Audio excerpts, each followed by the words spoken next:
Chapter 1. Returning to the pre-apocalyptic era. Bang, bang, bang. Lin Shi struck the frozen surface of the lake with a pickaxe. Beneath the ice, about a meter down, a frozen crucian carp was faintly visible. Lin Shi's mouth watered involuntarily as he resolved that this fish would be the dinner for him and Xiao Xiao today. Xiao Xiao had been his companion for 14 years, supporting each other through the apocalypse for 8 years. He was undoubtedly the person Lin Shi trusted the most in his life. This time, it was Lin Shi's turn to forage for food while Xiao Xiao stood guard. Suddenly, amidst the howling cold wind, a barely perceptible sound reached his ears. Puff! Lin Shi's pupils contracted sharply. The sound of a silenced gunshot. A piercing pain shot through his back. Lin Shi fell to the ground, the pickaxe slipping from his grasp and landing 3 meters away. What was happening? How could he be ambushed without Xiao Xiao warning him? Struggling to turn his head, he saw Xiao Xiao standing beside his former nemesis, Xin Jinbin, conversing with an obsequious expression. He faintly caught words in the wind: space, unworthy, shelter, and so on. In that moment, Lin Shi's mind raced faster than it ever had before. Xiao Xiao had betrayed him. Blood drained from Lin Shi's body, and he felt increasingly cold. Yet, more unbearable than the physical pain and chill was the betrayal from the person he had trusted most. The two approached Lin Shi. Xin Jinbin looked down at him with undisguised contempt, stating, "Lin Shi, you have fallen into my hands." Lin Shi bit down hard, blood seeping from his clenched jaw as he glared at Xiao Xiao. His lower body had gone numb. This was the work of his once beloved brother and partner. Xiao Xiao averted his gaze, unable to meet Lin Shi's bloodshot eyes. With a trembling tone, he said, "Lin Shi, don't blame me. I contributed to awakening the space too, but you always treated it as your own. You wouldn't share it for us to go to the shelter together. If we ally with young Master Shun, your space will serve him, and you won't have to toil alone for supplies anymore. I'm doing this for your own good. The apocalypse is becoming increasingly perilous." Lin Shi possessed an ancestral broken bowl, a relic left by his father, which he had carried even during the apocalypse. Once, while scavenging for supplies, they inadvertently dug up an ancient coin.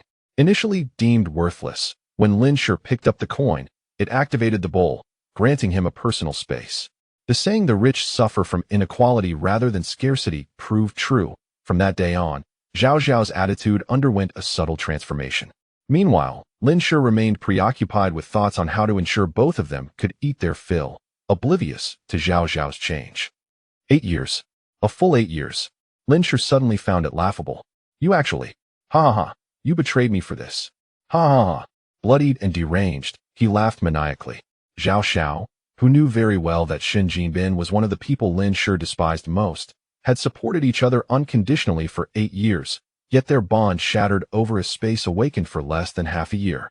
It turned out that this was the fate of the innocent, carrying the burden of treasure. After his laughter subsided, Lin Shi shut his eyes tightly for a moment before opening them with conviction, addressing Xin Jinbin. "I can work for you, but Xiao Xiao has become useless, hasn't he?" Xiao Xiao's mouth fell open slightly, as if realizing something, fear creeping into his eyes. He turned to Xin Jinbin, saying, "Young Master Shun, you wouldn't." Lin Shi interjected, "He will tell you, and he will tell others. My space has nothing to do with him. The more people who know, the greater the risk of exposure." At that moment, Lin Shi's eyes were bloodshot, filled with a terrifying depth. He should have looked disheveled, yet a smile remained on his face, sending chills down the spine of anyone who beheld it. Xiao Xiao looked at Lin Shi, a flicker of fear and resentment crossing his gaze, forcing a smile more grotesque than tears as he said to Xin Jinbin, "Young Master Shun, the information about the space was provided by me, right? I can keep an eye on Lin Shi to prevent him from posing a threat to you." "Indeed, you have done well." Xin Jinbin nodded in affirmation. Xiao Xiao's smile became genuine. "Your contributions will be remembered." Xiao Xiao's pupils dilated, his body trembling slightly. He wished to say more.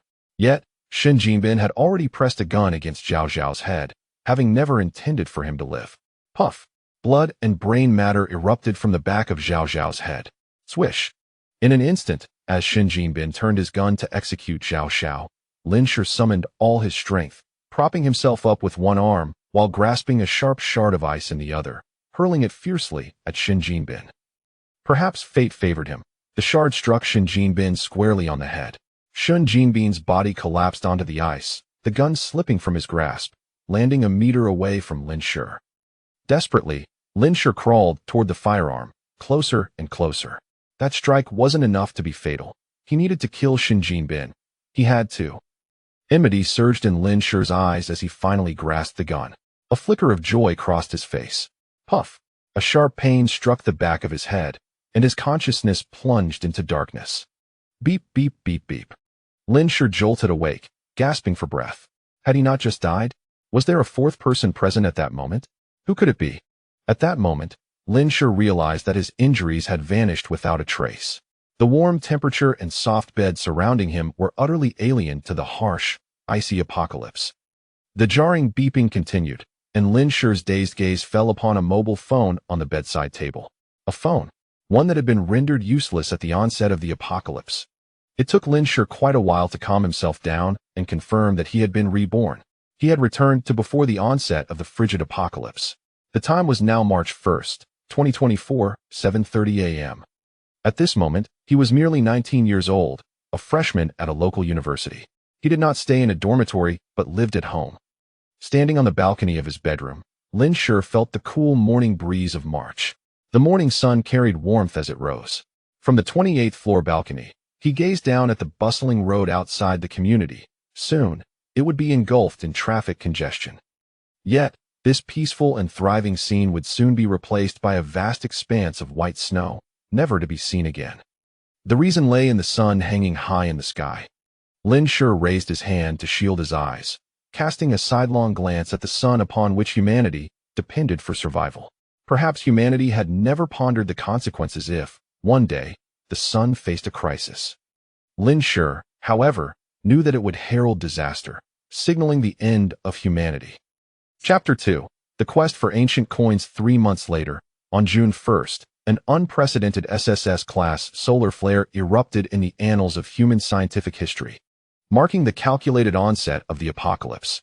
The solar flare's sudden emergence caught scientists unawares. It was not until the coronal particles were nearing the planet that anomalies were detected. By then, it was already June 3rd, leaving humanity a mere day to react.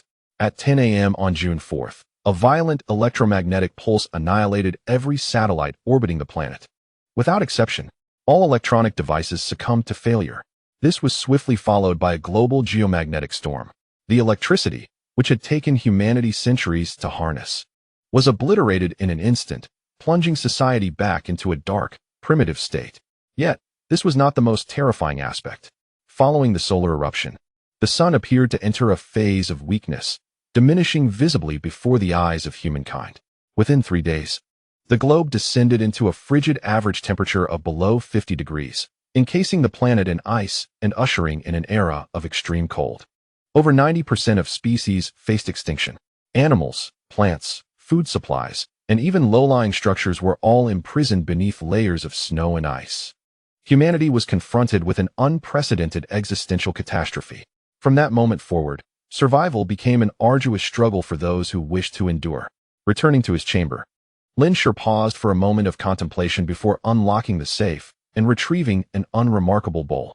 The surface of this bowl was uneven, its dull gray hue unremarkable, and it bore a chip along its edge. One could easily resort to begging with it by the roadside. Lin Shi found it peculiar that his father had made a bowl specifically for this shabby bowl. However, after discovering its unique properties upon activating it, he realized its significance. This was a treasure basin. It required specific items to be opened or, rather, restored.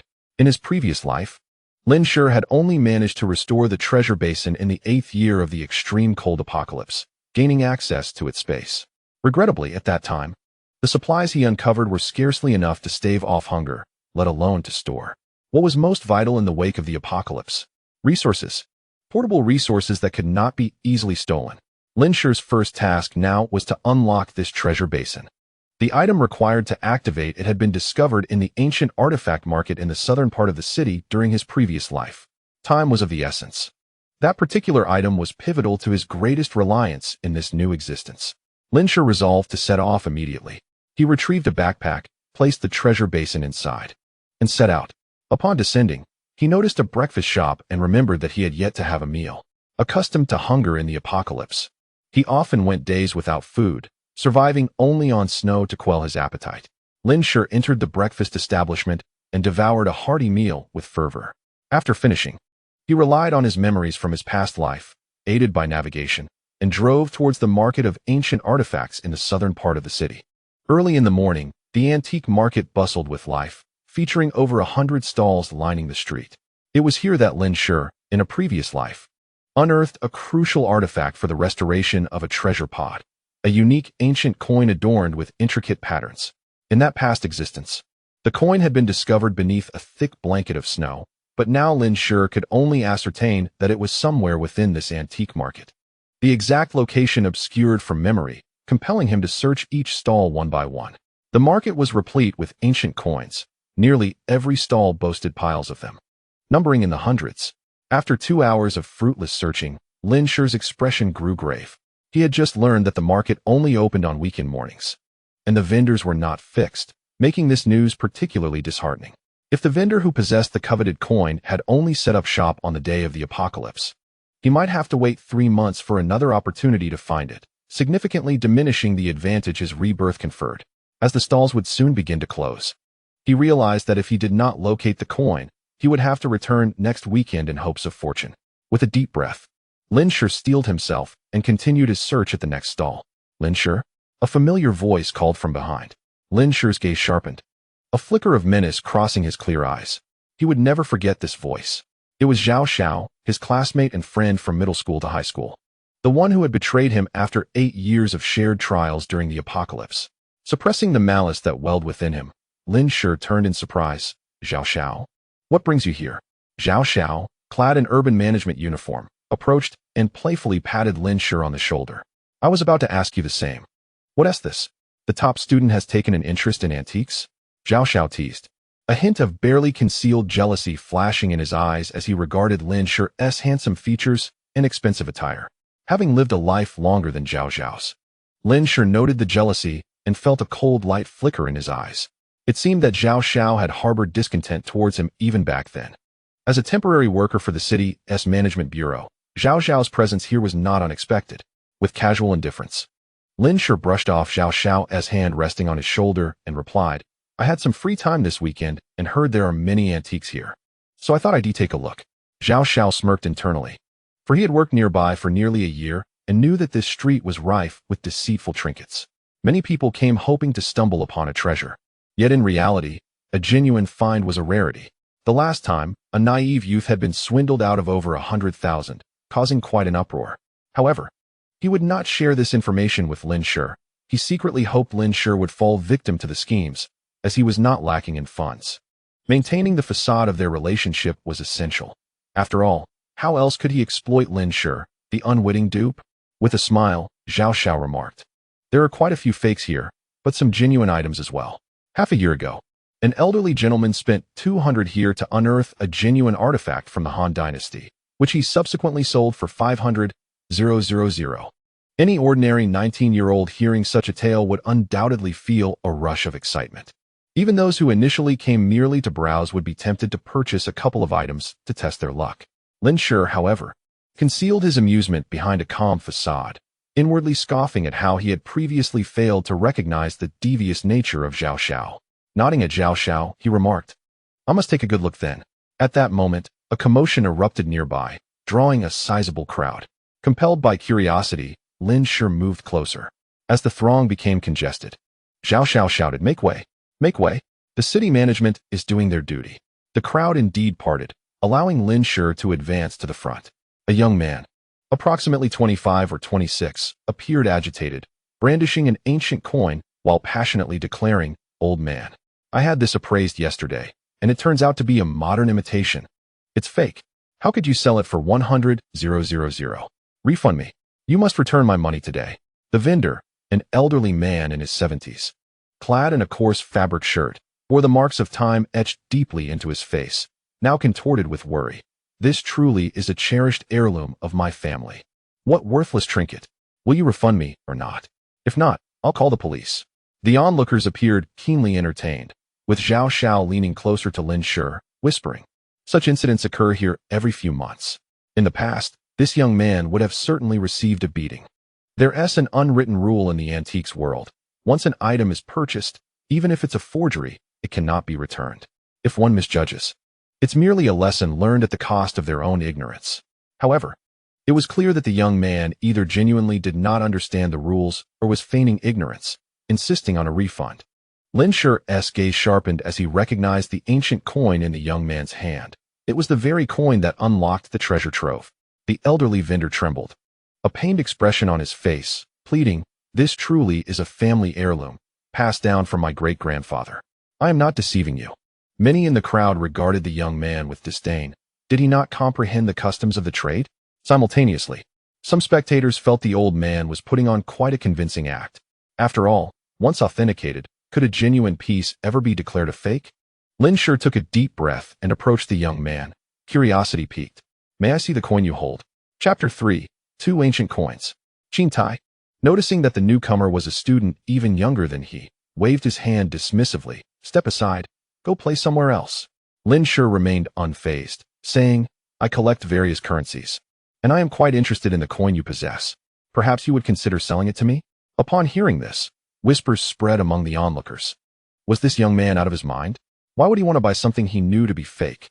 Was he truly a student? Did he possess enough money for such a transaction? Zhao Xiao was equally taken aback, puzzled as to why Lin Shi would seek to acquire something he knew to be a counterfeit. He was aware that Lin Shi was exceedingly wealthy. 100,000 yuan was an amount he could only accumulate after 3 years of relentless toil as a city inspector. How splendid it would be to possess such wealth. To buy this worthless coin? A flicker of envy passed through Zhao Xiao's eyes as she stood behind Lin Shi. Why among peers? Did Lin Shi's fate seem so much more favorable than her own? Upon hearing Lin Shi's willingness to take over, Qin Tai's eyes lit up, and he promptly handed the ancient coin to Lin Shi. It was a coin that appeared to be gold, yet was not. One side adorned with an image of a gold ingot, while the other featured a few peculiar characters and designs. Many gathered to take a glance, only to shake their heads and retreat. The crowd primarily consisted of seasoned antique hunters from the market, possessing keen discernment. This coin, though pristine, bore no resemblance to any known currency from the various dynasties. It resembled more the tokens used in children's arcade games. The onlookers regarded Lin Shi with the disdain reserved for a foolish individual with too much money. An elderly gentleman kindly cautioned, "Young man, be sure to examine your purchases closely." Lin Shi felt the warmth emanating from the treasure chest within his backpack and confirmed that this was indeed what he sought. Regardless of the coin's monetary worth, its ability to unlock a storage space rendered it priceless to him. Casually, Lin Shi inquired, "How much are you willing to part with it for?" Qin Tai, sizing up Lin Shi's attire, replied, 15,000, and it's yours. Just moments ago, he had been clamoring for a refund, yet now he raised the price as soon as Lin Shi expressed interest, drawing scornful glances from the surrounding crowd. 5,000. Lin Shi countered. Qin Tai snatched back the coin, exclaiming, "I acquired it for 10,000. What are you thinking?" Lin Shi smiled and turned to leave. He silently counted to 3, confident that this individual would call him back.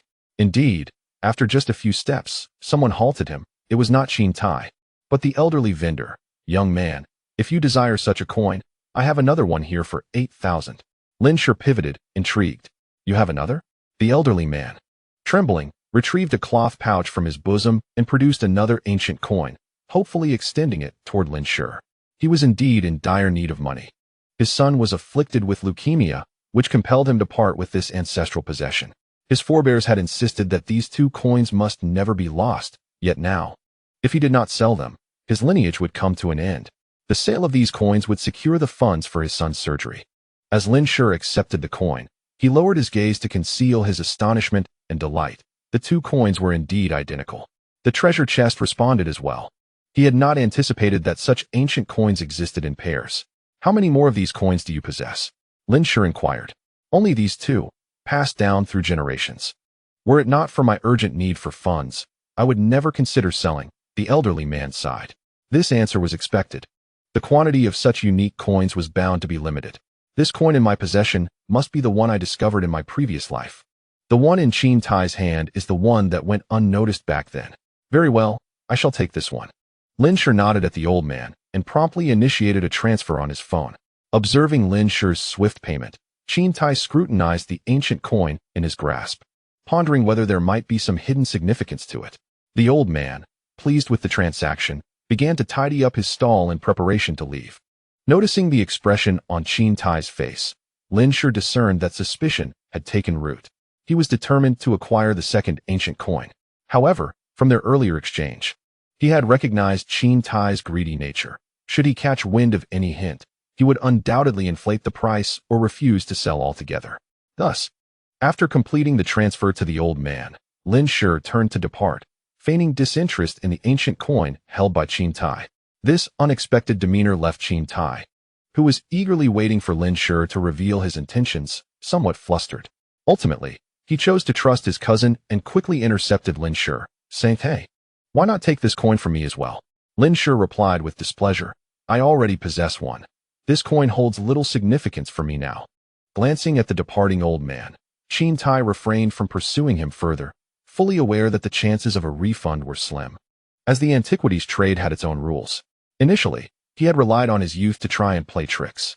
He hastily added, "I can sell it to you for 100,000. I acquired it for the same price, so I want to profit from you. How does that sound?" Lin Shi cast him a cool glance and responded, 50,000. After a prolonged negotiation, Lin Shi ultimately purchased the second ancient coin from Qin Tai for 80,000.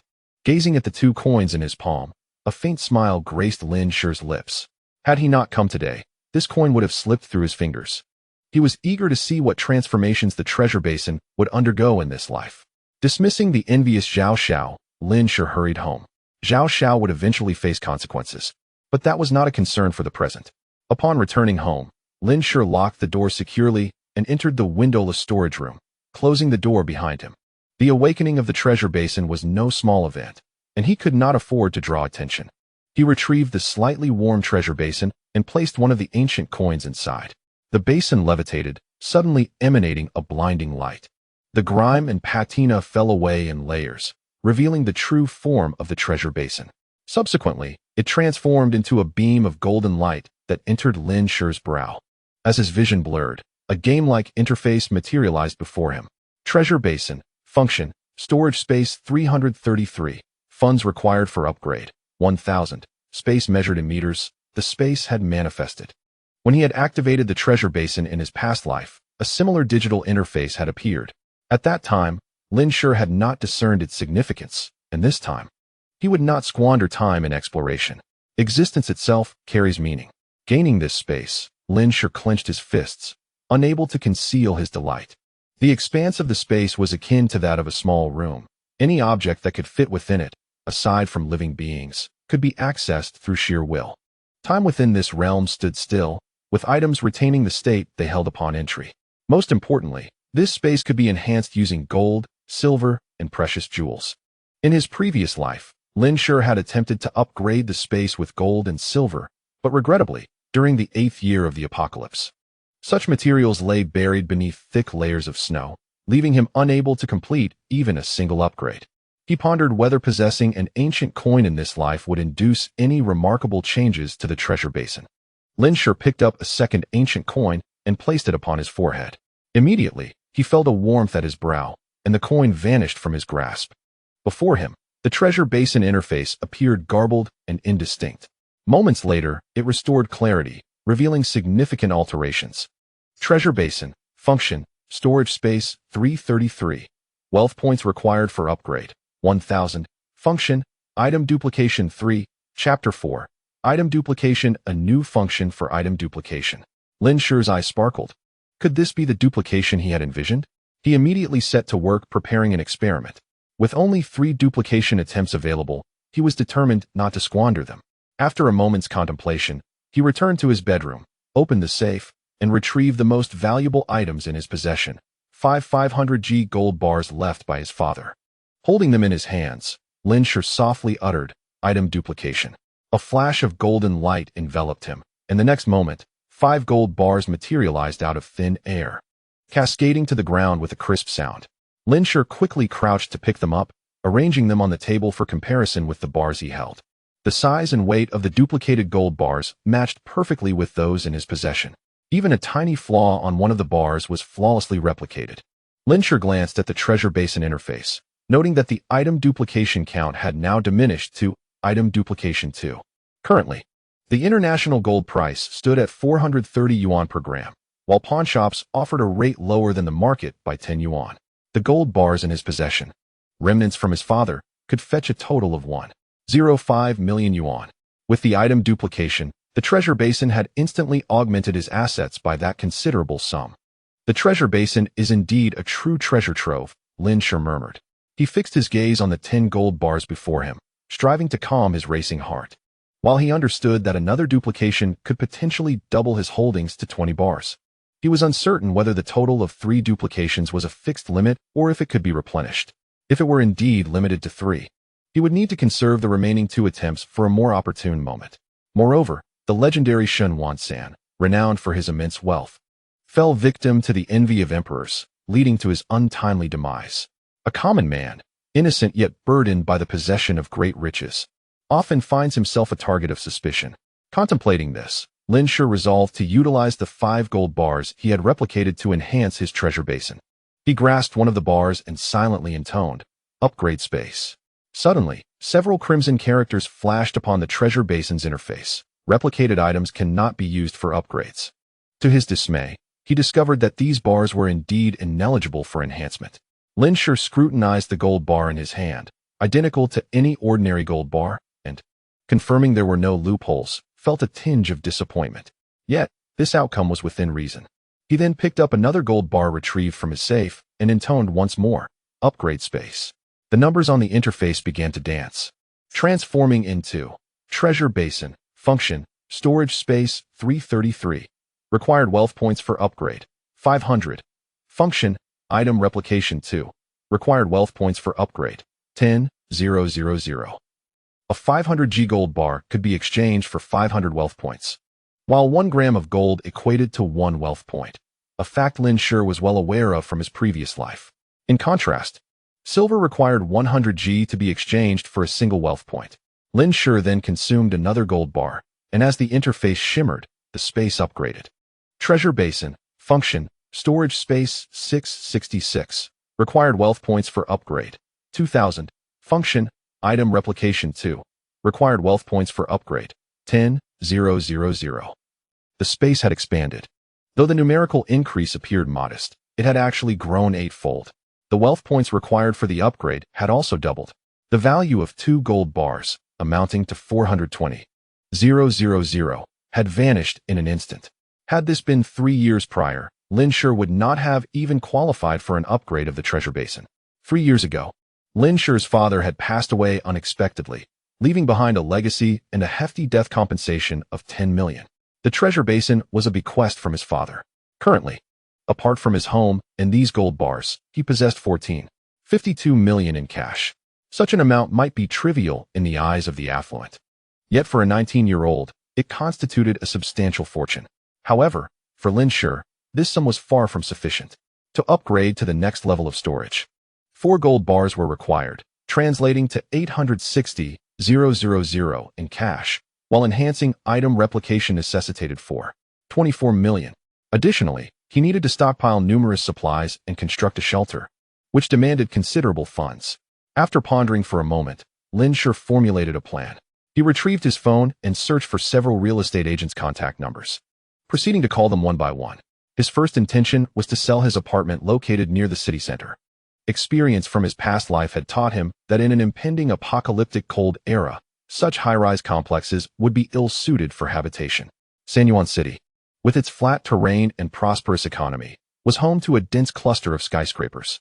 However, this does not suffice to ensure the survival of the millions residing in this city. The majority of southern architecture is designed for efficient heat dissipation, yet it offers inadequate insulation against the cold. Consequently, when the apocalypse descended, the death toll from freezing in southern cities soared. The onset of the extreme cold occurred in June, as the average temperature in Sanyuan City plummeted from a mild 27 to a staggering -50 to 80 degrees. The towering skyscrapers, composed of steel and concrete, began to warp and crack under the relentless frost, while the once gleaming glass windows succumbed to the ravages of blizzards. Within a mere couple of years, most of these edifices would collapse. Some perished not from the frigid temperatures, but rather from the debris of crumbling buildings. In a previous life, Lin Shi witnessed one building remain standing, yet the adjacent structure fell, bringing down his own. Fortunately, Lin Shi had the foresight to escape disaster. In this lifetime, residing there was simply out of the question. This property is situated in an excellent location, close to the city center. Over the years, the domestic real estate market has soared, and property values in San Juan City have remained exorbitantly high. Even Lin Shi's modest 128 square meter residence has appreciated to a staggering price of $80,000 per square meter, amounting to a total worth of $10 million. Lin Shi had only two stipulations for the sale: a swift transaction and full payment up front. While these demands might seem arduous, San Juan City is not lacking in affluent individuals. Lin Shi's bottom-line asking price was set at $9 million. He candidly informed potential buyers that he had contacted multiple agencies and was indifferent to the final sale price, insisting only on his $9 million. The agency that could sell it first would retain any commission exceeding that amount. In pursuit of substantial commissions, these real estate agents would employ every tactic at their disposal to assist Lin Shi in selling. Despite the pressing timeline, even a sale at $9.1 million would yield them a profit of $100,000. The agents privy to the property details began to speculate whether Lin Shi was merely a wealthy heir squandering his fortune. Regardless of the price, time was essential for a sale. Thus, this became Lin Shi's foremost priority. His subsequent plans necessitated as much capital as possible. The next step involved liquidating all his assets to purchase gold bars from the bank, utilizing his replication skills to double the quantity, and subsequently selling the duplicated bars back to the bank to recoup his initial investment. The remaining gold bars could then be entirely allocated for upgrading his treasure pot. Chapter 5. Earn some interest. After listing his property, Lin Shi contacted his counselor to request a leave of absence due to urgent family matters. With the apocalypse looming, attending school would be a futile endeavor. However, simply failing to show up would result in relentless phone calls from the counselor. Therefore, requesting a leave was a more convenient option. After all, being alone meant he could fabricate any excuse without fear of exposure. Lin Shi contemplated whether to inform the authorities about the impending SSS-level solar flare set to erupt in 3 months. Such a warning could potentially minimize human casualties and mitigate the government's losses. Yet, this notion was quickly dismissed. Setting aside the improbability of a commoner like him gaining access to high-ranking officials, any attempt to report would likely be met with disbelief from law enforcement. He had no means to substantiate the veracity of his claims, merely being perceived by the police as a lunatic. Disseminating apocalyptic messages online proved futile. Over the past few years, the climate and environment of the Tianyang star had deteriorated significantly, leading many to speculate about various cataclysms. Even if he spoke with conviction, he would merely be regarded as another alarmist, leaving himself exposed to peril. Ultimately, he was but a selfish mortal. Lin drove to a pawnshop. The gold bars in his family's safe were purchased by his father from a gold store over a decade ago, and could only be sold to gold shops or pawnshops. He managed to part with 5 replicated gold bars, receiving $1.05 million in his account. After completing these transactions, night had fallen. Sated after enjoying a grilled fish meal outside, Lin returned home. That evening, he crafted an exercise plan for the upcoming 3 months. With the advent of a frigid apocalypse, it was the elderly and children who would suffer the most, while the robust youth had the highest chance of survival. A strong physique could withstand the cold, increasing one's odds of survival and self-protection against the mutations that might arise in a post-apocalyptic world. Just as he finished the plan, a notification chimed from his phone. Upon checking, he discovered a message from his high school classmates' chat group. This small group, consisting of only 6 members, was pinned at the top of his chat list, indicating its significance to his past. The foremost message was from Zhao Xiao. Zhao Xiao. Hey guys, are you free tomorrow night? Let's gather. Huang Miao, I'm free. Where are we going? Lin Gu will take us flying. Humorous face. Zhao Xiao. Let us go to the Huaqiao Club. I've spent my wages from the past few months, but I want to treat you all to a good meal, since you are my best brothers. Sun Xiaodong. Zhao Gu, you're so generous, but I want TB in San Juan City for the next few days. Crying, Su Feifei. I'm in. Cute expression, Zhao Xiao. Feifei, places like that aren't suitable for girls. Su Qin, alas, I'm studying in another city. Enjoy your meal and drinks. Let us gather again during the summer break. As Lin read the messages, he reminisced about many overlooked details from his previous life. Although he had been classmates with Zhao Xiao since middle school, Zhao had always maintained his own little circle, with Lin merely an acquaintance. Reflecting back, he realized that Zhao's change in demeanor coincided with the time of Lin's father's passing. The exorbitant compensation for his father's death had made headlines in Sanyuan City. Subsequently, Zhao and a few of his close friends began to refer to Lin as a brother. They often concocted various reasons to invite Lin out for dining and entertainment. Considering they were all students with limited finances, Lin would insist on covering the bills. Now, recalling their 3 years together, he noted that they had shared countless expenses. Yet these individuals had never once contributed financially, particularly Zhao Xiao, who openly lamented his financial struggles, feigning vulnerability. Lin Shi instilled in his brothers the notion that they should share both blessings and hardships. Although he claimed it was his treat, he would undoubtedly devise ways to ensure he ended up footing the bill. The expenses at the Huaqiao Club were far beyond what Zhao Xiao could afford, given his monthly salary of merely 3,000 yuan. However, after his rebirth, Lin Shi was no longer the naive individual he once was. He understood these dynamics immediately. It appeared that the incident involving the ancient coins had provoked Zhao Xiao, who was now eager to indulge at his expense. Noticing Lin Shi's lack of response, the others in the chat began to tease him. A cold smirk crept across Lin Shi's lips. If that was the case, he would first collect some interest. Sure, but I want to be free until after 8 tonight, he replied. The following day, accustomed to early rising, Lin Shi awoke naturally at 5. The interface of the treasure basin had not changed, and the items he had utilized had not replenished. Lin Shi remained unfazed. If he could only use it 3 times, then the practicality of this new ability granted by the ancient coin was far inferior to that of the spatial ability. Moreover, the financial points required to upgrade the item duplication ability were tenfold that of the spatial ability. This indicated that this capacity was indeed more precious and formidable. He refrained from further contemplation, deciding that all would become clear when he upgraded with gold. After freshening up, Lin Shi descended to begin his morning run, followed by a systematic workout targeting all muscle groups. He did not engage in strenuous exercise continuously. Rather, he alternated between stretching and strength training. This approach not only enhanced the power of his muscles, but also increased the flexibility of his joints. Having devised a training regimen best suited for himself during the apocalypse, he now needed only to progress steadily. The intensity of the first day's training was kept moderate, and by 8 o'clock, Lin Shi returned home. After showering and having breakfast, he set about compiling a list of supplies. The necessities for surviving in a frigid apocalypse were numerous, and based on his previous life's experiences, he meticulously listed everything he would require. In the afternoon, Lin Shi contacted a real estate agent and rented a 1,000 square meter warehouse for a month, paying a total of 60,000 yuan with 1 month's deposit and rent. He arranged to sign the contract the following day and ended the call. The warehouse was intended to serve as a cover. The supplies he would purchase would first be delivered there before being transferred into his spatial storage. The warehouse also contained a small night watch compartment, and Lin Shi had resolved to reside there in a few days until his supplies were fully prepared. As night fell, the chat group saw Zhao Xiao and others urging each other to head out early.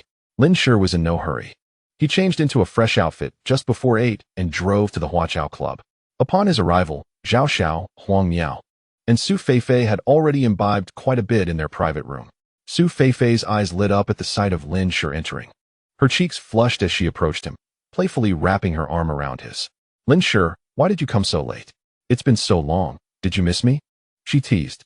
Su Feifei was sweetly attractive, with fair skin and sparkling large eyes. When gazing at others, one might feel as though Su Feifei's eyes are solely focused on them, creating the illusion that she harbors an interest in them. In truth, she extends this same attention to everyone in her vicinity. In her past life, during the apocalyptic era, Su Feifei thrived far more than she does now. Lin Shi, seizing the opportunity to gesture to others, discreetly withdrew his arm. Su Feifei was momentarily taken aback. Before she could ponder the changes in Lin Shi today, Huang Miao had already summoned him over. Lin Gu, come quickly. We must indulge ourselves tonight until we can no longer stand.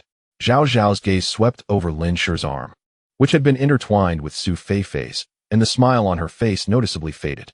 Lin Shi, Miao, I have prepared a delightful surprise for you today, Zhao Xiao said with a mysterious smile.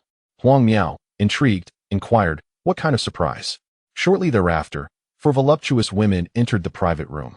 Lin Shi raised an eyebrow, a hint of derision flickering in his eyes. They had indeed called for entertainment, but their appearance left much to be desired. Lin Shi glanced at the bottles on the table, estimating the cost to be at least 20,000 yuan.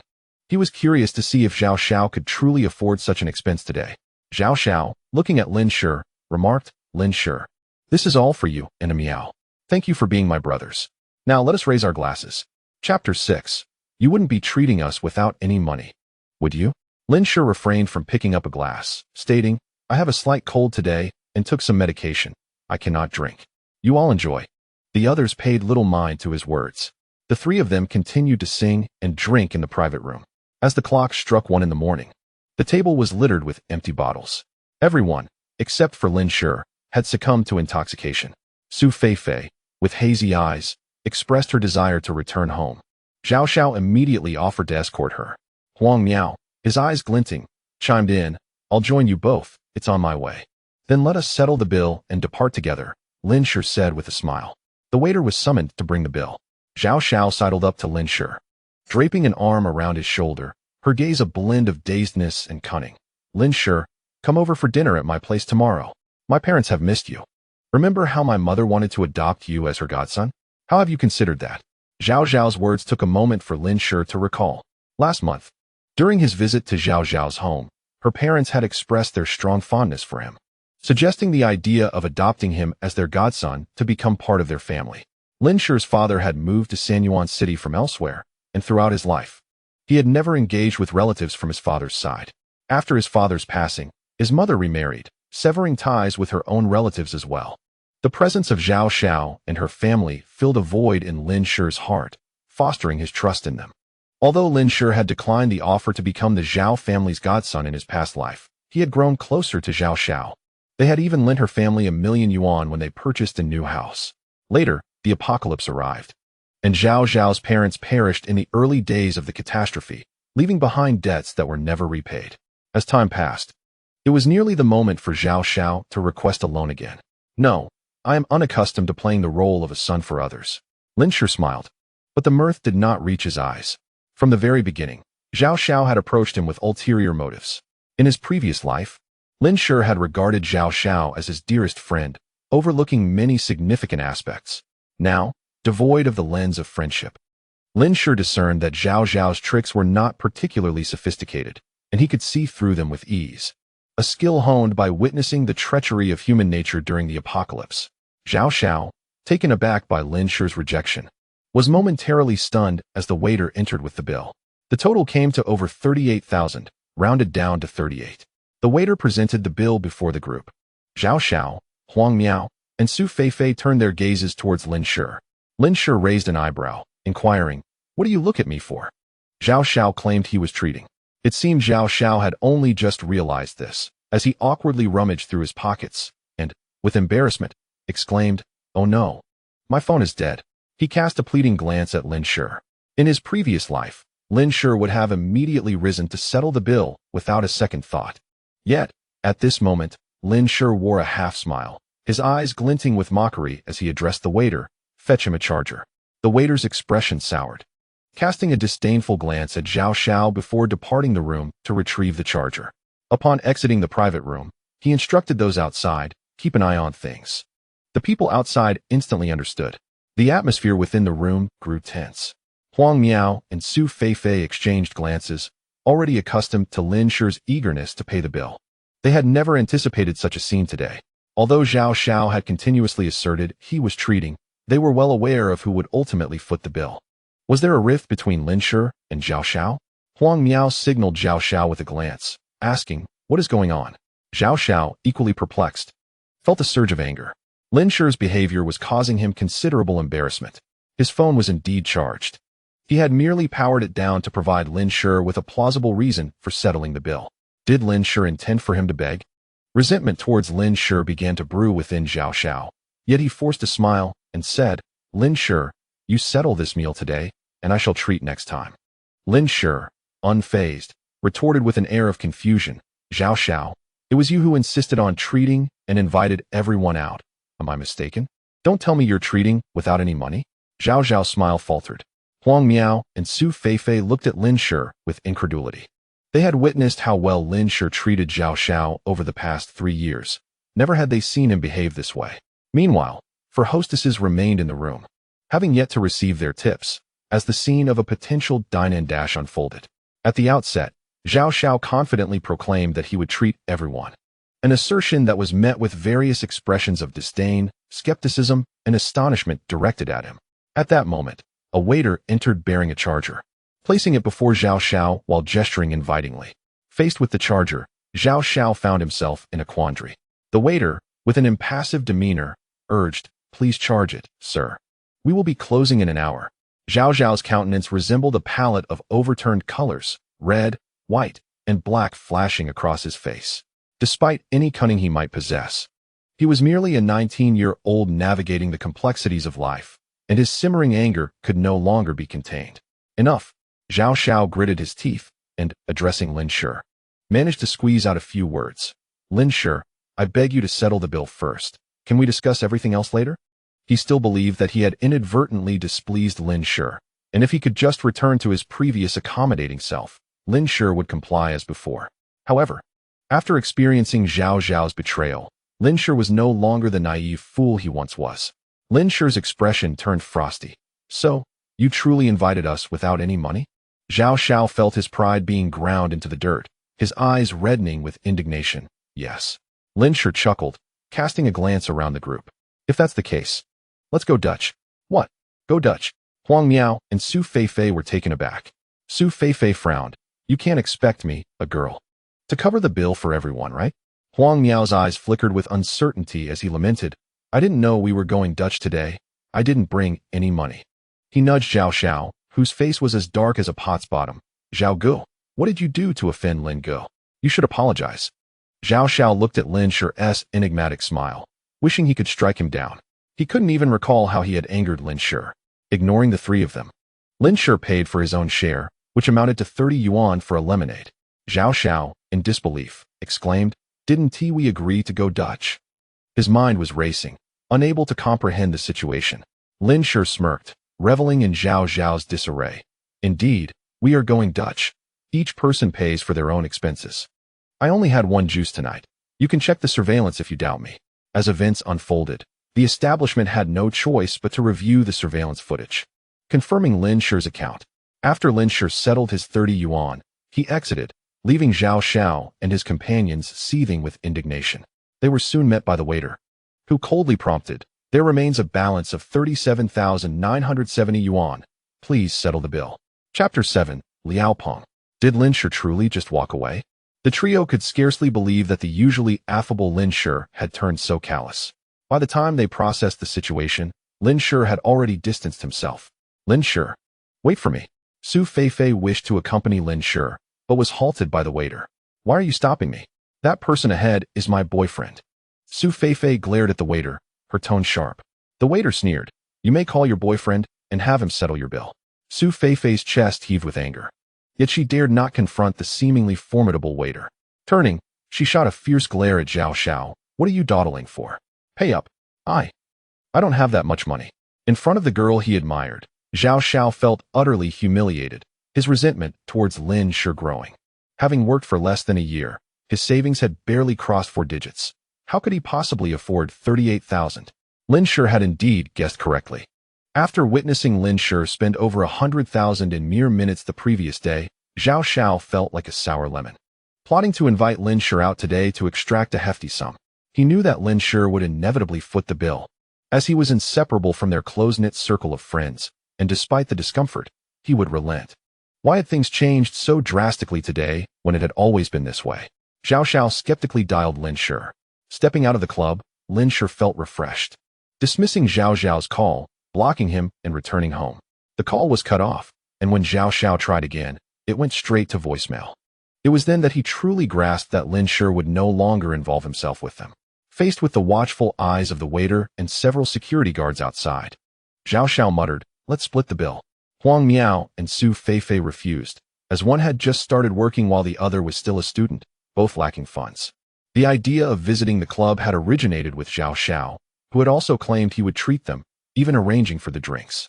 After a heated argument, the club called the police, and the three had to contact their families for money to settle the bill.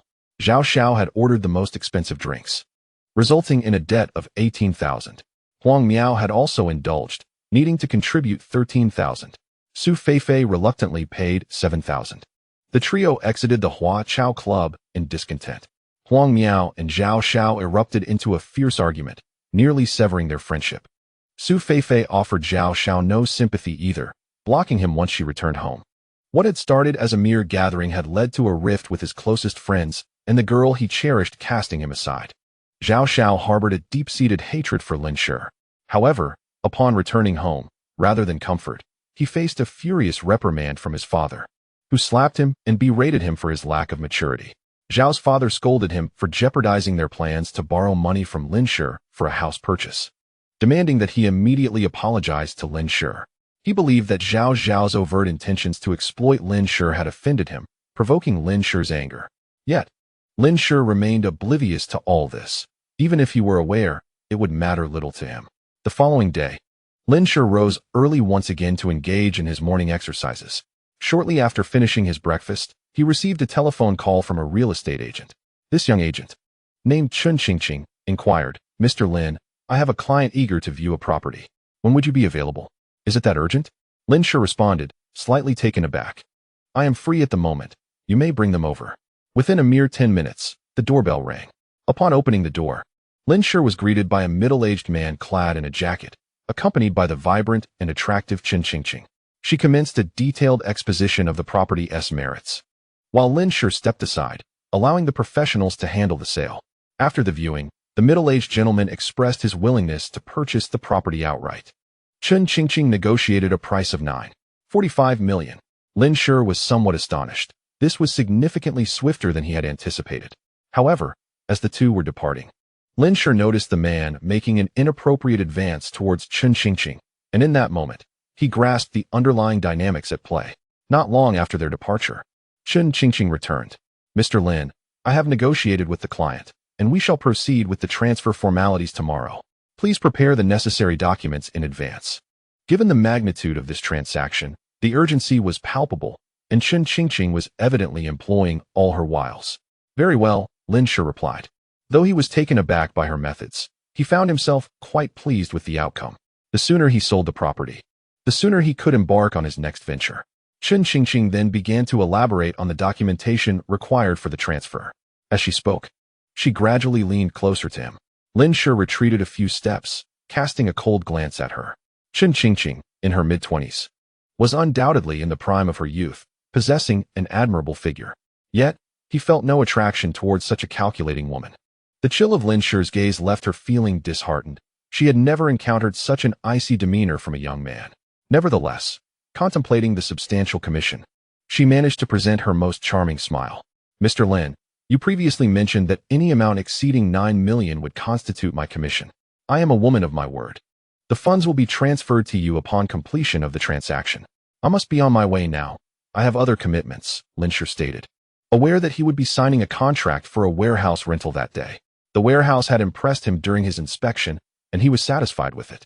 Prior to the rental, he had outlined several stipulations: a secluded location, confidentiality, and an exterior that obscured the interior from view. The agent had been meticulous, accommodating Lin Shi's requests and even conducting a preliminary visit to ensure the warehouse met his criteria. The contract was signed without any complications. "Tomorrow, the houses in my community will be delivered, and Lin Shi will be able to move into the warehouse." As he was about to leave, Lin Shi stopped the agent. This agent, a man nearing 30 named Liao Peng, struck Lin Shi as meticulous and composed. With less than 3 months remaining until the countdown to the apocalypse, he needed to gather an immense quantity of supplies and upgrade his treasure trove, a task that could not be accomplished in just a few days. Constructing a shelter was laborious and time-consuming, and he required assistance. "Mr. Liao, would you be interested in working for me? I can offer you an annual salary of 500,000. Lin Shi painted a grand vision. Liao Peng was taken aback. An annual salary of 500,000. That was 30 to 40,000 more than his earnings at the real estate agency. However, he was filled with suspicion, wondering if Lin Shi was jesting. He cautiously inquired, "What would you need me to do? I cannot engage in any illegal activities." Chapter 8. Preparing to purchase gold. Lin Shi organized his thoughts and replied, I am an enthusiast of survival in apocalyptic scenarios and wish to establish an independent safe house in Sha City. However, I am currently tied up in Sanyuan City and am seeking someone to assist me. An enthusiast of survival in apocalyptic scenarios? A safe house? Even someone as composed as Liao Peng felt a shiver at Lin Shi's words. As a real estate agent, he had dealt with all types of properties. Naturally, he was aware that some wealthy individuals possessed eccentric ideas.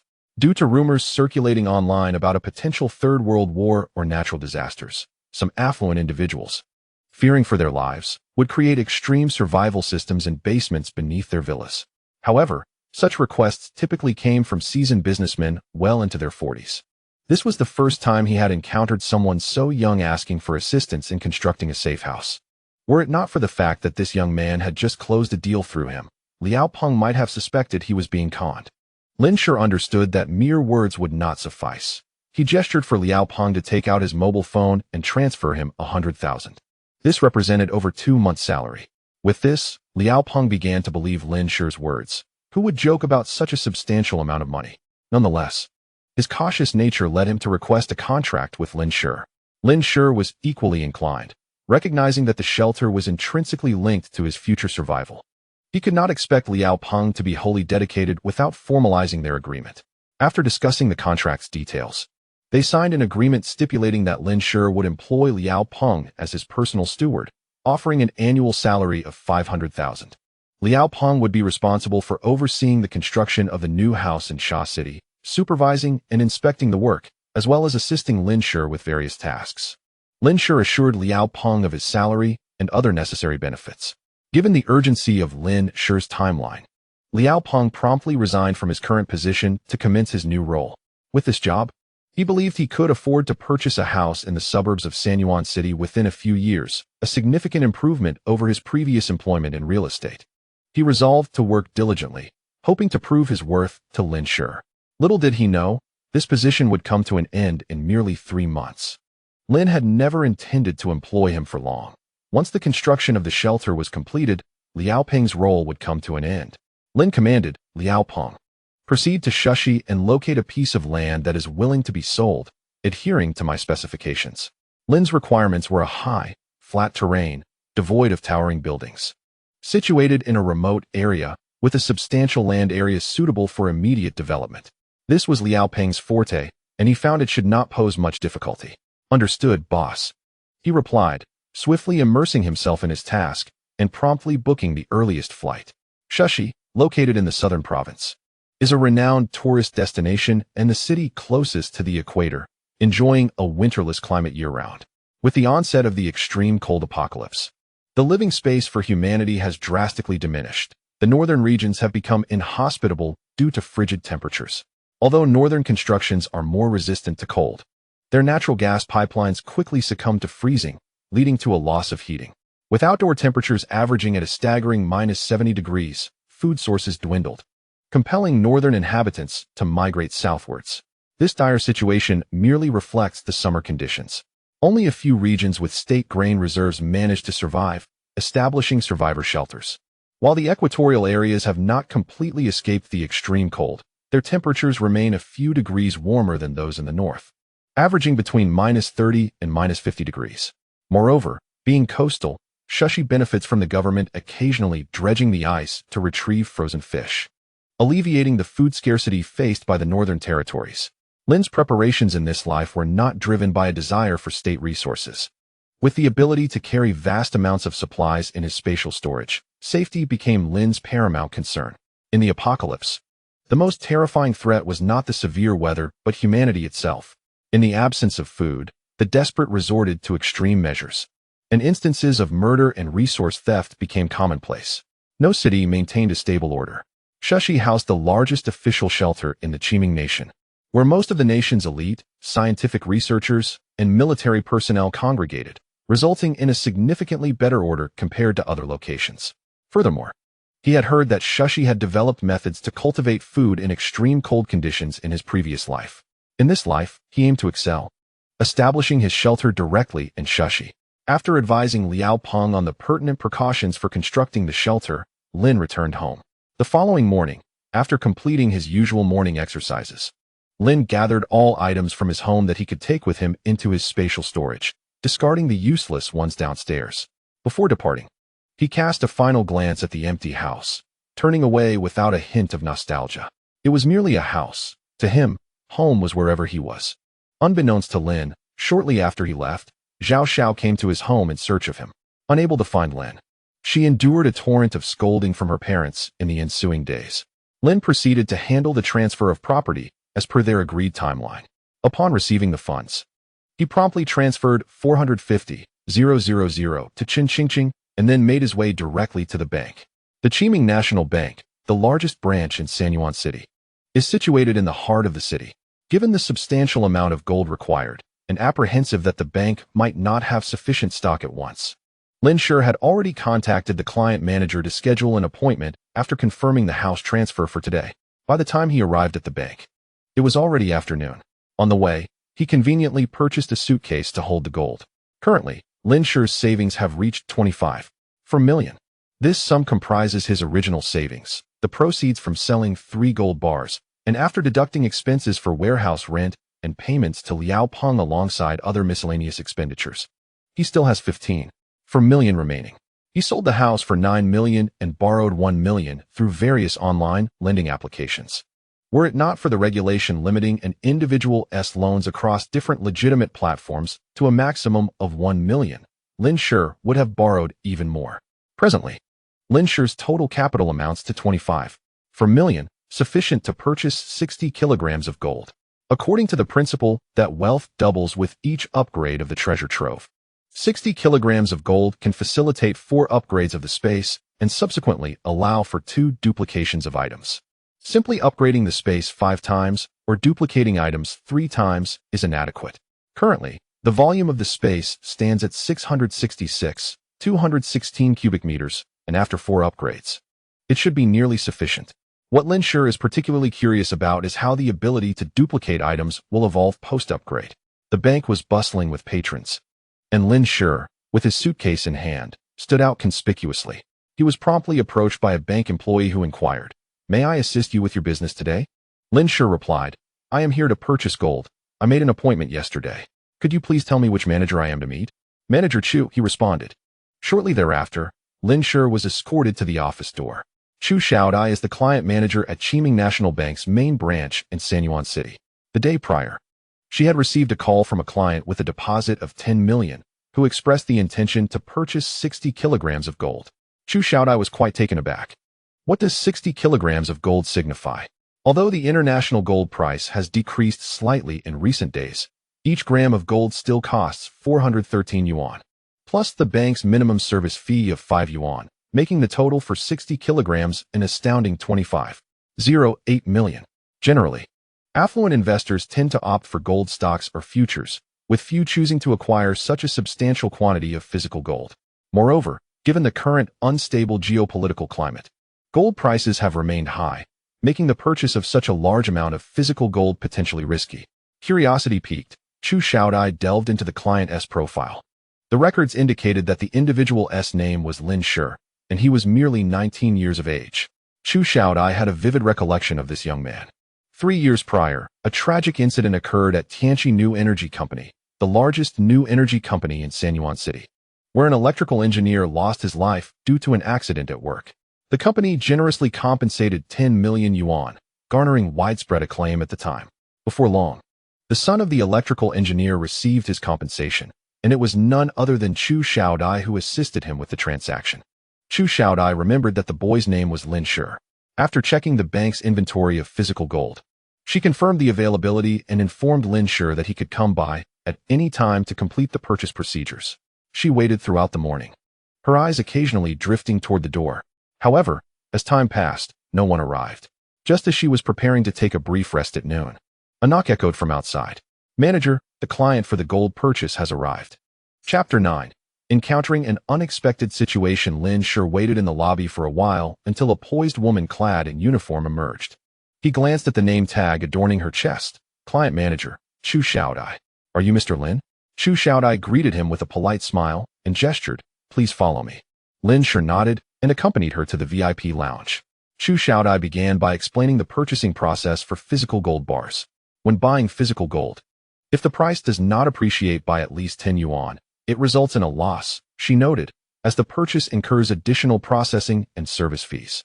However, Lin Shi was not purchasing gold for investment purposes. A minor loss of 10 yuan was inconsequential to him. I have already familiarized myself with the details. Let us proceed with the formalities, he replied. They selected the specifications, opened an account, and filled out the necessary documents. Aside from the client manager's gaze, which made Lin Shi slightly uncomfortable, the remaining steps went smoothly. With Lin Shi's deposit of 24 million yuan and the current international gold price of 412 yuan per gram, after deducting processing and service fees, he could purchase 60 gold bars, each weighing 1,000 grams. He had chosen the 1,000-gram bars himself, as he intended to sell them back anyway, making style selection unnecessary. Furthermore, upgrading was more convenient with 1,000-gram bars. Only 2 were needed to advance to the next level of storage. After purchasing the gold bars, he could opt to have them stored in the bank or take them home. Naturally, Lin Shi preferred to bring them home. Chu Xiaodai retrieved 60 gold bars from the safe, laying them out one by one on the counter. Lin Shi's gaze grew increasingly eager as he beheld the gold. Investing such a substantial amount in gold indicated that Lin Shi was undoubtedly a significant client for her. The thought of earning a commission equivalent to 2 months' salary for completing this transaction made Chu Xiaodai find the young man increasingly appealing. Lin Shi, diverting his gaze elsewhere, pondered that once he returned with the replicated gold bars tomorrow, this woman would likely wish to devour him whole. The VIP lounge was separated from the lobby by a large frosted glass partition, with a few striped gaps allowing glimpses into the bustling lobby. Out of boredom, Lin Shi scanned the bank lobby and suddenly focused intently. He noticed something amiss among the crowd. Upon closer inspection, he realized it was not just one individual, but 4. These 4 people, dressed inconspicuously, seemed to be idly seated at various locations throughout the bank, waiting in line. Even the bank security personnel could not detect any anomalies. However, Lin Shi had survived the apocalypse, emerging from the heaps of corpses, and throughout the 8 years of chaos. He had encountered numerous villains and had lost count of the lives he had taken. He could instantly sense the murderous aura emanating from the 4 individuals present. In this era of peace, how could ordinary people possibly exude such a presence? Could it be that every time he ventured out, he stumbled upon a bank robbery? Lin Shi quietly pondered whether there had ever been news of a bank heist in Sanyuan City during the early days of the apocalypse, but nothing came to mind. Was it possible that his return had triggered some unforeseen butterfly effect? It seemed that one of the men felt Lin Shi's gaze and turned his head. Lin Shi quickly averted his eyes. Sanyuan City was known as one of the safest cities in Qiming Nation, and yet someone dared to attempt a robbery at its largest bank. Was this not akin to seeking death? It was common knowledge that the gains from such endeavors were never proportional to the risks involved. Perhaps he was overthinking the situation. With adequate cover, others could not see what was unfolding in his vicinity. Nonetheless, a sense of unease lingered within him. Better safe than sorry. This was his entire fortune and life at stake. If he were to be robbed, he would have no place to lament his loss. Turning to the still counting gold bars, he whispered to Chu Xiaodai, "Hold on, I want to be making a purchase today." The 4 individuals had entered unnoticed, and he had been quite conspicuous with his luggage. Arriving at the VIP lounge, if these people harbored ulterior motives, he might already be in their sights. What? Chu Xiaodai thought she had misheard. "I said I want to be buying today. I'll come back another time," Lin Shi reiterated in a hushed tone. However, upon hearing Lin Shi's decision to forego the purchase, Chu Xiaodai felt as though he was toying with her. After all the hassle, she had even brought out the gold bars, only for him to say he wouldn't buy. That meant her commission was gone. Fuming, Chu Xiaodai's voice rose. "Sir, your transaction has already been successfully processed, and the amount has been deducted. If you wish to return it, you must follow the repurchase process." Lin Shi interrupted her, hoping that the client manager would hastily put the gold bars away. Though her face turned pale with anger, she forced a smile, intent on continuing her argument. "Mr. Lin, these gold bars are already yours. If you return them, it effectively means you are initiating a repurchase process, which would incur losses in processing and service fees." From the corner of his eye, Lin Shi noticed one of the 4 men approaching the VIP lounge. The man appeared to be in his 30s, clad in black casual attire, with a crew cut and an unremarkable face. Yet, a closer inspection revealed a glint of malevolence lurking in his gaze, indicative of someone who had seen bloodshed. Although he was of East Asian descent, Lin Shi sensed an air about him that suggested he was not a native. This fleeting glance only intensified Lin Shi's belief that his suspicions might indeed be valid. Meanwhile, Chu Xiaodai continued her relentless discourse, oblivious to the brewing danger. Lin felt a surge of panic. This foolish woman. He lowered his voice and urged, "Quick, put away the gold bars. If they are stolen, the consequences are yours to bear." Chu Xiaodai, irked by Lin's obstinacy, retorted, "Mr. Lin, these gold bars are still on my counter. Even if they are stolen, it is the bank's responsibility, so please refrain from sidestepping the issue." Lin's focus shifted. "Are you saying that if they are stolen now, it won't be my fault?" At that moment, the security guard sensed something amiss and approached. The VIP room was typically reserved for substantial transactions, and seeing a man suddenly move toward it made the guard instinctively alert. He positioned himself in front of the crew-cut man, blocking his path. "Excuse me, sir. Please queue for ordinary transactions in the lobby." "Oh, I'm sorry. I was unaware." The crew-cut man feigned a look of apology, as if to bow in contrition. However, Lin's pupils dilated in alarm. In an instant, a black handgun was drawn swiftly from the man's pocket and pressed against the guard's abdomen, followed by a deafening gunshot. The guard collapsed in disbelief, blood gushing from his wound and staining his once pristine uniform. In the next heartbeat, the other three assailants brandished their firearms, each firing at the guard who had drawn a taser. Gunfire and screams reverberated throughout the hall, accompanied by the shrill sound of alarms. A bank employee at the counter promptly activated the emergency alarm, while the crew-cut man burst through the VIP room door. Lin's gaze locked with that of the crew-cut man. Recognizing the avarice and murderous intent in his eyes, Lin crouched down, cradling his head, and edged himself into a corner. If one were to inquire how he would react in the face of danger, Lin would assertively state, "If one can fight, then fight. If not, flee. If escape is impossible, then submit." They wielded for guns while he was unarmed. To step forward? That would be absurd. The priority was survival. Chapter 10. Fame arrives unexpectedly. Lin remained quietly huddled in the corner. The other individuals in the hall had already been subdued by the robbers. It was evident that these four criminals were well prepared, each with a distinct role. One monitored the surroundings, another guarded the hostages, while a third approached the crew-cut man. Holding a tote bag, Chu Xiaodai behind the counter was rendered speechless with fear. Could it be true that someone dared to rob the central bank? The crew-cut man strode directly to the counter, aiming his gun at Chu Xiaodai behind the bulletproof glass, threatening, "Hand over the gold bars." Now, Chu Xiaodai did not comply. Instead, she began to stow the gold bars back into the safe. Though terrified, they had undergone training. The bank's bulletproof glass was impervious to ordinary handguns. This was the city center, and the bank's alarm was connected to the nearest police station. Within a matter of minutes, law enforcement would arrive. However, other bank employees remained outside the counter. A robber thrust a gun directly against a staff member's head, compelling him to the entrance of the VIP room. The staff member, paralyzed by fear, was ordered to retrieve gold bars with utmost urgency. "Hurry. If you delay for even 10 seconds, I will kill someone." Chu Xiaodai had no choice but to comply. Lin Shi quietly observed this unfolding scene from the corner. He noted that none of the robbers attempted to seize cash from the other counters. Their objective was singular and clear: the gold in the VIP room. Indeed, any robber with a modicum of intelligence would avoid robbing a bank for cash, knowing that every banknote is meticulously recorded and thus unspendable. However, gold, once stolen and melted down, could easily circulate in the market. Yet, a question lingered. The gold inventory at the counters was limited.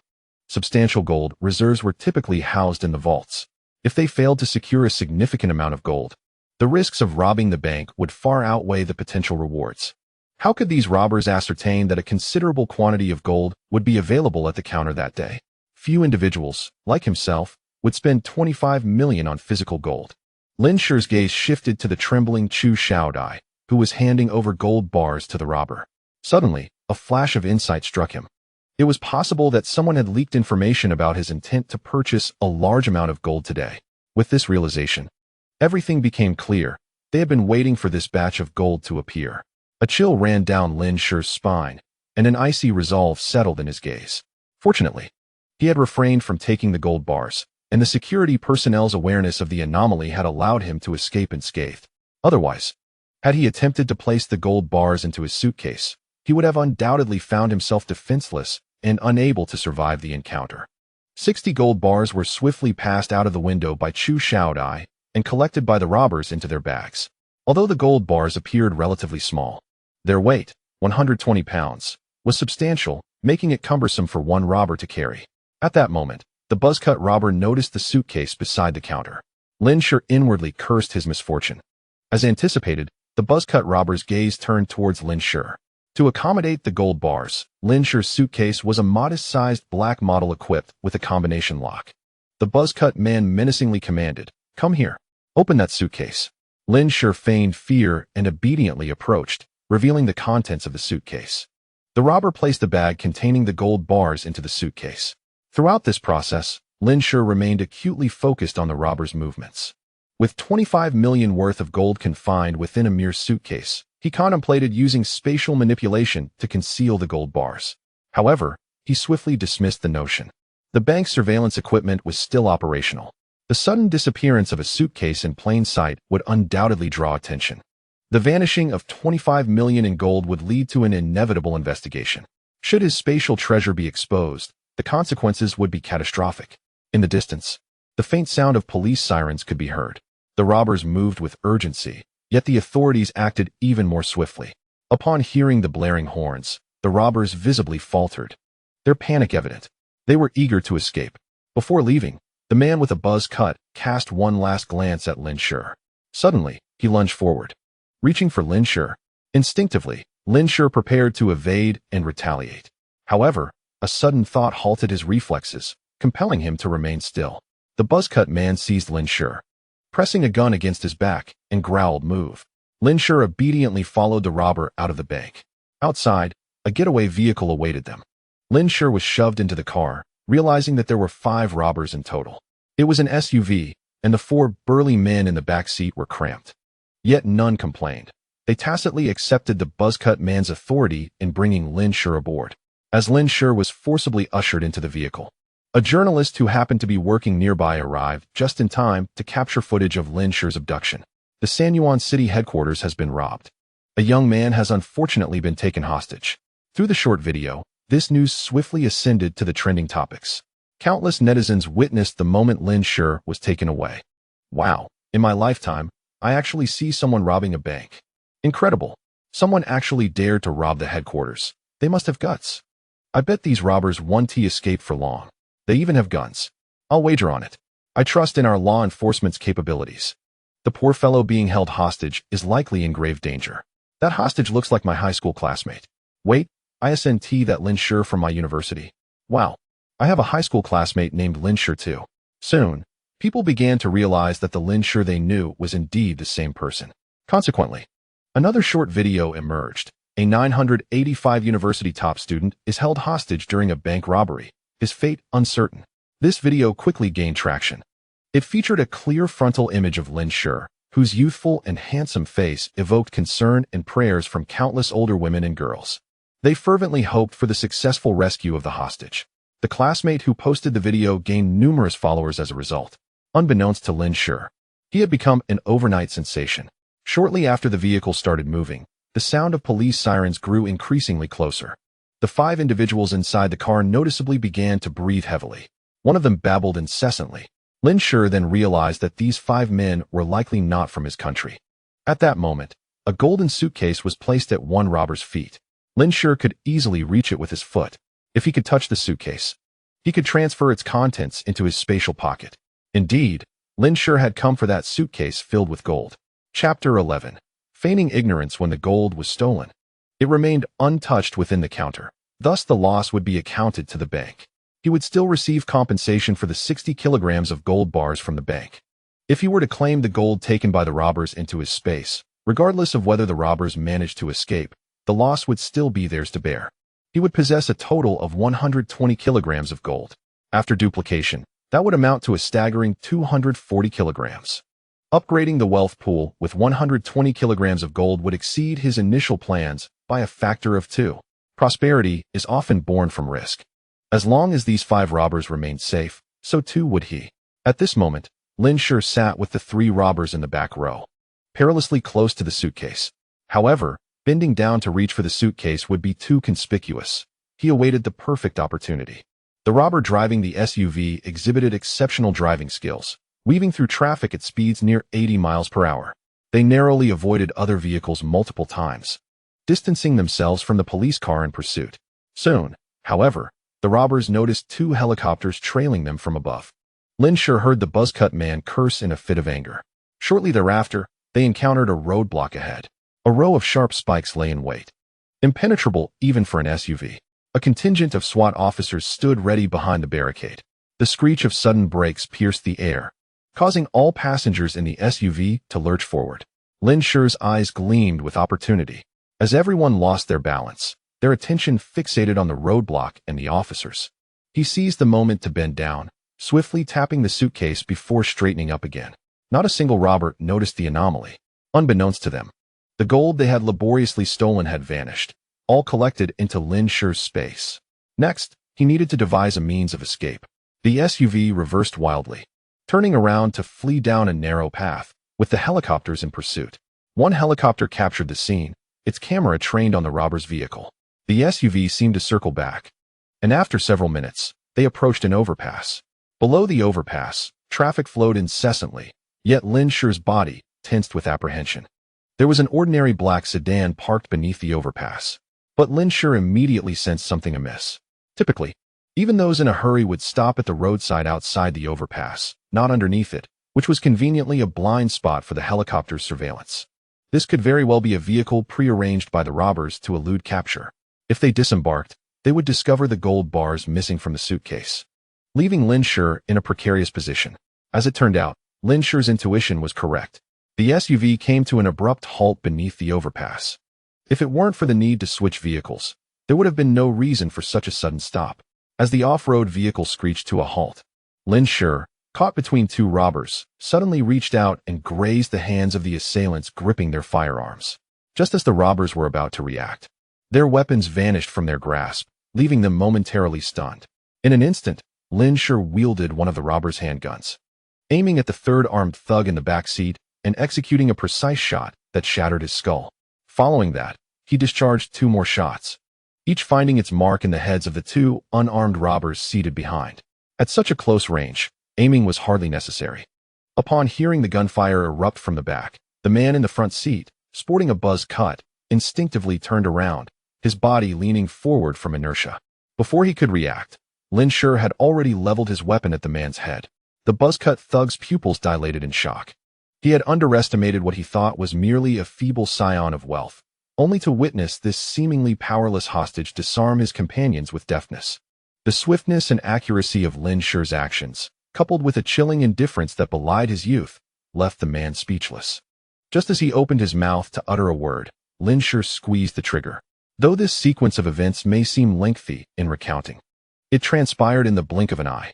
The robber in the driver's seat had maintained both hands firmly on the steering wheel, but upon sensing something amiss, he reached for his sidearm. Yet, before he could even disengage the safety, his head erupted in a violent explosion. Thus, all 5 robbers lay lifeless. Remarkably, the off-road vehicle was equipped with bulletproof glass, providing sound insulation. With no other vehicles passing by, the commotion went unnoticed. After neutralizing the driver, Lin Shi swiftly exited the vehicle, evading the gaze of passing cars, and placed his hand upon the car's surface, drawing both the vehicle and the corpses into his spatial storage. He then hastened towards a black sedan, yanking the door open and taking a seat inside. The car was indeed unlocked, and the keys remained in the ignition. With a press of the gas pedal, the vehicle surged forward. Minutes later, having confirmed that no helicopters were tracking his location, Lin Shi steered the car into a secluded forested area. The rapidity of the vehicle switch had left the helicopter unaware of the robbers' change of transportation, and given that the bridge below had already seen vehicular traffic, Lin Shi quickly evaded official surveillance. Once he ensured the surroundings were clear of both people and cameras, he stored the black sedan in his spatial inventory and retrieved the off-road vehicle to commence gathering spoils. From the 5 robbers, he collected 5 handguns and a total of 10 magazines. Lin Shi adeptly replaced the emptied magazine of one of the firearms. In his previous life, he had handled guns, but in the Qiming nation, firearm regulation was stringent, making the acquisition of handguns exceedingly challenging. Whether before or after the apocalypse, firearms remained invaluable assets.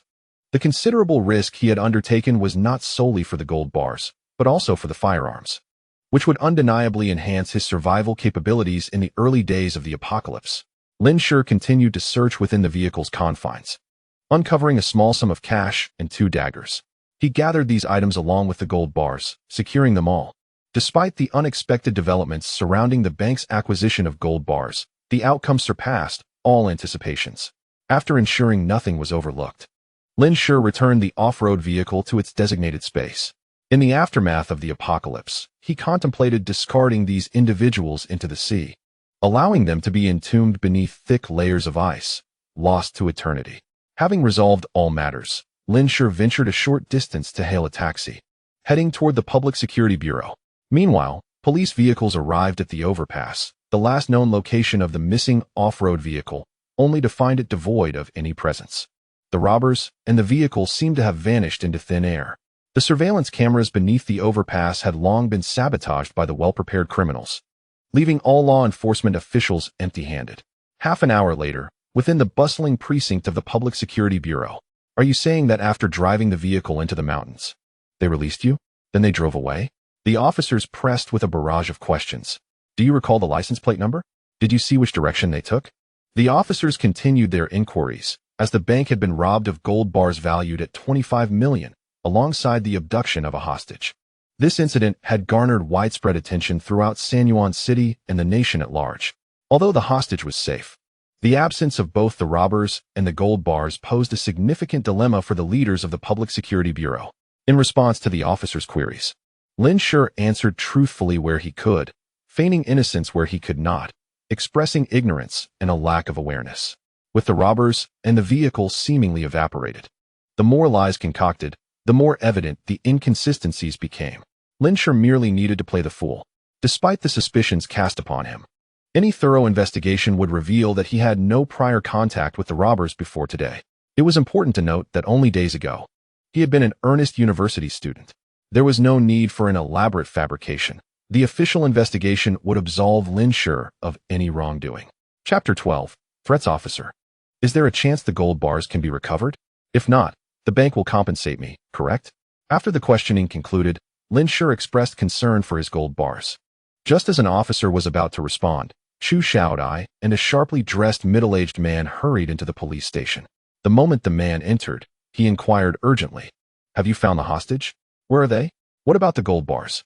The officer informed Lin Shi, "The bank representatives have arrived. The older gentleman is the vice president of the bank, and you may communicate with him directly." Soon, Li Chongbin, the vice president of the robbed bank, took a seat across from Lin Shi. With the officers having departed, the room was now occupied solely by Lin Shi, Chu Xiaodai, and Li Chongbin. "You are the hostage? You have returned? The gold bars are lost." Li Chongbin's tone was accusatory, eliciting a slight displeasure within Lin Shi, though he maintained a composed facade. "You may direct those inquiries to the officers. I would like to know when you will return my gold bars," Lin Shi stated. Li Chongbin frowned, casting a glance at Chu Xiaodai. Chu Xiaodai presented a document before Lin Shi, stating, "Mr. Lin, your gold bars have been stolen by robbers. Should these gold bars remain unrecovered, our bank is willing to compensate you for half of the loss. If you find this agreeable, please sign this document." The incident of the stolen gold bars had already stirred considerable commotion online. Thus, it was imperative to resolve this matter swiftly to prevent any damage to the bank's reputation. 50%? Lin Shi turned his head, a sardonic smile gracing his lips as he regarded Chu Xiaodai. "Did you not assert that the theft falls under your bank's responsibility?" Chu Xiaodai's gaze faltered, yet recalling the vice president's instructions prior to her departure, she maintained a facade of righteousness as she replied, "The loss of the gold bars is attributable to a third party's actions. Our bank's security personnel suffered 4 fatalities and 2 serious injuries during this incident. We have fulfilled our obligations. We too regret the occurrence. If the gold bars can be recovered, we will certainly return the full amount to you."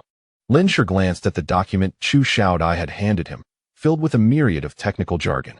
In essence, it stipulated that if the gold bars could not be recovered, the bank would compensate Lin Shi for half of their value, absolving the bank of any further liability.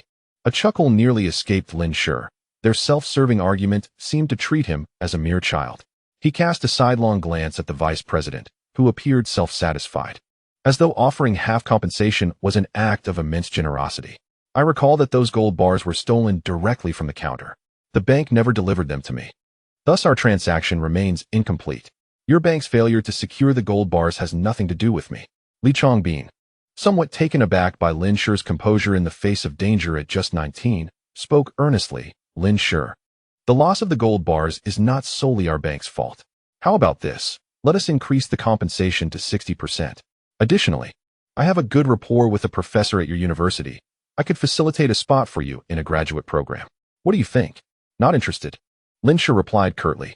Observing Lin Shi's resolute refusal, Li Chongbin's expression darkened, and his tone turned brusque. Young man, do not be overly greedy. I've heard there is no adult in your family, leaving you all alone. You are still young and inexperienced. You must learn to compromise, lest you offend the wrong people, which could jeopardize your future. Are you threatening me? A glint of coldness flickered in Lin Shi's eyes. Chu Xiaodai intervened, attempting to mediate. Mr. Lin, we approach you sincerely regarding this compensation. However, we are curious. How did you know these individuals intended to rob the bank? These robbers are ruthless yet spared you. Do you truly not know them? Are you insinuating that I am colluding with the robbers? Lin Shi laughed, incredulity etched on his face. The silence that ensued between them suggested a tacit acknowledgement. With negotiations at an impasse, Lin Shi was disinclined to squander any more time. He rose to his feet and strode purposefully towards the exit. Let those two assist the police in gathering evidence. I shall not linger any longer. I intend to reclaim my possessions through legal avenues. Litigation against the bank holds a substantial likelihood of success, albeit it may prove to be a lengthy endeavor. Nevertheless, the gold bars are already in my possession, so I have nothing to lose. As for the threats made by the bank's vice president, I can only chuckle. I hope he remains standing to converse with me in 3 months. A glimmer of lethal intent flashed in Lin Shi's eyes. At that moment, his phone suddenly rang, displaying an unfamiliar number. Assuming it to be a mere advertisement, Lin Shi answered on speakerphone. As the call connected, a female voice emerged from the device. Hello. May I speak with Mr. Lin Shi? I am a reporter from the XX News in this city, seeking to conduct a special interview with you. Do you have a moment? Lin Shi was taken aback. Why would a local reporter want to interview him? Just as he was about to decline, another call came in, also from an unknown number. My apologies, I must take this call, he said, terminating the first call and answering the second. Hello, Mr. Lin Shi. We are from XX New Media, but before the speaker could finish, yet another call interrupted. Intrigued, Lin Shi hung up the last call and continued. Am I speaking with Lin Shi? I am a news reporter. A reporter reaching out to him? Lin Shi raised an eyebrow, opting not to end the call, but instead engaging in conversation with the CCTV reporter. This is Lin Shi. How may I assist you? Would you be available for an interview regarding your escape from the robbers? Many online users are eager to learn about your experience. Lin Shi hesitated. He had no desire for notoriety. The netizens of the 21st century could be quite formidable. Should his minor indiscretions be uncovered, it would spell disaster. Although he had acted in self-defense when he killed the robber, the fact that he had taken the gold bars remained undeniable. Out of the corner of his eye, he noticed Chu Xiaodai and the vice president watching him intently, seemingly anxious. The refusal that had been on the tip of his tongue transformed into an acceptance. Very well. After arranging the time and place, Lin Shi ended the call and continued on his way. Li Chongbin's eyes flickered with frustration. He had hoped to act decisively before the reporter's arrival. Who could have guessed that Lin Shi would prove so resistant? Wait, we must discuss this further. Chu Xiaodai attempted to grasp Lin Shi's arm, but he deftly evaded her touch. Turning to face her, Lin Shi raised an eyebrow, seemingly recalling something. Ah, by the way, I provided the police with a clue regarding the motive behind the robbery. What clue? Chu Xiaodai instinctively inquired. When I was held captive, I overheard the robbers mention that a bank employee had leaked information about my gold purchase, which is why they targeted this batch of gold bars. This statement was, in fact, a fabrication concocted by Lin Shi. He had not comprehended the robbers' dialogue at all. However, it does not hinder his intention to deceive this woman. If anyone has leaked his information, it is most likely her. A sudden chill gripped Chu Xiaodai's heart as she seemed to realize something, her face momentarily betraying a hint of panic. Chapter 13. The gold bars are in hand. Seeing the growing alarm on Chu Xiaodai's face, Lin Shi's initial confidence, which was merely 50%, surged to a complete certainty. How tragic it was, for security guards had lost their lives, and the bank suffered a loss exceeding 20 million. The leaker could face years of imprisonment. Observing Chu Xiaodai's disheveled state, Lin Shi couldn't suppress a malicious smile and turned to leave. It was no wonder that a bank heist, which had not occurred in his previous life, manifested in this one. It was indeed a consequence of the butterfly effect stemming from his rebirth and subsequent purchase of gold bars. Li Chongbin glared fiercely, shouting at Lin Shi's retreating figure. "Stop!" When Lin Shi continued to walk away unperturbed, Li Chongbin grasped Chu Xiaodai's arm tightly, demanding, "What is going on?" He had come to negotiate with Lin Shi under the assumption that the bank bore no responsibility. Little did he expect that even the robbers had been drawn in by someone from within. What was there left to negotiate? "It wasn't me," Chu Xiaodai exclaimed with a sharp voice. Upon witnessing her guilty demeanor, Li Chongbin swiftly understood that Lin Shi's leaker was indeed Chu Xiaodai. With Lin Shi already in contact with the media, he needed to resolve the matter before it spiraled out of control. Without casting another glance at Chu Xiaodai, he departed, leaving her to sit on the ground, muttering repeatedly, "It wasn't me, it wasn't me." The day prior, after receiving Lin Shi's call regarding a purchase of 25 million in gold, Chu Xiaodai had felt elated. During dinner with her boyfriend that evening, in a moment of pride, she had mentioned a client's intention to buy such a substantial amount of gold. In the past, whenever a client made a large deposit, she would boast to her boyfriend, but she had never disclosed any names. This hardly constituted a breach of client confidentiality. Why then would the robbers target her? Yet sometimes, events align in eerie coincidence. At that very restaurant where Chu Xiaodai dined, two of the robbers had been seated in the booth directly behind her. Having traversed dark paths often enough, one is bound to encounter specters. By the time Lin Shi exited the security bureau, evening had fallen. He located his vehicle and drove to the warehouse he had rented. Shortly thereafter, he received several phone calls, surprisingly from advertising collaborators. Upon checking his phone, Lin Shi realized he had gained notoriety. Numerous messages awaited him from college classmates, high school friends, and even those from elementary school, who rarely contacted him. Lin Shi cleared all notifications. He had no desire for fame. Had he been unaware that the apocalypse would arrive in 3 months, he might have leveraged this newfound attention to create short videos and earn some money through advertisements. Yet, with the impending doom, he lacked the energy to pursue such ventures. The contemporary online community can indeed be quite formidable. One could find themselves utterly ruined at the slightest hint of incrimination. After hastily tidying up the compartments in the warehouse, Lin Shi consumed a bit of bread stored in his space and promptly fell into a deep slumber. After a day filled with cunning and strategizing, he succumbed to sleep as soon as he lay down. Upon awakening in the morning, Lin Shi felt invigorated. Following his morning exercises, while stepping out for breakfast, he received a call from the bank. "Good day, Mr. Lin. Your gold transaction from yesterday remains incomplete. When might you be available to collect your gold?" Lin Shi raised an eyebrow, surprised at the swift response. Initially, he had intended to leverage the situation involving Chu Xiaodai to harness his newfound online notoriety and generate a wave of public opinion to expedite the bank's completion of the interrupted transaction. However, the bank's reaction was even swifter than he had anticipated. "I can be there in 30 minutes, Lin Shi replied. After finishing his breakfast, he made his way to the bank. He had expected to engage in a lengthy negotiation with the bank. However, everything unfolded seamlessly. The bank president personally attended to him, extending a sincere apology and personally delivering the gold bars into his hands. Additionally, he presented several gifts, euphemistically termed as compensation for emotional distress. Lin Shi reciprocated the gesture, complying with the president's request for a photograph, posing with the gold bars alongside the bank staff. As he departed, the bank personnel and security offered to assist him with his belongings, escorting him to his vehicle while smiling and waving until it vanished from view. This scene was naturally captured by reporters who had been monitoring the bank's developments, and the photographs quickly made their way onto news websites. The public lauded the bank's exemplary customer service, yet this was of no concern to Lin Shi. He had originally planned to participate in an interview to expose the vice president's recordings and shed light on the Chu Xiaodai incident. However, having achieved his objective in such a brief span, he deemed the trivialities of time wasting unnecessary. The uncertainty of survival over the next 3 months loomed large. Why squander time on those doomed to perish? At this moment, Lin Shi's focus was solely on the gold bars.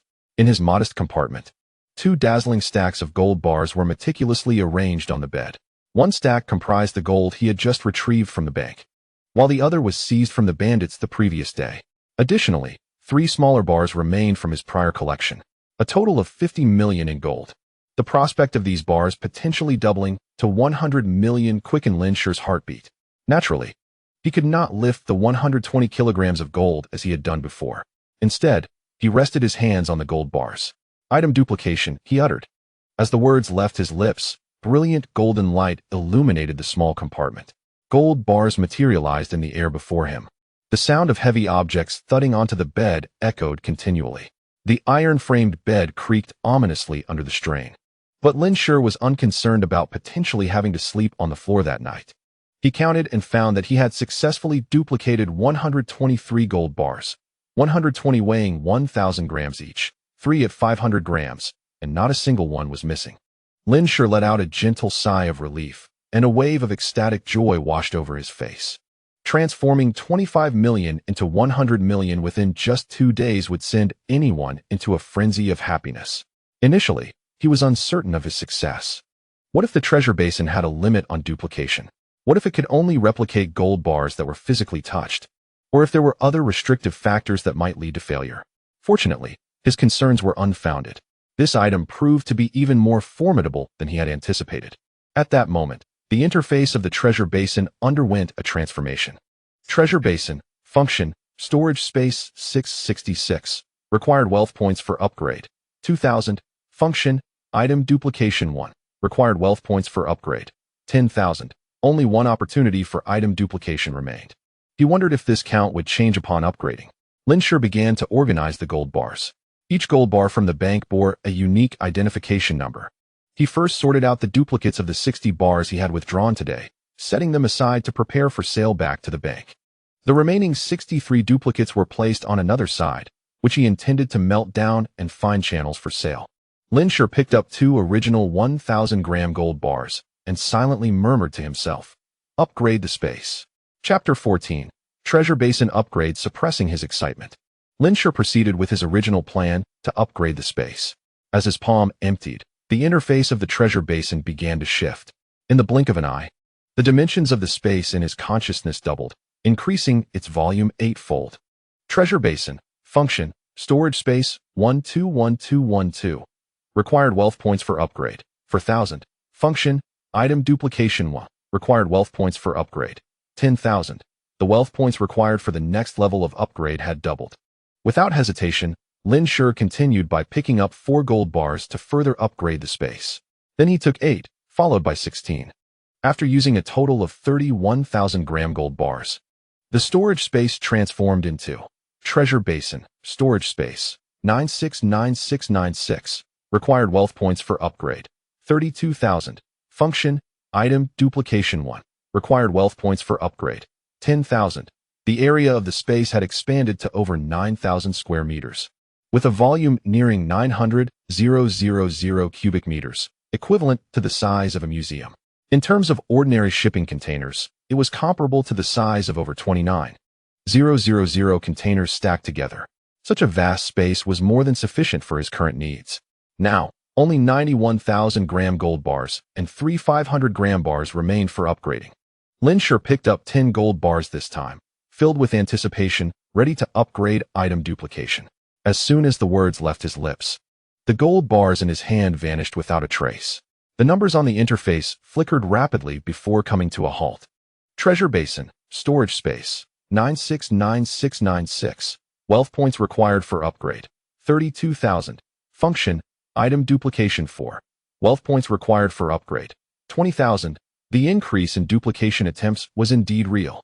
Moreover, it had surged by 3-fold in one go. This indicated that further upgrades would yield additional duplication opportunities. Lin Shi's eyes sparkled with excitement. If he could replicate the recent strategy of purchasing gold at the bank a few more times, he could infinitely upgrade the treasure basin. Yet, he quickly regained his composure. Buying gold bars only to sell them back was something one could attribute to youthful naivety. A loss could be absorbed. But a repeat of such actions would inevitably raise suspicions. Furthermore, the duplicated gold bars could not be utilized for upgrades and were challenging to liquidate.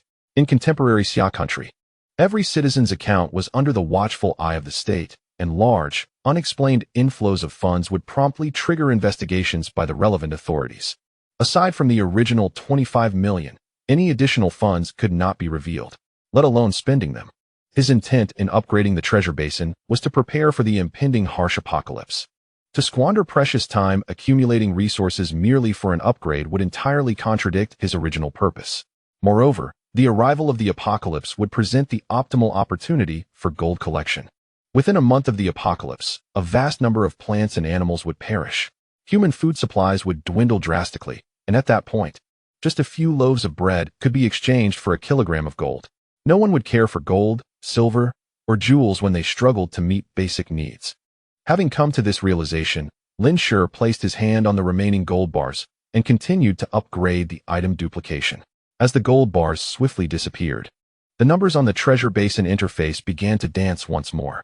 Once the gold bars had entirely vanished, the interface transformed into treasure basin, storage space, 969696, wealth points required for upgrade, 32,000, function, item duplication 22, wealth points required for upgrade, 58,500. A surge of joy filled Lin Shi's heart, and a smile graced his face. Each upgrade provided double the duplication attempts of the previous level, plus the one remaining. This amounted to a total of 13,612. A full 22 duplication attempts. According to the current pattern of upgrades, the next item duplication upgrade would yield him 24 duplication attempts. However, that was a matter for the post-apocalyptic future.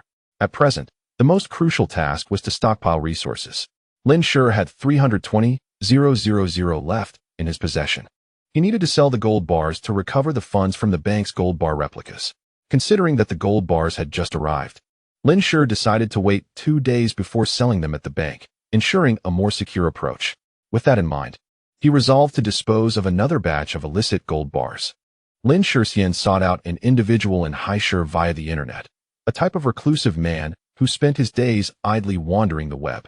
Lured by a reward of 20,000 yuan, he persuaded this man to accompany him to a manufacturer in the outskirts of Haishur to procure a small-scale gold melting machine.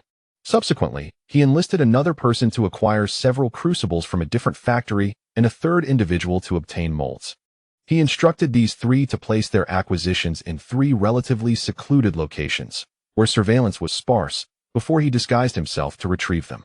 Aware that the authorities were likely still monitoring him, he remained unfazed. Even if his purchases were discovered, there would be no evidence linking him to the robbers. Moreover, the situation regarding Chu Xiaodai was likely already gaining traction, and he trusted that the officials would trace the robbers' origins and motives through this lead. With Lin Shi's meticulousness, he believed he would not be implicated anytime soon. Upon returning to his warehouse with the items, Lin Shi commenced his operations, smelting, pouring, and molding. He toiled until 3 in the morning, ultimately transforming 61 kilogram gold bars into a total of 180 bars of various sizes. He had already devised a plan for the disposal of these gold bars. In the eastern suburbs of Haishur, there existed a pawnshop. On the surface, it appeared to be a mere pawnshop, yet within its confines operated a gang that trafficked in various contraband. They accepted anything and sold everything. Lin Shi was aware of this establishment because it had endured even after the onset of the apocalypse. Reports suggested that someone had exchanged several hundred pounds of rice for a 54 caliber pistol. Lin Shi resolved to take 5 kilograms of gold bars the following day to gauge the situation. If the rumors held no truth, he could still convert the gold bars into cash. After securing the gold bars and tools into his space, Lin Shi concluded his day's labor and succumbed to a deep slumber. As he breathed rhythmically, he gradually stretched and relaxed his body, then suddenly executed a powerful strike, only to retract it gently. At times, he was as still as a maiden, and at others, as swift as a hare. His movements flowed like water, reminiscent of Tai Chi, but distinctly different. This exercise method was devised by scientists from the Xia Kingdom in his previous life to enhance human survival in extreme cold. It required a certain level of physical fitness to begin practicing. After several days of foundational training, Lin Shi noticeably felt an increase in his agility, strength, and endurance. He then ventured to attempt a set of exercises known as resonance. In his previous life, scientists speculated that following a geomagnetic storm, A mysterious substance appeared in the atmosphere due to changes in the Earth's magnetic field. This substance, when absorbed by living organisms, could significantly enhance their physical capabilities. The evidence lay in the fact that any flora and fauna that survived the initial 3 years of the apocalypse began to exhibit mutations. Their blood and muscle tissues infused with this enigmatic substance. The surviving animals have grown increasingly colossal, while a handful of plants managed to thrive in the frigid temperatures below -30 degrees, nestled beneath layers of snow. Yet, the transformation this substance brings to humanity is negligible. Aside from enhancing human resilience to extreme cold, it appears to yield no other significant changes. Thus, in the 6th year of the apocalypse, a collaboration between scientists and martial artists birthed a unique regimen of exercises. By the 7th year, this method had gained traction among the survivors. This set of movements facilitates the accelerated absorption of this substance by humans. In a previous life, Lin Shi practiced for over a year, enabling him to endure 2 to 3 hours outdoors in extreme cold without a down jacket. At that time, it was rumored that some individuals in the military had reached the stage of unlocking their genetic potential, though the veracity of these claims remained uncertain. Upon completing a series of motions, Lin Shi felt a warmth enveloping his body. After taking a shower and enjoying a hearty breakfast, he set off towards the eastern suburbs. Chapter 15. The crossbow intercept. Lin Shi drove to the eastern suburbs, spending over an hour searching until he finally located the pawn shop next to a dilapidated apartment building. The shop was named Sincere Pawn, its sign noticeably faded, and the entrance was small and unlit. After a moment of contemplation, he retrieved a handgun from his spatial pocket, inspected the ammunition, and concealed the weapon within the lining of his jacket before exiting the vehicle. Caution is the mother of safety. With a backpack containing 5 pounds of gold secured to his back, he entered the shop. Upon stepping inside, he was greeted by a large screen displaying the character for pawn. Beyond the screen, a man was busy tinkering with something behind the counter, so engrossed that he failed to notice Lin Shi's arrival. Knock, knock. Lin Shi approached and rapped on the counter. The man looked up, his expression shifting to one of wariness upon seeing a stranger. It was then that Lin Shi noticed the man wielding a crossbow, its sleek, black form exuding an aura of power. On the counter lay an unassembled scope and various components. Judging by its overall design, it appeared to be a foreign-made intercept crossbow, a weapon far more formidable than a handgun. It was said to possess the capability to pierce an elephant's skull from a distance of 150 meters. Its firing rate rivaled that of a pistol, boasting high precision, ease of operation, and the versatility to be disassembled as needed. Moreover, it emitted far less noise than a handgun, and the arrows could be reused. Had he possessed such a crossbow in his previous life, he could have traversed the post-apocalyptic wilderness with impunity. He had indeed come to the right place. Noticing Lin Shi's gaze, Xie Jinxin hastily draped a cloth over the unassembled crossbow. Although he doubted that the young man could discern its significance, Xie Jinxin nonetheless offered an explanation. My child enjoys playing with these kinds of toys. What brings you here, young man? Lin Shi chose not to expose the pretense, and instead placed his backpack on the counter. Unzipping it revealed the gleam of gold within. Xie Jinxin's eyes lit up as he picked up a gold bar for inspection. Would you like to sell or pawn it? Cash or transfer? I wish to exchange for something, Lin Shi replied. Upon hearing this, Xie Jinxin ceased his nonchalance and regarded Lin Shi with a newfound seriousness. The average person would remain oblivious to the fact that one could exchange items here. Only acquaintances or those referred by acquaintances would be aware of such an opportunity. As the apocalypse had yet to arrive, Xie Jinxin had not yet opened his doors for business. Who referred you? What do you wish to exchange? He inquired. Lin Shi tactfully sidestepped the inquiries. Is that crossbow of yours available for trade? Xie Jinxin scrutinized Lin Shi from head to toe, seemingly assessing his age, and replied, Do you even know what that is? Just as Lin Shi was about to respond, the door behind him was abruptly pushed open. Before the figure was seen, his voice preceded him. Old Xie, has my shipment arrived? A tall, muscular man emerged from behind the screen. It was only then that he noticed another presence in the room and instantly regarded Lin Shi with caution, scanning him thoroughly. Xie Jinxin addressed the robust man. The items have arrived, but they are not yet assembled. Please wait inside for a moment. I have a transaction to conduct here. At that moment, the muscular man's gaze fell upon a pouch of gold resting on the counter, a glint of greed flashing in his eyes. After the man entered the small door behind the counter, Xie Jinxin resumed speaking. What do you wish to exchange? Speak quickly. I have other customers. I would like to trade for that intercept crossbow, or the elite crossbow, the invisibility model. All must include compatible arrows. Additionally, I require as many 54 caliber bullets as possible, Lin Shi stated. Xie Jinshin's pupils constricted as he scrutinized Lin Shi once more. In their line of work, possessing keen insight was paramount. Typically, Xie Jinshin could ascertain, with just a few glances, who was suitable for trade and who was not. He would never barter with desperate individuals to avoid entanglements that could lead to trouble.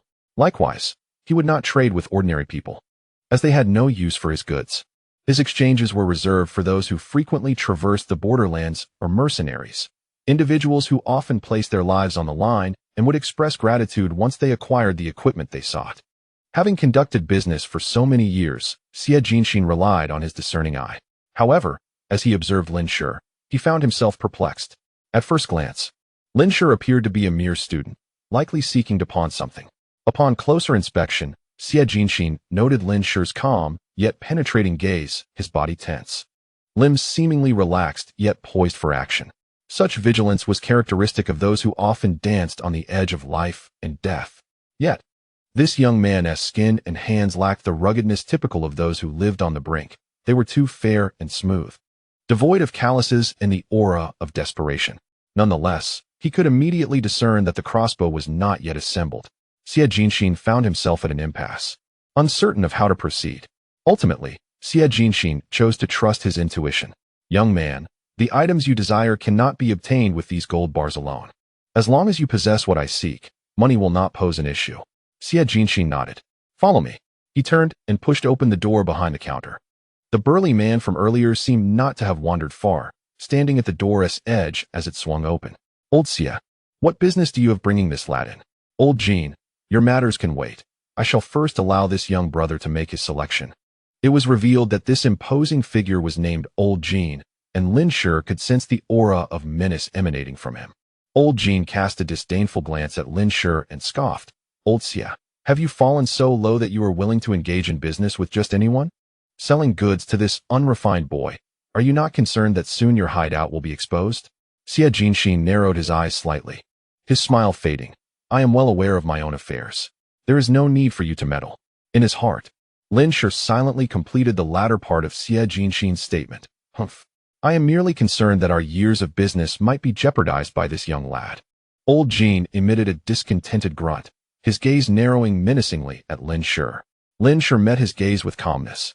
In the presence of a fierce beast, one must project composure to avoid being perceived as prey. Xie Jinshin, unwilling to engage further, waved his hand, signaling Lin Shi to follow. They traversed a dark corridor, arriving at a sturdy aluminum door.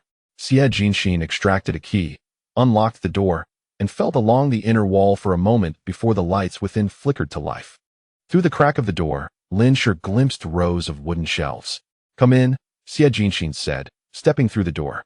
Inside were indeed rows of wooden shelves, stacked with boxes of various sizes, all securely sealed, concealing their contents. Lin Shi followed to a shelf, where Xie Jinshin retrieved a wooden box and used a screwdriver to remove the iron fastenings. Opening the box and removing the straw, within revealed an unassembled intercept crossbow. This is the intercept crossbow. The price is fixed at 200,000. Xie Jinshin scrutinized Lin Shi, eager to observe any flicker of emotion on his face. The price was steep. However, should the young man lack knowledge of the trade, it could yield a substantial profit. Lin Shi remained still, his expression displeased as he remarked. A sniper rifle costs only several thousand, yet you dare to ask 200,000 for a crossbow? I recall that the price for interceptors in foreign black markets is merely around 80,000. Offer a sincere price. I require several items and shall ensure you do not suffer losses. He needed to exchange for many goods and could not afford to be treated as an easy target. Ha ha ha. Old Xie chuckled, displaying no hint of embarrassment. Where on earth did you spring from? Fine, fine. I'll give you a fair price. 100,000. I had to navigate numerous connections to acquire this item. It cannot possibly be sold at the prices of the foreign black market. Lin gestured with his hand, indicating a figure. 60,000, 90,000, no less. 65,000. Ultimately, Lin settled for 80,000. He requested 50 arrows to accompany the purchase. Since arrows are reusable, Xie Jinxin did not have that many in stock. Otherwise, Lin would have asked for more. Next came the ammunition for the Type 54 pistol. Lin requested all of Xie Jinxin's inventory, 2,000 rounds. The selection here was quite comprehensive, featuring a dazzling array of various models of sniper rifles, assault rifles, handguns, and other firearms. However, aside from the Type 54 pistol, Lin only opted for 2 AK-47s along with their corresponding ammunition. Initially, he had considered acquiring several rifles, but Xie Jinxin expressed that rifles were too difficult to procure. Lin did not request any other firearms.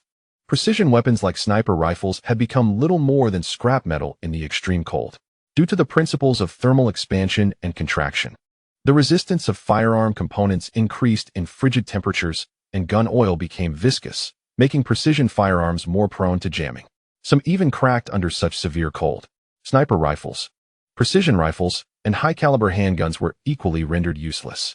In contrast, the Type 54, a robust and straightforward handgun, remained serviceable. The AK-47, designed to function in extreme conditions, was even less of a concern.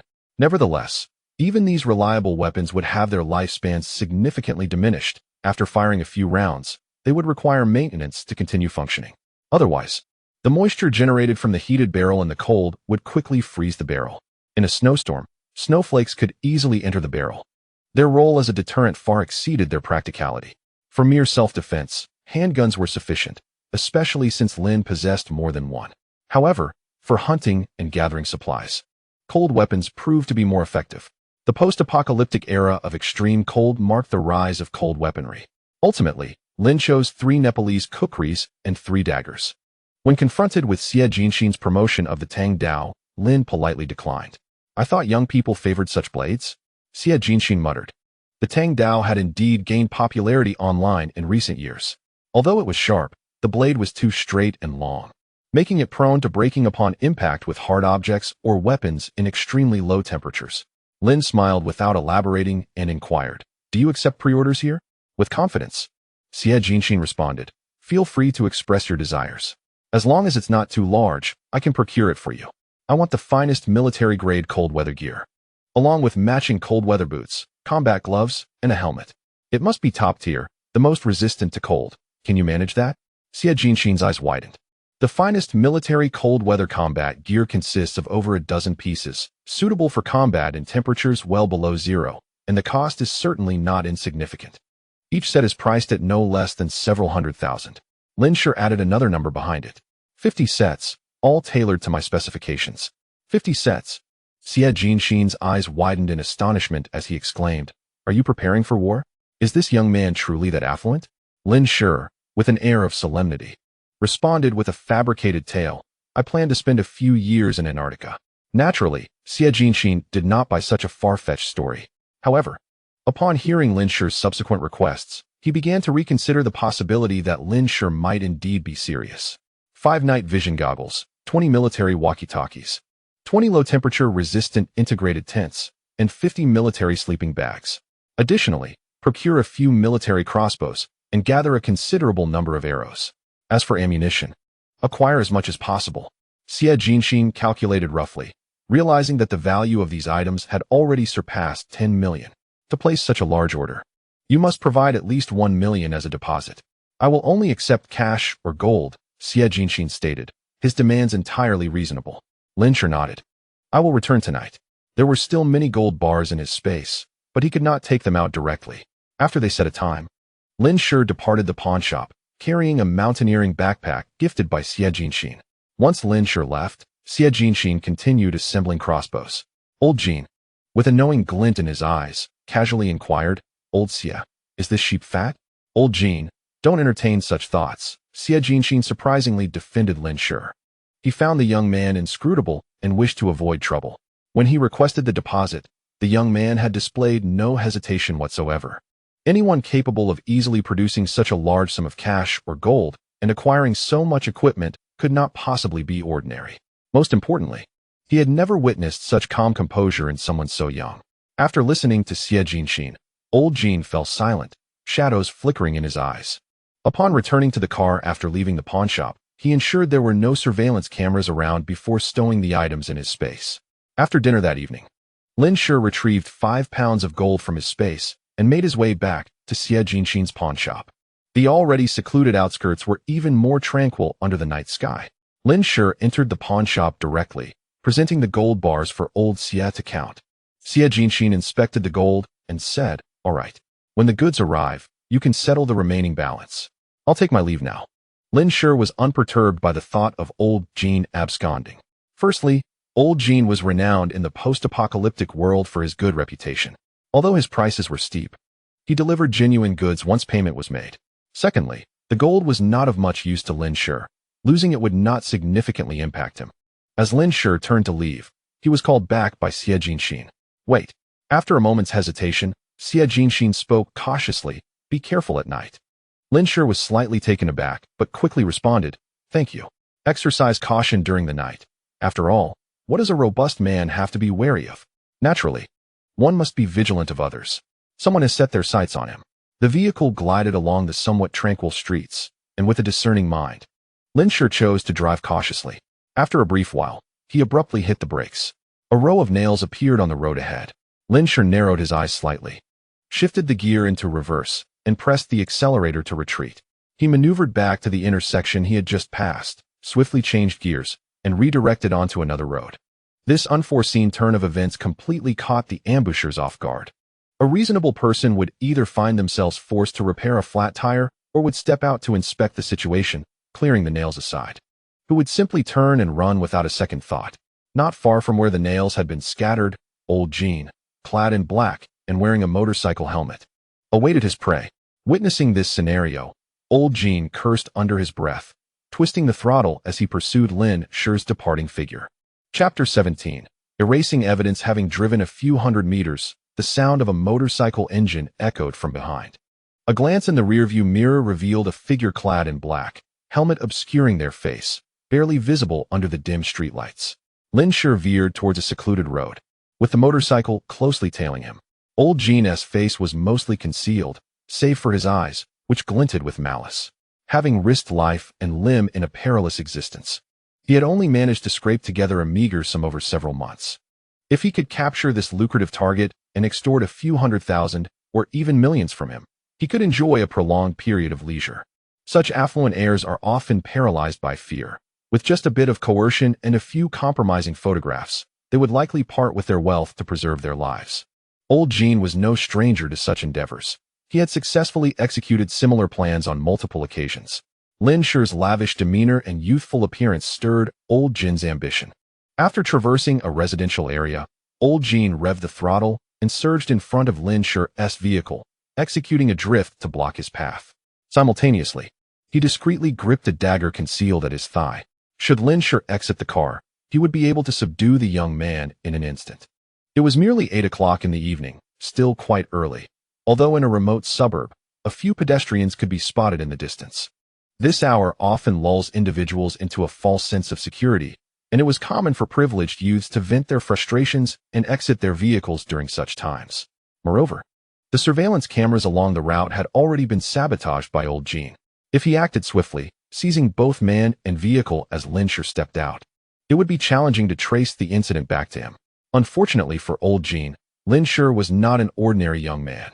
He was a reborn individual who had navigated the treacherous trials of a post-apocalyptic world and witnessed the darkest facets of humanity. Gripping the steering wheel, a fierce glint flashed in Lin Shi's eyes. He pressed the accelerator, ramming forward. His speed, initially at 60 kilometers per hour, surged past 100 in an instant. At a distance of merely a few meters, how long would it take to cover that ground at such velocity? In the next moment, Lao Jin's pupils constricted abruptly. He attempted to evade, but it was far too late. A thunderous crash reverberated, followed by the dull thud of a heavy object striking the ground. The immense impact propelled Lao Jin, along with his vehicle, several meters away. The front of the car was utterly mangled from the collision, shards of headlights littering the ground, and the bumper was significantly dented. In stark contrast, Lao Jin's motorcycle suffered even greater devastation, with twisted parts strewn about like confetti. Originally intended for agility and a swift escape, the motorcycle became the primary cause of Lao Jin's failure. Had it been a car, Lin Shi might have taken the time to drive to a secluded area before making a move. Yet, Lao Jin, in his folly, had positioned himself directly in front of Lin Shi on a motorcycle, inviting catastrophe. As the echo of the crash faded, individuals in the distance began to investigate the source of the commotion, but the distance rendered them oblivious to the true nature of the situation. Lin Shi calmly dismounted and approached Lao Jin. Though wearing a helmet, Lao Jin remained conscious, blood spilling from his mouth, his limbs contorted unnaturally. His gaze, filled with venom, was fixed on Lin Shi, yet he could utter no words. To his astonishment, a young man, seemingly in his 20s, could exhibit such ruthless ferocity. Unaware of the circumstances, he dared to launch such a brutal assault. Did he not fear misidentifying his target? Lin Shi approached within a meter of Lao Jin and spoke softly. "Isn't it curious why I dared to strike you, Lao Jin?" The calmness and indifference in Lin Shi's demeanor made Lao Jin's pupils constrict further. He had misjudged the situation. The figure before him was not a mere lamb, but a fellow predator, capable of killing without a flicker of remorse. In a futile struggle, Lao Jin clung to life. The recent collision had shattered his left thigh, fractured ribs piercing his internal organs, and his right hand lay grotesquely twisted against the ground, rendering him immobile. If he had any strength left for retaliation, he would have sworn to end Lin Shi's life. He vowed silently that once he recovered, Lin Shi would face a fate worse than death. However, Lin Shi offered him no such opportunity. He crouched down, seized a steel pipe that had fallen from the motorcycle, and, amidst Lao Jin's terrified gaze, plunged it into his throat. Lao Jin's eyes bulged as he gasped, his mouth opening and closing in a silent scream. The murderous glint in his eyes seemingly poised to exact vengeance on Lin Shi. Even in his dying moments, he could not comprehend how Lin Shi possessed the audacity to kill in such a place, a feat he himself dared not undertake. Lin Shi murmured softly, "As I drove here, I noticed several surveillance cameras along the route were malfunctioning. Was that your doing? Thank you for preparing your own grave." Lao Jin struggled to articulate a response, but the fatal injury swiftly extinguished the light in his eyes. With a mere thought, Lin Shi summoned Lao Jin's lifeless body, along with the scattered debris and his own vehicle, into a concealed space. On the deserted road, as the curious approached, all they found was a glaring pool of blood. A vigilant resident alerted the authorities, prompting the police to extract blood samples, which were confirmed to be human. However, the scene bore no evidence of a homicide. All surveillance footage had been destroyed, and there were neither victims nor witnesses. Consequently, the matter could not even be officially filed and was swiftly concluded. After a while, Lin Shi took a taxi back home. This was not his first act of murder. Thus, he felt no trepidation. In this apocalyptic world, everyone is both hunter and prey. He was no benevolent soul. Those who dared to plot against him should not be surprised by his ruthless nature. Upon returning to the warehouse, Lin Shi took a shower and fell asleep immediately. The next day, he glanced at the time and noted that it was already March 7th, marking the 7th day since his rebirth. He checked the current gold prices and was astonished to find that they had risen by $5 over the past 2 days. Thus, he resolved to sell his gold that day to liquidate his assets and continue with his stockpiling plan.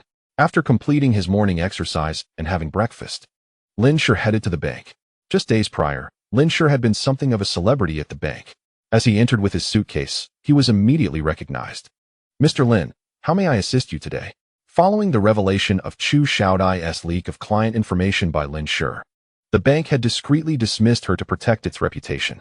Presently, Lin Shi's customer service manager was a man in his 30s named Feng Jian. He had secured this position after recognizing Lin Shi's potential and lobbying for it after purchasing a cigarette from his superior. While Feng Jian was initially occupied assisting another client with a credit card application, his eyes lit up upon seeing Lin Shi. The sight of Lin Shi's suitcase nearly made his eyes gleam with excitement. This demeanor and the suitcase were reminiscent of the day Lin Shi had furiously purchased gold bars worth 25 million. Back then, when he heard that a client of Chu Xiaodai was planning to buy 25 million in gold bars, he and his colleagues had been envious beyond measure. Little did he know that such fortune would soon come his way. Chapter 18.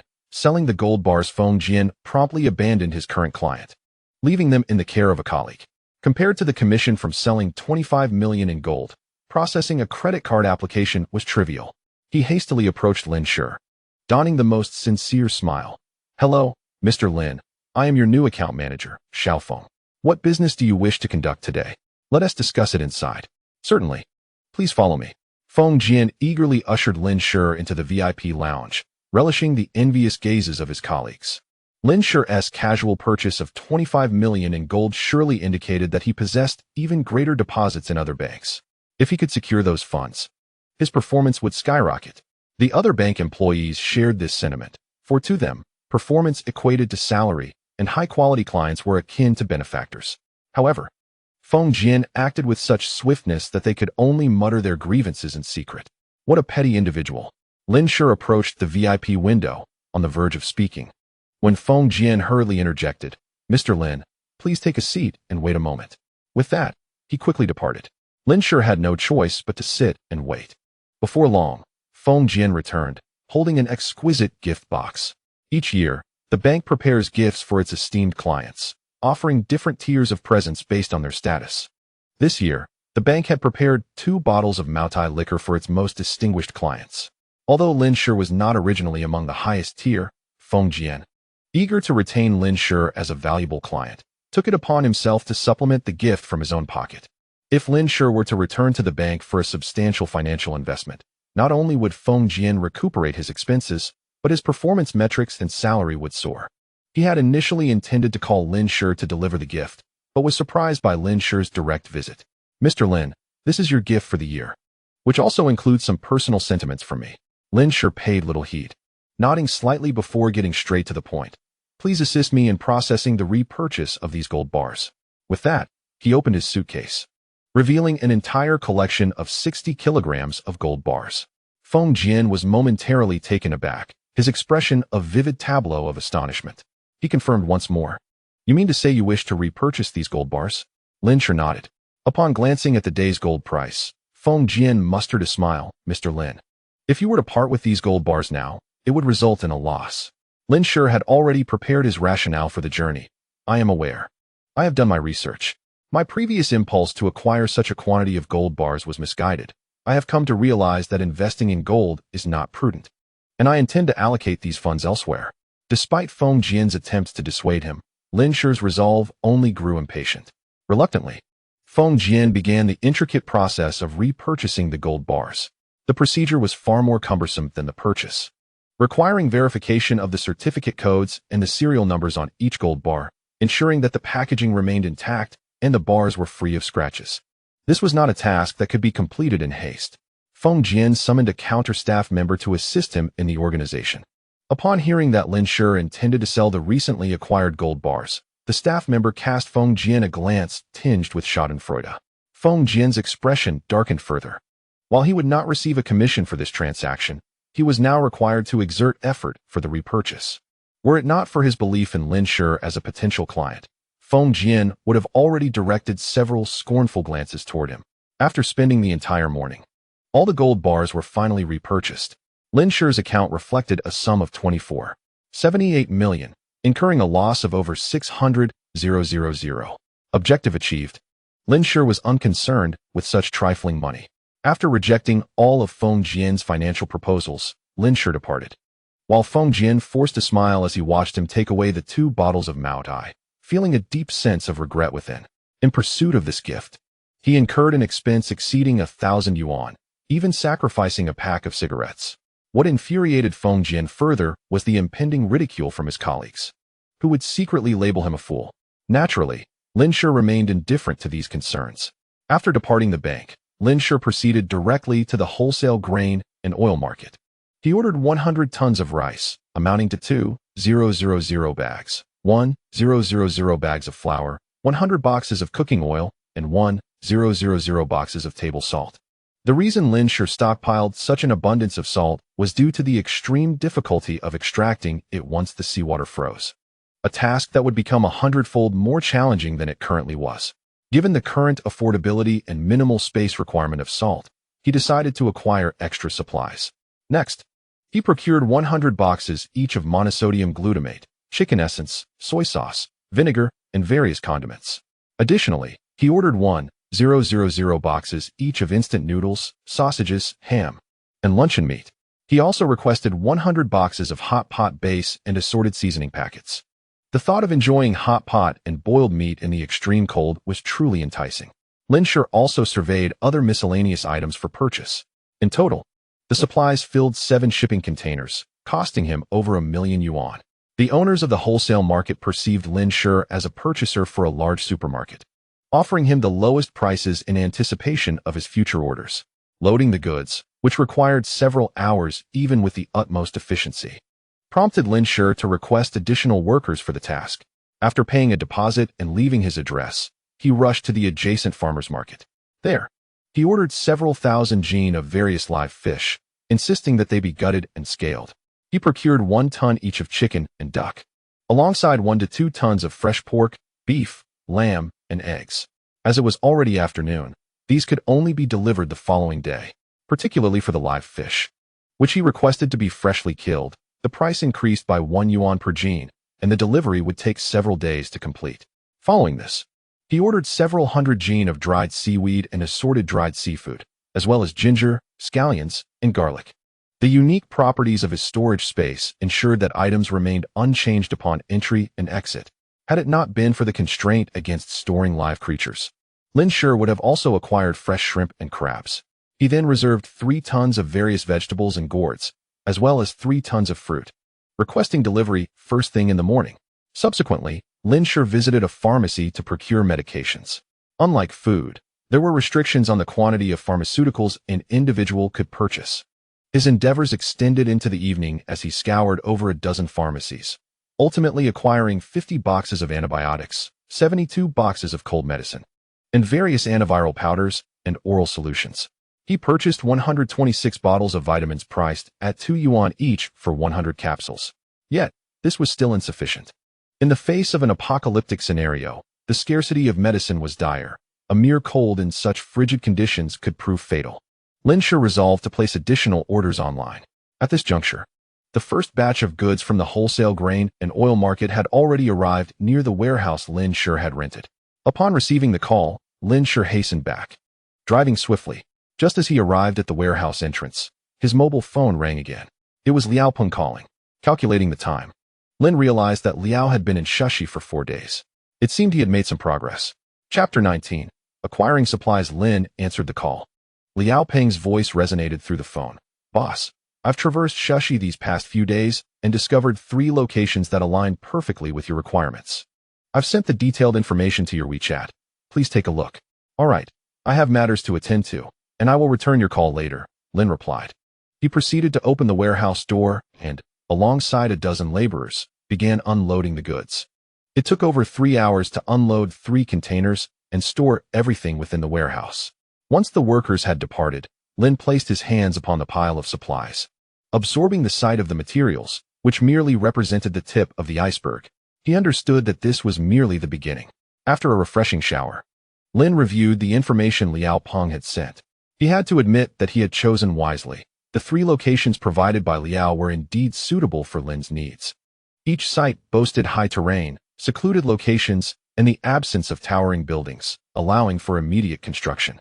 One particular area was exceptionally expansive, situated in the eastern outskirts of Shashi. It could easily accommodate not only a personal sanctuary, but also an entire community. Lin speculated that the official shelters from his previous life might have been established in this very location. Should the authorities ever requisition it, his loss would be considerable. Hence, he decided to pass on this site. As for the remaining 2 locations, one was situated on the rear mountain of a village in the western suburbs, with a modest elevation of merely several meters, located several kilometers from the first site. Once, there had been a temple atop the mountain. Although the temple had collapsed, the foundation remained intact. The final location was within a fishing village named Shidao along the coast of Shashi, characterized by a cliff rising several meters high, above which lay a spacious plot of land where a few families had once resided before moving away. Lin sent Liao Peng a message, requesting him to arrange for geological surveys of both the mountain where the temple once stood and the cliff. He wished to avoid any unfortunate incidents of structural failure in the future. While the cliff was predominantly composed of rock layers, the relentless forces of wind and waves over the years might have eroded the material, rendering it unsuitable for the construction of a shelter. In comparison, the former temple site on the mountain appeared to be more in harmony with his vision. However, he knew that the true viability of these locations would only be revealed upon receiving the survey results. Having completed these tasks, Lin succumbed to exhaustion and fell into a deep slumber. For the next 3 days, The deliveries to the warehouse consisted of fresh produce Lin had procured from the agricultural market. He directly hired 4 individuals from the vicinity to manage the reception and transportation of the goods. Meanwhile, on the 8th day, he ventured to the timber market. Following the extreme cold, humanity had lost its access to electricity, leading to ruptured gas pipelines across various nations. The demand for fire sources had become exceedingly pressing. Without fire, one cannot consume cooked food or warm meals. Thus, the majority of survivors have resorted to a life of raw sustenance. Countless individuals have perished in their sleep due to the unforgiving cold. Consequently, timber has become exceedingly precious. Lin Shi directly purchased 500 tons of firewood, which is significantly cheaper than regular planks, consisting mainly of scrap wood and offcuts. The sheer volume of such timber required 25 containers for transport. Fortunately, Lin Shi's substantial order facilitated the loading and unloading process, which would have otherwise been challenging in the timber market. Next came the procurement of gas cylinders and coal. With Lin Shi striving to acquire as much as possible, he purchased a staggering 800 tons of coal. Following this, he acquired windproof lighters, flint stones, windproof matches, and other essentials. Additionally, he placed online orders for cold medicine, antibiotics, disinfectants, emergency bandages, and various medical supplies. He also sought respiratory devices, oxygen tanks, tactical axes, jungle knives, and bomb-proof clothing for survival. On the 9th, Lin Shi visited the largest generator factory in Sanyuan City to purchase 10 portable generators, 10 household generators, and 2 industrial generators. Except for the industrial generator, which was chosen for its high power output and operates on diesel, the others were selected for their quiet operation, as household generators sufficed for normal usage. Following this, he addressed the need for wiring. In the wake of the extreme cold apocalypse, even circuits that had not been ravaged by electromagnetic storms had their outdoor wiring severely damaged by frost. Thus, Lin Shi planned to install wiring indoors to create a self-sustaining power loop for the shelter. To prevent outages caused by aging wiring or short circuits, he procured tens of thousands of meters of various electrical wires as a precaution. Next on his list were diesel and gasoline. To utilize the generators, it was imperative to stockpile diesel and gasoline. However, the private sale of oil is prohibited, and attempting to fill a tank and then siphon fuel would be an arduous and time-consuming endeavor. Consequently, Lin Shi visited a pawn shop, where he was met with incredulity. "You want 100 tons of diesel? 100 tons of gasoline? Do you think I run a gas station?" Xie Jinxin looked at Lin Shi with a bemused expression. Lin Shi could only manage a wry smile. 100 tons was hardly excessive. One large SUV's tank holds 100 liters, and filling it a dozen times would yield a ton. Naturally, one must stockpile extensively, as no one knows when the apocalypse will conclude. At least in the 8th year of this extreme cold, there were no signs of an ending. If Xie Jinxin could not assist, Lin Shi would have to acquire a sufficiently large vehicle to gather fuel from various stations himself. Just as Lin Shi prepared to leave, Xie Jinxin pondered for a moment and said, "However, I can manage up to 10 tons for you." A flicker of joy appeared in Lin Shi's eyes, but he quickly concealed it upon noticing Xie Jinxin's scrutinizing gaze. "At what price?" 10 tons of gasoline and 10 tons of diesel in exchange for 2 kilograms of gold. 2 kilograms of gold equates to over 800,000. The price of diesel is astonishingly less than 10,000 per ton, while gasoline exceeds 10,000 per ton. Even if one were to procure 10 tons of each, the total cost would merely amount to a little over 200,000. Yet, Xie Jinxin has audaciously inflated the price by over 4-fold. Do not complain about the expense. I am not accustomed to this line of business and am venturing into considerable risk. If it does not suit you, then so be it, Xie Jinxin remarked. Naturally, Lin Shi was not one to be easily manipulated. He still had duplicates of gold bars stored in his space. But the quantity exchanged was to be dictated by him. 20 tons of gasoline and 20 tons of diesel in exchange for 5 kilograms of gold. Fortune favors the bold. And gritting his teeth, Xie Jinxin acquiesced.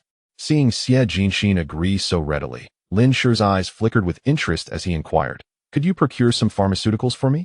The price is negotiable. Pray tell, what exactly are you preparing these items for?" The request Lin Shi made grew increasingly peculiar. Although questioning a client's intentions is generally considered a taboo, his curiosity was piqued. With requests for cold weapons, winter clothing, oil, and now medicine, what could this signify? Was it truly as the young man claimed? A venture to settle in Antarctica? Xie Jinxin began to contemplate this outlandish possibility. Lin Shi, of course, would not divulge the true purpose. Did I not mention? I intend to establish a residence in Antarctica. Subsequently, Lin Shi provided Xie Jinxin with a list of antibiotics, cold medications, and various trauma treatments. Xie Jinxin, somewhat skeptical, negotiated the price with Lin Shi. After departing the pawnshop, Lin Shi pondered his next step and decided to visit the electronics market to procure various appliances. In this apocalyptic era, one would require essential appliances for many years to come. Shortly thereafter, Lin Shi arrived at the largest electronics mall in Sanyuan City. Chapter 20. A chance encounter with Su Feifei. Upon entering the electronics mall, he purchased 20 units each of rice cookers, induction cookers, washing machines, dryers, hair dryers, air purifiers, and electric kettles. Additionally, he acquired 30 units each of electric heaters, electric blankets, and warm air fans, followed by kitchenware made of either alloy or stainless steel from a neighboring shop. On the 10th, Lin Shi ventured to the largest shopping center. Although he already possessed winter clothing, those were intended for hunting excursions to gather supplies. He also needed to procure everyday attire and additional warming essentials. He first visited a home goods store, purchasing 20 sets of down comforters, 20 sets of cotton quilts, 20 blankets, and 20 sets of bedding. He then proceeded to a highly reputable brand store renowned for its winter apparel, specifically designed for Antarctic expeditions. The garments were crafted from cutting-edge insulating materials, second only to military-grade cold-weather gear. As spring approached, winter clothing was being heavily discounted. The majority of items on the shelves had been replaced with spring collections. Lin Shi wandered into the winter apparel section, where two sales associates were engaged in casual conversation. Given that this brand specialized in high-end products, with each coat costing several thousand, the foot traffic was notably sparse. As Lin Shi entered, he made a beeline for the discount section, prompting two sales associates to exchange indifferent glances while continuing their idle chatter. After observing for a while, Lin Shi could not discern which item offered the greatest warmth. So he inquired of the sales associate, "Which of your garments provides the utmost insulation?" The associate, turning her back to him, rolled her eyes and replied, "These down jackets and windbreakers are quite warm." This, however, was not the answer Lin Shi sought. "I meant which one is the most thermal, capable of keeping one warm in temperatures as low as -50 degrees. Internally cursing the absurdity of his request, the associate casually gestured towards a few options. Pointing to one of the items she indicated, Lin Shi asked, "Please bring me the XL size for a fitting." The associate, already growing impatient, thought to herself how a frugal customer seeking discounted goods could be so demanding. Observing the down jacket on the rack in size L, she said, "Try this one first. If it suits you, I'll fetch the XL." At that moment, Lin Shi noticed the associate's evident annoyance. As he furrowed his brow, ready to express his irritation, two individuals entered the store. To his surprise, it was Su Feifei accompanied by a tall, slender man. They appeared to be regulars, as another sales associate greeted them with palpable enthusiasm. "Hello, Mr. Li. We have many new arrivals in store. Do take a look." This warm reception sharply contrasted with the sullen demeanor of the associate beside Lin Shi, especially as she observed her colleague poised to earn a substantial commission. At this juncture, Su Feifei spotted Lin Shi and exclaimed, "Lin Shi, is that you?" He merely nodded in acknowledgement, diverting his gaze and reiterating his request for the XL size. Reluctantly, the associate went to fetch it. Noticing Su Feifei's unwavering attention on Lin Shi, Li Duiyu, accompanying her, inquired with displeasure, "Feifei, who is that?" Su Feifei, as if just returning to reality, replied, "He is a classmate from high school." Although Lin Shi had abandoned them during their last encounter at the club, Su Feifei believed that Zhao Zhao's offense had instigated Lin Shi's ire towards them. In Su Feifei's perspective, a man who was both handsome and affluent deserved a measure of indulgence, regardless of his actions. The incident of Lin Shi being abducted by robbers at the bank had already circulated among their classmates, as had the news of his purchase of 25 million in gold bars. Everyone assumed that someone capable of such a financial transaction must possess a fortune nearing 100 million. Su Feifei gazed at Lin Shi with a glimmer of admiration in her eyes. When the sales associate returned with the requested garment, Lin Shi promptly removed his outer coat to try it on. Su Feifei stole a few more glances at him, noticing, to her surprise, that his physique had subtly improved. Beneath a thin base layer, his chest muscles were faintly visible, causing her cheeks to flush involuntarily. Su Feifei cast another glance at the emaciated Li Duyu beside her, suddenly realizing that Lin Shi was more suitable for her. She approached Lin Shi and praised, "Lin Shi, you look truly splendid in that outfit." Li Duyu's expression darkened. Lin Shi nodded and pointed to several garments mentioned by the sales assistant, addressing her. "Please bring me that one in XL for a fitting, and also that one, and that one." The sales assistant, wearing a sour expression, begrudgingly retrieved 3 additional items for Lin Shi. Lin Shi tried each one on, needing to ascertain the size and flexibility of the clothing, as they would be worn for many years to come. However, the sales assistant held a different perspective. She deemed Lin Shi as someone who, being financially constrained, was overly fussy about a discounted item. Such customers were her least favorite. Were it not for the presence of other patrons in the store, she would have been far less cordial.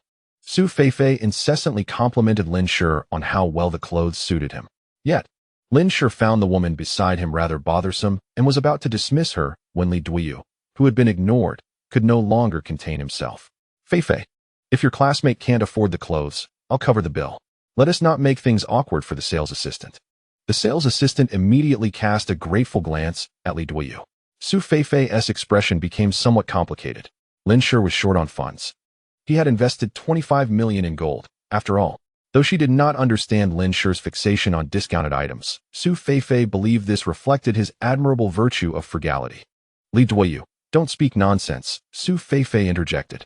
Seeing Su Feifei still defending Lin Shi, Li Duyu looked at Lin Shi with disdain, his words now devoid of mercy. "Am I speaking nonsense? Just a poor individual who can only afford discounted goods. Are you going to flaunt those discounted items as well?" Su Feifei frowned. "Lin Shi isn't." Lin Shi directly interrupted her, addressing the contemptuous Li Duyu. "Are you implying that you would be willing to cover my expenses?" Lin Shi was not oblivious to the mockery and provocation emanating from the man named Li Duyu. It was evident that he was yet another suitor of Su Feifei. The disdain on Li Duyu's face intensified as he cast a look at Su Feifei that seemed to say, "See? I told you so." Then, as if bestowing a favor, he remarked, "Yes, I'll purchase those discounted items you fancy." Lin Shi scrutinized Li Duyu from head to toe and asked, "Do you have the means? Will you keep your word?" Li Duyu, seemingly akin to a cat whose tail had been stepped on, raised his voice, "Of course. Even if you choose several options, I will cover the cost." Li Duyu lacked nothing but money. With a monthly allowance of 300,000, spending 20,000 on a few discounted garments was a trivial matter. To maintain his affluent image in front of the girl he fancied, such an expense was well within his means. Lin Shi sensed that he was attempting to persuade this frequent patron, the wealthy second generation, to foot the bill. The nearby salesperson regarded Lin Shi with a gaze replete with disdain and scorn. Chapter 21. The Bet. Lin Shi smiled, for he intended not merely to purchase a few items, but rather dozens, if not hundreds. When an opportunity presents itself, he would not hesitate to seize it. Addressing the attendant beside him, he declared, "For each of those garments I just tried on, I would like 50 pieces of each. Please wrap them all up for me." "Pardon?" The attendant thought she must have misheard him. Lin Shi reiterated his request, stating that he wished to pay for those selections. Both salespersons were taken aback by Lin Shi's audacious demand, their expressions revealing disbelief at the audacity of such a person. The attendant hesitated, looking to Li Duyu for guidance. Lin Shi turned to the astonished Li Duyu, a mocking smile echoing on his face. "I inquired earlier, and you assured me that you could afford multiple selections. You wouldn't be unable to pay, would you?" His words mirrored Li Duyu's earlier assertions. Having tried on 4 garments and requesting 50 of each, that amounted to 200 pieces. Even at a discounted price, each item would average around 3,000, totaling approximately 600,000. Li Duyu's monthly allowance was only 300,000, barely sufficient for his own needs.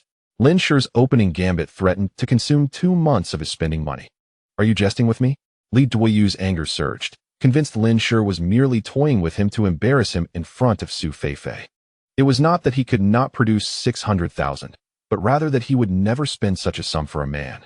What sane person would purchase 50 of the same garment? "I was referring to those items you intended to buy." Even Su Feifei perceived Lin Shi as intentionally challenging Li Duyu, who would buy 200 exceptionally warm coats, which one could scarcely wear out in a decade or two. Moreover, after such a length of time, they would be out of fashion. Yet, she remained silent. Lin Shi was a man she held in high regard, and she would not publicly contradict him. Lin Shi asserted, What I desire is indeed 200 pieces. Li Duoyu, infuriated, retorted with a bitter laugh. You, a poor wretch buying discounted goods, can afford 200 pieces? If you can, I shall kneel and call you grandfather. Lin Shi chuckled, the mockery evident upon his visage. Call me grandfather. Who's to say that your words won't dissipate like the wind, less substantial than a mere fart? Oh no, even a fart can produce sound. Your words are beneath that. A snicker escaped Su Feifei at Lin Shi's vivid analogy, and the laughter of the girl he fancied struck at Li Duoyu's pride, inciting his anger to a boiling point. Raising his voice, he declared, Nonsense. I am a man of my word. But how can you prove you are not merely trying to trick me into believing you will buy 200 pieces? His outburst drew the attention of a nearby couple strolling by. Lin Shi stated, It's quite simple. I shall purchase these 200 pieces, if I can afford them. You will cover all my expenses in this mall today, and if you cannot afford it? The stakes between the two had escalated, and Li Duoyu naturally refused to allow himself to be at a disadvantage. Lin Shi replied, If I cannot afford it, you may do as you wish. Unbeknownst to them, the number of onlookers outside the store began to swell. Many whispered among themselves, pointing at the pair. In light of the gathering crowd, Li Duoyu could not afford to lose face. He raised his chin and looked down his nose at Lin Shi, declaring, Very well, I agree. Should you fail to pay, you shall bow before me and call me grandfather 3 times. Li Duoyu doubted that this impoverished fellow could truly afford garments worth hundreds of thousands. Today, he intended to trample the pride of this so-called pauper. Lin Shi turned to the sales associate and instructed, 50 pieces of each style, pack them up immediately. The sales associate pursed her lips and replied with annoyance, Sir, the total for these garments will amount to around 600,000. The implication was clear. If Lin Shi lacked the funds, he should refrain from making unreasonable demands. 200 pieces was no trivial order.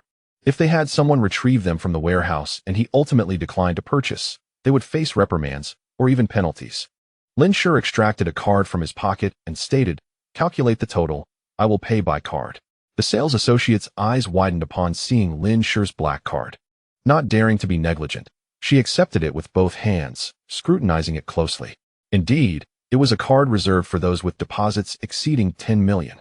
Having been in the industry for quite some time, she possessed the discernment to recognize its significance. Realizing her earlier misjudgment, she promptly donned the most professional smile, saying, Please, have a seat and enjoy some tea while I arrange for the warehouse to prepare your items. She guided Lin Shi to a seat, pouring tea for him. Her demeanor now a stark contrast to her previous attitude. 200 pieces. Even if they were on sale, such a quantity would earn them a substantial commission. Another sales associate immediately called the warehouse. Lin Shi interjected, There is no need to deliver them here. Send them directly to my residence. The sales associate eagerly agreed, noting down Lin Shi's address. Shortly thereafter, the total was calculated, 582,366. The sales associate bent down to present the card reader to Lin Shi. He entered his password, obtained the receipt, and signed it, completing the transaction seamlessly. The sales associate delighted in the prospect of a generous commission, only to be frozen in shock by Lin Shi's next utterance. Now, summon your manager. I wish to file a complaint against you. The sales associate, who had been unfriendly to Lin Shi, immediately panicked, hurriedly apologizing and promising various gifts. Li Duoyu, who had been eagerly anticipating Lin Shi's downfall, was left dumbfounded. He incredulously pulled the busy sales associate aside, asking, Did he truly buy 200 pieces? Show me the receipt. After examining the receipt, Li Duoyu still found it hard to believe.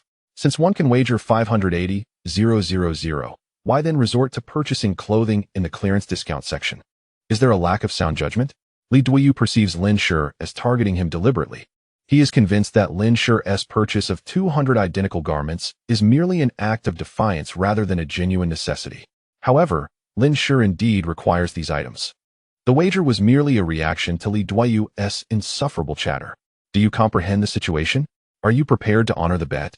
Lin Shi, with a bemused smile, gazes at Li Duoyu, who is repeatedly scrutinizing the receipt. Li Duoyu grits his teeth, internally weighing his options. Should he retract his statement now? There would be no chance for Su Feifei. If he does not retract, he is destined to face a hefty expense today. Just as Li Duoyu wrestles with his dilemma, 2 young women enter the store, making a beeline for the trio. More precisely, they head straight for Lin Shi. These young ladies are statuesque, adorned with exquisite makeup. and their beauty rivals that of Su Feifei. Even a conflicted Li Duoyu cannot help but be captivated. One of the curly-haired girls beams a radiant smile and inquires of Lin Shi. "Excuse me, are you Lin Shi?" "I am," Lin Shi replies, nodding. Though he is unfamiliar with the two, both girls exhibit expressions of delight. The straight-haired girl exclaims with joy, "I'm your fan. You're even more handsome in person than in the photos. It's such a pleasure to meet you." It takes Lin Shi a moment to grasp that the aftermath of the recent bank robbery incident has kept his popularity alive. The two girls take seats beside Lin Shi, engaging him in conversation. Soon after, several more girls enter the store, also drawn to Lin Shi. It turns out that most of those who lingered outside had recognized him, but were initially uncertain. Under Lin Shi's intentional promotion, the crowd quickly learns about the terms of his wager with Li Duoyu. Some girls, eager to capitalize on Lin Shi's fame, begin filming short videos, inciting Li Duoyu's ire as he contemplates reneging on their agreement. With so many now aware of their wager, if he attempts to back out, he would become the talk of the town by tomorrow. Chapter 22. Accepting the consequences of the bet in the glaring light of public scrutiny. While Li Duoyu may be willing to lose money, he cannot afford to lose face. Resolutely, he produces his card and tosses it at Lin Shi, declaring, "I accept the consequences of the wager. Henceforth, all your expenses in this mall shall be on my tab." Though he verbalizes this, his heart harbors a deep-seated resentment towards Lin Shi. "Oh," the girls surrounding Lin Shi erupt in cheers. "Then I shall not be modest." Lin Shi responds, "Ladies, I have a few more items to purchase. Farewell." He waves goodbye to the group and strides towards the exit with Li Duoyu and Su Feifei trailing behind. Lin Shi first ventures into a men's underwear store, purchasing 1,000 sets of thermal underwear, 1,000 pairs of thermal socks, and 2,000 pairs of undergarments, totaling over 260,000. Originally, Lin Shi intended to purchase these items at the wholesale market, but now, utilizing someone else's funds, he thought it a waste not to spend. His sudden acquisition startled the staff, prompting them to confirm repeatedly before contacting the supplier for delivery. The store's inventory was far from adequate. Naturally, the shipping address was Lin Shi's warehouse. Li Duoyu, witnessing the squandering of his money, approached Lin Shi with fiery eyes and gritted teeth, softly warning him, "Isn't this enough? Allow me to remind you to know when to stop." He was increasingly convinced that Lin Shi was playing him. Who, in their right mind, would purchase such an excessive amount of undergarments? Li Duoyu's card not only held his pocket money for the month, but also allowed for an overdraft of 500,000. Now, Lin Shi had depleted his living expenses for the month, leaving him to face a bleak existence. Lin Shi disregarded Li Duoyu's warning, narrowing his eyes and revealing a bright smile. "You said you would cover my expenses today at the mall. What is this? Are you having second thoughts?" Lin Shi spoke loudly, causing Su Feifei to cast a glance at Li Duoyu, her eyes reflecting disdain and disgust.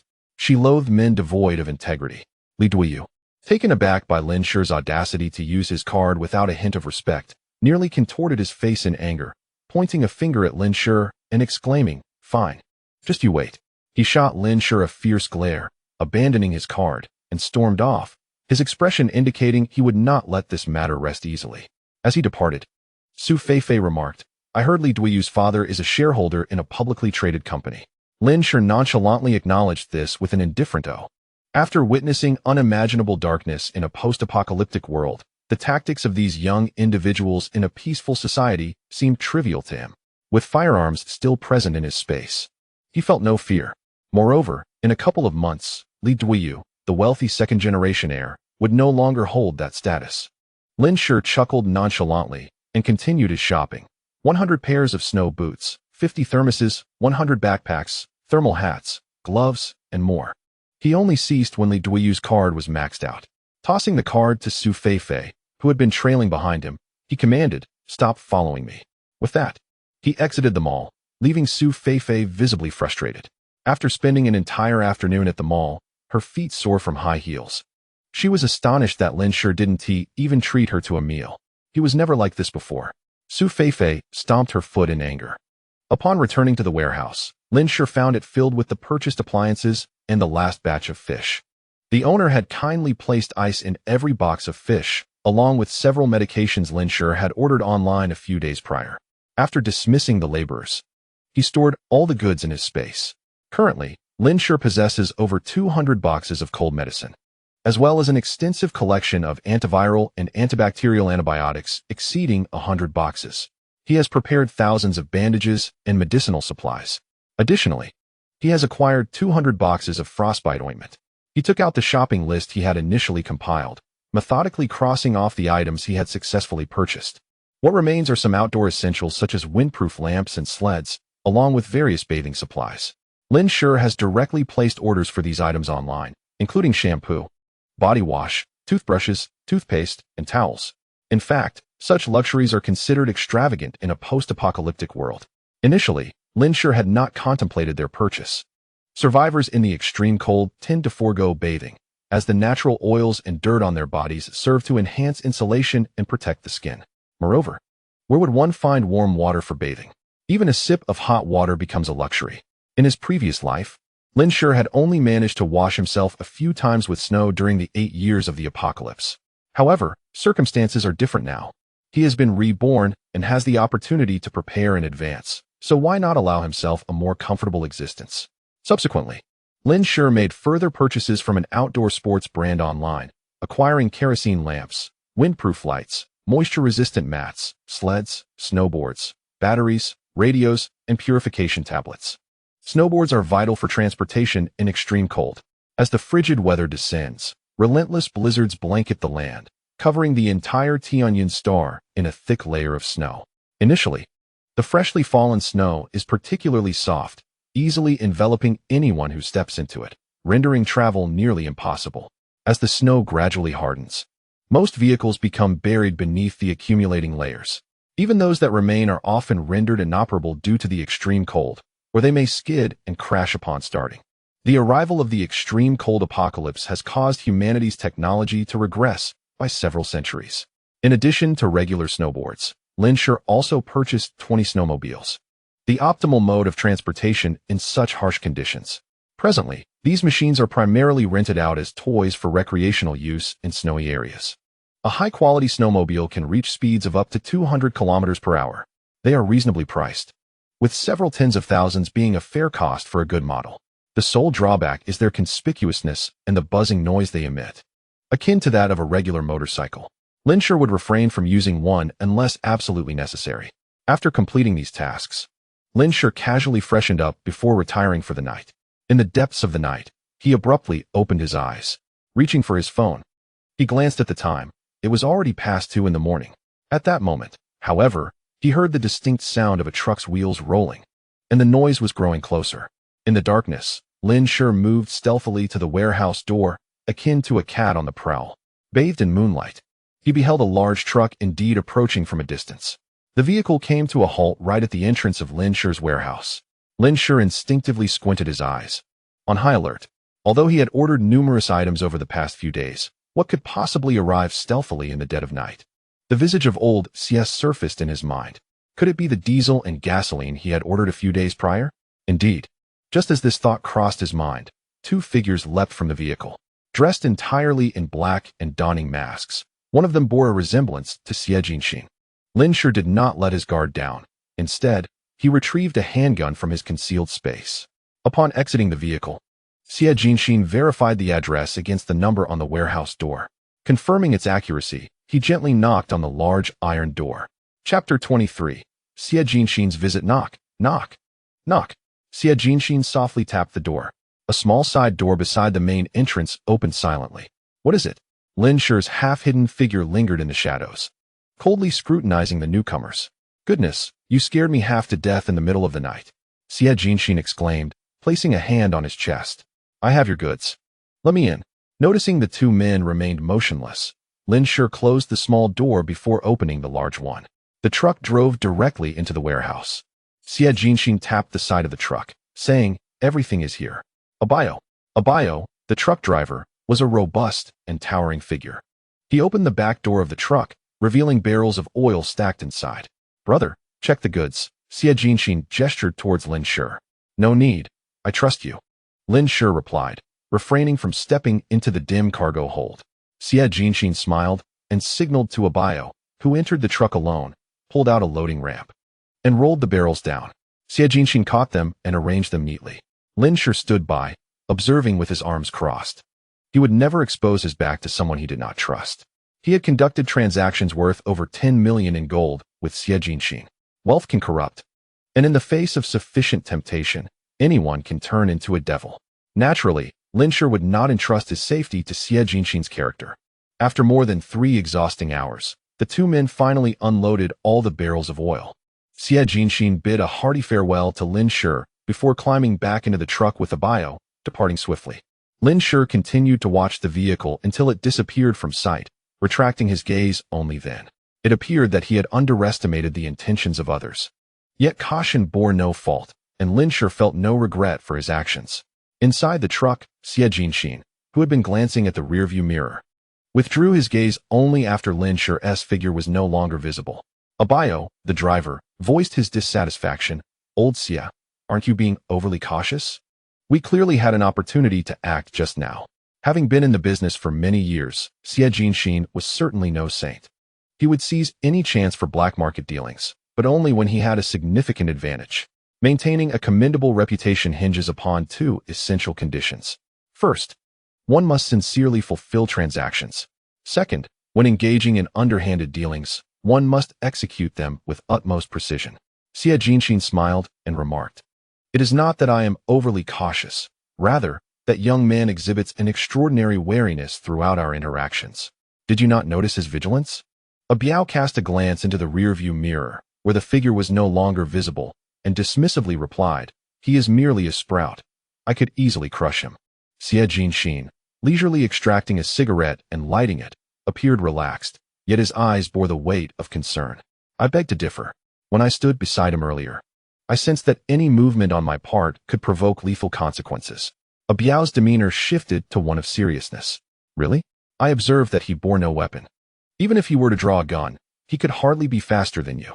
Having navigated this line of work for many years, Xie Jinxin had frequently encountered unscrupulous buyers who, upon receiving goods, sought to evade payment. His swift and steady draw had preserved his safety throughout the years. Yet, now he claimed that the young man could outdraw him. This revelation astonished Abiao, who had known Xie Jinxin for many years.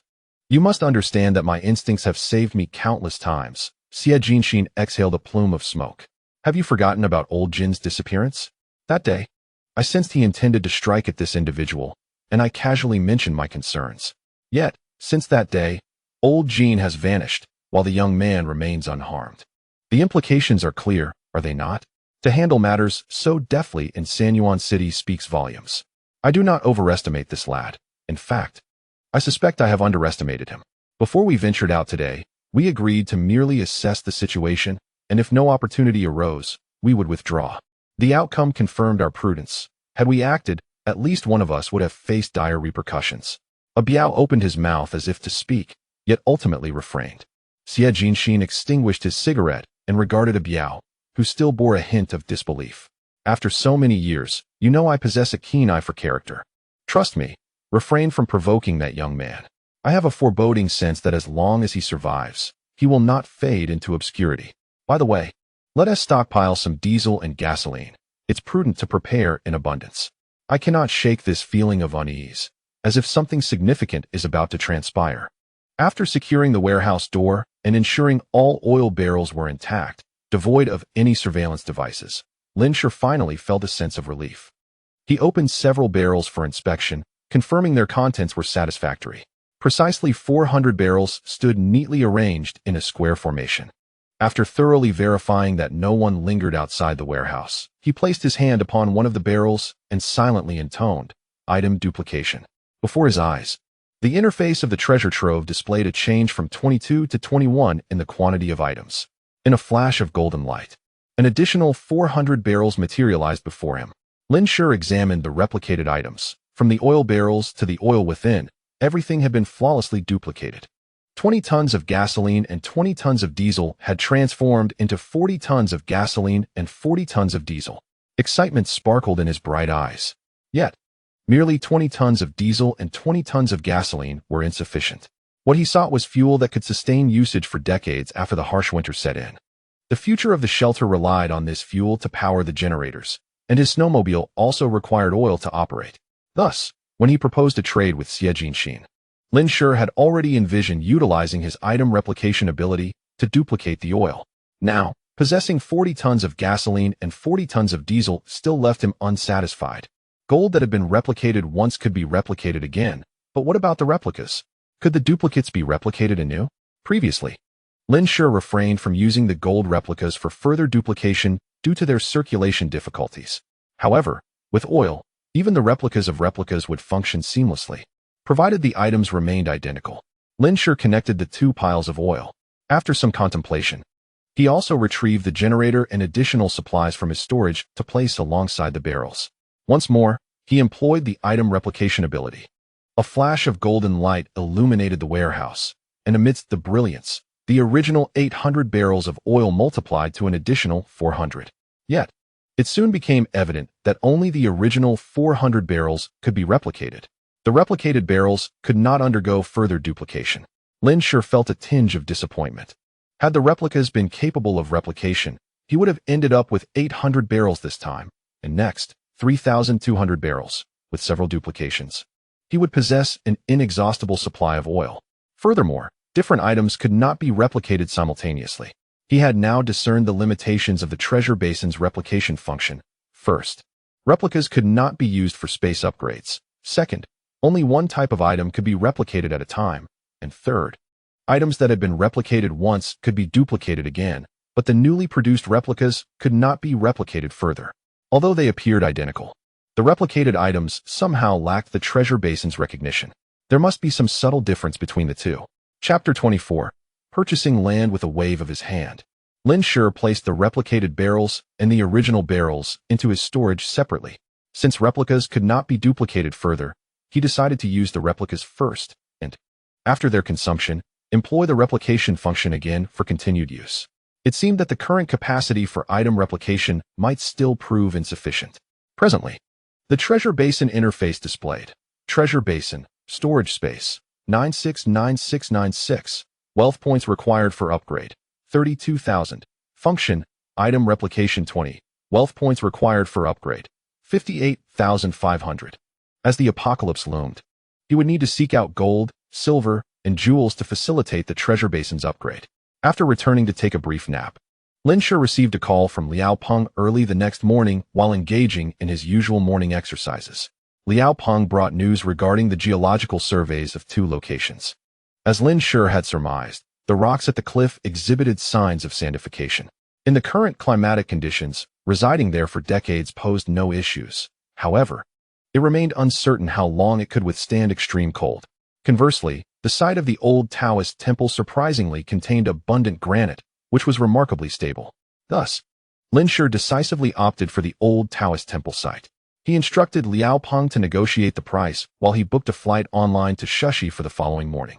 He felt it imperative to personally assess the situation and meticulously design a shelter based on the terrain. The warehouse required vigilant oversight. Lin Shi placed orders for numerous items that necessitated signatures upon delivery, alongside goods from a mall that had yet to arrive and required unloading into storage. After some contemplation, he hired an individual unfamiliar to the group of movers to oversee the warehouse. Simultaneously, he reminded the movers to be attentive to the quantity of goods.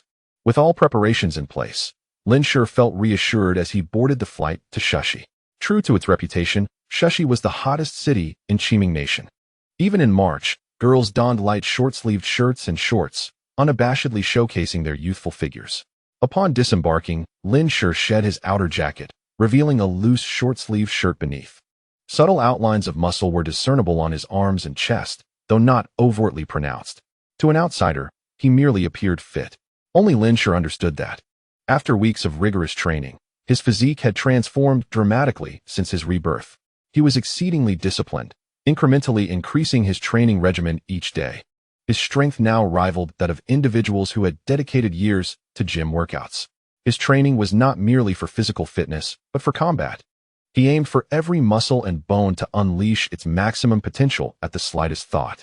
This required maintaining ample muscle elasticity, enhancing strength without compromising agility.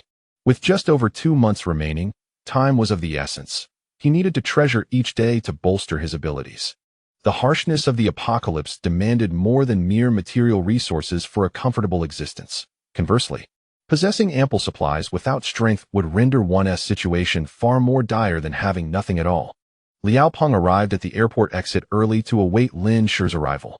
Spotting Lin Shi in the crowd, he eagerly raised and waved a sign. Upon meeting, the two left the airport and entered a vehicle. To facilitate the search for a suitable homestead, Liao Peng had rented a car. Taking the initiative to foster rapport, Liao Peng broached the subject. "Boss, let me first take you to a place to settle down." Lin Shi replied, "No need for that. Just tell me about the old Taoist temple site." Liao Peng, with a serious demeanor, stated, "I have spoken with the owner of the land. It is situated on a mountain, in a rather secluded location, and the asking price is not exorbitant, merely 500,000. I have managed to negotiate it down to 480,000 for you. This price is even more favorable than what Lin Shi had anticipated. In fact, the property prices in Shushi are not particularly high. Even in the city center, they hovered just above 20,000 per square meter, which pales in comparison to Sanyuan City. The site of the old dojo, being in the mountainous region, naturally comes at a lower cost. I noticed from your information that the area is over 300 square meters? Lin Shi inquired. Indeed. There are actually several hundred additional square meters surrounding the homestead. Although construction of houses is not permitted, it is quite suitable for cultivating a garden, Liao replied. Lin Shi nodded in acknowledgement. After nearly an hour's drive, they arrived at the base of the old dojo's location. As Liao had described, it was indeed a village at the foot of the mountain. The village comprised modest dwellings, none exceeding 5 stories in height, enveloped by mountains. The village was nestled within a ring of peaks, revealing only a single opening. This topography provided excellent protection against harsh winds and snow. Upon seeing the vehicle enter the village, many residents emerged from their homes to observe. The village was small, with only about 100 households, which pleased Lin Shi. Fewer residents meant less trouble. Liao Peng had frequented this area several times over the past few days, and his face was already familiar to the villagers. However, Lin Shi was a stranger, and several elderly women gathered to whisper and point at the two. Due to the distance, Lin Shi could not discern their words. "Boss, those are the villagers," Liao remarked. This village consists of a total of 96 households, with a population not exceeding 400. Lin Shi nodded to indicate his understanding. "After a short drive up this road, we will arrive in about 10 minutes, Liao directed, pointing to a narrow cement path that could accommodate only one vehicle at a time. The mountain was not very high, rising just a few meters above the ground, and they soon reached the summit. Contrary to expectations, the terrain was quite flat, covering an area of over an acre. The previously constructed temple had collapsed, leaving behind piles of timber, bricks, and partially collapsed walls. This posed no significant issue, as rebuilding would be relatively straightforward. Lin Shi surveyed the surroundings with satisfaction. "This is good. When shall we proceed with the paperwork? The owner of this homestead is currently out of town. It took considerable effort to obtain his contact information. After negotiating the price yesterday, he expressed his intention to return promptly to handle the formalities. When I contacted him this morning, he was already on the train and is expected to arrive this afternoon." "Very well, let us descend the mountain for now. Constructing the shelter is a substantial endeavor, and with time constraints, we must assemble a sufficient workforce to complete it within 2 months. Many hands make light work." Lin Shi had already begun to formulate preliminary ideas for the shelter in his mind and was contemplating how many workers to hire. The two returned to the base of the mountain to process the land transfer. Liao Peng and the individual agreed to meet in the city in the afternoon to handle the necessary procedures at the relevant department, without lingering in the village.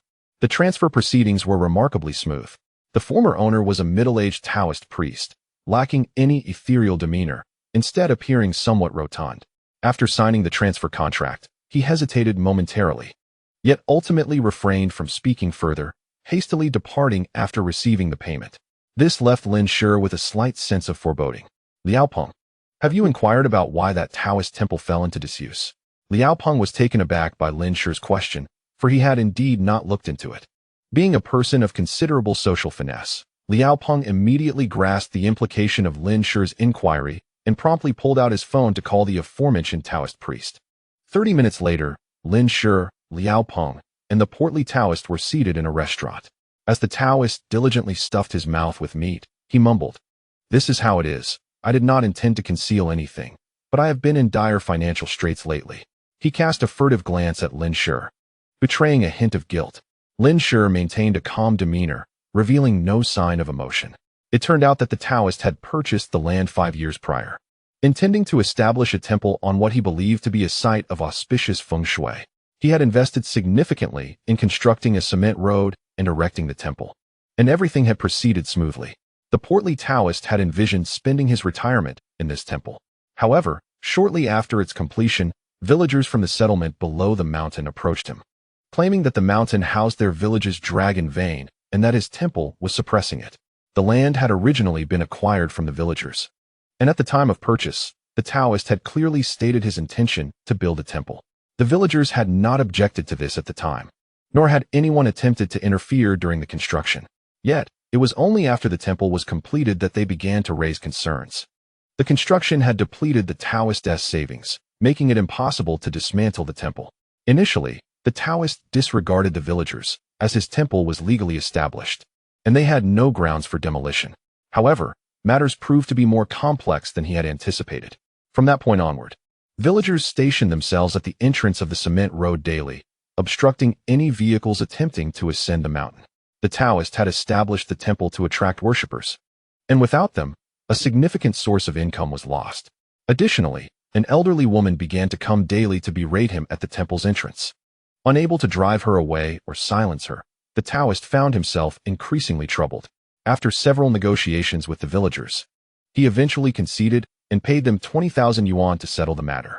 Just when he believed the issue resolved, a month later, another group of villagers blocked the road once again. In a fit of frustration, the Taoist confronted the village head. To his shock, the village head shamelessly informed him that the previous 20,000 yuan was merely a one-time fee, and that from that point forward, he would be required to pay them 20,000 yuan each month. The corpulent Taoist was exceedingly infuriated and promptly reported the incident to the authorities. However, upon their arrival, the entire village, comprising approximately 400 individuals, from octogenarians to toddlers, stepped forward to testify that the money was a gift from the Taoist to the entire community. This indicates that such antics were not new to the villagers. A sum of 20,000 yuan warranted a criminal investigation for extortion. Once the money was distributed, each household received 50 yuan per person. What was even more infuriating was that most of the villagers were elderly, in their 60s, 70s, or even 80s, alongside a few young children. The authorities were unable to manage these elderly individuals and could only detain a handful of able-bodied villagers who would soon be released. Consequently, the villagers became increasingly audacious. Several elderly women would sit in rickshaws in front of the Taoist temple, demanding 100 yuan each to leave. Reporting to the police, they would simply weep, claiming they had been injured in the temple and demanded accountability from the corpulent Taoist. In desperation, he closed the temple, retreating from public life. Yet this did not deter the troublesome villagers. Every few days, the temple would experience power or water outages. Either the wires were cut or the pipes were blocked. Without a doubt, the villagers were responsible. Eventually, the Taoist invested in surveillance cameras and managed to catch the individual responsible for severing the power lines. He reported this person to the authorities, believing he had turned the tide. However, he soon realized he had stirred a hornet's nest. From that moment on, the villagers became even more relentless. Their tactics were numerous, and he found himself exhausting both mentally and physically against 400 adversaries. Ultimately, he was compelled to abandon the temple and seek a new path. Liao Peng, having listened to the corpulent Taoist's tale, felt a mix of anger and guilt, even finding it hard to face Lin Shi. "I apologize, boss. It was my failure to inquire thoroughly." He felt a profound sense of shame for mishandling matters despite receiving a substantial salary. "I will search for other suitable locations. If I purchase this land, you may deduct it from my wages." Lin Shi glanced sideways, regarding Liao Peng with newfound respect. Although he had offered Liao Peng an annual salary of 500,000, it was merely a promise. Yet, Liao Peng was willing to use that amount to rectify his mistake, a boldness not commonly found. Lin Shi waved his hand dismissively. "No need for that. This plot will suffice. It's getting late. You should contact a reliable construction team to commence work tomorrow." Now, both Liao Peng and the corpulent Taoist were taken aback. "Boss, I have a solution," Liao Peng insisted. "Just follow my instructions." Lin Shi rose, signaling the conclusion of their meal. This matter did not require resolution in the conventional sense. Once the shelter was constructed, would he fear facing challenges? Naturally not. By the time the shelter was completed, at least 2 months would have passed, and with the onset of extreme cold, the villagers would be too preoccupied with their own survival. In dealing with villains, Lin Shi possessed considerable experience. One merely needed to be more malevolent than they. Suddenly, the rotund Taoist, with a mouthful of food, forcefully swallowed and retrieved a yellowed booklet from within his robe. Young brother, you are a good person. It is unprincipled of me to act in this manner. This booklet was once my guide to strengthening my health. Now that the temple is no more, I have made up my mind to renounce my vows. This booklet holds less significance for me now, so I shall gift it to you. I have a feeling you are quite compatible. Lin Shi furrowed his brow as he observed the visible grease stains on the yellowed pages. Yet upon seeing the Taoist's sincere gaze, he ultimately accepted it. Thank you. Upon exiting the restaurant, Lin Shi returned to his hotel, spending the night drafting the design for a sanctuary that had already taken form in his mind. The upper portion of the design was a semicircle exposed above ground, while the lower half comprised a square basement. From an architectural perspective, circular structures reduce wind resistance and offer greater stability.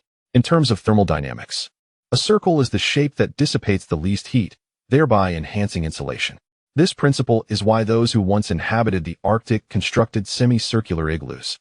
The outer layer of the building would be welded from alloys, while Lin Shi intended to use explosion-proof steel plates commonly employed by banks for the interior walls, each at least 1 meter thick.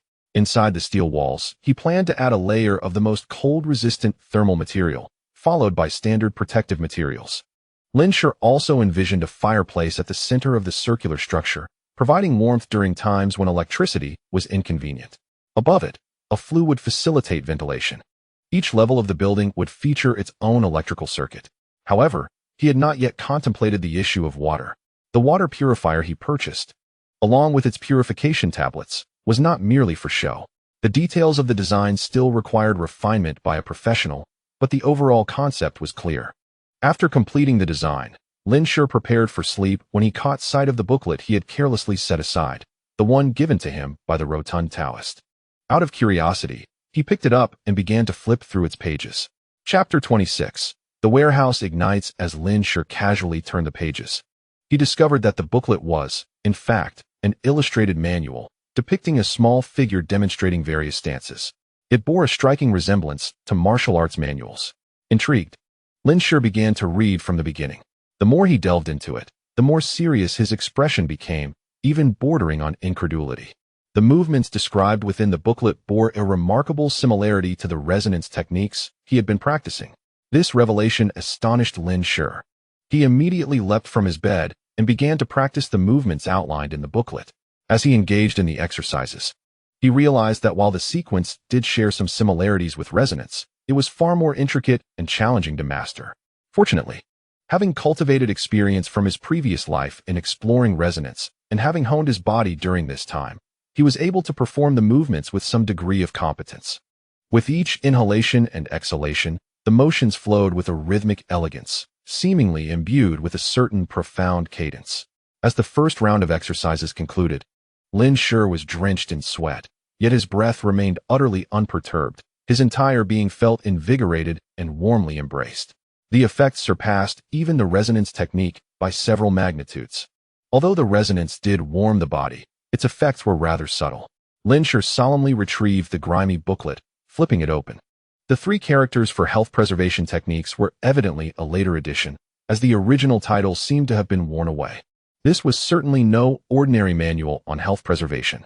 Had he not experienced the apocalypse, he might have mistaken it for a mere martial arts manual available for a few coins at a street stall. However, having witnessed the miraculous nature of resonance during the apocalypse, Lin Shi recognized this to be an invaluable tome.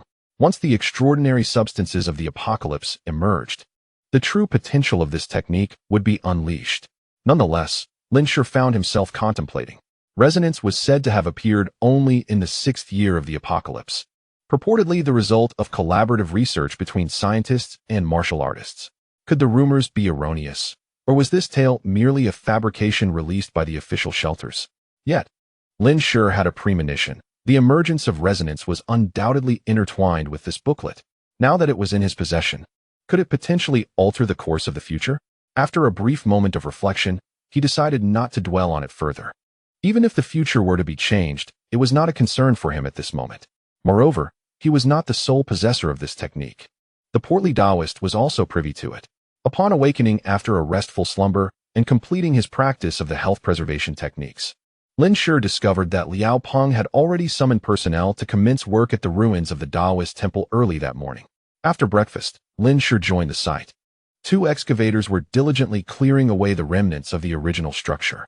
Lin Shi located Liao Peng and handed him the blueprints he had devised the previous night, elucidating the critical elements. Liao Peng, with a reassuring pat on his chest, declared, "All right, boss, I will consult with the engineers to refine the designs. Furthermore, regarding the well you mentioned, there is indeed a well here, buried beneath the rubble. I only realized this after speaking with the workers earlier." Lin Shi was taken aback. This was a delightful surprise. In the ensuing days, Lin Shi remained in Shushi, ordering various building materials and conferring with engineers about the design plans for the shelter. During his leisure, he practiced the health preservation techniques, and over the course of several days, Lin Shi felt his physical strength had increased significantly, more so than the cumulative gains of the previous weeks. Under Lin Shi's relentless investment, the remnants of the Taoist temple had vanished, replaced by a vast and deep pit. The shelter's basement had been excavated, and construction was set to commence. Everything was proceeding in an orderly fashion. However, in the early hours of March 22nd, a phone call prompted Lin Shi to abandon the idea of staying in Shushi to oversee the project. It was a call from the warehouse custodian, whose panicked voice reached him. "Boss, the warehouse is on fire." Lin Shi furrowed his brow. "How did the fire start? What about the goods?" "I, too, am at a loss. As I drifted into slumber, I heard no sounds. Somehow, a fire broke out. Fortunately, I discovered it early, and only a small portion of the goods was consumed by the flames." Lin Shi had no choice but to set aside his tasks here and entrust everything to Liao Peng. He then boarded a flight back to Sanyuan City that very day. Upon his arrival, he was greeted by a torrential downpour. As Lin Shi disembarked and opened his phone, he noticed several missed calls from the warehouse attendants. He promptly returned a call, only to be met with silence. Checking the weather for Sanyuan City over the past few days, he found it to be consistently rainy. How could there be a fire on such a day? As he reached the warehouse, he overheard a booming voice from within. "Throw everything outside. You cannot do this. My boss will be back soon." It was the voice of the warehouse manager. He witnessed several individuals hurling boxes out into the rain, some of which were vulnerable to moisture. If they became soaked, they would likely be ruined. "What are you doing?" Lin Shi interposed himself at the entrance, his piercing gaze sweeping over the individuals preparing to discard the boxes. The sight of Lin Shi's formidable presence halted them in their tracks. "What is the meaning of this?" A gaunt, middle-aged man approached, his demeanor menacing as he spotted Lin Shi. "Who are you? Who permitted you to touch my belongings?" Lin Shi demanded coldly. The warehouse manager, with a distressed expression, hurried over to Lin Shi's side, exclaiming, "Boss, you are finally back. I was just directing the unloading when these individuals barged in, claiming the warehouse belonged to them, demanding we remove our goods immediately. I could not stop them." The gaunt man regarded Lin Shi with an air of understanding, sizing him up. "Ah, so you are Lin Shi?" Not waiting for a response, he gestured to himself with his thumb. "From this day forth, this warehouse is leased to me. You, boy, have set fire to the landlord's property. He is unwilling to rent to you now. Take your belongings and leave at once." The warehouse manager, indignant, retorted, "Even if we must move our items, we deserve some time. I've already stated our boss will return shortly, and you're tossing our things out without even waiting. Is there no reason to be considered? This is your affair. The warehouse now belongs to me. Your items occupy my space. What is wrong with my disposing of them?" The gaunt man nonchalantly dug at his ear, exuding an air of indifference that infuriated the warehouse manager. It was clear to any observer that he was being deliberately antagonistic. Lin Shi's eyes narrowed slightly, a glint of danger flickering within his elongated gaze. "I have signed a contract, and the rent has yet to expire. Whether or not you choose to rent to me is not for you to dictate. Have the landlord bring the penalty fee and discuss it with me. I now give you 1 minute to leave my place." "Oh, you barely have any hair, and yet you try to be intimidating. When I was navigating the streets, you were still drinking milk. Get lost." The emaciated man, like dismissing a stray dog, reached out to push Lin Shi aside. However, Lin Shi seized the man's hand and forcefully twisted it. Chapter 27. The turnabout with a sharp crack, accompanied by a piercing scream, the emaciated man's hand dislocated. Though his face paled from the pain, he remained a tough character. Ignoring his captured right hand, he swung a punch with his other hand towards Lin Shi, spewing out curses. "You bastard! You're dead meat." Lin Shi effortlessly caught the punch. To him, it was feeble. Despite the man's fierce demeanor, that was the extent of his capabilities. With another crack, Lin Shi twisted the emaciated man's left hand, delivering a kick that sent him sprawling. Without the support of his arms, the man fell face first to the ground, his teeth biting into the dirt, drawing blood. On the ground, the emaciated man shouted, "Are you all blind? Get him dead." The situation unfolded too quickly. The few companions of the emaciated man, burdened with their belongings, finally threw down their boxes and rushed forward. Yet, how could they possibly match Lin Shi, who had endured countless battles? Lin Shi kicked one man away, caught two incoming fists, and yanked them forward. They stumbled, losing their balance, and he slammed their heads together, silencing their screams instantly. As he released them, they collapsed, unconscious on the ground. He effortlessly sidestepped another punch thrown at him, countering with an elbow strike that sent that assailant curling into a ball on the floor. In mere moments, 4 men lay on the ground. A testament to Lin Shi's restraint, he had no desire to escalate the situation. Had this been an apocalyptic scenario, these men would have perished. The emaciated man, who had just turned over, realized he had bitten off more than he could chew. He had initially thought it would be a simple task to deal with a university student, expecting an easy payday, only to discover he had encountered a formidable opponent. The last remaining man, catching sight of the ferocity in Lin Shi's eyes, took a few fearful steps back. He dared not approach any closer and instead turned to flee into the rain. Lin Shi did not pursue him, but walked over to the now sitting emaciated man. "Who sent you? Did you set fire to my warehouse?" Lin Shi had his suspicions, but sought confirmation. Yet, even in such dire circumstances, the emaciated man seemed undeterred, threatening, "If you have the guts, kill me. Otherwise, I will make sure you die." A flicker of murderous intent flashed in Lin Shi's eyes. The warehouse manager, caught in a daze and utterly at a loss, finally roused himself to call the police. The order maintained during peacetime had spared these wretches. With trembling hands, he retrieved his phone, casting a gaze at Lin Shi that was tinged with both reverence and trepidation. Before long, law enforcement arrived at the warehouse, accompanied by an ambulance. As the officers entered, a gaunt man promptly turned the tables, exclaiming, "Officer, this individual trespassed into my warehouse and assaulted me. He dislocated both of my arms." "Who called the police?" Lin Shi raised his hand, stating, "I did." The officer produced a recording device and requested an account of the incident. Lin Shi recounted how several individuals had invaded his warehouse, discarded his goods, and initiated the altercation. Outside the warehouse, a few boxes remained exposed to the rain. The warehouse manager corroborated Lin Shi's account. Lin Shi's strikes had not been severe. The assailants sustained only superficial injuries and mild concussions, quickly regaining their composure. The dislocated arms of the gaunt man were promptly set by the paramedics. Feigning to retrieve an item from his backpack, Lin Shi instead produced a lease agreement. "This is the contract for my rental of this warehouse." The officer glanced at the document, confirming its legitimacy. The situation was becoming exceedingly clear. One officer declared, "Take these individuals into custody." Wait. Even at this juncture, the gaunt man remained unfazed, pulling out his phone to make a call. To Lin Shi's astonishment, the ringtone echoed from outside the warehouse. Moments later, a middle-aged man and a young man entered. Lin Shi squinted slightly. He recognized one of them, Li Duyu. Upon seeing Lin Shi, Li Duyu's lips curled into a smug smile. The middle-aged man, presumably Li Duyu's father, pulled one of the officers aside, whispered a few words, and then placed a call directly into the officer's ear. Lin Shi furrowed his brow at this unfolding scene. At that moment, Lin Shi's phone rang. It was the landlord. "Lin Shi, your worker nearly set my warehouse ablaze. I will no longer rent it to you. I will refund the remaining rent and deposit. Please vacate promptly."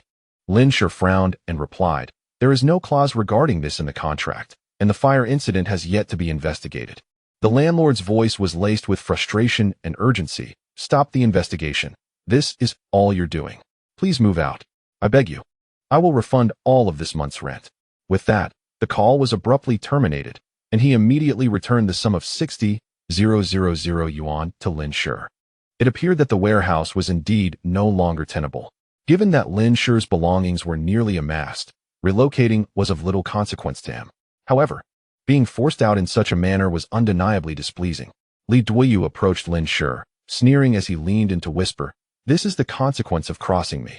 The performance has only just begun, and I shall ensure that you find it impossible to navigate through Sanyuan City." Lin Shi raised an eyebrow, gazing at Li Duoyu with astonishment, and exclaimed, "What did you say? Are you not your father's biological child?" His voice resonated loudly, drawing the attention of those nearby. The onlookers regarded Li Duoyu with a mixture of surprise and bewilderment. Li Duoyu's face turned a deep shade of crimson as he hurriedly protested, "I did not say that. He is speaking nonsense."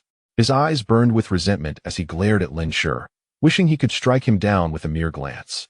Shortly thereafter, the security officer, who had been pulled away by Li Duoyu's father, returned to stand before Lin Shi, pointing an accusatory finger at him. "Take this person back," he commanded. "Wait." Lin Shi frowned, finding the unfolding scenario less than shocking.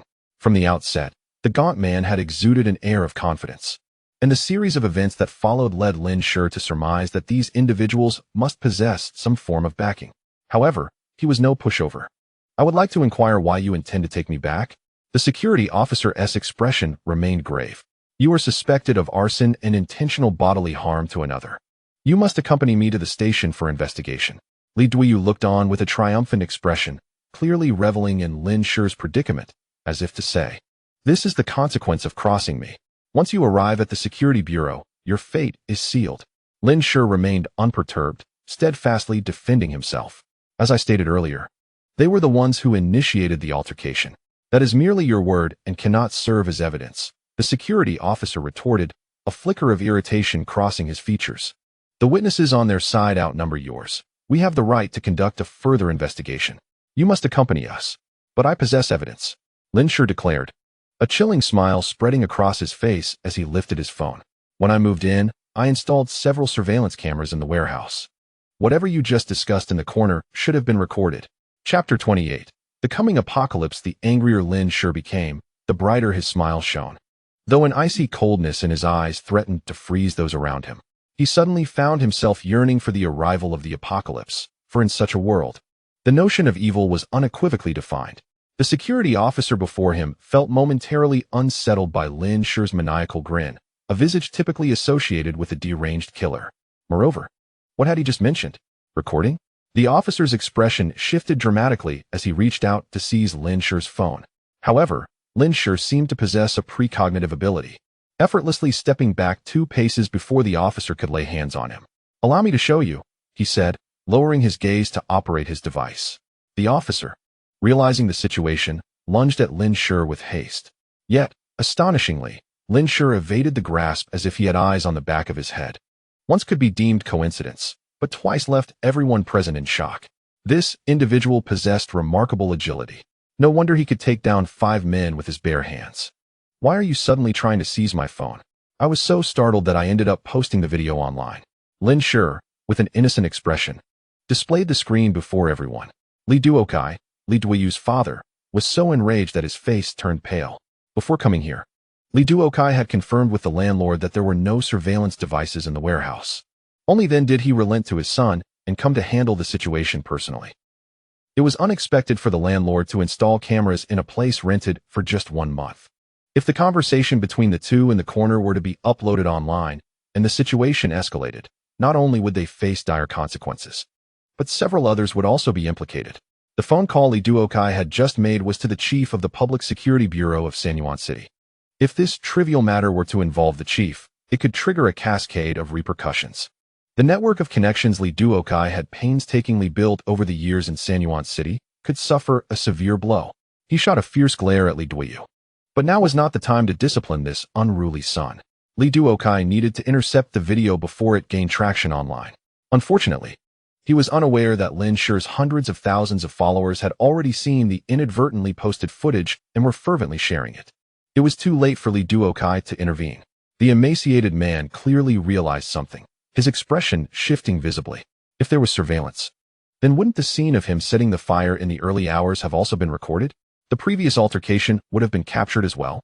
The thin man glared at Lin Shi as if he were about to erupt, losing the calm demeanor he had initially displayed, and hurried after Li Duokai. Take him away. The security officer shouted angrily, and the other officers swiftly moved in to apprehend Lin Shi. Lin Shi offered no resistance, smiling as he complied. And his phone was snatched away. I can walk on my own. Old Huang, organize the things in the warehouse and get a large truck to load them up. Just park it in the lot next door and wait for me to return. The warehouse manager, Old Huang, nodded vigorously. Lin Shi boarded the police car, leaving only Old Huang behind in the warehouse. The day's events had utterly reshaped his worldview. He had never encountered such a bold boss. However, now that the boss had been taken away by the security officers, Old Huang wore a troubled expression, uncertain whether he would ever receive his salary. Sandwiched between two officers as he was escorted to the car, Lin Shi displayed no signs of anxiety. The vehicle had not traveled far when an officer seated next to Lin Shi received a phone call. Shortly after, he glanced at Lin Shi with a peculiar expression before handing the phone to the officer who had confronted Lin Shi earlier. Captain, it's for you. Lin Shi raised an eyebrow, realizing the officer was a captain. The officer took the call, and his complexion shifted from pale to red, then to dark, as he nodded repeatedly, saying, Yes, understood, all right. After hanging up, he immediately instructed, pull over. The car quickly came to a halt. You may leave now. The individual referred to as the captain of the security personnel cast a resentful glare at Lin Shi, seemingly filled with unwillingness, yet utterly powerless. Lin Shi smiled and extended his hand, inquiring, my phone? Your phone contains evidence and requires cooperation for the investigation. Lin Shi shrugged, exited the vehicle, and walked away. Lu Ting continued to watch Lin Shi until he was a distant figure before averting his gaze. Lin Shi turned to replenish his card and subsequently purchased a new phone. The video he disseminated had indeed made a significant impact, a colossal one at that. Had the apocalypse not yet arrived, Lin Shi could scarcely fathom how many adversaries he had made through this single act. Being an individual of no notable background, he could vanish into the vast ocean of humanity at any moment. Yet, he felt no fear. Lin Shi took down the video and deactivated his social media accounts. His objective had been achieved. He desired no further notoriety. Upon returning to the warehouse, Lao Huang was still in the process of calling for a vehicle. Surprised by Lin Shi's swift return, Lin Shi settled the wages, sent Lao Huang on his way, and closed the warehouse door, taking stock of the contents within. A small portion of his sleds, 10 in total, that he had ordered online had been burned. Initially, Lin Shi had intended to raise a few sled dogs for the impending apocalypse. With their destruction, he deemed it a lost cause. Some equipment, discarded in the rain, had suffered minimal damage. After securing the items in his space, Lin Shi promptly booked a flight to Shashi, departing from Sanyuan City. Before long, news broke regarding a prominent shareholder of a well-known enterprise being implicated in illicit transactions with government officials. That shareholder was none other than Li Duiyu's father. It seemed this wealthy heir would not attain his ambitions in the absence of the apocalypse. This incident ensnared many, resulting in the dismissal of a security officer. However, Lin Shi's focus was not on this matter, but rather fixated on the name of the renowned company, Tianqi New Energy. A flicker of deeply concealed hatred flashed in his eyes. Within a few days, the school unexpectedly contacted Lin Shi, informing him of his expulsion due to prolonged absences. Lin Shi recognized this as the handiwork of someone else, though such tactics were insignificant to him. For the next 2 months, he remained in Shashi, overseeing the construction of the shelter. Most of his time was dedicated to practicing a health-preserving technique. He periodically returned to Sanyuan City to retrieve goods ordered from Laosia, making no unnecessary stops. This also allowed him to evade a conspiracy directed against him. On May 25th, the shelter was finally completed. The total construction period extended over 2 months, costing Lin Shi over 9 million, all spent on materials and labor. The semicircular shelter featured only a chimney and an entrance passage, devoid of any windows. Viewed from the rear, the entire structure resembled an iron sphere embedded in the earth. 2 heavy blast doors constituted the entrance, one external and one internal. Regardless of entry or exit, one must pass through 2 doors. A worker joked that this shelter could withstand the aftermath of a nuclear blast unscathed. Within the shelter, there are squat toilets, heated Kong beds, cooking stoves, and furnaces, all designed to function without electricity. All wiring is concealed indoors. Although it detracts from aesthetic appeal, it facilitates easier maintenance when the time comes. A water pipe was also routed from a well to supply the shelter. with Lin insisting that the well cover be completely sealed to prevent the water from freezing too easily. Next, all necessary living supplies are to be placed inside, and the time until the solar flare eruption is now merely 6 days away. Chapter 29. The arrival of Zhao Xiao. Lin spent an entire day arranging the shelter. Apart from the electrical appliances, everything else was prepared. Several carpets were purchased and laid out in the living room of the shelter. The electrical devices would only be brought out after the geomagnetic storm had passed to avoid damage. Once the shelter was completed, Liao Peng found himself following Lin around with little to do. After a moment of contemplation, Lin suggested, "You should gather some supplies and store them in your rental unit. The apocalypse is imminent, and I don't mind lending you a hand as a reward for your diligent work these past 2 months." Future wages would be impossible to provide, and of course, Lin would not remind him if he chose to ignore this advice. After sending Liao Peng on his way, Lin took out his phone and removed a number from the blacklist. Zhao Xiao. He dialed the number. "Lin, is that really you? Where have you been lately? The last time I saw you, you were taken away by the security officers in a short video. Are you all right?" Zhao Xiao's voice sounded genuinely surprised. After 2 months of his parents' incessant complaints, the plan to buy a new house had been delayed due to his failure to borrow money from Lin. "I'm fine. I've been feeling down lately and took a trip to Shushi. Would you like to come and spend a few days with me?" Lin replied. Without hesitation, Zhao Xiao agreed. "Sure, I'll take a few days off and come keep you company." After exchanging a few pleasantries, Lin hung up the phone. He could never forget Zhao Xiao, the person who had caused his demise in his previous life. While returning to Sanyuan City was not an option, it did not mean he would let Zhao Xiao off the hook. Luring Zhao Xiao to Shushi to settle matters would suffice. Lin further stocked up on 10 tons of bottled water and some of his favorite foods in Shushi. In extreme cold, water is the least scarce resource, snow is abundant, and a mouthful can quench thirst. Although it may cool the body further, it is preferable to the scarcity of food, making water a source of concern for survivors far less pressing.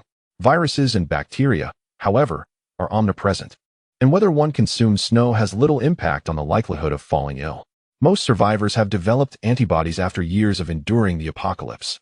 Consuming raw meat, eating snow, and donning the pelts of animals, humanity has gradually adapted to the harshness of its environment, while those unable to adjust have perished. Lin Shi prepared a small amount of water as a precaution. He also purchased 2 additional computers and downloaded countless resources, including films, animations, and games from the internet. Among these were materials for creating various tools and information on electrical repairs and generators. These resources may prove invaluable in the future. Aside from the gold bars he had duplicated, Lin Shi's remaining cash had dwindled to less than 100,000. Everything was now in readiness. With only 3 days remaining until the SSS-level solar flare eruption, Zhao Xiao hurriedly arrived from Sanyuan City. It was evident that Zhao Xiao had not fared well over the past 2 months. He had lost considerable weight. Upon meeting Lin Shi, he engaged in a flurry of pleasantries and apologies, displaying an air of humility, all the while scrutinizing Lin Shi's expressions. "Lin Shi, I truly regard you as a brother, which is why I did not give it much thought. Will you ever forgive me? I promise to do more for you in the future." Lin Shi offered a cryptic smile, nodding in a perfunctory manner. "Why don't you stay here for a week before leaving? I'll cover all expenses." Zhao Zhao's face visibly brightened. Realizing that Lin Shi had not changed, he was still the same soft-hearted Lin Shi. It seemed that his previous actions had indeed provoked Lin Shi's ire. "All right." Zhao Xiao readily agreed, eager to find an opportunity to broach the subject of borrowing money. "By the way, when did you come to Shushi alone? I heard online that you were expelled from school. Is that true?" Zhao Xiao feigned concern, yet a glimmer of schadenfreude flickered in his eyes. "It is true," Lin Shi replied with a nod, pretending not to notice. Zhao Xiao offered a few insincere words of comfort before shifting the conversation to their plans for the upcoming days. Lin Shi genuinely wished to unwind during this time. With the risks escalating before the apocalypse, he could not afford to wait. His intent was to keep Zhao Xiao in Shushi, allowing him to experience the despair of the end times before meeting his demise. Lin Shi never considered himself a good person. After losing the affection of his parents in his past life, he had placed all his emotional investments in a few close friends, including Zhao Xiao. In the early days of the apocalypse, while wealth still held some value, he shared the gold bars left by his father with several friends, providing them with a glimmer of hope for survival. During the apocalypse, when he relied solely on Zhao Xiao, he often volunteered for perilous tasks. Yet, Despite his numerous sacrifices, he was met with betrayal. This was partly due to his own weakness and inability to discern character. Therefore, in this life, he vowed never to be soft-hearted again, nor to place faith in the absurdity of emotions. Although many events, including betrayals from his past life, had yet to unfold, Zhao Zhao's inherent nature remained unchanged. Even if given another chance, he would still exploit Lin Shi entirely. Lin Shi cast his gaze downwards, concealing the chill that lurked within his eyes. Su Qin is also attending university in Shushi, isn't she? Should we invite her to join us for some fun? Zhao Xiao raised his eyebrows at Lin Shi, revealing a knowing look that any man would understand. Su Qin is the second girl in their group of 6, aside from Su Feifei. Lin Shi's impression of her lingered from 8 years ago. During high school, the others frequently tried to pair him with Su Qin, often placing the two of them together in conversations. As a result of their constant matchmaking, Lin Shi developed a different sentiment towards her. However, for Lin Shi, this person had not been seen in 8 long years, and he could hardly recall her face. When she was mentioned again, Lin Shi felt nothing in particular. But Zhao Zhao's persistent encouragement led him to casually agree. They found a hotel, settled Zhao Xiao in, and Lin Shi took a room next door. As expected, Zhao Xiao managed to invite Su Qin. On the following day, May 29th, just 2 days before the countdown to the SSS-class solar flare explosion, Lin Shi and Zhao Xiao arrived at the seaside of Shushi, where they met Su Qin after 8 years. Su Qin, a student in the dance department of the Arts College at Shushi University, naturally had an impressive physique. Today, enjoying the beach, she boldly donned a bikini, which left Zhao Xiao momentarily stunned. Lin Shi, wearing swim trunks beneath his clothes, revealed a well-toned yet not overly muscular physique, which caught Su Qin's attention. "When did you get in such great shape?" she exclaimed, completely disregarding Zhao Zhao's average appearance as she fixated on Lin Shi's abs. "I've recently taken a liking to working out," Lin Shi replied nonchalantly, setting up a beach chair and donning sunglasses to bask in the sun. In just a couple of days, people would no longer need sunglasses to gaze at the fiery orb in the sky. Seizing the last moments of warmth before the impending apocalypse, Lin Shi sought to relax his perpetually tense spirit under the sun's embrace. Su Qin lay beside him, soaking up the rays. The two engaged in light conversation, thoroughly ignoring Zhao Xiao, who noticed the shift with a hint of gloom, but forced a smile to interject into their dialogue. The trio remained until the sun dipped below the horizon, eventually departing the beach to find a place to dine before parting ways. On the final day, Lin Shi continued to spend the day in Shushi with Zhao Xiao and Su Qin. Time eventually reached June 1st, Children's Day, the very day of the SSS-class solar flare explosion. Chapter 30. The solar flare erupts. On the morning of June 1st, Lin Shi, as per his routine, practiced his health regimen on the flat ground outside the shelter. Zhao Xiao had invited him to go diving today, but he declined, citing other commitments. He intended to remain in the shelter to observe how the sun would differ during the solar flare eruption. Following the explosion, the fierce solar storm would not reach Earth until June 4th, meaning they were still safe for the time being. The peculiar aspect of this solar flare's eruption lies in the fact that no nation has detected any anomalies.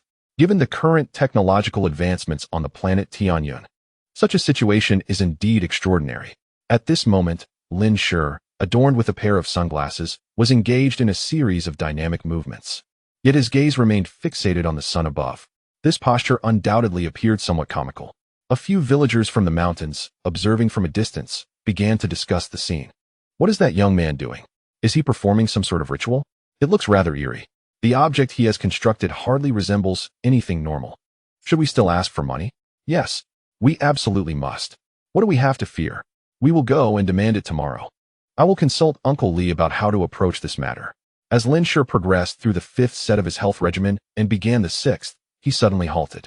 The sun he had been intently observing showed no signs of change. What caused his pause was the astonishing sight of the previously upgraded wealth basin interface, which had inexplicably transformed into a jumble of garbled text. What could this mean? In his astonishment, Lin Shi immediately ceased his training and began scrutinizing the wealth basin. He discovered that not only had the interface devolved into chaos, but even the spatial awareness had ceased to function. Lin Shi's pupils dilated in shock. This revelation was of great significance. The space contained all the resources he had amassed over the past 3 months. If the spatial mechanism were to suddenly fail, his advantages from reincarnation would be drastically diminished. At that moment, Lin Shi realized the extent of his reliance on this spatial capability. After several tense seconds, the garbled text coalesced into coherent Chinese characters. The apocalypse reset on Tianyun is initiating for the third time. This process will accelerate the evolution of species. The wealth basin has recognized intelligent life as the primary entity and has activated the host protection program. Lin Shi's pupils trembled. The implications of this message were immense. Apocalypse reset. The third time? Having experienced the apocalypse in his previous life, returning to the time before it, and facing it once more. Does that count as two instances? Why then does the wealth basin indicate this is the third occurrence? Could it be that the apocalypse had already been reset once before his reincarnation? There was no time to ponder the meaning of the subsequent words as the interface reformed into another message. The first wave of danger will arrive in 71 hours. Please prepare accordingly. Lin Shi's heart raced. Was this a warning? Was the wealth basin sentient? Moments later, this text vanished, and the wealth basin interface returned to normal. The spatial awareness was re-established. But the countdown in the upper right corner reading 71 hours and 43 minutes confirmed that what he had witnessed was not a mere illusion. Turning back to the shelter, Lin Shi brewed himself a cup of coffee, taking a few sips to regain his composure. He reflected on the anomalies that had previously appeared on the wealth basin interface. He speculated that this wave of abnormality was likely connected to the so-called SSS-class solar flare eruption. The solar flare marked the onset of this apocalyptic era, and the preceding text regarding the treasure basin stated, "The third reset of the Destiny Star's apocalypse has commenced, accelerating the evolutionary progress of species. It has been detected that the treasure basin recognizes intelligent beings as the primary entities, initiating the flame protection program." This declaration signified that the apocalypse had indeed begun. Lin Shi was particularly intrigued by the significance of the number 3. Upon reflection, apart from himself, perhaps no one else in this world was aware that they would once again endure an apocalypse. The phenomenon of rebirth remained an enigma to Lin Shi. He had perished, yet found himself reborn 8 years in the past. All of humanity, the entirety of Destiny Star, had reverted to its state from 8 years prior. Was this a reversal of time? Or a complete reset? According to human understanding, time could not flow backward, unless viewed from a theological perspective. Was it the Mandela effect? The will of deities? The machinations of a higher civilization? Or merely a rectification of nature's own laws? Astonishingly, this event might have already occurred thrice. Before acquiring this treasure basin, had time also flowed backward, and had humanity previously faced the impending cataclysm? When the first apocalypse was reset, had he, like billions of others and countless living beings, remained oblivious to it? Why was there a third reset? Was it due to the extinction of life forms on Destiny Star during the first 2 occurrences? This speculation was both shocking and terrifying. What exactly was the treasure basin? Why had such information surfaced? It was no wonder that knowing too much was deemed a perilous affair. The more Lin Shi pondered, the more questions arose, leaving him breathless. His mind buzzing as if it were on the verge of exploding. His heart raced, rendering him incapable of maintaining composure. He was frightened. Such thoughts led him to question whether the universe, as understood by contemporary humanity, was manipulated by some superior civilization, treating them like lab rats in a series of experiments. Closing his eyes to distract himself, Lin Shi began to hum a tune. Upon finishing the melody, he managed to cast aside the bizarre thoughts swirling in his mind. He retrieved his computer to search for information regarding the Ice Age. Destiny Star had experienced several ice ages.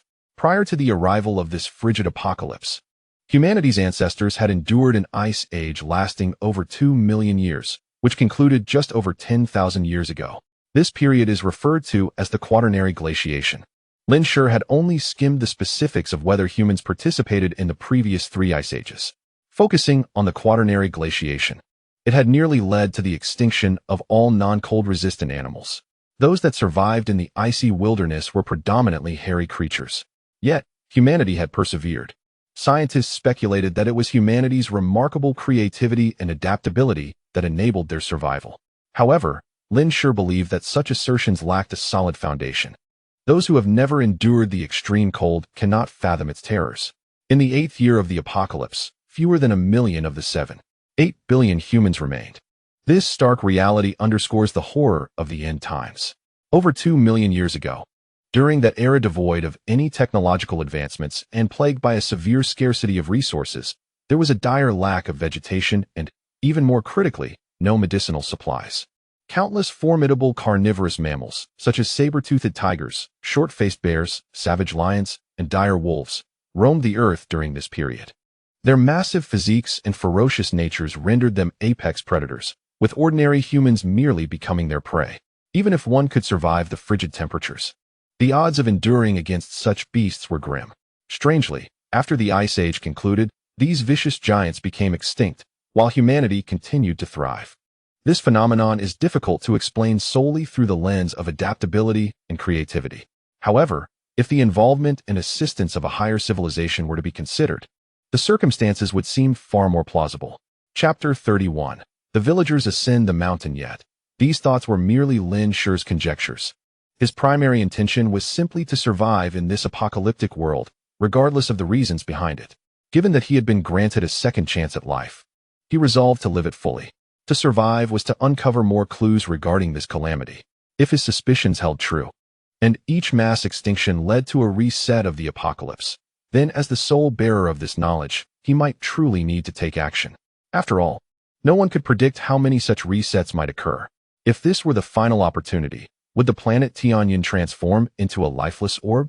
Lin Shi retrieved his computer, connected a wireless adapter, and began to surf the internet. He anonymously disseminated news of the impending solar flare online. 3 months prior, had he predicted an SSS-level solar flare would erupt today, he would have undoubtedly been dismissed as a madman or a charlatan. No one would have believed he possessed such foresight. Yet today, based on the facts that had already transpired, he revealed this information alongside his speculation about the approaching Ice Age, making it far more credible. Perhaps a scientist might detect the sun's anomalies and prompt nations to prepare in advance. In 71 hours, all electronic devices would lose signal and become inoperative, thereby eliminating Lin Shi's risk of exposure. He could only hope that his post would be discovered by someone with the right intentions. Closing his computer and disconnecting the adapter, Lin Shi withdrew into his space. The remaining matters were left to fate. He attempted to establish communication with the treasure basin, but received no response. To prevent a recurrence of the previous failure to sense his space, Lin Shi took a portion of each type of supply from his space and placed them in the basement of the shelter. The following day, the countdown in the upper right corner had dwindled to 47 hours. Watching the inevitable arrival of the apocalypse was a tormenting experience. Lin Shi could only continually practice his cultivation techniques to maintain his composure. However, it was not long before an unexpected group of visitors disrupted Lin Shi's tranquility. A tractor arrived outside his sanctuary. The shelter, devoid of windows, had a camera installed in the peephole of its reinforced door, allowing Lin Shi to observe the outside world. 4 individuals disembarked from the tractor and began to scrutinize the shelter. As they deliberated on who would approach and knock on the door of this formidable iron sphere, Lin Shi had already opened the door and stepped outside. One of the women among them leaned toward the narrow gap of the door, eager to peer inside as if she could thrust her eyes in for a better look. Yet, there was another door within, rendering her attempts futile. Regardless of how wide she opened her eyes. "What brings you here?" Lin Shi inquired, glancing at the quartet. There was a middle-aged woman in her 40s, an elderly man in his 60s leaning on a cane, a farmer in his 30s, and a young woman in her 20s. They, in turn, regarded Lin Shi with varying expressions. Since a villager and a construction worker had inquired about the hefty price tag of the spherical structure atop the mountain, the villagers had come to know that Lin Shi was quite affluent, a veritable cash cow. The first to speak was the farmer, Li Chong. "Young man, your sphere has disrupted the feng shui of our village. Recently, several of our chickens and ducks have perished. What do you propose we do about this?" Lin Shi cast his gaze toward a cluster of trees. "What does the death of your poultry have to do with me?" Aunt Li, hands on her hips, glared at him. "How can it not concern you? It is precisely because of your sphere that our fowl began to die. Who knows, in a few days, we might even face human casualties?" Lin Shi laughed derisively, bemused by the villagers' penchant for excuses. Indeed, he was certain that in a matter of days, there would be more than just a few fatalities. "Why don't you just leave? It may soon be too late, and your village could be wiped out." Villagers are particularly superstitious about such matters, and Lin Shi's words incensed the 4 visitors. "How can you be so malicious, boy? Are you cursing us?" Aunt Li jabbed a finger at Lin Shi, scolding him. "You little brat. What did you say?" if you don't know how to speak properly. Let me teach you. Li Chang's eyes flashed with menace as his large hand swung toward Lin Shi's face. It seemed reckless, yet it had been a premeditated plan devised by the four before ascending the mountain. Youngsters were easily intimidated. A single slap would render them docile. With the presence of the elderly and the women, they had no doubt they could fabricate a charge against Lin Shi without fearing he would report them. The other three imagined Lin Shi's stunned expression after the slap. With a resounding crack, the slap echoed louder than they had anticipated. To their astonishment, it was not Lin Shi who received the blow. Rather, it was Li Chang. Lin Shi swiftly seized Li Chang's hand and retaliated with a sharp slap to his face. Li Chang was left dazed by the impact, his mind buzzing, and his face swelling visibly. The four individuals were evidently taken aback by Lin Shi's audacity, daring to retaliate against them despite being outnumbered. Moreover, at such a tender age, how could he possess such remarkable strength? Observing his son being struck, the elderly Mr. Li, leaning on his cane, took advantage of his seniority and swung the cane towards Lin Shi. With a nimble sidestep, Lin Shi evaded the blow. Mr. Li's eyes darted, and with a theatrical gasp, he feigned to fall to the ground, closing his eyes. This was the signal for the second scheme to commence. Dad, what's wrong, Dad? Li Tsuitsue immediately reacted, glaring at Lin Shi with fury. Did you hit my father?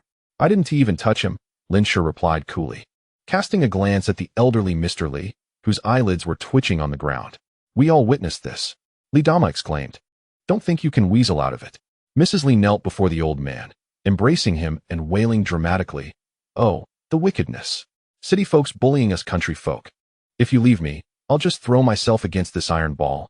I cannot go on. Li Tsuitsue joined in the lamentation. My father's health was already precarious. What are we to do now? Compensation. Hand over 50,000, and we'll let this matter rest. Li Chang clenched his fists tightly, his face obscured in rage. As if Lin Shi dared to utter a denial, he would unleash his wrath. Mrs. Li threatened, if you refuse to compensate us, we will summon the authorities and expose you to the press. Very well, Lin Shi replied. The three of them brightened, believing he had acquiesced. However, Lin Shi continued with a smirk, go ahead and call the police. Naturally, they had no intention of doing so. With Lin Shi's indifference, Li Chang glared menacingly and declared, if you don't compensate, my father will demand your life. The slap he had just received could not go unavenged. He dashed to the tractor and retrieved a chopping knife. Wait. Lin Shi feigned contemplation, circling around Mr. Li as if assessing his condition. In truth, Lin Shi could have called the police, as there were surveillance cameras at his door, and these individuals posed no threat to him.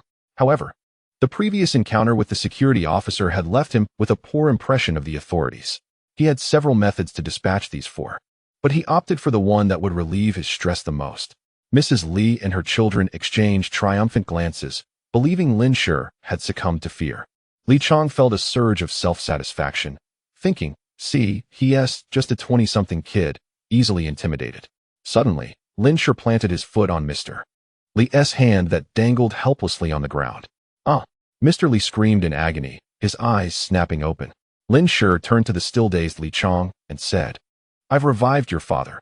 Now he doesn't need to pay with his life, does he? Chapter 32.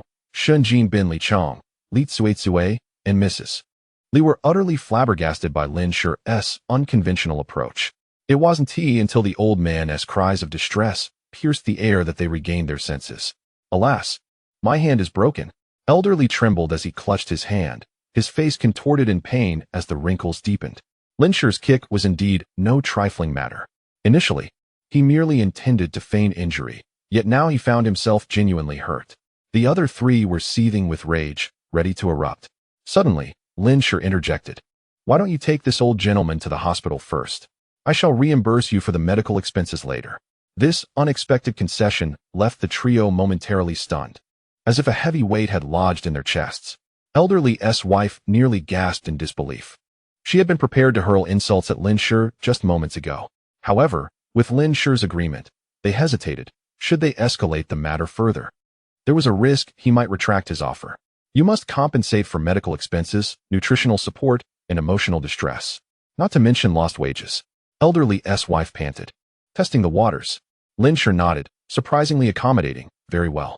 You may proceed. My house is right here. I am not going anywhere. The treatment is paramount. Although their objective was achieved, a sense of frustration lingered in their hearts.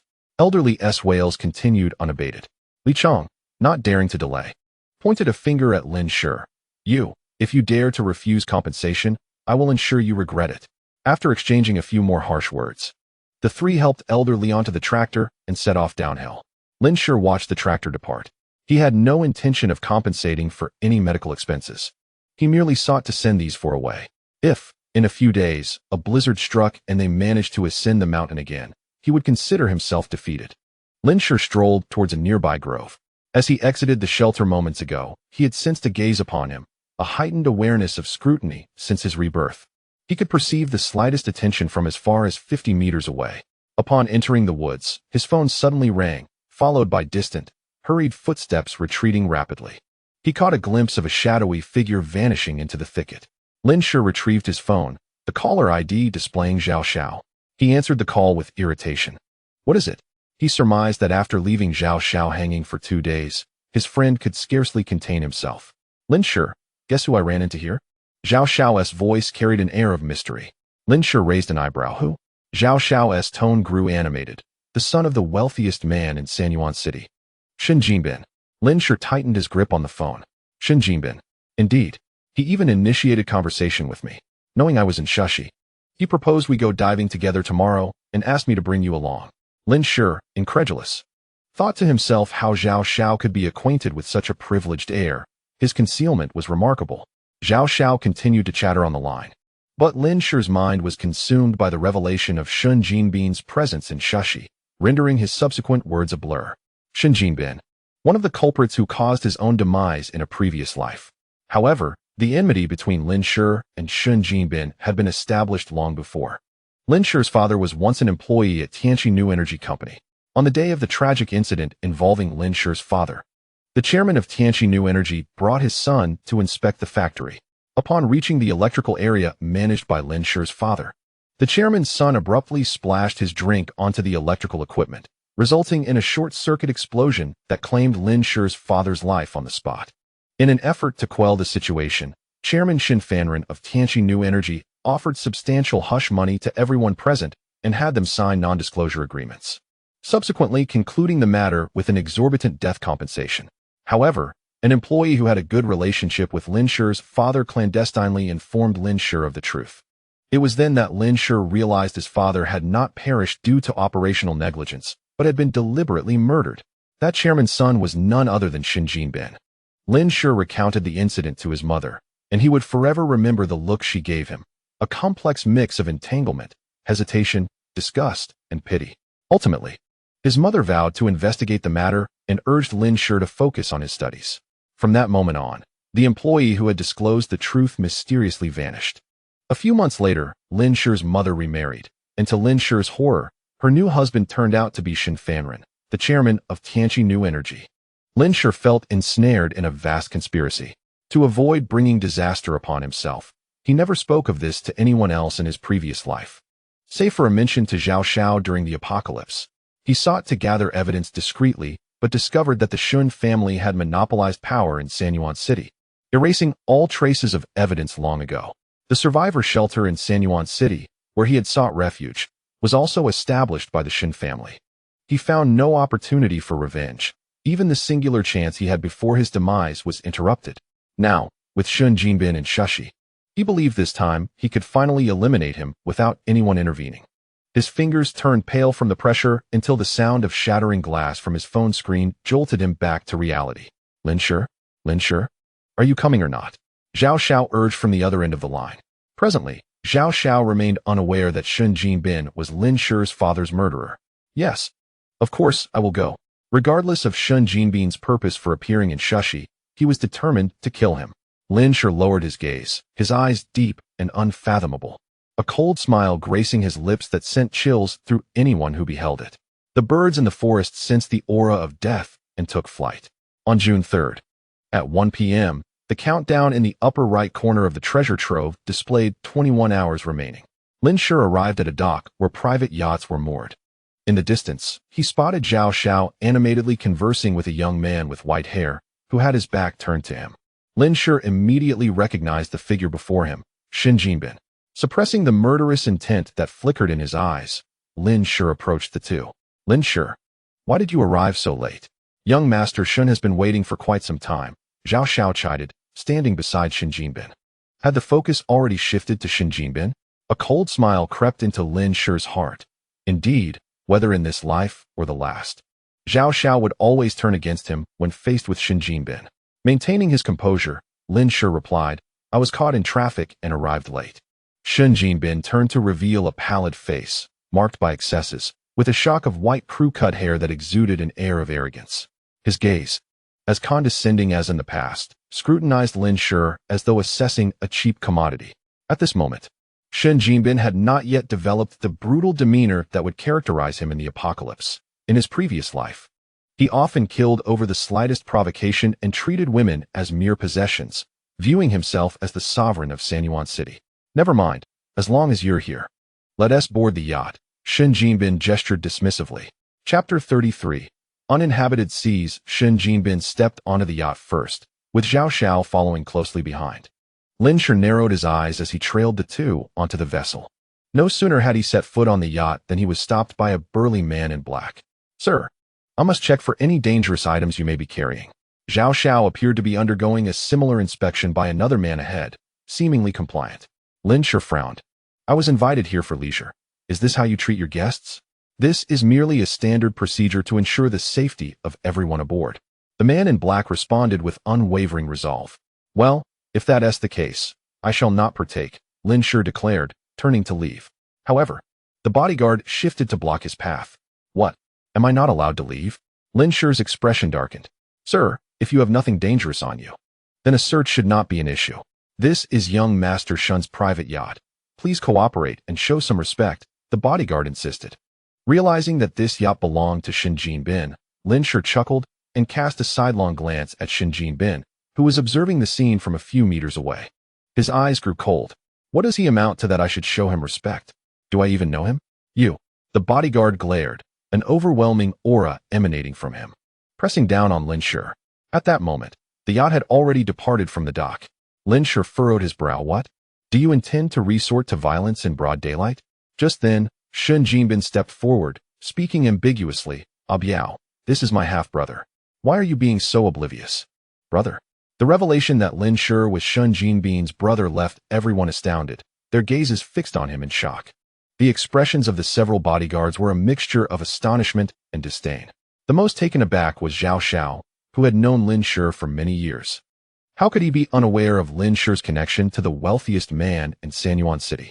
Yet, for Lin Shi, this revelation was nothing short of an affront. His mother had married the father of his father's murderer.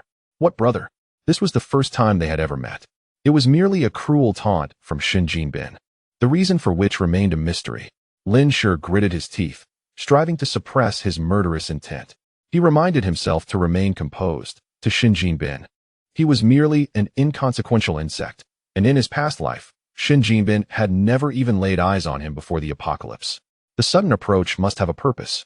He could not allow himself to be provoked into revealing his true feelings.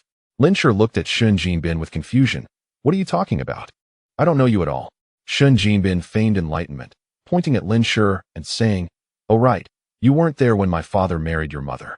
Allow me to formally introduce myself. My name is Shen Jinbin, your mother's stepson.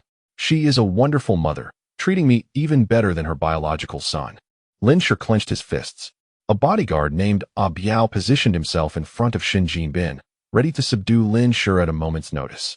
Lin Shi tightened and then relaxed his fists, lowering his gaze to conceal the murderous intent within his eyes, forcing a radiant smile onto his face. Oh, is that so? It seems you enjoy playing the role of someone's son. Shen Jinbin's expression immediately darkened, his eyes filled with a savage fury. Repeat that. Sensing the tension escalating, Zhao Xiao hurriedly interjected. Ha ha, aren't we here to have fun? We should enjoy ourselves. Look at how beautiful the sea is today. Zhao Xiao was not merely attempting to ease the tension for Lin Shi. The atmosphere on the yacht had grown increasingly unsettling.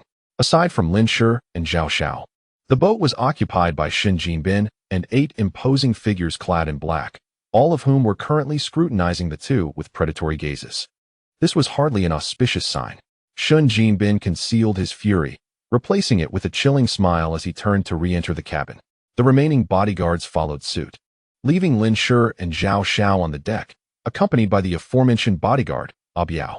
"Mr. Lin, please allow me to search you," Biao reiterated.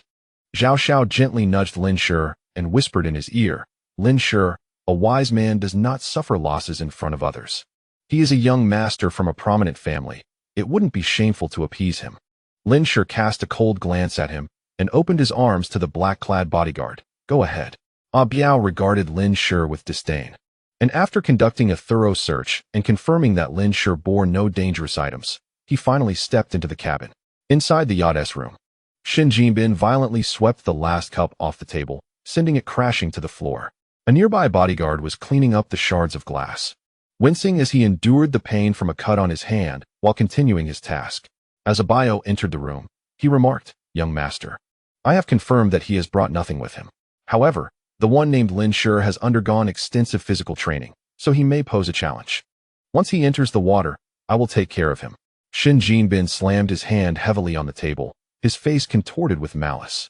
To kill him so easily would be too lenient. How dare he deceive me? I want him to regret ever having existed in this world. A flicker of trepidation crossed Biao's eyes, as if he recalled some unsettling memory. "Young master, we are still within the country," Biao cautioned.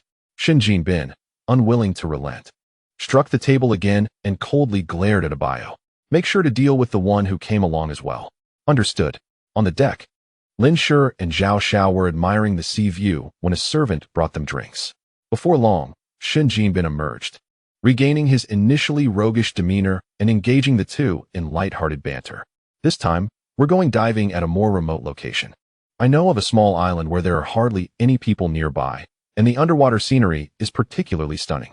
I assure you, you have never witnessed such beauty."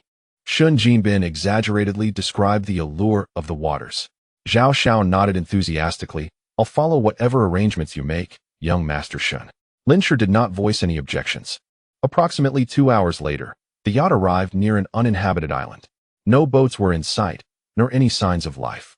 Sunlight glimmered on the light blue surface of the sea, and a few thousand meters ahead lay a pristine beach alongside the island's lush greenery, presenting a truly picturesque scene. A bodyguard informed them that the diving equipment was ready and led them to the other end of the yacht. As the three approached, Biao had already donned his gear.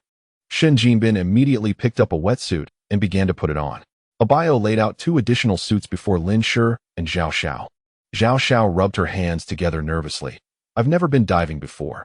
Perhaps I should sit this one out?" Lin Shi glanced at Zhao Xiao in surprise. "Biao is an expert diver and can protect us underwater. We agreed to dive together. Are you trying to undermine young Master Shin?" Shin Jinbin frowned at Zhao Xiao. She waved her hands in protest, and upon seeing Lin Shi already donning a wetsuit, she reluctantly followed suit. As the two gradually completed their preparations, Shin Jinbin turned away, a smirk of mockery and malice dancing in his eyes. Chapter 34.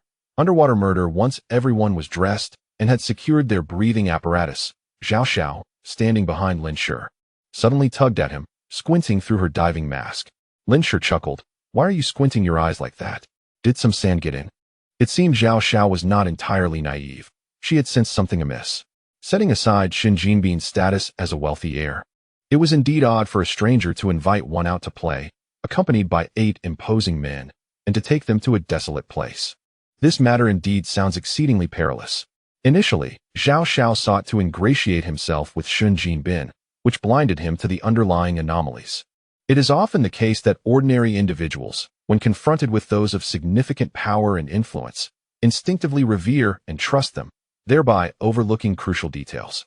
Conversely, Lin Shi harbored no desire to unveil the truth. Upon hearing Lin Shi's remarks, Biao cast a scrutinizing gaze towards Zhao Xiao. Internally, Zhao Xiao cursed, while wearing an awkward smile as he said, "My eyes are a bit uncomfortable." "It's nothing really." The quartet inspected their equipment, and Biao proceeded to elucidate several underwater hand signals and their corresponding precautions to Lin Shi and Zhao Xiao before leading the way into the water. After Lin Shi submerged, Zhao Xiao turned to observe the vigilant bodyguards behind him, compelled to follow suit into the depths. Anxiety gnawed at Zhao Xiao's heart. Yet he reassured himself that the situation might not be as dire as he feared. The underwater realm was resplendent, with Lin Shi swimming ahead, admiring the sights. Had it not been for the ever-present scrutiny and murderous intent lurking behind him, it could have been a splendid excursion. As the group approached a coral reef, Shen Jinbin signaled a Biao to take action. A Biao, upon receiving the directive, nodded and drew a dagger from his thigh, advancing stealthily towards Lin Shi.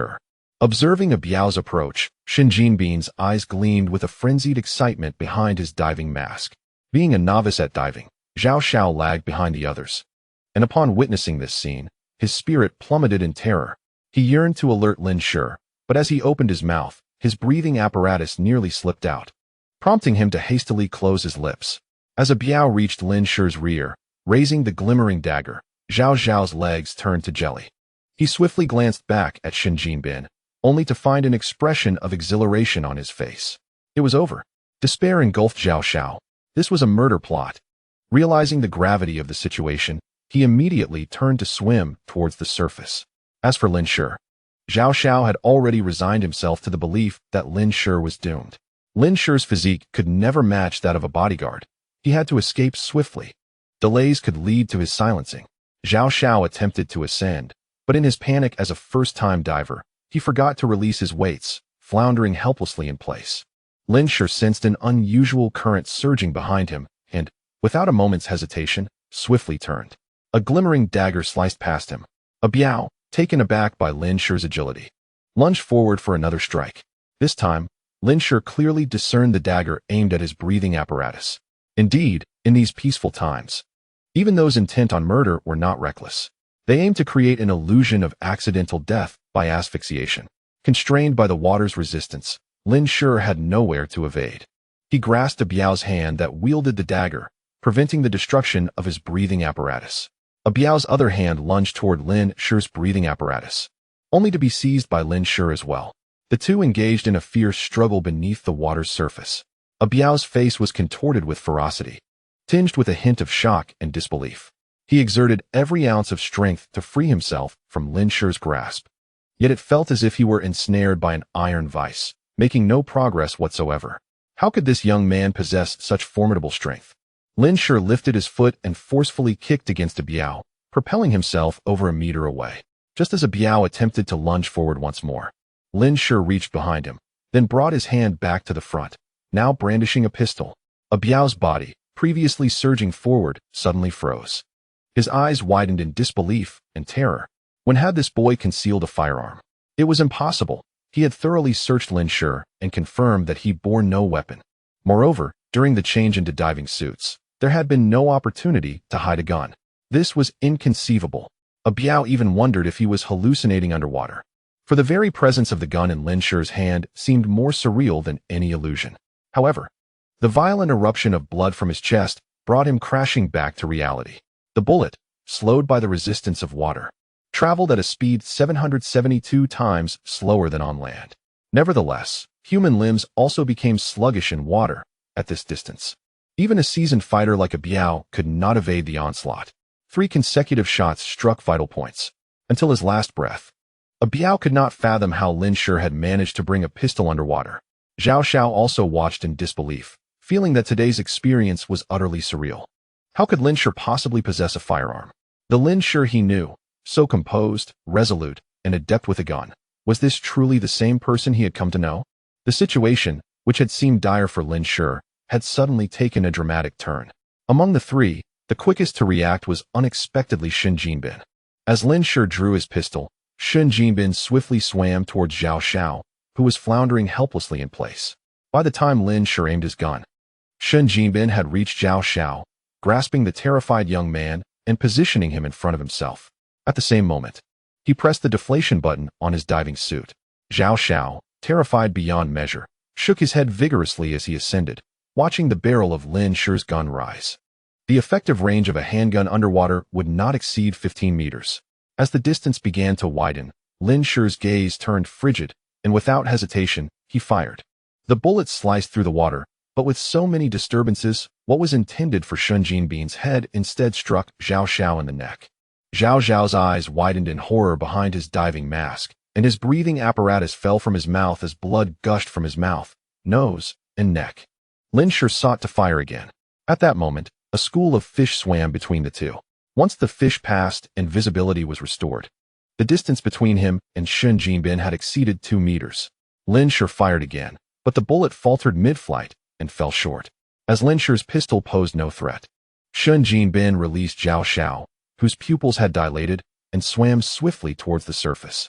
Lin Shi, a tempest of rage brewed in Shun Jinbin's eyes, filled with venomous disdain as he cast a glare at Lin Shi, even making a throat-slitting gesture during his ascent.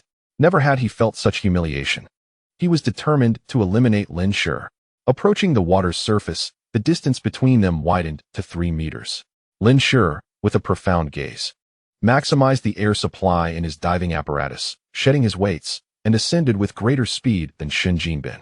He surged forward, closing the gap rapidly. Chapter 35. The harsh truth: frequent divers understand the risks of ascending too quickly, as it can lead to oxygen deprivation and bodily harm. As Lin Shi swiftly approached, Shun Jinbin, still several meters from the surface, visibly panicked. Ignoring the strain on his body, he swam upwards with all his might. Oblivious to the fact that Lin Shi had ceased his pursuit, Shun Jinbin did not notice the mocking glance Lin Shi cast at his frantic escape. This time, Lin Shi revealed his intentions, retracting his pistol and producing a sleek black crossbow. With deliberate calm, he secured a rope to the arrow's tail. Aiming at the increasingly closer Shun Jinbin, he released the arrow. The rapid ascent rendered Shun Jinbin's complexion increasingly pallid. Yet his eyes sparkled with determination as the surface drew near. At last, Shun Jinbin's head broke the water's surface. He removed his breathing apparatus, ready to call for his bodyguards to pull him up. However, in that moment, his body jolted violently. Looking down, he saw a sharp arrowhead protruding from his abdomen, crimson blood quickly staining the surrounding sea. His bodyguards, spotting Shun Jinbin, leaped into the water to rescue him. Yet, before they could act, a powerful tug from the arrow yanked Shun Jinbin back beneath the waves. Plunged back underwater, the intense pain in his abdomen caused Shun Jinbin to lose consciousness. Lin Shi, now devoid of the crossbow, grasped the rope and forcefully pulled Shun Jinbin downwards. The bodyguards, recognizing the severity of the situation, dove into the water to save Shun Jinbin. However, lacking breathing apparatus, they could only descend a few meters before resurfacing due to oxygen deprivation. By the time the bodyguards, clad in diving suits, entered the water, Lin Shi and Shun Jinbin had vanished from sight. Lin Shi dragged the unconscious Shun Jinbin as if he were a lifeless dog, casting him onto the sandy beach of a small island.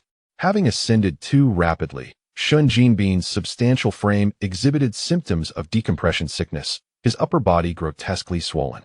The wound in his abdomen, pierced through, had become pallid from exposure to seawater. An infection was merely a matter of time. Additionally, having inhaled water, he was barely clinging to life. Lin Shi first removed his diving suit and administered several emergency measures to Shun Jinbin. The arrow remained embedded. Should it be removed, there was a high probability that Shun Jinbin would succumb to death immediately. He still had unanswered questions, and it was imperative that Shun Jinbin did not perish so swiftly. Cough, cough, cough. Hiss. Shun Jinbin spat out water, erupting into a fit of violent coughs that aggravated his abdominal wound, causing him to convulse in agony on the ground. Upon seeing Lin Shi once more, the cruel and disdainful expression vanished from Shun Jinbin's face, replaced by a desperate plea. Spare me. I can offer you a substantial sum. Why do you wish to kill me? Shun Jinbin's eyes darted. I have no intention of killing you, Lin Shi replied, his gaze suddenly turning icy as he pressed his hand into Shun Jinbin's abdominal wound, digging in forcefully. The excruciating pain contorted Shun Jinbin's features as he writhed and screamed in torment. Once Shun Jinbin regained his composure, Lin Shi questioned again. Why do you want to kill me? My patience is limited. This time, Shun Jinbin dared not employ deceit. You exposed Li Duokai online last time, dragging my father's company into the mire, causing the company's stock to plummet for an entire week. I merely wish to teach you a lesson. Shun Jinbin hesitated to directly admit his desire to kill Lin Shi. Then why did you kill my father? Shun Jinbin's expression shifted. What are you saying? What about your father? 3 years ago, during your factory inspection, you caused a beverage to spill into the machinery, resulting in an explosion that killed an electrical engineer on the spot. Do you require my assistance in recollecting? Lin Shi's voice was as chilling as December frost. As he once again placed his hand on Shun Jinbin's abdomen, trembling in fear, Shun Jinbin stammered. No, no, no, I will speak. I do not know your father. It was my father who commanded me to do this. If there is a grievance, seek my father. I beg you, spare me. Lin Shi narrowed his eyes slightly. You claim it was your father who instructed you? Why would he do such a thing? Shun Jinbin swallowed hard and responded. Because he has long coveted your mother, wishing to possess her. Yet that wretched woman insisted that an affair would tarnish her reputation and refused to consent. Thus, my father ordered me to eliminate that engineer. The truth was extraordinarily brutal. His own mother was the architect of his father's demise. The true mastermind behind the murder of his father was the chairman of Tianqi New Energy Company, Limited, the man who once ruled the entire Sanyuan city during the apocalypse. As Lin Shi's gaze grew increasingly terrifying, Shun Jinbin defended himself. I was coerced. If I did not comply, my father would strip me of my inheritance rights. He has several other sons outside. At that moment, the distant sound of a yacht engine reached their ears, and a glimmer of hope, tinged with malice, flickered in Shun Jinbin's eyes. One last question. Lin Shi leaned closer to Shun Jinbin. Ask. I promise to tell you everything. The overwhelming instinct for survival filled Shun Jinbin with anticipation. He fervently wished for Lin Shi to pose more inquiries, granting his subordinates the time to rescue him. What does hell look like? Go take a look for me. Lin Shi's eyes were filled with murderous intent as he forcefully withdrew the arrow that had penetrated Shun Jinbin's abdomen and plunged it viciously into his heart. Listening to the increasingly close sound of engines, Shun Jinbin's eyes were filled with resentment and malice. No, he could not die. He still had a glorious life ahead, an abundance of wealth, and countless women to indulge in. How could he possibly resign himself to dying at the hands of an insignificant insect he wished to toy with and exact revenge upon? The fierce desire to survive rekindled a fleeting clarity in Shun Jinbin's once demise. Sensing this, Lin Shi prepared to deliver another blow, but suddenly felt an acute danger from behind. Lin Shi swiftly rolled away just as a deafening gunshot echoed. The bullet struck the sand where he had just stood, sending dust flying. It was a sniper rifle. Had he not evaded in time, that shot would have found its mark in his head. A chill ran down Lin Shi's spine as he turned to see the yacht had appeared within 200 meters. 7 ominous gun barrels were aimed at him, erupting in a series of fiery flashes. Lin Shi ducked and dodged, yet was still struck in the arm by a handgun bullet. Not daring to linger, he sprinted towards the nearby woods. Once he entered the forest, the overwhelming sense of peril began to wane.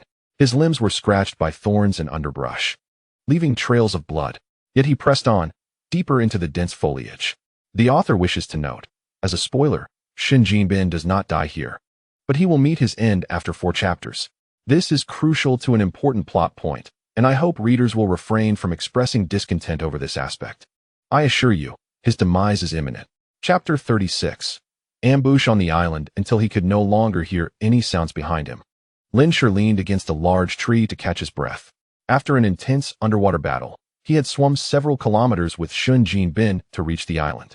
Lin Shi's strength was nearly depleted, and at that moment, his limbs trembled involuntarily. This was a sign of exhaustion. Had it not been for 3 months of rigorous training, he would have lacked the strength to escape. Nevertheless, all of this was worth it. He had uncovered the truth behind his father's death and had avenged him by killing the man responsible, suffering from a fatal wound. Along with a penetrating injury to his abdomen, decompression sickness, and wound infection, he could hardly believe that Shun Jinbin could still be alive under such circumstances. However, he had not anticipated that the Shun family's bodyguards would be equipped with such heavy firepower. Lin Shi had always believed he had not underestimated the Shun family's influence. Yet he realized he had still miscalculated. They could arm bodyguards with such heavy weaponry, even in a peaceful society. These bodyguards could not possibly be ordinary veterans. No wonder the Shin family could directly control the entire Sanyuan city during the harshest of apocalypses, confirming that no one was pursuing him for the moment. Lin Shi sought a hidden ravine. He retrieved bandages, disinfectant, hemostatic spray, and a dagger from his space. After disinfecting the dagger with antiseptic, Lin Shi gritted his teeth and extracted the bullet from his left arm, spraying on hemostatic spray and bandaging the wound. Having completed these tasks, Lin Shi was already drenched in sweat. In his previous life during the apocalypse, he had endured far worse injuries without any medication, so this was trivial in comparison. He swallowed 2 anti-inflammatory pills and treated the recent laceration caused by a branch. Lin Shi changed into a clean outfit from his spatial storage, retrieving water and a can of luncheon meat to replenish his strength. After such a long time, no one had pursued him. Either the bodyguards had departed with Shun Jinbin's corpse, or they were lying in wait somewhere, preparing to ambush him. After a brief rest, Lin Shi pressed deeper into the dense forest. Half an hour later, standing at the highest point of a small island, Lin Shi surveyed the entire isle, noting the movements of the grass and trees in the wind. Shun Jinbin's yacht had vanished, along with his body from the beach. However, on the opposite side of the island, a lifeboat had been dragged onto the edge of the trees along the shore. Its bright orange-yellow hue, though partially obscured by the shadows of the trees, remained highly conspicuous. Naturally, had he not been positioned at this vantage point, Lin Shi would not have spotted the lifeboat. The presence of the lifeboat indicated that someone had remained aboard the previously mentioned yacht. It seemed they were indeed preparing to ambush him. Lin Shi had originally contemplated how to return to Shushi. This uninhabited island was not far from the city, but it would be impossible to swim there. However, the current situation suited him perfectly. As the sun set, the timer in the upper right corner of the treasure basin indicated only 17 hours remained. Lin Shi no longer delayed. He donned his combat suit with swift precision. This military-grade cold-weather gear had been procured at great expense from Xiejinxin. The full ensemble consisted of 16 pieces, offering exceptional warmth and waterproof capabilities without hindering combat efficiency. Given the current weather conditions, Lin Shi did not wear it all. Instead, he removed several inner thermal layers, putting on the bulletproof vest beneath his outer clothing, along with a tactical helmet and thermal imaging night vision goggles. Fully armed, he awaited the onset of night. When darkness enveloped the forest, it would be the perfect moment for slaughter. The night was pitch black, teeming with mosquitoes. 5 figures clad in black crouched behind bushes at strategic positions, poised to act. Their exposed necks and hands were swollen from mosquito bites, yet they persevered through the discomfort. Initially, they had accompanied Shun Jinbin for a leisure outing, and their preparation of firearms had been the extent of their efforts. No additional equipment had been assembled. The sole sniper rifle was tucked away at the bottom of the yacht for emergencies, and they had not anticipated that a simple diving excursion would lead to such a significant operational blunder. A soft sound caused 2 bodyguards to tense up entirely. A bodyguard raised his head as the sound of raindrops began to patter down, striking the surrounding foliage, transforming from a rhythmic thud to a gentle pitter-patter. "It's raining. Should we continue to wait?" One of the bodyguards whispered into the walkie-talkie. "Wait. The island is vast. If someone chooses to hide, it would be nearly impossible for our small team of 5 to locate them in a short span. Splitting up to confront an assassin one-on-one would be tantamount to seeking death. We shall wait.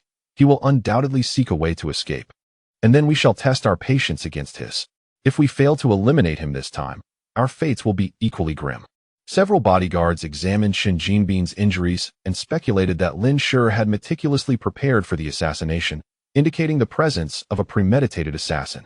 The flawless disguise and ruthless attack left them questioning how an ordinary person could possibly achieve such feats. Furthermore, the ability to anticipate their destination and conceal weaponry underwater suggested only a professional killer or an operative could possess such skills. Unbeknownst to them, Lin Shi presented himself as an ordinary individual, yet he was, in reality, a survivor who had navigated countless crises upon returning from a post-apocalyptic world. He had not concealed weapons underwater. Instead, he possessed a space from which he could retrieve items at will. Nonetheless, some bodyguards sensed a discrepancy. "I don't believe that man is a killer, and didn't young master mention that he is the son of his stepmother?" The man referred to as number 2 paused before responding. Before the data on Lin Shi was released, the young master had already conducted an investigation. "He is merely an ordinary college student. Do you believe that if you tell Shen Laoyi that an ordinary college student suddenly produced a crossbow to nearly kill him and almost fatally wounded young master, you would believe it? Are we, who have danced on the edge of death, incapable of defending against a mere college student?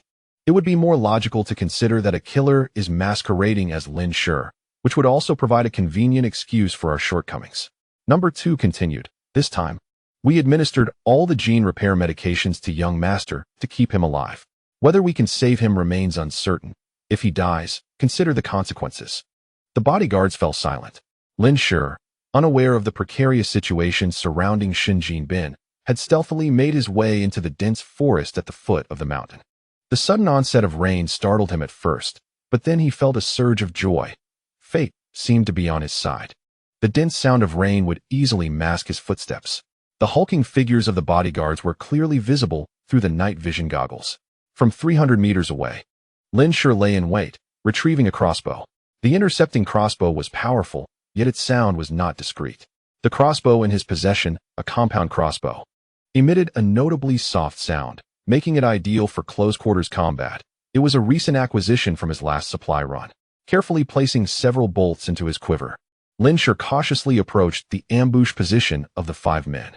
The sound of rain pattered softly against the leaves, enveloping Lin Shi's ears as he endeavored to tread upon the exposed stones and soil, striving to avoid any detection of unusual sounds.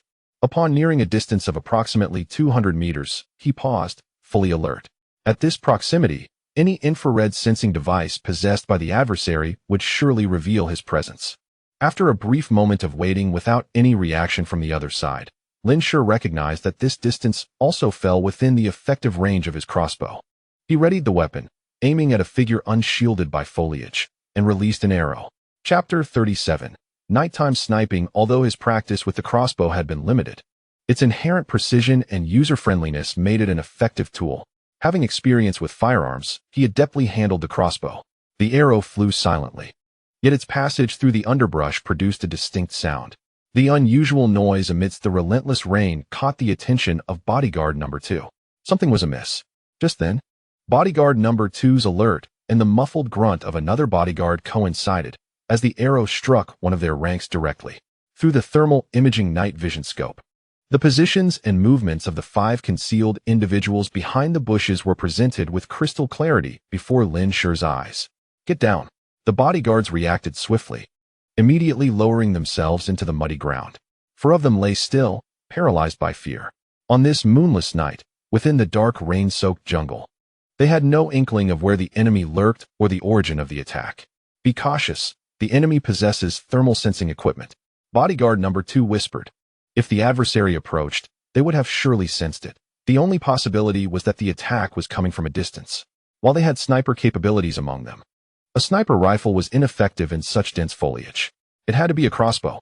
Bodyguard number 2 crawled toward the teammate who had been struck, observing the arrow embedded in the man's head, which only solidified his suspicions. They found themselves in an utterly precarious situation. Advancing meant risking exposure to an unseen enemy, while retreating to the beach would render them sitting ducks.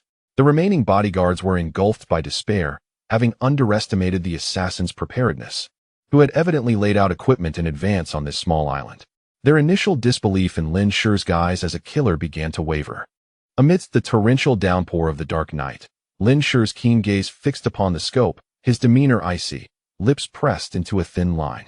As he pulled the trigger, the black arrow sliced through the cascading sheets of rain and grazed several blades of grass, propelling towards another bodyguard with extraordinary speed.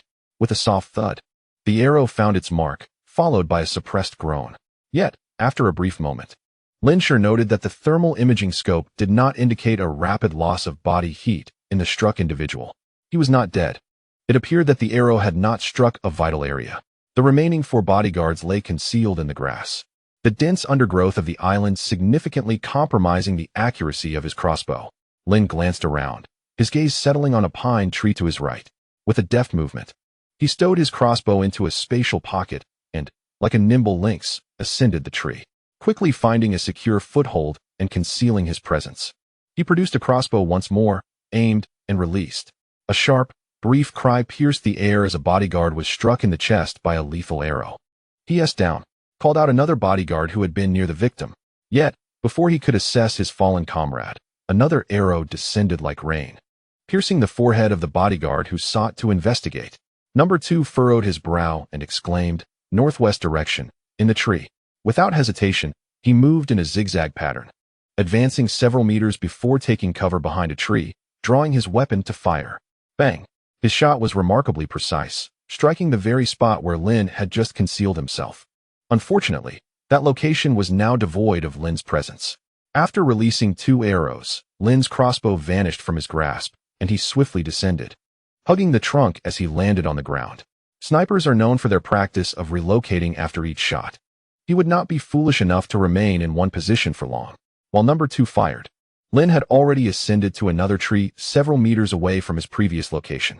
The astonishing accuracy of that shot startled him, as it was likely fired by the sniper who had targeted him aboard the yacht. Upon hearing number 2's report, another bodyguard stood up, mimicking his movements to dart behind a tree for an attack. However, as he rose, he heard number 2 bellow, "Stay down." It was too late. The last thing this bodyguard saw was a cold, dark arrowhead. With a swift thrust, the arrow found its mark, killing him instantly. Thus, of the 5 bodyguards, only one remained. Number 2 crouched behind a tree, icy rainwater cascading down his rugged face. Once, he had been a renowned international mercenary, a skilled sniper. He was the one who had fired the sniper rifle on the beach. Yet, after being betrayed by a comrade during a mission, he had grown disheartened and left that world to become a bodyguard. Among the 8 bodyguards, he was the most solitary, accustomed to isolation and often silent. In contrast, Biao was adept at pleasing and flattering others, earning the trust of Xinjin Bin, which allowed him to rise to leadership within the group. From the moment he embraced a life of violence, number 2 had known that one day he might meet his end at the hands of another. That day had finally arrived, and he realized he might not escape this island alive. At that moment, an arrow was lodged in his right arm, piercing through flesh and bone, the barbed tip stained with his blood. The loss of his gun hand would significantly diminish his combat prowess. Yet in his eyes, there was no turmoil, nor the terror of impending death. The rain intensified, and with a gun in his left hand, he realized that the enemy had changed positions.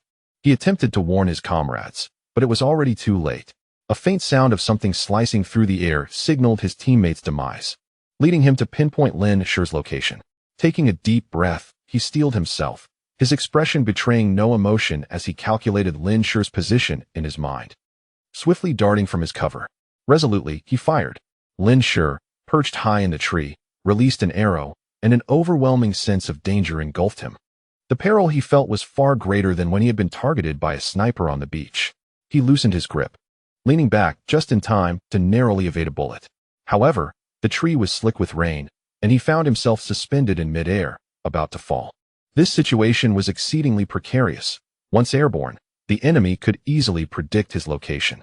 A simple downward adjustment of their aim would suffice to hit him, and there was no way for him to evade in such a vulnerable position. Yet, Lin Shi was prepared. He twisted midair and managed to return to the tree.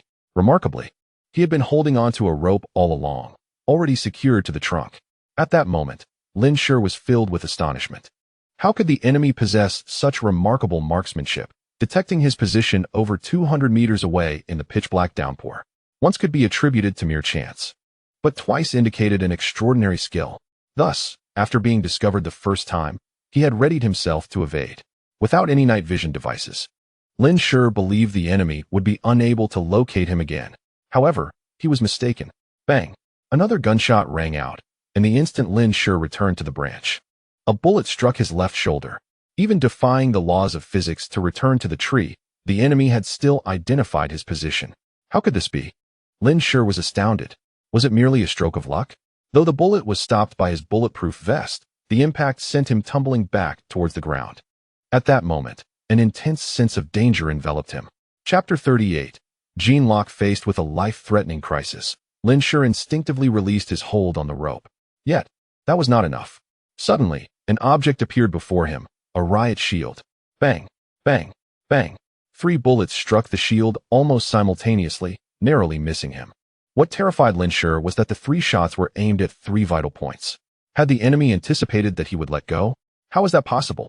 With a muffled thud, Lin Shi fell onto the ground, strewn with decaying leaves and underbrush. He rolled to conceal himself behind a tree as thick as a person. His heart raced wildly, a testament to the turmoil within him after narrowly escaping a lethal blow.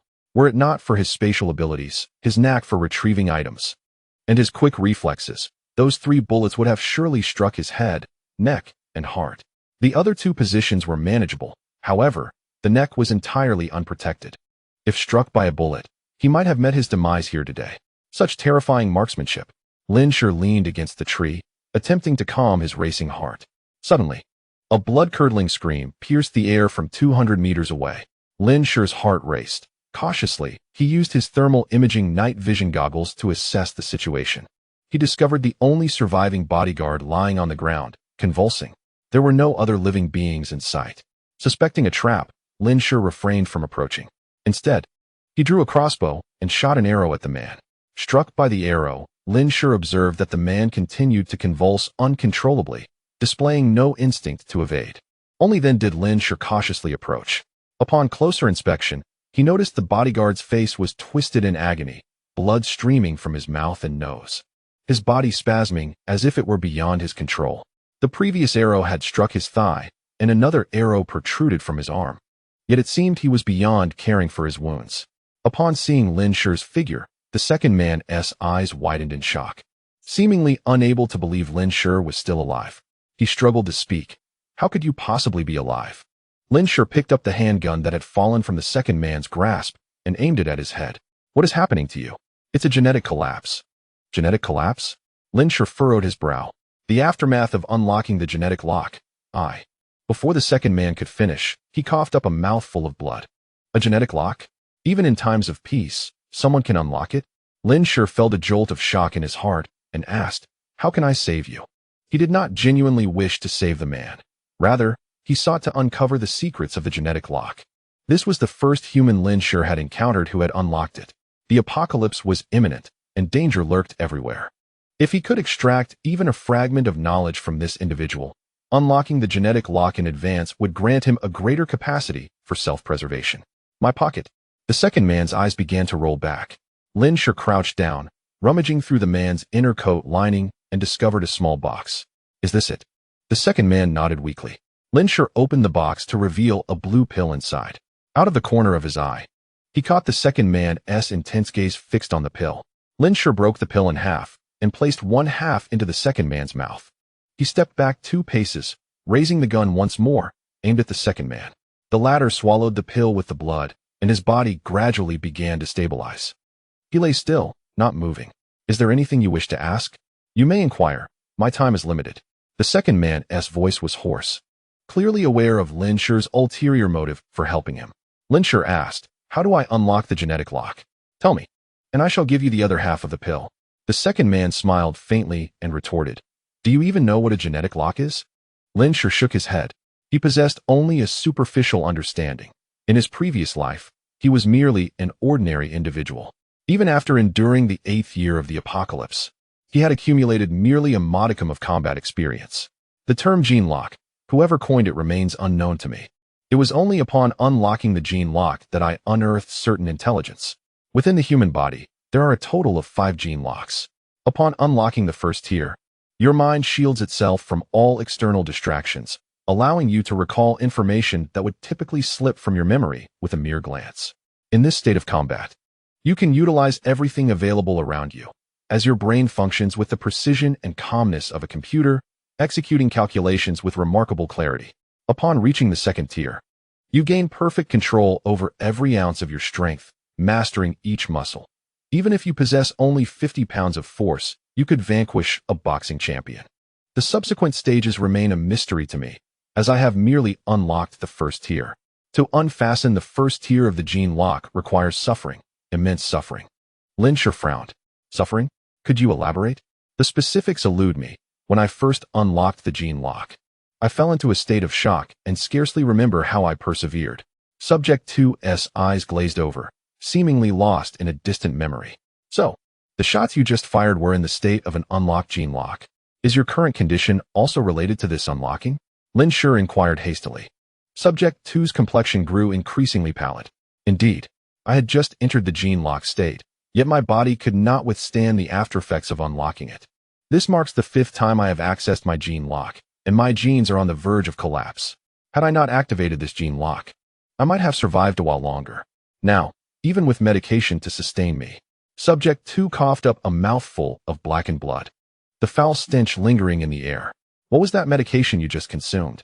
Lin Shi asked, still gripping half a tablet. This drug is meant to mitigate the aftereffects of unlocking the gene lock and possesses the ability to mend injuries, though it is of little use to me now. Subject 2 revealed, his bloodied teeth bared in a grimace. You're curious about its origin, aren't you? Answer me this question first. and I shall disclose it to you. How did you evade my shot? I calculated all your reactions, and logically, you should not have been able to dodge it. Lin Shi's gaze flickered. This pertained to his greatest secret. Yet, confronted with the increasingly vacant expression of the man before him, he responded, eager to learn the source of the drug. I blocked the bullet with an object. A flicker of confusion passed through Subject 2's eyes, as he could not fathom what Lin Shi had used for protection. However, having received the answer he sought, he revealed a trace of a smile. It matters little to share this. It is manufactured by the Shin family. The outside world perceives the Shin family merely as a company focused on energy research, yet they are involved in a multitude of fields, far more expansive than you can imagine. Chapter 39. Return to Shushi. Number 2 spoke slowly. Why do you share this with me? Lin Shi fixed his gaze on this person, whose life was nearing its end, contemplating the veracity of his words. Number 2 offered a bitter smile. I am but a solitary figure, not a member of the Shin family. They pay me, and I work for them. It is as simple as that. Once I am gone, what happens to the Shin family bears no consequence to me. You managed to evade the 3 shots that would have unlocked my genetic seal, which is commendable. However, regrettably, once you leave this place, your time is also limited. The Shin family will not spare you, and you cannot escape their annihilation. Blood began to seep from Number 2's nostrils, yet his complexion improved. He understood that his time was drawing near. Let me share one more thing. Shin Jinbin is not dead. He is sustained by the Shin family's pharmaceuticals. He will not perish easily. Number 2's lips moved a few times, but Lin Shi could not discern the remainder of his words. Shin Jinbin is not dead. Lin Shi's expression finally shifted. How could Shin Jinbin still be alive after Lin Shi had pierced his heart? Eager to uncover further details, Lin Shi leaned in, but at that moment, Number 2's head tilted, and he fell silent. Lin Shi furrowed his brow and crouched down to check Number 2's pulse. He was already deceased. Searching the body, Lin Shi discovered a satellite phone, a walkie-talkie, several magazines, and an identification card bearing the name Li Number 2. Perhaps aware of his inescapable fate, Li Number 2 never requested Lin Shi to administer the remaining half of the pill to him. He had revealed that the Shin family was involved not only in energy sectors, but also in other domains, even in cultivating individuals capable of unlocking genetic seals.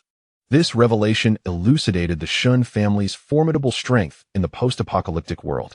In his previous life, Lin Shi had been akin to a frog at the bottom of a well, oblivious to the broader truths. The notion that Shin Jinbin was alive had never crossed Lin Shi's mind.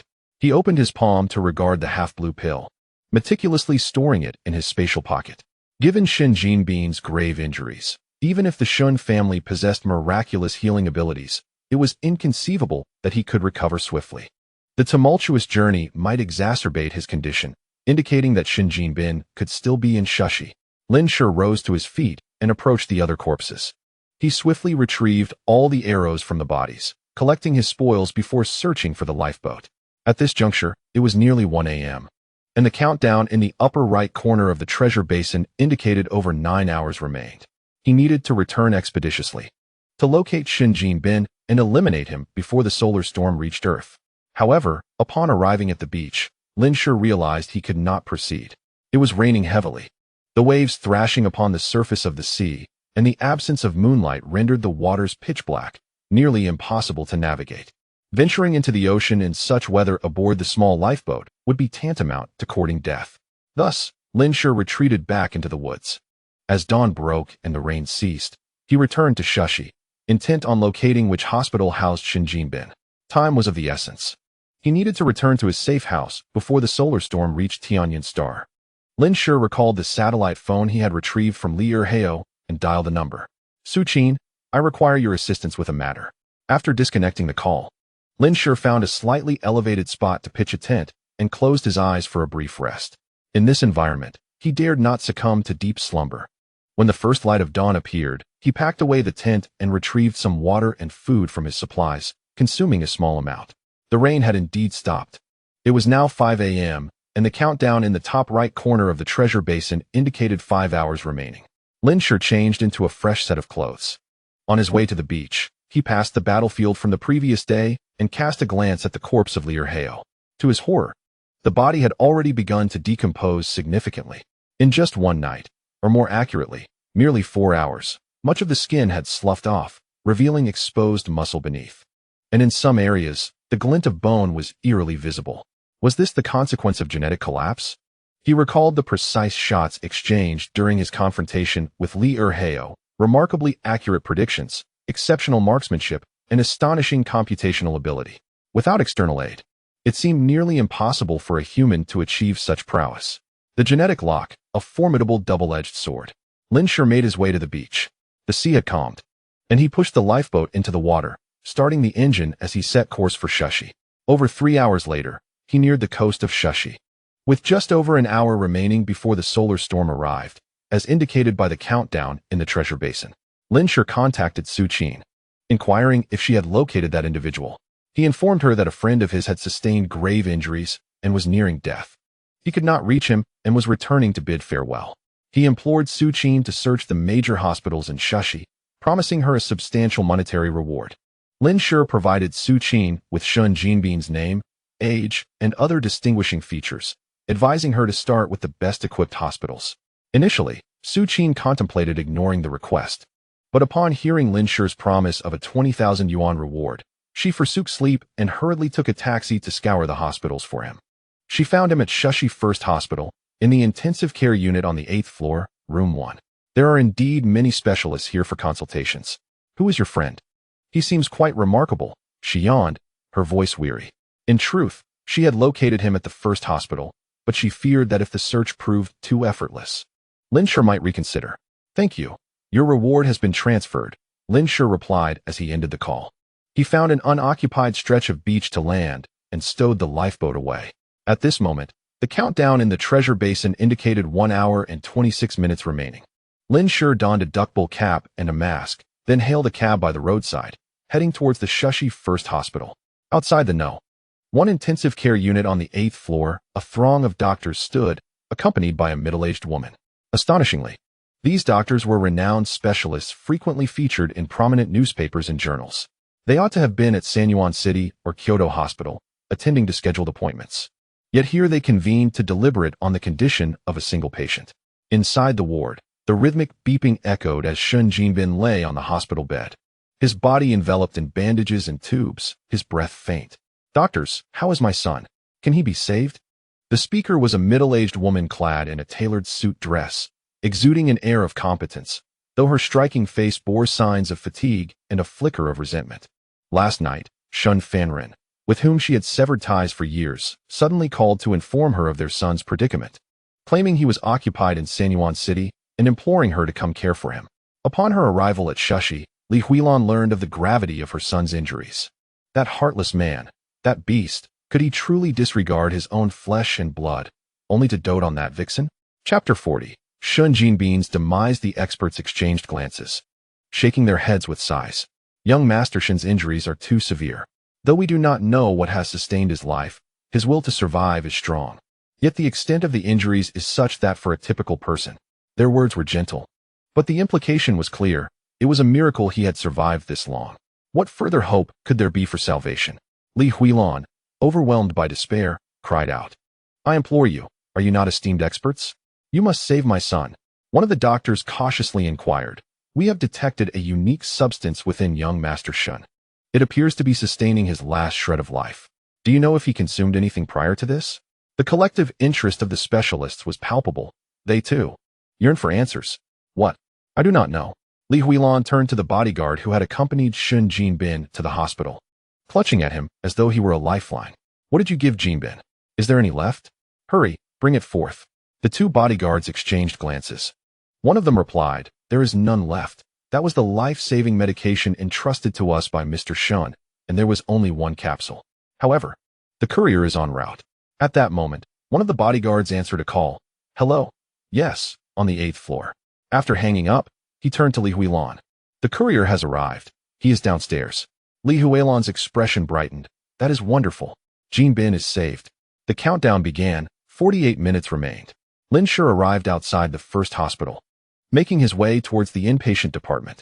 Within the hospital, masked figures populated the corridors, and Lin Shi's attire drew no attention.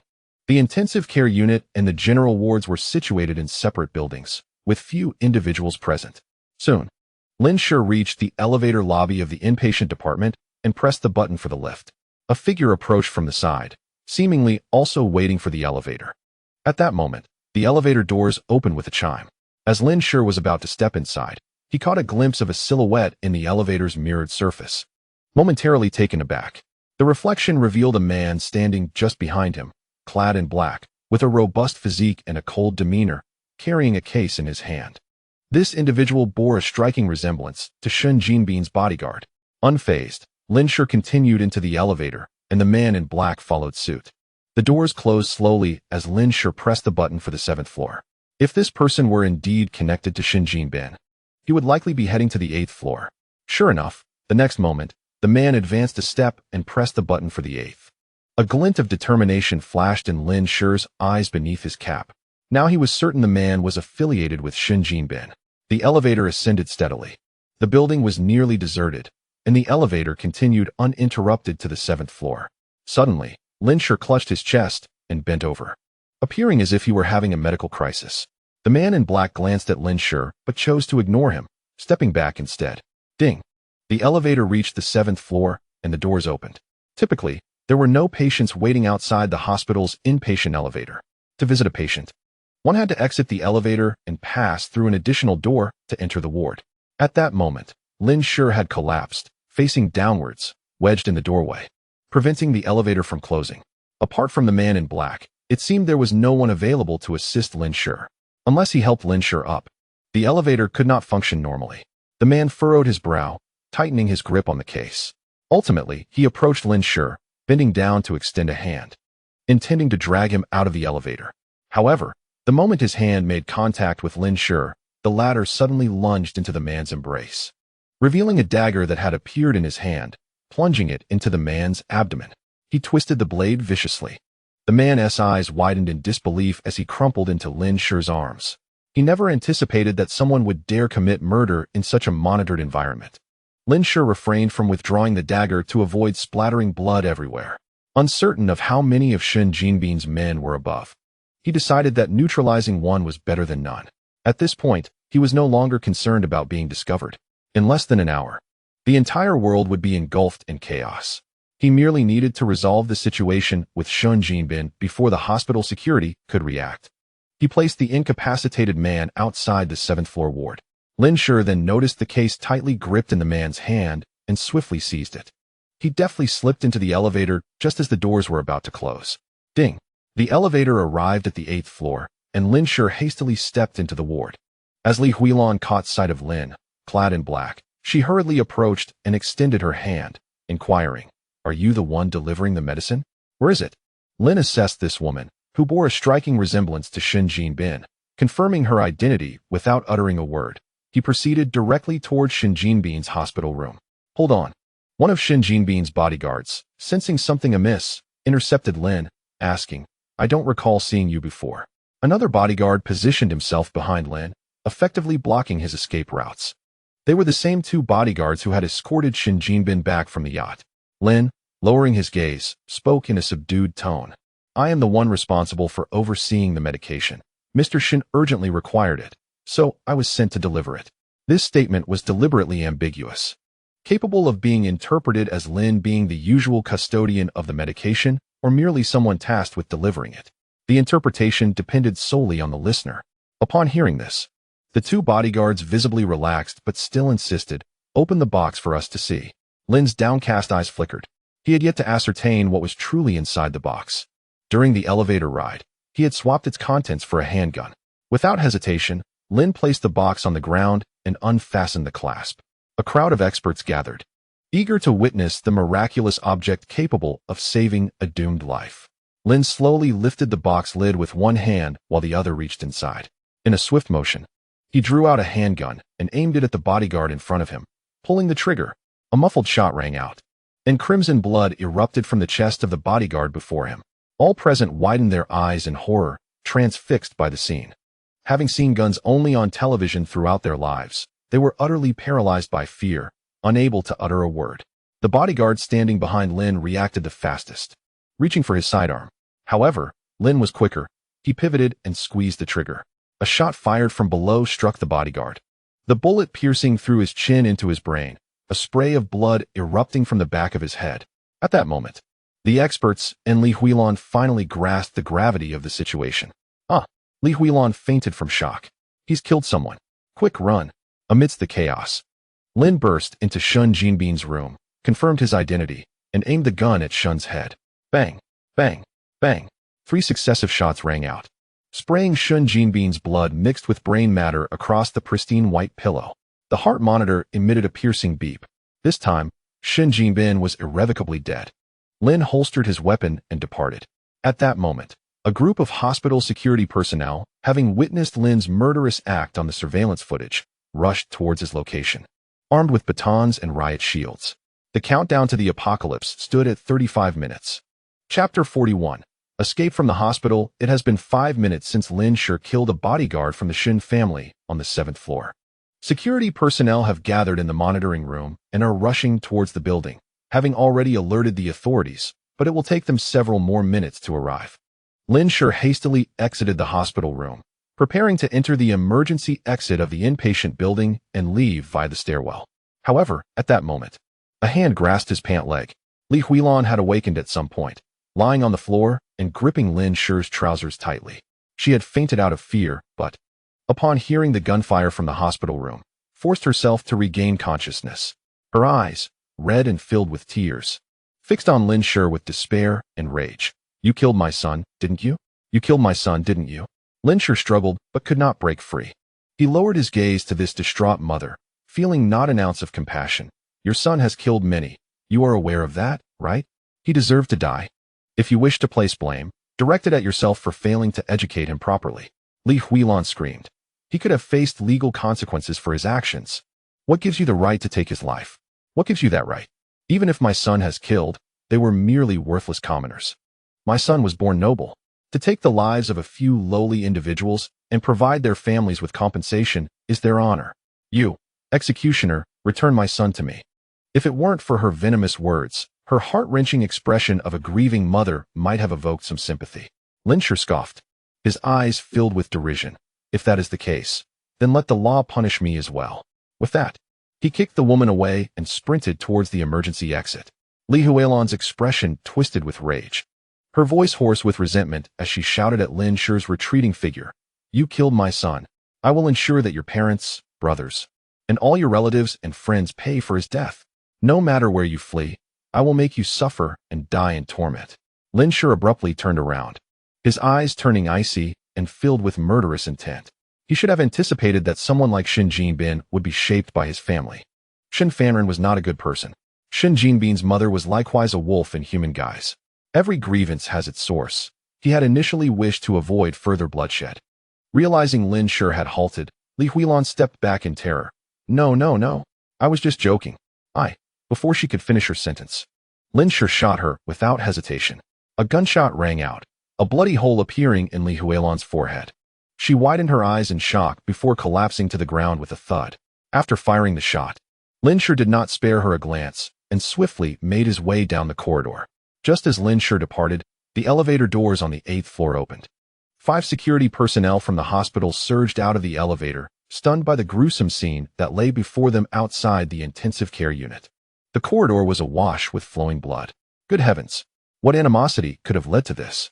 It has been reported that the victim is the son of a wealthy magnate. Let us check if he still breathes. Dead. He is dead. These individuals have been ruthlessly gunned down. What do we do? Should we pursue? At that moment, a voice crackled through the intercom. The assailant has escaped through the emergency exit. Pursue him. There is no need to run too fast. Just delay him. As Lin Shi sprinted to the 2nd floor, he heard a flurry of footsteps approaching from below. They are arriving swiftly, he murmured to himself. Pulled open a window in the corridor, glanced outside, and leapt down. A roll upon landing mitigated the impact, and he quickly dashed into the registration hall. The assailant has jumped out and is heading for the registration hall. Those below, encircle him quickly. The registration hall was crowded, and a mere handful of security guards were utterly incapable of containing him. Lin Shi swiftly evaded the guards and slipped into the restroom. When he emerged, he had donned casual attire, having removed his mask and hat. He departed the hospital with a semblance of nonchalance. Had it not been the apocalypse, the security personnel could have utilized surveillance to track the hospital's visitors and pinpoint Lin Shi. However, filtering through the footage for suspicious individuals required time. And time was a luxury they no longer possessed. Lin Shi hailed a taxi and cast a glance at the upper right corner of the Ju Bao pin interface. The first wave of danger will arrive in 28 minutes. Please be prepared. He gazed through the car window at the oblivious, ordinary people on the street, unaware of the impending peril. The end of the world was nigh. This was likely the last moment of serene tranquility. It appeared his previous post had failed to make an impact. The era of peace and prosperity was about to vanish. Lin Shi kept a watchful eye on the countdown timer on the Ju Bao pin interface. As the taxi neared his safe house, approximately 4 kilometers away, the radio suddenly crackled to life with static. Attention, all vehicles. This is the official safety bureau. At 10:05 a.m. local time, a wave of solar flares will reach Tianjin Star. For safety while driving, all vehicles must pull over immediately and remain stationary for 10 minutes. There will be no penalties for violations during this 10-minute period. The announcement repeated incessantly. Lin Shi was left in a daze. At that moment, his phone rang. The scene shifted back 15 minutes earlier. At the apex of the Tianqi New Energy office building in Sanyuan City, Chairman Xin Fanren stood before the window. His expression grave as he listened to a report from his subordinate. Chairman Xin, we have discovered that in the past 2 days, there have been interruptions in the export of all materials from Qiming Nation. Moreover, external orders have surged by several dozen times in these 2 days. Additionally, our sources indicate that the military has suddenly received a Level 1 combat readiness order. In the early hours, the mayor received a phone call informing him that the entire Sanyuan city would experience a power outage starting from 10 a.m. and lasting for an entire day. The precise cause of this disruption remains elusive. Oh, Xin Fanren furrowed his brow. He chose to remain in Sanyuan City, neglecting his son, who was in a precarious condition, due to the recent perplexing maneuvers from higher authorities. In recent years, tensions among nations have escalated. Could war be imminent? Yet, what purpose does a power outage serve in the context of impending conflict? Xin Fanren felt a growing unease regarding the opaque actions of the officials. At that moment, his private phone rang unexpectedly. The display revealed a number associated with the Public Security Bureau, causing Xin Fanren's heart to race. He answered the call, and a grave voice informed him, Mr. Shun, this is the Public Security Bureau of Shashi. We regret to inform you that your son, Shun Jinbin, along with your ex-wife, Li Huilan, and 3 bodyguards were tragically murdered just moments ago. Xin Fanren was struck with shock. What did you say? The voice continued. Additionally, we discovered illegal weapons, including handguns and daggers, on the 3 bodyguards. We have notified the Sanyuan City Public Security Bureau. Please refrain from leaving Sanyuan City for the next couple of days and cooperate with our investigation. Chapter 42. Lu Xiyue. After concluding the call from the Public Security Bureau, Xin Fanren's expression had morphed into one of menacing fury. He hurled his phone to the ground, turning to his capable subordinate with barely contained rage. You mentioned that Lin Shi was responsible for Jinbin's near-fatal injuries? However, the intel from Number 2 indicates that this Lin Shi is a disguised assassin. Number 2 reported yesterday afternoon that they would handle this individual, but there has been no update since. Wang Ji, perplexed by Xin Fanren's sudden outburst, relayed the information honestly. A disguised assassin? Why was Lin Shi conveniently present in Shashi? Did you fail to verify if it was indeed him throughout the night? Now, an assassin has infiltrated the hospital and killed my son, and the security personnel have found firearms on our people. This is utterly unacceptable. Xin Fanren's forehead pulsed with veins, and his eyes, filled with a terrifying glint, radiated an aura of wrath. What? Could it be that Number 2 has failed? Wang Ji quickly retrieved his phone to contact Number 2. However, minutes passed with no connection established. As the night wore on, if Number 2 had succeeded, he would have reported back by now. Even if the task were incomplete, he would still prioritize communication. The inability to reach him spoke volumes. Wang Ji recognized the gravity of the situation and whispered, I will immediately address the matter with the Public Security Bureau and personally retrieve Lin Shi from Shashi for you to deal with. Xin Fanren's voice turned icy. Find Lin Shi and bring him back alive to the research facility. Regardless of whether he is the one responsible for Jinbin's death, I want him to regret ever stepping into this world. Understood. Also, have my several illegitimate sons brought back. Yes. After Wang Ji's departure, Xin Fanren swept all the documents off the table onto the floor. Useless. Merely detritus. Xin Fanren's chest heaved with evident rage. Yet there was no trace of sorrow for the loss of his son. A beautiful woman entered through the door. Her gentle visage bore no marks of the passage of time, and her floral dress exuded an air of tranquility. If Lin Shi were present, he would recognize this woman as his stepmother, Lu Xiyue. Lu Xiyue approached Shun Fanren from behind, her delicate hands gently kneading his shoulders, as she softly inquired, "What has caused you such anger?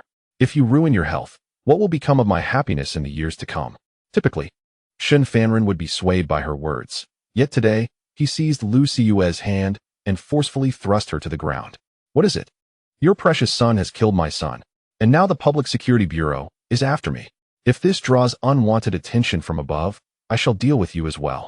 Though initially taken aback by her fall, Lu Xiyue's expression turned to one of shock upon hearing his words. "What? Jin Bin is dead? Lin Shi killed him? How could this be possible?" Even in the face of Shun Fanren's menacing demeanor, Lu Xiyue struggled to grasp the reality of the situation. Having nurtured Lin Shi for over a decade, she considered herself one of the few who truly understood him. Lin Shi was easygoing, obedient, sentimental, somewhat clever, yet overly naive. Easily trusting others. He had never even harmed a fish, so how could he commit murder? Moreover, Jin Bin was surrounded by agile bodyguards. How could an ordinary university student like Lin Shi possibly kill him amidst such protection? Cautiously observing the furious Shun Fanren, Lu Xiyue voiced her doubts. Isn't Jin Bin guarded by several mercenaries from Southeast Asia? How could Lin Shi, an ordinary person, possibly kill him? Shun Fanren's dark expression deepened, and he scrutinized Lu Xiyue with piercing eyes. "Call him now and ask where he is. Tell him to return to Sanyuan City at once." Realizing the gravity of the situation, Lu Xiyue panicked. "All right, I will call him immediately." When Lin Shi's phone rang, he glanced at it and casually hung up. Lu Xiyue had not contacted him even once in the 11 years since she remarried following Lin Shi's father's death. It had been a full 11 years since he had last laid eyes on her. Only hearing scattered rumors about her as she reigned as the wife of the shelter director in Sanyuan City. Meanwhile, he had been scavenging for scraps alongside stray dogs outside the shelter. Through the tribulations of the apocalypse, Lin Shi had come to understand that there existed such a heartless mother, and now he had learned that this very woman was responsible for his father's demise. Even though she is his mother, Lin Shi has already drawn a clear line between himself and this woman in the depths of his heart. Having just slain Jin Bin, Lu Xiyue suddenly reached out to him, and the reasons are all too evident. A bitter, ironic smile unexpectedly graced Lin Shi's face. Indeed, as Jin Bin had said, this mother of his treats him with more favor than her biological son. However, Lin Shi remains oblivious to the fact that, due to his reincarnation and the murder of Jin Bin, from this day forth, Shun Fanren will no longer trust Lu Xiyue. Nor will he shower her with affection as he had in his previous life. The taxi radio incessantly broadcasts warnings for all vehicles to pull over. The taxi driver, bewildered by the announcement, mutters, "What is this? A solar storm? Goodness. I've driven my whole life and never heard of such a thing."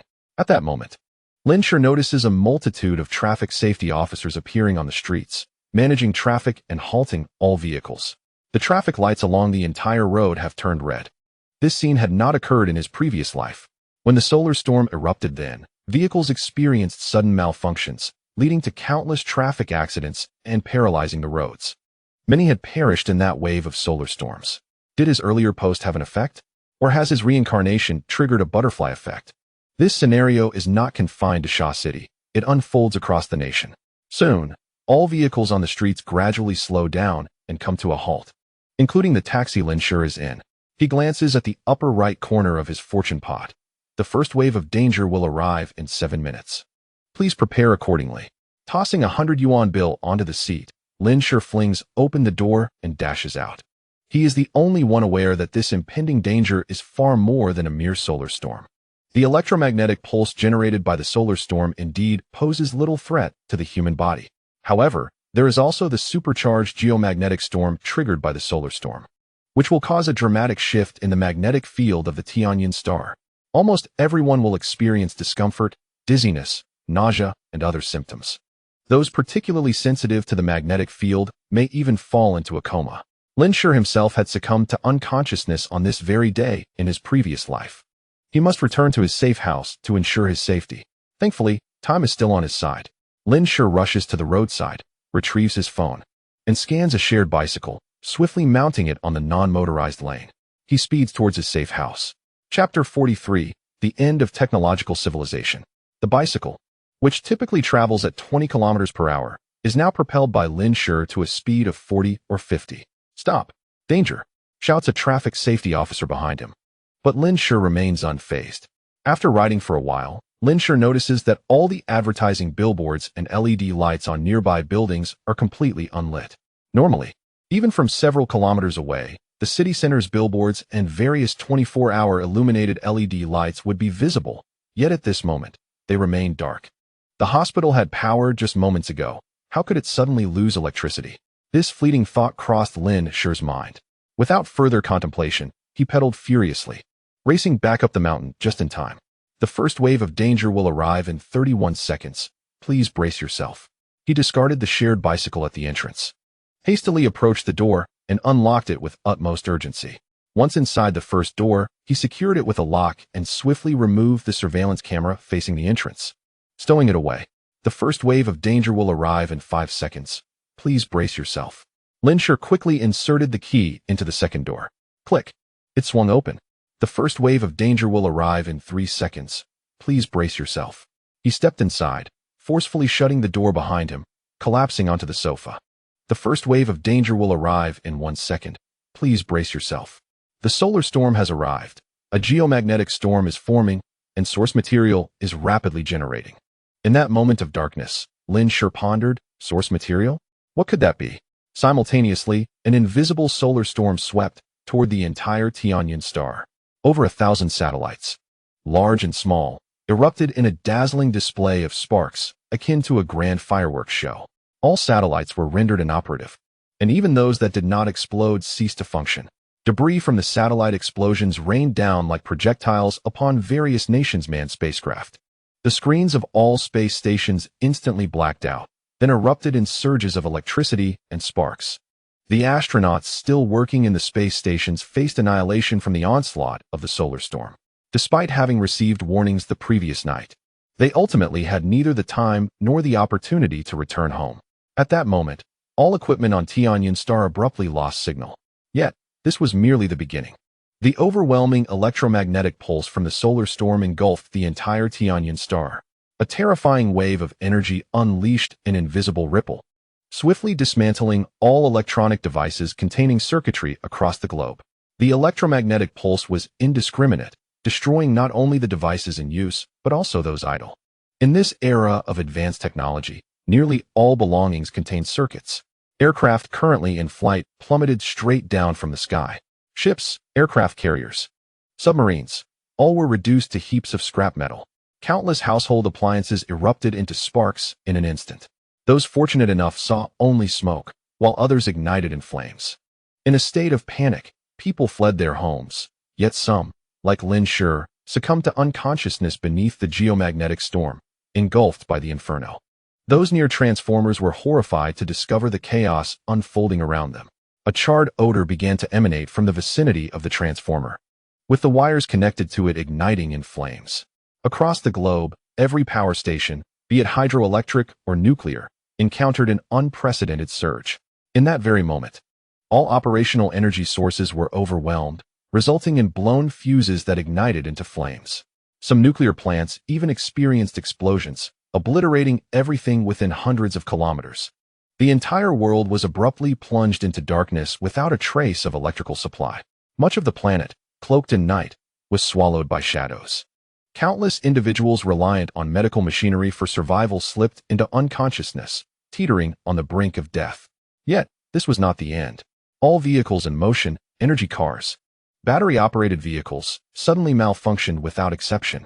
The streets became a chaotic scene of multiple vehicular collisions, with dozens, if not hundreds, of cars entangled in disaster. In their desperate quest for assistance, people were horrified to discover that their phones were either overheating and burning out or rendered completely black. They could reach no one for help, forced to flee in despair from the rapidly spreading flames.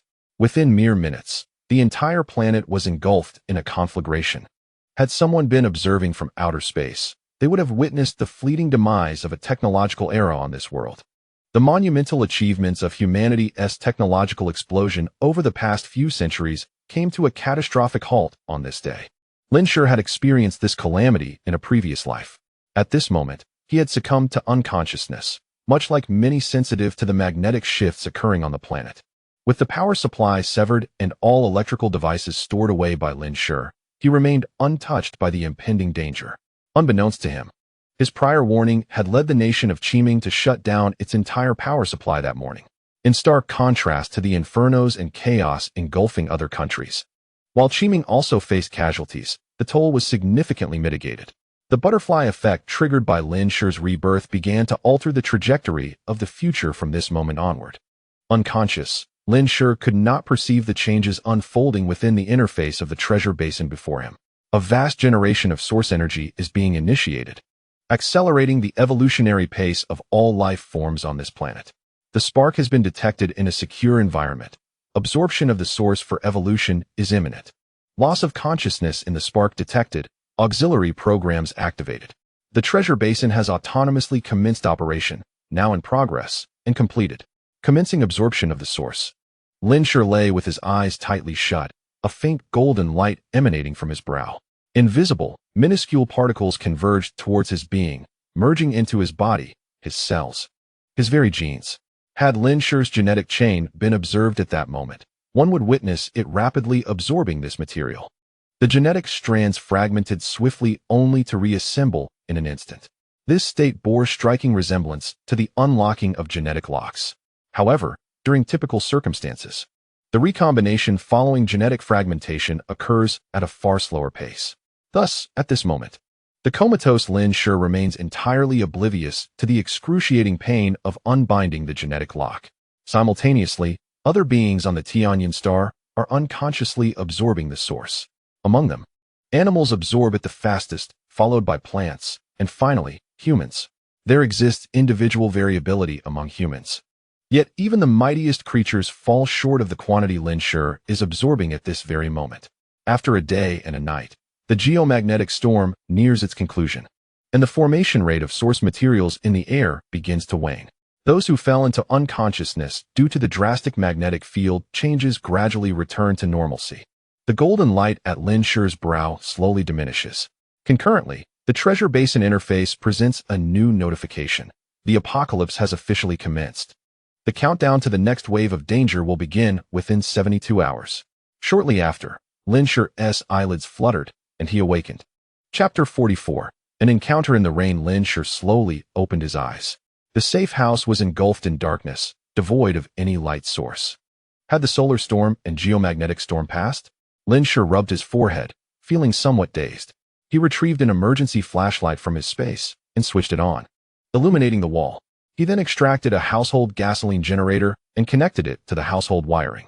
As he flipped the electrical switch, the entire safe house was restored to power. Lin Shi was uncertain how long he had been unconscious. In his previous life, he had fainted for a day and a night, and he wondered if it was the same in this life. The mechanical watch on his wrist indicated the time was 11:34. His stomach grumbled, signaling a hunger that suggested he had not eaten for 2 or 3 days. Lin Shi decided to first hydrate and consume some food before venturing outside to assess the situation. A vague memory of the notification from the treasure basin before his unconsciousness surfaced in his mind. Solar storm has arrived. Geomagnetic storm is forming. Source materials are rapidly generating. What exactly are source materials? He checked the treasure basin interface, but there were no changes, and the original countdown had vanished. His stomach protested once more. Suppressing his underlying curiosity, Lin Shi retrieved a pot, an induction cooker, and a piece of beef from his space. He filled the pot with water, placed the hot pot base at the bottom, and brought it to a boil before slicing the beef into the pot. The meat was fresh, and as he sliced, he indulged, savoring a piece. Accompanied by some fresh vegetables, he soon consumed 5 pounds of beef. When did I become such an insatiable eater? Although his stomach felt full, an inexplicable sensation lingered, as if he had not yet satiated his hunger. Was it a remnant of the geomagnetic storm? Lin Shi patted his belly, placed the bowls and chopsticks in the sink, and turned on the faucet to test the water. Ordinary electric water pumping devices would be rendered inoperative by electromagnetic pulses. Hence, when Lin Shi had the pumping device constructed, he insisted that the craftsman employ a traditional, non-powered water extraction method. The flow of water confirmed that Lin Shi's foresight had not been in vain. The water temperature was slightly chilly, yet still within the realm of normalcy. After washing the dishes, Lin Shi donned a long-sleeved shirt and trousers and proceeded to open the first door of the safe house. The soundproofing of the safe house was remarkably effective. As Lin Shi approached the entrance, he peered through the peephole to glance outside before opening the door. Torrential rain cascaded from the heavens, and Lin Shi extended his hand to catch a handful of raindrops. The outdoor temperature was merely a touch cool, suggesting that the duration of his unconsciousness mirrored that of his previous life. In his former existence, following a solar storm, the sun's radiance diminished at a visibly alarming rate, causing the temperature on Tianyun start to plummet by several degrees within 3 days. Lin Shi recalled that upon awakening the second day, the temperature had dropped by more than 10 degrees Celsius, accompanied by a downpour. At that time, the populace was consumed by panic due to the loss of electricity and the inability to receive external communication following the solar storm. Failing to recognize the abnormality in the weather, mistakenly attributing it to a mere wave of frigid air. However, by the third day, the temperature continued to plunge by over 20 degrees. Extreme weather phenomena such as hail, fierce typhoons, and blizzards began to manifest, prompting the public to realize something was amiss as they braved the snowstorm to scavenge for supplies. On the fourth day, the temperature fell again, plummeting by more than 30 degrees in a single day. The disparity between morning and afternoon temperatures reached 20 to 30 degrees, an exceedingly alarming situation. Many individuals who ventured out to procure supplies succumbed to hypothermia amidst the blizzard. In the southern regions, temperatures plummeted to around -50 degrees Celsius, and the northern areas fared even worse. The human body requires a period to acclimatize to temperature changes, yet the sun afforded no such grace. Even those cocooned in their homes beneath thick blankets could not withstand the abrupt drop in temperature, leading to widespread illness, frostbite, and death. Hospitals overflowed with patients. Equipment and ambulances were rendered inoperative by the solar storm, and the absence of electricity hampered medical response. The rate of mortality soared as the number of sick individuals surpassed the capacity for treatment, with medications becoming increasingly scarce. Chaos and panic ensued as society grappled with the dawning realization that the apocalypse had arrived. Shushi, situated near the equator, was experiencing summer, and thus the rate of cooling was not as rapid as that of Sanyuan City. Just 2 days prior, the daytime temperature in Shushi had reached 32 degrees Celsius. Lin Shi retrieved an electronic thermometer, which indicated a temperature of 22 degrees Celsius. He returned indoors, donned a coat, and slung a backpack over his shoulder. Seizing the opportunity before the impending snowstorm, he resolved to venture out to gather supplies. Though the resources within his space were ample, no one would ever deem excess supplies unwelcome. Surplus provisions could be traded or reserved for unforeseen circumstances. With the absence of surveillance outside, he no longer needed to tread cautiously, fearing the exposure of his sanctuary's existence. Clad in a waterproof raincoat, Lin Shi stepped outside, retrieving the shared bicycle he had carelessly discarded earlier. Although the electronic lock of the bicycle had been compromised by electromagnetic pulses, it remained entirely functional. He mounted the shared bicycle and sped down the hill. Upon descending, Lin Shi discovered that riding today felt remarkably effortless. Previously, he had to exert himself fully to reach a speed of 40 to 50 kilometers per hour, but now he effortlessly attained that pace. Had a mere nap rejuvenated his stamina? Lin Shi pondered, oblivious to the intersection around the corner ahead. A group of individuals emerged from that very corner, clad in uniform raincoats, each bearing a resolute countenance and an air of vigilance. Upon closer inspection, one could discern the standardized olive-green military uniforms peeking from beneath their raincoat collars. Among this group was a girl in a transparent raincoat, her white dress stark against the dark attire of her companions, tightly shielded at the center. As Lin Shi noticed the unexpected presence of these individuals around the bend, it was too late to apply the brakes. Squeal. The piercing sound of the brakes echoed as the shared bicycle continued its trajectory towards the group. A gasp escaped from the girl within the crowd. One of the middle-aged men furrowed his brow, stepping forward with remarkable agility. He delivered a swift kick towards the bicycle's frame just above the wheel. Under normal circumstances, such a kick would undoubtedly result in a fractured leg due to the force involved. However, contrary to expectations, there was no anguished cry. Instead, Lin Shi and his bicycle were propelled backward. Lin Shi's eyes narrowed, and after retreating a few meters, he managed to stabilize the bike. Glancing down, he noticed that the frame beneath the front of the shared bicycle had already caved in. Who are these people? So formidable. What manner of individuals are they? The others grew alert, watching Lin Shi with wariness, and some even reached beneath their raincoats. Reacting swiftly, Lin Shi scratched his head apologetically, exclaiming, "I'm so sorry. I just stepped out to buy something and was hurrying home. Thankfully, I didn't collide with you all. Sir, I hope your leg is all right." The middle-aged man remained silent, merely frowning at Lin Shi with an expression full of scrutiny and caution. Lin Shi's grip on the handlebars tightened slightly. Both parties fell silent, the atmosphere thick with tension. At that moment, a female voice rang out from among the group. It was the girl who had cried out in alarm. "Uncle Chiu, let it go. He didn't do it on purpose." She pushed through the people in front of her, only stopping when the man referred to as Uncle Chiu obstructed her path. The girl impatiently addressed Chiu Jun, saying, "Let us hurry. It's pouring rain. And I'm getting soaked. Hey, it was you who crashed into us. We want to cover the cost of that bicycle." The latter part was directed at Lin Shi. The girl appeared to be of a similar age to Lin Shi, her skin fair and unblemished. Though she possessed attractive features, her current demeanor of impatience marred her beauty.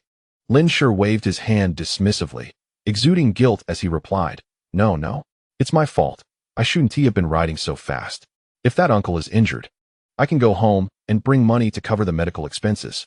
After enduring 8 arduous years in the post-apocalyptic world, Lin Shi mused that his acting skills had improved significantly, portraying the image of an ordinary young man with remarkable vividness.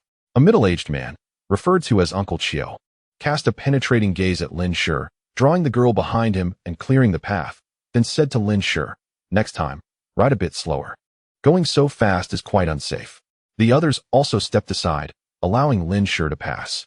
With a hearty, innocent smile, he replied, "I understand. Thank you, uncle." He then mounted his bike and rode past the group. It was only after he had traversed several hundred meters and turned a corner that the unsettling sensation of being watched lifted. Lin Shi then realized a thin layer of cold sweat had formed on his back. The group had exuded an air of danger, particularly the middle-aged man, who had imposed the greatest pressure on him. Had a confrontation ensued, even with the element of surprise on his side, victory would not have been guaranteed. Fortunately, he had escaped unscathed. The identities and intentions of those individuals were of no concern to him. He was merely seeking supplies and did not wish to invite trouble. Following that encounter, Lin Shi consciously reduced his speed. Upon reaching the main road, he observed the streets littered with abandoned vehicles. Unlike his previous life, the cars were neatly parked along the roadside, devoid of the chaos of collisions that once choked the thoroughfares. Pedestrians appeared in small clusters, some hurrying along, while others returned home with bulging bags of goods. The entire city now languished in darkness, devoid of electricity and disconnected from any external information. Many had begun to consciously stockpile supplies, while others clung to the hope that the power outage was merely a localized issue that would soon be remedied. However, once they realized that the electricity would not be restored and their once familiar electronic devices became inoperable, the deteriorating conditions and rising death tolls would awaken a grim reality. The city had descended into lawlessness. At that point, the darker impulses buried deep within human nature would shatter the ingrained sense of order, transforming the city into a frozen hell. Those who still spent money on supplies today might soon find themselves engaging in a zero-cost purchasing spree in a matter of days. Lin Shi aimed to seize the opportunity before the populace awakened to their dire circumstances. Presently, supermarkets were teeming with individuals scrambling for provisions. His target was the shipping containers at the port. Over an hour later, Lin Shi finally arrived at the southern port of Shushi. As he surveyed the expanse of the southern port, he beheld countless containers alongside towering gantry cranes and numerous cargo ships neatly docked. The number of vessels exceeded his expectations. It seemed that with the announcement of halted vehicular traffic, perhaps an order had also been issued for ships to temporarily dock. Perhaps his earlier post had not been in vain, indeed proving effective. Lin Shi glanced around to ensure he was unseen before retracting his bicycle into the void of space. Typically, this port is bustling with personnel. However, following the solar storm, operations were halted, and many were frightened by the upheaval, retreating to the safety of their homes. Even with a handful of guards remaining, their numbers were sparse. In this vast port, devoid of surveillance cameras, Lin Shi knew that as long as he exercised caution, he would be difficult to detect. The only sound permeating the air was the gentle patter of raindrops against the containers, creating an eerie stillness. Approaching one of the containers, Lin Shi placed his hand upon it. With a mere thought, its contents were seamlessly transferred into the expanse of his space. Externally, the container appeared unscathed, yet inside, it was completely barren. This method of discreetly appropriating items was a unique skill that only Lin Shi possessed. The first container he pilfered contained a bounty of watermelons, an auspicious beginning indeed.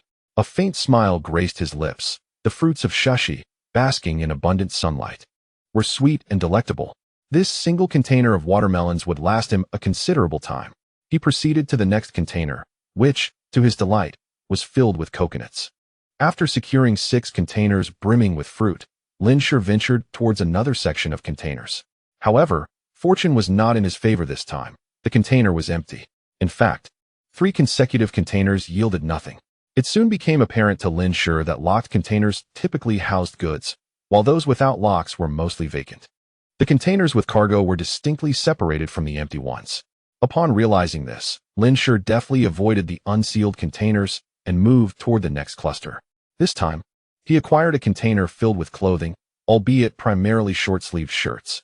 After casually claiming one container, he decided to halt his collection. A thought struck him. Given that Shi enjoys a perpetual summer, the local residents likely possess wardrobes dominated by summer attire, with perhaps only a few pieces for spring and autumn.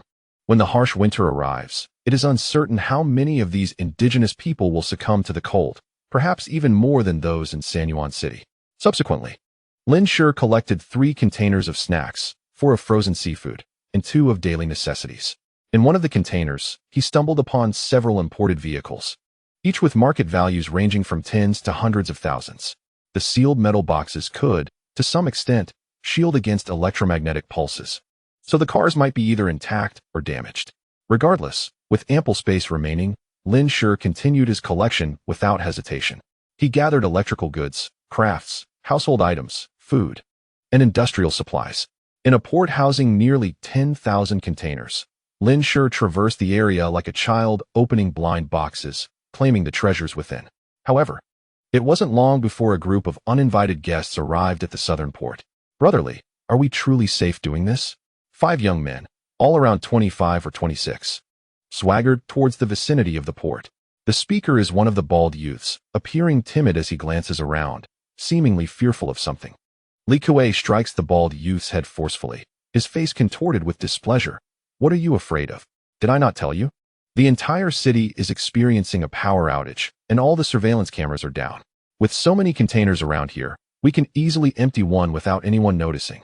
Yet, these individuals are fixated on the containers. Chapter 46. The emergence of malicious intent. However, what if there are still cameras and power? The bald youth cautiously remarked, his eyes betraying anxiety and a hint of fear. Li Kuei, exasperated, pointed a finger at the bald youth's nose, angrily retorting, "This is why you will never prosper. You lack any observational skills. Just look around. Where in the entire city of Sha is there any electricity? Even the traffic lights are out."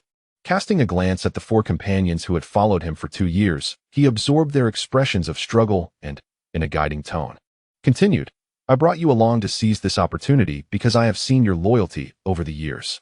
If I were to betray you, would I not be implicating myself as well? This is a golden opportunity to make money.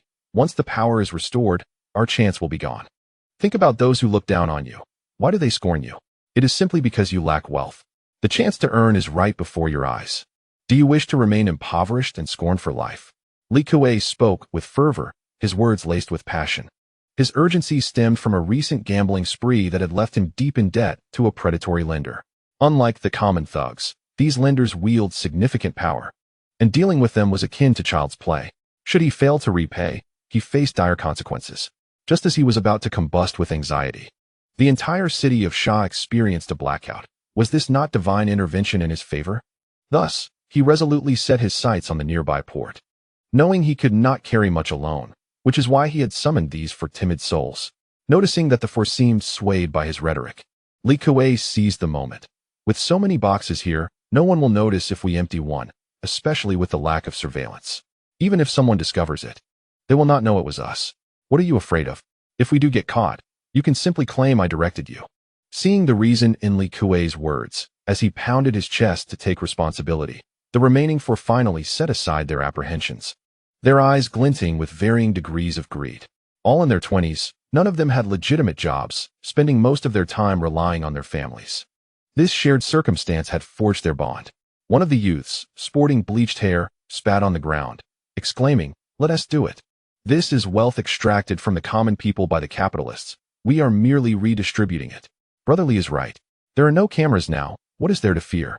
Once we complete this venture, I will flaunt the money before my father, proving to him that I am not just a wastrel who squanders. The speaker is a stout individual with a neck adorned by 4 layers of flesh. The final youth, sporting a buzz cut and earrings, declares with enthusiasm, "Let us do it." Upon witnessing his companions express their allegiance, the bald man grits his teeth and states, "I will follow Brother Li." "Excellent." Brother Li nods with satisfaction. "Let us move swiftly. We have work to do." At that moment, a youth with yellow hair interjects, "Brother Li, there is someone over there. Could they be one of the management personnel?" He points towards Lin Shi, who is 100 meters away, engaged in opening blind boxes, or rather, collecting supplies from shipping containers. Brotherly glances in the direction indicated by his subordinate, scrutinizing Lin Shi for a moment, quickly discerning that he is not a member of the staff, as they all wear standardized uniforms. "Ignore him. We'll head to the other side." With that, he leads his companions toward another cluster of containers. The Port-S containers include both imports and exports, holding a myriad of items. Lin Shi had just collected a shipment of pharmaceuticals and a box of luxury goods. While the luxury items were of no use, the medicines were exceptionally valuable. Placing his hand upon the container before him, he concentrates, and to his surprise, discovers it filled with seeds.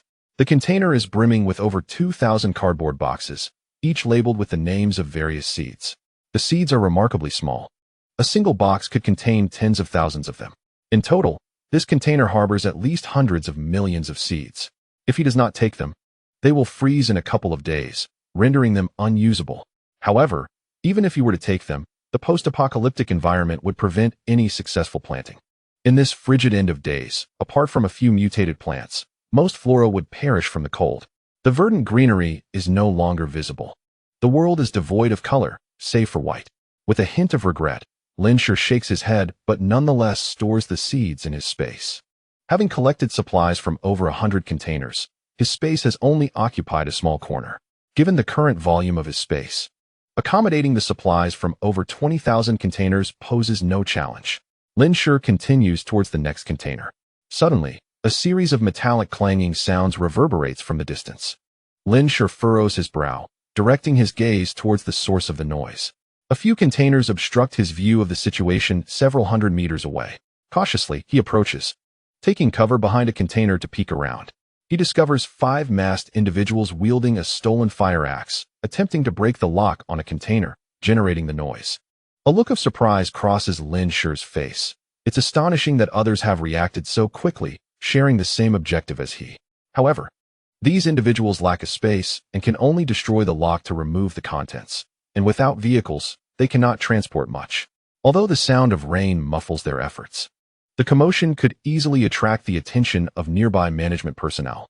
Indeed, after a few glances, Lin Shi spots 2 figures in raincoats jogging towards them from several hundred meters away. They've opened it. The door is ajar. "Hurry, let us see what's inside." One exclaims, excitement palpable in their voice. "Isn't this the handbag often carried by female celebrities on television? This is a donkey brand. I also have an X brand here. This large iron box is filled with valuable items. We are about to strike it rich." The 5 of them rushed into the container and began unpacking the boxes. Surrounded by immense surprise, they were oblivious to the 2 port officials who were approaching.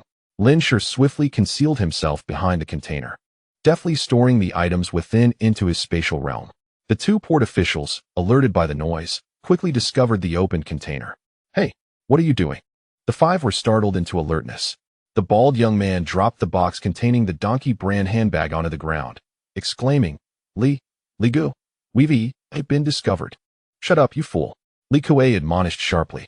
The 2 officials, wielding batons, pointed at the 5 and commanded, "Come out." Li Kuei cast a greedy glance at the container brimming with luxury goods. With this haul, Not only could he repay the usurious loans, but he could also purchase a house in the suburbs, leading a stable and secure life thereafter. If today's operation failed, he would be unable to repay the hundreds of thousands in debts and would face dismemberment, not to mention imprisonment. There were no surveillance cameras here. Dealing with these two would leave no trace of his involvement. A fierce glint flashed across Li Kuei's face as he seized a fire axe resting nearby and charged at one of the port officials. Chapter 47. Arrival of the Shushi forces. The two officials were taken aback by the ferocity of these individuals, and in their moment of shock, one was swiftly struck down. He collapsed to the ground, blood spilling everywhere. The other, paralyzed with fear, cowered on the ground, his face a mask of terror, pleading, "No, please don't kill me." Li Kuei brought the axe crashing down upon the man's leg, his bloodshot eyes scanning the four others behind him, still clutching the bloodied fire axe. "Are you not going to act?" This scene was profoundly shocking for those who had always lived within the confines of a safe and orderly world. The four, terrified that Li Kuei might turn on them as well, mustered their courage and approached the two still breathing officials. Lin Shi chose not to witness the unfolding brutality. Such scenes would soon become commonplace. Without further ado, he shifted direction and continued gathering supplies. After more than 2 hours, Lin Shi had successfully stored a significant portion of the container's contents into his spatial realm. The rain-soaked day had cast a gloomy pall, with evening light already dimming considerably. The temperature had dropped a few degrees since midday, and the humid air carried a chill. With no streetlights and no moonlight to guide him that night, Lin Shi prepared to leave. Perhaps due to a stroke of ill fortune, he encountered the 5 individuals once more as he was departing. They were utterly transformed from their earlier selves. 3 of them had lost their raincoats, revealing their true identities, and their clothing was stained with blood. Most notably, the one who had first wielded the axe was almost unrecognizable, the blood having nearly obscured the original color of his green attire. "Li Gu, it is that young man from before." The man with the yellow hair immediately recognized Lin Shi's attire. After Lin Shi departed, they had been moving items for less than half an hour when they encountered 3 more staff members searching for someone. To kill 2 is the same as killing 5. The 5 men, having experienced 2 murders, had largely overcome their psychological fears and, in a frenzy, became indiscriminate in their violence. Spotting a new target, a man with a buzz cut, his expression fierce, charged at Lin Shi wielding a fire axe. Lin Shi swiftly reached into his raincoat, retrieving a silenced pistol from his spatial pocket, and fired without hesitation. Thud! A bloody hole appeared in the man's forehead, and propelled by inertia, he staggered a couple of steps before dropping the fire axe and collapsing to the ground. The remaining 4, including Li Kuei, abruptly snapped out of their bloodlust. Thud! The bald young man fell to his knees, cradling his head in his hands. "Don't kill me. I am willing to surrender. Please, spare my life." Lin Shi fluidly drew his weapon and fired, the bald man instinctively mistaking Lin Shi for a law enforcement officer. Li Kuei, his face contorted in rage, bellowed, "What are you afraid of? We've already killed enough today to fill a grave. He is but one man with a single gun. We can overpower him together." With that, he charged forward. The fat man and the yellow-haired man, sensing the moment, also lunged at Lin Shi. Without hesitation, Lin Shi fired 3 consecutive shots, and one by one, they fell to the ground. The last of the yellow-haired men nearly grasped Lin Shi's arm, but in his unsteady state, he was no match for Lin Shi. In just a fleeting moment, 4 corpses lay sprawled on the ground. The band of 5, who had set out to rob the rich and aid the poor, was now left with only the bald young man, who knelt in terror, utterly terrified. Lin Shi turned his gun towards the bald young man, who, overwhelmed with despair and fear, rolled his eyes back and fainted. Just as Lin Shi was about to take a few steps closer to silence him, he suddenly heard a rustling. A cacophony of footsteps approached from not far away. The rhythm of the steps sounded highly coordinated, and Lin Shi instinctively felt a sense of foreboding, retreating quickly behind a shipping container. A squad of fully armed soldiers emerged from behind a stack of containers, closing in on Lin Shi within mere meters. "Who goes there?" Lin Shi's brow furrowed. "Are they soldiers?" Upon his arrival in Shushi, he had learned that the troops were stationed on a small island. With no boats available, could they have rowed here? As dusk approached, the heavy rain and dim light obscured Lin Shi's awareness of any vessels on the sea.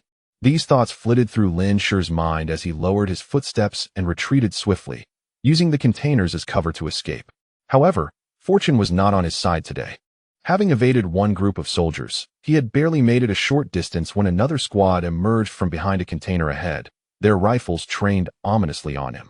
"Who are you?" Lin Shi promptly halted his steps, lifting his hand and feigning a look of panic as he exclaimed, "I am a student." Upon hearing this, the soldiers lowered their weapons slightly, yet remained vigilant, encircling Lin Shi. "Do not move." Upon their arrival at the port, they had discovered several corpses nearby, along with evidence of tampering with the container locks and missing cargo. This undoubtedly signified a heinous murder case. Although their mission was to take control of the supplies, they were also obligated to apprehend the perpetrator. One soldier approached Lin Shi to conduct a search. Having already concealed his firearm, Lin Shi complied obediently. "Report. No hazardous items." The soldier returned to formation. A stern-looking officer stepped forward to confront Lin Shi, confirming his age before inquiring, "Which school do you attend, and what brings you here?" "Shushi Art Academy," Lin Shi replied, naming Su Qin's institution. The identity of a student helped to ease their wariness, especially since Lin Shi had indeed been a student before. "I intended to return to school, but I got lost without navigation," he explained. This logical reasoning made sense given the absence of taxis and navigation aids. "Show me your student ID."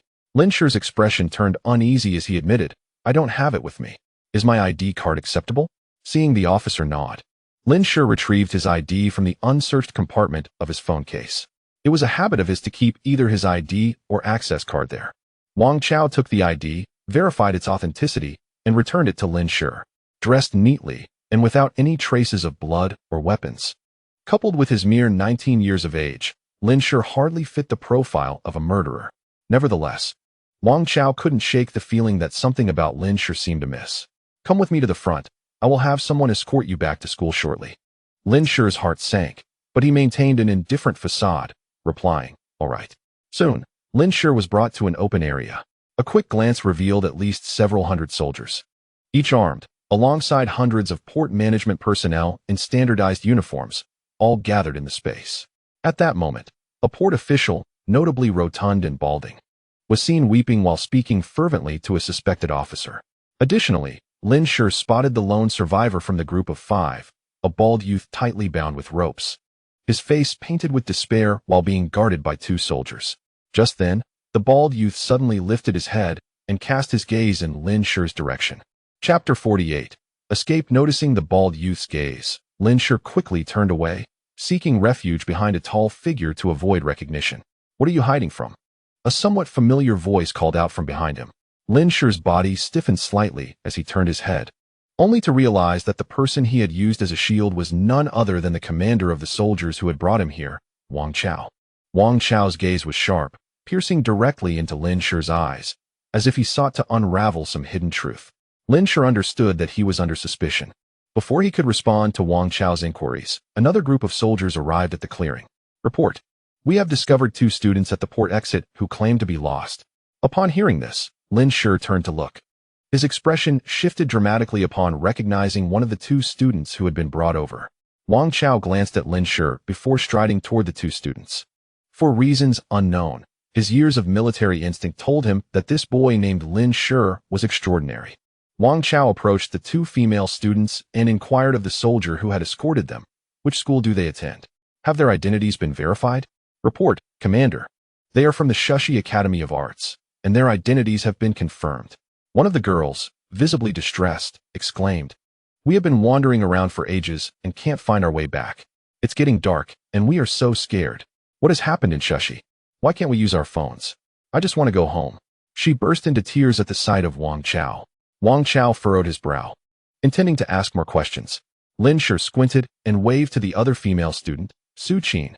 Su Qin had intended to spend the 2,000 yuan Lin Shi had given her to go shopping with her dorm mates 2 days prior. However, she had inexplicably fainted and upon waking, found her phone dead. Wandering outside, she realized that Shushi had undergone a tremendous change. Without transportation or a functioning phone, she and her companion had become lost while trying to find their way back to school. Initially relieved to see soldiers, they had ultimately been brought to this unfamiliar place. Surrounded by strangers and armed soldiers, Su Qin's face was etched with anxiety and tension. "Su Qin." Upon hearing a familiar voice, Su Qin turned to see Lin Shi. "Lin Shi," she exclaimed, her face lighting up with joy. What are you doing here? In such a strange and solemn environment. The presence of a familiar male companion undeniably enhanced her sense of security. Wang Chao observed the friendly interaction between the two and asked Su Qin, "Do you know each other?" Su Qin nodded vigorously, her expression one of delight. "Yes, we are classmates." In her excitement, she spoke rapidly, inadvertently omitting the word high school. She had intended to specify that they were high school classmates, but now that it was out there, it hardly mattered. Wang Chao's gaze softened as he regarded Lin Shi, realizing his initial suspicions were unfounded. "Wait here. I will find a comrade familiar with Shushi's terrain to escort you back to school." With that, he turned and left. Lin Shi silently exhaled in relief. "Xiao Qin, who is this?" A still sniffling Li Xiaoxiao inquired. "I am a student from the sculpture department." Lin Shichong winked at Su Qin. As Su Qin pondered when Lin Shichong had become a student of the sculpture department, she quickly understood upon meeting his gaze. He sought her cooperation. Lin Shichong was so generous. This trivial matter was something she could assist with. Indeed, he was also a freshman. Su Qin replied ambiguously. The three engaged in light conversation until Wang Chao arrived with a soldier who appeared to be only slightly older than the three of them. "This is Li Wei, a fellow resident of Shushi, who knows the way to your school. You may follow him." Lin Shichong and the others expressed their gratitude.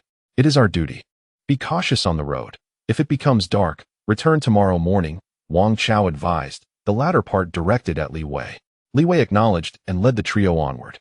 Not long after they departed, a soldier approached Wang Chao to report, "Commander, we have apprehended the murderer responsible for the recent attacks on local officials." He confessed that he and his accomplices were the perpetrators. However, 4 of his accomplices have already been gunned down. According to this bald man, it was a young security officer clad in a black raincoat who fired the shots. A young security officer in a black raincoat? For some inexplicable reason, Wang Chao's mind immediately conjured Lin Shichong's face, and he commanded, "Take me to the murderer." After walking for a while, Li Wei noticed that the 2 girls were lagging behind and urged, "We must quicken our pace. Nightfall approaches, and the city is experiencing a blackout. There are no streetlights, making night travel perilous." Lin Shichong glanced at his mechanical watch. It was already 5:27 p.m. He recalled the map of Shushi, estimating that it was approximately a 5-kilometer walk to the Shushi Academy of Arts. At their current pace, they would take about an hour to return. Disguised as a student of the Shushi Academy of Arts, Lin Shichong needed to return with Su Qin to avoid revealing his identity. The earlier commander had already begun to harbor suspicions. If he left midway without going to the academy, his identity would inevitably be exposed once the soldier returned. Shushi was not particularly large, and encountering trouble again would be a hassle. Regardless, it was merely a few kilometers to walk, and he had a flashlight. So he was not afraid of walking in the dark. Su Qin and Li Xiaoxiao quickened their pace slightly, trailing behind Li Wei, while Lin Shichong walked alongside him. "Brother soldier, why is there a power outage in Shushi?" Li Xiaoxiao inquired. Li Wei considered for a moment, realizing that they were not instructed to withhold information, and replied, 2 days ago, a solar storm damaged the city's electrical circuits. How long will it take to repair? How can we live without power? My phone was also damaged. Can you help fix it? If it can't be repaired, I have no money to buy a new one." Li Xiaoxiao appeared to be quite the chatterbox, launching into a stream of words without pause. Li Wei was somewhat bewildered by the barrage of questions and replied, "The authorities have dispatched personnel to restore the power. Until electricity is reinstated, I advise you all to remain within the school premises. In a couple of days, other units will arrive to distribute emergency supplies." "What kind of emergency supplies?" "Food, candles, matches, lighters, and the like." "What? Candles? Good heavens. I will have to live by candlelight. How terrifying it will be at night." "Xiao Qin, what are we to do?" Su Qin's face was equally laden with concern. The 2 girls lamented the inconvenience of life without electricity for the foreseeable future. However, Lin Shi was aware of the grim reality. Once the extreme cold set in, even undamaged power lines exposed to the elements would be rendered inoperable. All machinery with intricate components would have suffered irreparable damage. And no one could repair the power station and transformers by hand. Not to mention the peril of reconnecting wires amidst a blizzard. Power would never be restored. Chapter 49. Shushi Art Institute. Lin Shi recalled his father's words from his childhood, recounting how, decades ago, when electricity was not widespread, they relied on candles and flashlights. As soon as darkness fell, they would retire for the night, and they would rise at dawn. Their lives revolved solely around labor, working tirelessly for a meager meal, resulting in robust physical health. Nighttime travel was rare, and there were no recreational activities to speak of, let alone internet-addicted youth. Today's humanity has become excessively dependent on electronic devices, engrossed in the internet, with countless individuals glued to their phones, leading to a decline in physical fitness. This solar storm has obliterated electronic devices, regressing human technology by centuries, effectively imposing a forced withdrawal from internet addiction. The arrival of extreme cold has prompted survivors to prioritize physical fitness. A sudden flash of insight struck Lin Shi, a fleeting thought that eluded his grasp. As Lin Shi pondered, the two girls behind him transitioned from discussing the power outage to directing their attention toward him. Lin Shi, you're quite handsome. Do you have a girlfriend? Li Xiao, noticing Lin Shi's silence, stepped forward, preparing to pat him on the shoulder from behind. Lost in thought, Lin Shi instinctively grasped Li Xiao's outstretched hand, surprised by his own quick reflexes. Ouch, that hurts, Li Xiao exclaimed. When Li Wei turned to look, Lin Shi released her hand, donning a feigned apologetic smile. I'm sorry, I was deep in thought. The two were in close proximity, and Li Xiao's gaze flitted over Lin Shi's face. Lin Shi bore little resemblance to his parents. His father had an ordinary visage, while his mother was exceedingly gentle. In contrast, Lin Shi's features were more defined, resembling a sculpture carved with utmost precision. His deep-set eyes, high nose bridge, and slightly thin lips contributed to his striking appearance. However, a 1-centimeter scar on his brow marred this perfection. This scar had been present since Lin Shi could remember. His father had said it was the result of a fall from his crib during infancy. Once, Lin Shi's clear eyes lent his face a touch of warmth. Now, however, his gaze is devoid of warmth, icy and indifferent, creating an aura that repels those around him when he refrains from smiling. The dissonance that Wang Chao perceives arises from the fact that Lin Shi's eyes do not reflect the innocence typical of a 19-year-old. While expressions can be feigned, one's gaze is far more difficult to disguise. Li Xiao, who is evidently less perceptive, rubbed her wrist and remarked, "Never mind, I forgive you for your good looks. I just asked if you have a girlfriend." Lin Shi replied flatly, "No." Upon hearing that Lin Shi was unattached, Li Xiao's eyes curved into crescent shapes.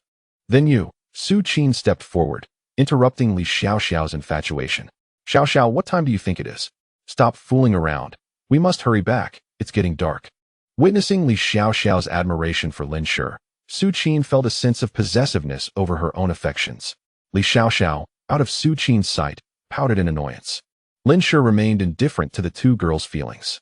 In a world on the brink of collapse, survival was already a formidable challenge. Thus, Lin Shi harbored no interest in romantic entanglements. After all, the ones who can hurt you the most are often those you trust the most. Li Wei glanced at the darkening sky, urging, "Let us move faster." After walking for half an hour, the darkness deepened, and the rain had ceased. The surrounding temperature had dropped even lower than it had been in the afternoon. Lin Shi removed his raincoat and assessed the temperature, estimating it was at least 5 degrees cooler than when they had set out at noon. Su Qin and Li Xiao, both clad in light shorts and short sleeves, huddled together for warmth. Li Xiao glanced at Lin Shi's long-sleeved jacket and whispered to Su Qin, "Su Qin, aren't you quite familiar with this guy?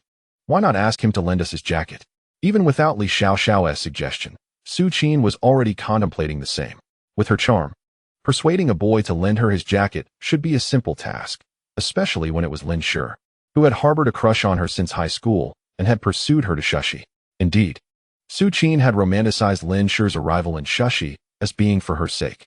With confidence, she asked, "Lin Shi, could I borrow your jacket?" Lin Shi flatly refused. No. He would not risk exposing himself to the possibility of catching a cold for an unrelated woman. Su Qin's smile faltered. Li Xiao caught a glimpse of Su Qin's awkward expression. Though she masked her amusement, a flicker of schadenfreude passed through her mind. So even the beautiful Su Qin could have her moments of failure. "How can you lack any sense of chivalry?" Su Qin retorted, a mixture of embarrassment and indignation coloring her words. Lin Shi did not look back, responding, "Chivalry? Can it be eaten?" At that, Li Xiao could not help but burst into laughter. However, her mirth was short-lived. In the enveloping darkness, she unwittingly tripped over something and fell to the ground. "Ah!" Li Xiao screamed. Upon witnessing the scene, Li Wei retrieved a flashlight from the bag he had been carrying and switched it on. Li Xiao, having fallen into the filthy, muddy water, exclaimed in exasperation, "Why didn't you bring out the flashlight sooner?" Li Wei explained that functional flashlights and batteries were scarce within the military, necessitating their careful conservation. Such items had become exceedingly precious commodities. Li Xiaoxiao, her chest heaving with frustration, dared not confront the soldier further. Half of her body soaked in the muck, she stood shivering, clutching her arms for warmth. As Li Xiaoxiao approached Lin Shi, her face bore an expression of pitiful grievance. "No," Lin Shi firmly rejected, anticipating her words. "What kind of person are you?" She retorted angrily. "Are you even a man?" Yet, no matter how she pleaded, Lin Shi remained unmoved. When the quartet arrived at the entrance of the Shushi Art Academy, darkness had enveloped the surroundings, rendering visibility nearly non-existent. The school's automatic doors were malfunctioning and locked. They proceeded to the security room and knocked on the glass. The security guard, upon noticing Li Wei's military attire, inquired a few questions and, upon learning that they were escorting 3 students back to school, permitted them entry through a side door. "Young man, do you happen to have another flashlight?" "It's pitch black in here," the guard remarked, eyeing the flashlight in Li Wei's hand. "I'm afraid I only possess this one. The military will distribute more lighting supplies in the coming days," Li Wei replied. The guard sighed, acknowledging the situation with a nod. "I wonder when the power will be restored. You may go inside." The night cloaked the campus in profound darkness, silence pervading the air. Guided by Su Qinqin and Li Xiaoxiao, the group made their way towards the girls' dormitory. Suddenly, Lin Shi halted mid-step. "What are you doing?" Li Xiaoxiao shot him a glare, her patience worn thin. "What does it matter how handsome you are if your personality is so detestable?" "Silence," Lin Shi commanded sharply, focusing intently on the sounds around them. A faint rustling noise reached his ears, growing increasingly closer. "Where is the nearest building?" Lin Shi urgently turned to Su Qinqin and Li Xiaoxiao. "Why do you ask that? We'll reach the dormitory in just a few minutes." "Hurry up." Li Xiaoxiao, eager to change out of her damp clothes, felt utterly uncomfortable. Su Qinqin, sensing Lin Shi's serious demeanor, pointed into the darkness to the left. "A few hundred meters in that direction is the gymnasium. Run. It's hailing," Lin Shi warned, seizing Li Wei's flashlight and sprinting towards the direction Su Qinqin indicated. He could not concern himself with whether the others would follow. What? The 2 girls had yet to register his words when Li Wei had already dashed after Lin Shi. "Wait for us." The surroundings were enveloped in utter darkness, devoid of any light source, compelling Su Qin and Li Xiaoxiao to hasten their pace. However, Lin Shi swiftly vanished, leaving only a faint beam of his flashlight behind, and the 2 could not catch up. "What a lunatic! Wait for us. We can't see." Li Xiaoxiao screamed in a fit of rage. The sound of rustling grew increasingly louder, signaling that something was indeed drawing closer. Su Qin recalled Lin Shi's words and felt a surge of panic. She summoned every ounce of energy from her background as a dance major and dashed toward the gymnasium, repeating to herself, "The gymnasium, the gymnasium." In her frantic rush, she was oblivious to the fact that Li Xiaoxiao had fallen far behind. "Oh no!" A cry of pain echoed from behind. "Xiaoqin, I've fallen. Where are you? Wait for me. I'm so scared." Su Qin faltered momentarily, but the increasingly distinct sound of ice crashing to the ground compelled her to push forward. After a brief moment, a scream pierced the air from behind. "Ah!" Li Xiaoxiao's anguished cry was abruptly silenced. Su Qin's eyes reddened, her lips pressed tightly together as she continued to run. Yet, her speed could never match that of the hailstones. A marble-sized hailstone struck Su Qin on the forehead, followed by a fist-sized one that slammed into her left shoulder. Pain shot through her, but she dared not halt. In the next instant, a hailstone the size of a human head grazed her nose before crashing to the ground, narrowly missing her. "Lin Shi, save me." A wave of intense fear engulfed Su Qin, leaving her to cling desperately to her only hope. The flashlight's beam ahead had come to a standstill, indicating that the gymnasium was within reach. Yet, this short distance felt like an insurmountable chasm. The cacophony of colossal hailstones shattering upon impact surrounded her, and she feared that death could be imminent. Receiving no reply, Su Qin sobbed despairingly as she ran.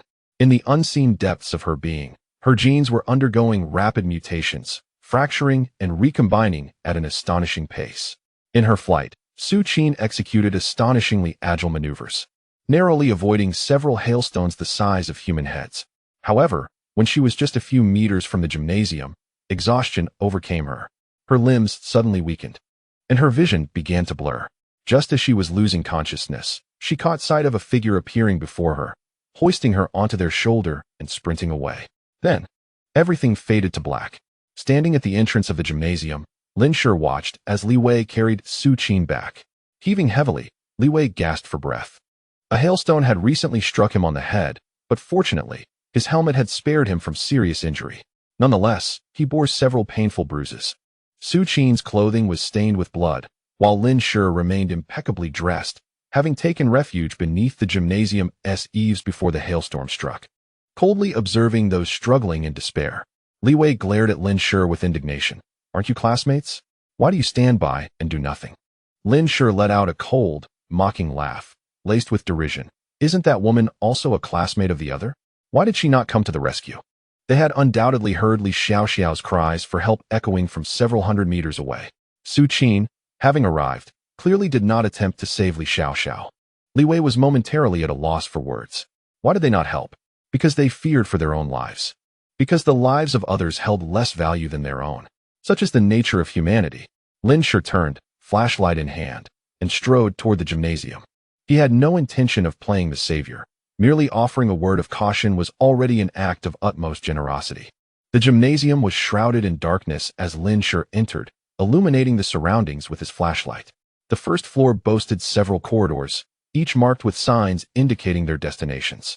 Not far ahead, an arrow pointed towards the fitness room. Lin Shi made his way directly there. Inside the fitness room were various exercise equipment and a few yoga mats. Upon seeing Li Wei enter with Su Qin in tow, Lin Shi relinquished the space to them, stating, "You can rest here. I shall find another place to sleep. Please do not follow me." He was unaccustomed to the presence of strangers while trying to rest. "Wait, it seems your classmate is having a seizure." Li Wei set Su Qin down. Lin Shi then noticed that Su Qin was curled up, her delicate features contorted in agony, her limbs twitching involuntarily. Lin Shi's expression hardened slightly. Su Qin's current state resembled the aftermath of the genetic lock being released, reminiscent of the time after Subject 2 had undergone the procedure. He gently nudged Su Qin, calling her name, "Su Qin? Su Qin?" However, she was unable to respond, her jaw clenched tightly. Each cell in her body seemingly writhing in torment, too pained to even lose consciousness. Li Wei produced a cloth from somewhere, folded it, and placed it in Su Qin's mouth, explaining, "This will prevent her from biting herself. It appears she's having a seizure, likely triggered by running too fast earlier." Lin Shi did not dispute this. He had known Su Qin for years and had never heard of her suffering from epilepsy, though it was not beyond the realm of possibility that she had concealed her medical history. Li Wei laid Su Qin flat on the ground, tilting her head to the side, and began massaging her hands and feet with a commendable technique. Lin Shi positioned the flashlight higher, ensuring that most of the fitness room was illuminated. Time slipped by, second by second. Su Qin's gums began to bleed from the intensity of her clenching teeth. Lin Shi was eager to ascertain whether her current condition was indeed a side effect of the genetic lock being released. He recalled that Subject 2 had consumed the remaining half of a blue pill. However, after some contemplation, he dismissed the idea of administering it to Su Qin.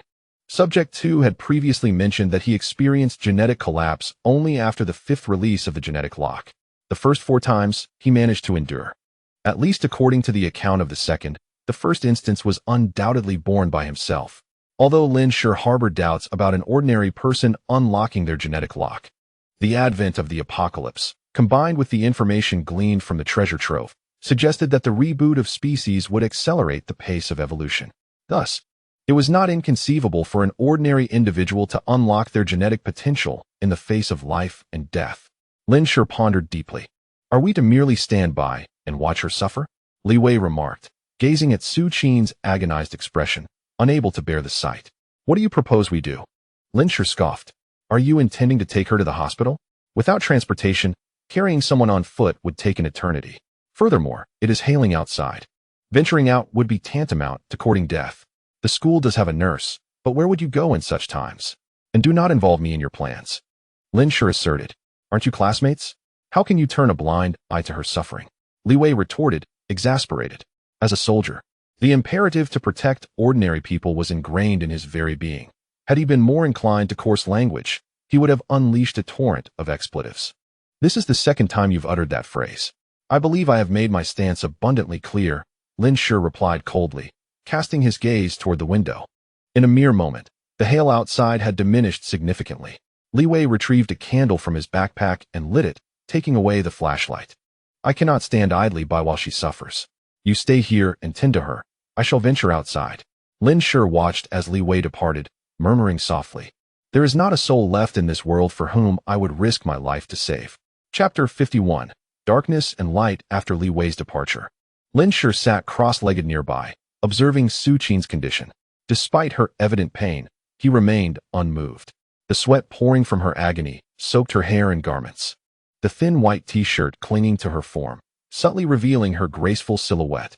In any other circumstance, a young man and woman alone in a room, faced with such a beauty rendered defenseless, would surely be overwhelmed by desire. Yet, Lin Shi felt no such inclination amidst this scene.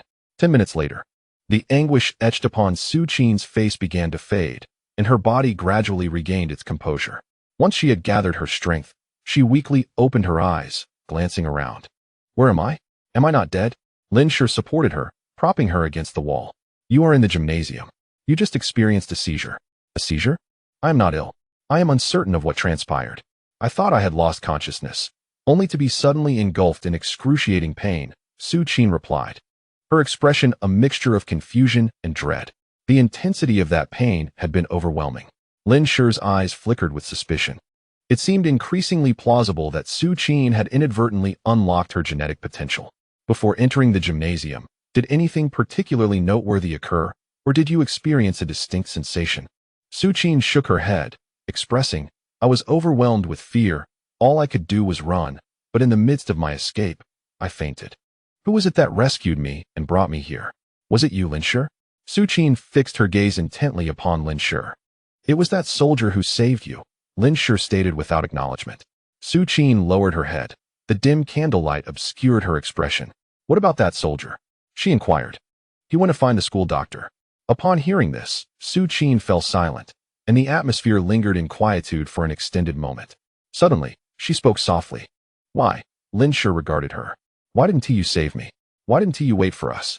If you had run slower, illuminating the path with a flashlight, Xiao wouldn't have died. Why? Why have you become so heartless?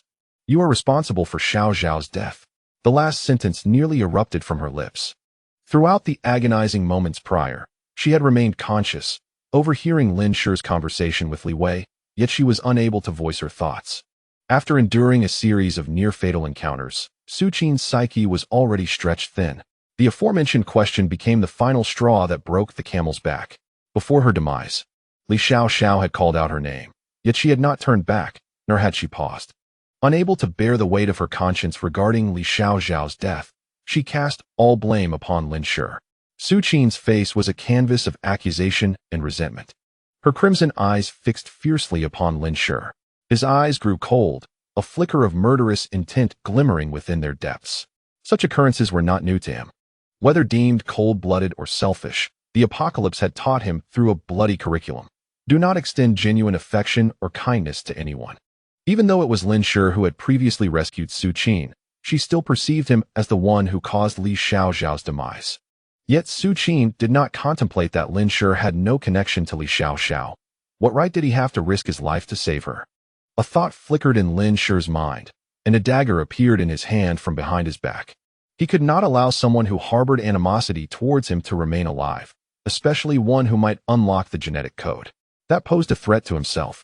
Su Qin was startled by the intensity of Lin Shi's gaze, retreating her body, only to find herself against the icy wall. A flurry of hurried footsteps approached from outside the gym, prompting Lin Shi to retract the dagger. Li Wei hurriedly entered the gym, holding onto another person. Upon seeing Su Qin, he exclaimed, "You're awake?" Lin Shi rose to his feet.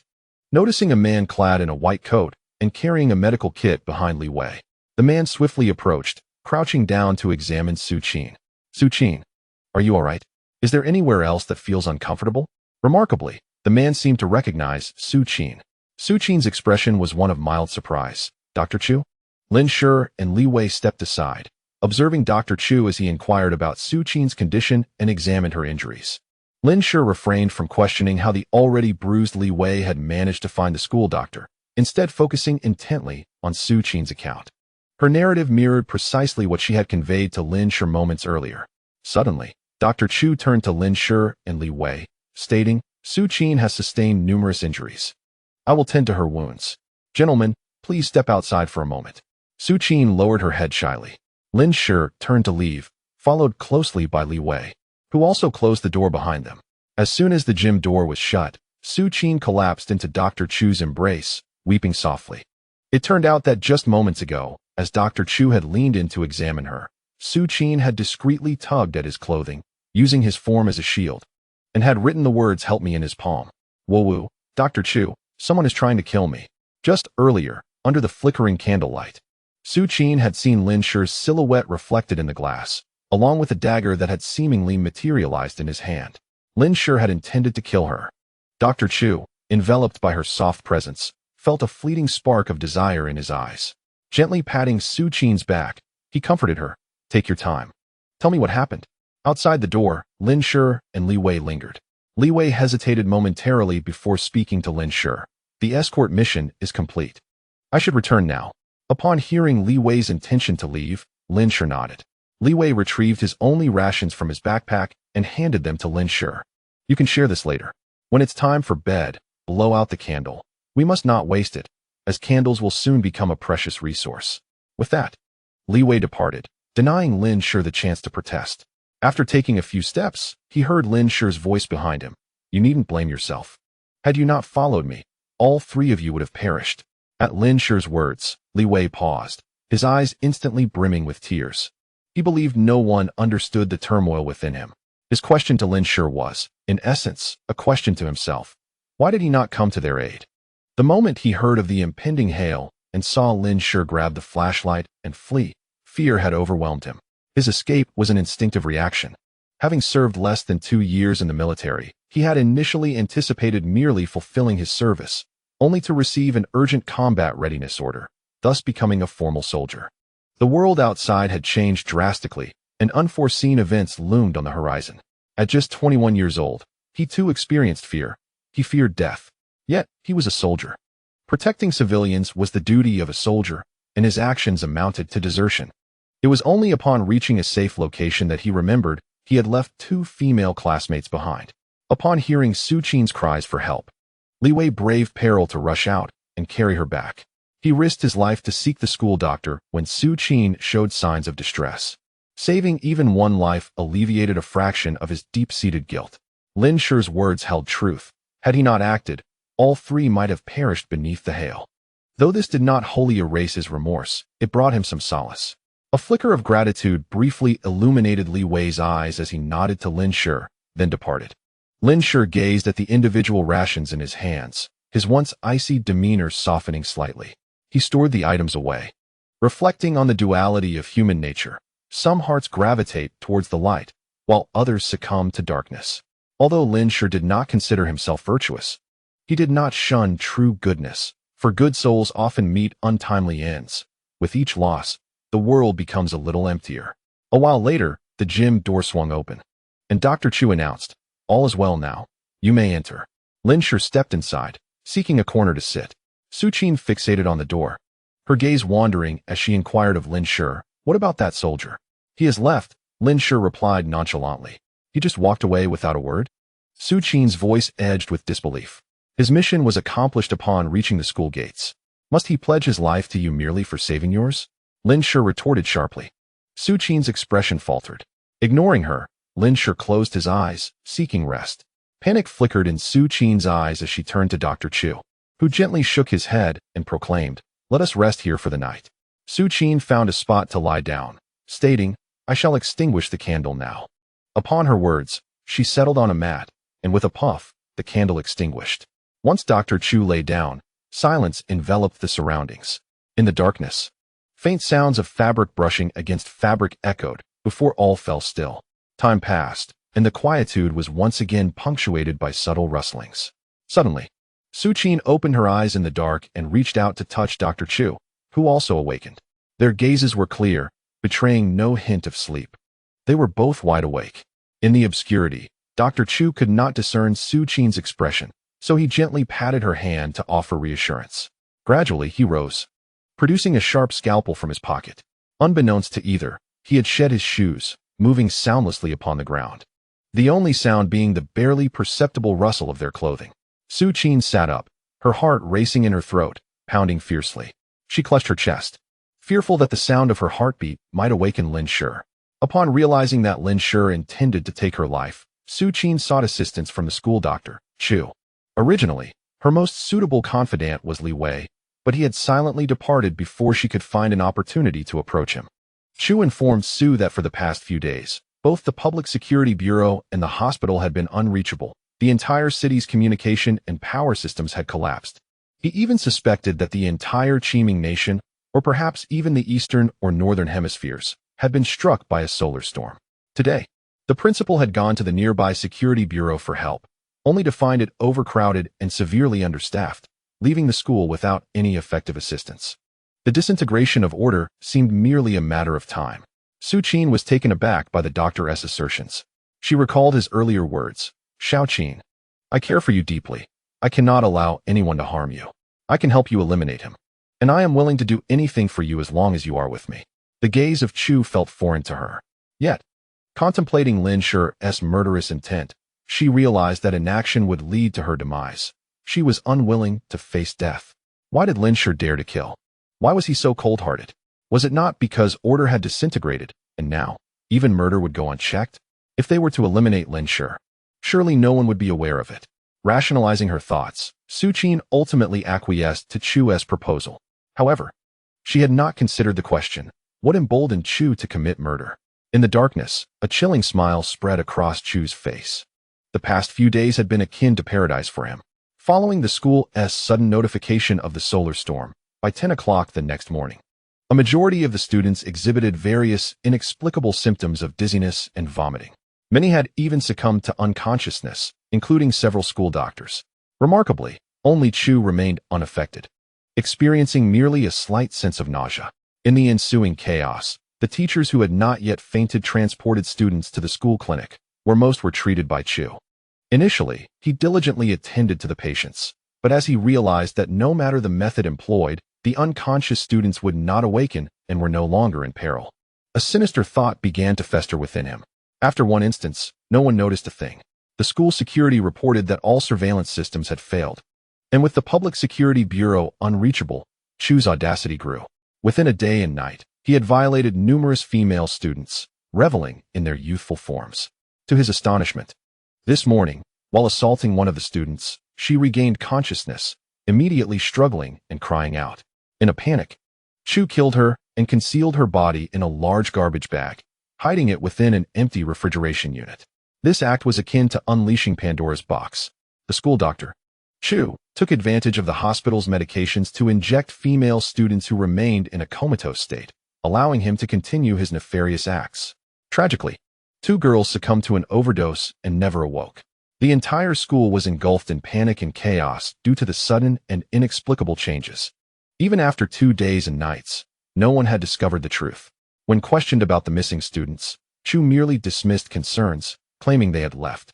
That evening, as Chu continued his sinister activities in the infirmary, he was startled by a voice calling out. He turned to see Li Wei in military attire, nearly scaring him out of his wits, fearing his crimes had been uncovered. To his surprise, Li Wei had merely come seeking assistance. Following Li Wei to the gymnasium, the subsequent events unfolded as Su Qin sought his help. Upon learning that Li Wei was merely escorting them back to school and would soon depart, Chu contemplated eliminating Lin Shi. He cunningly persuaded Su Qin to agree to the act.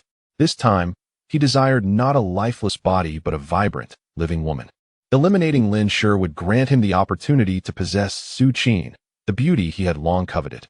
The thought only intensified the excitement gleaming in Chu's eyes as he approached Lin Shi's seated position.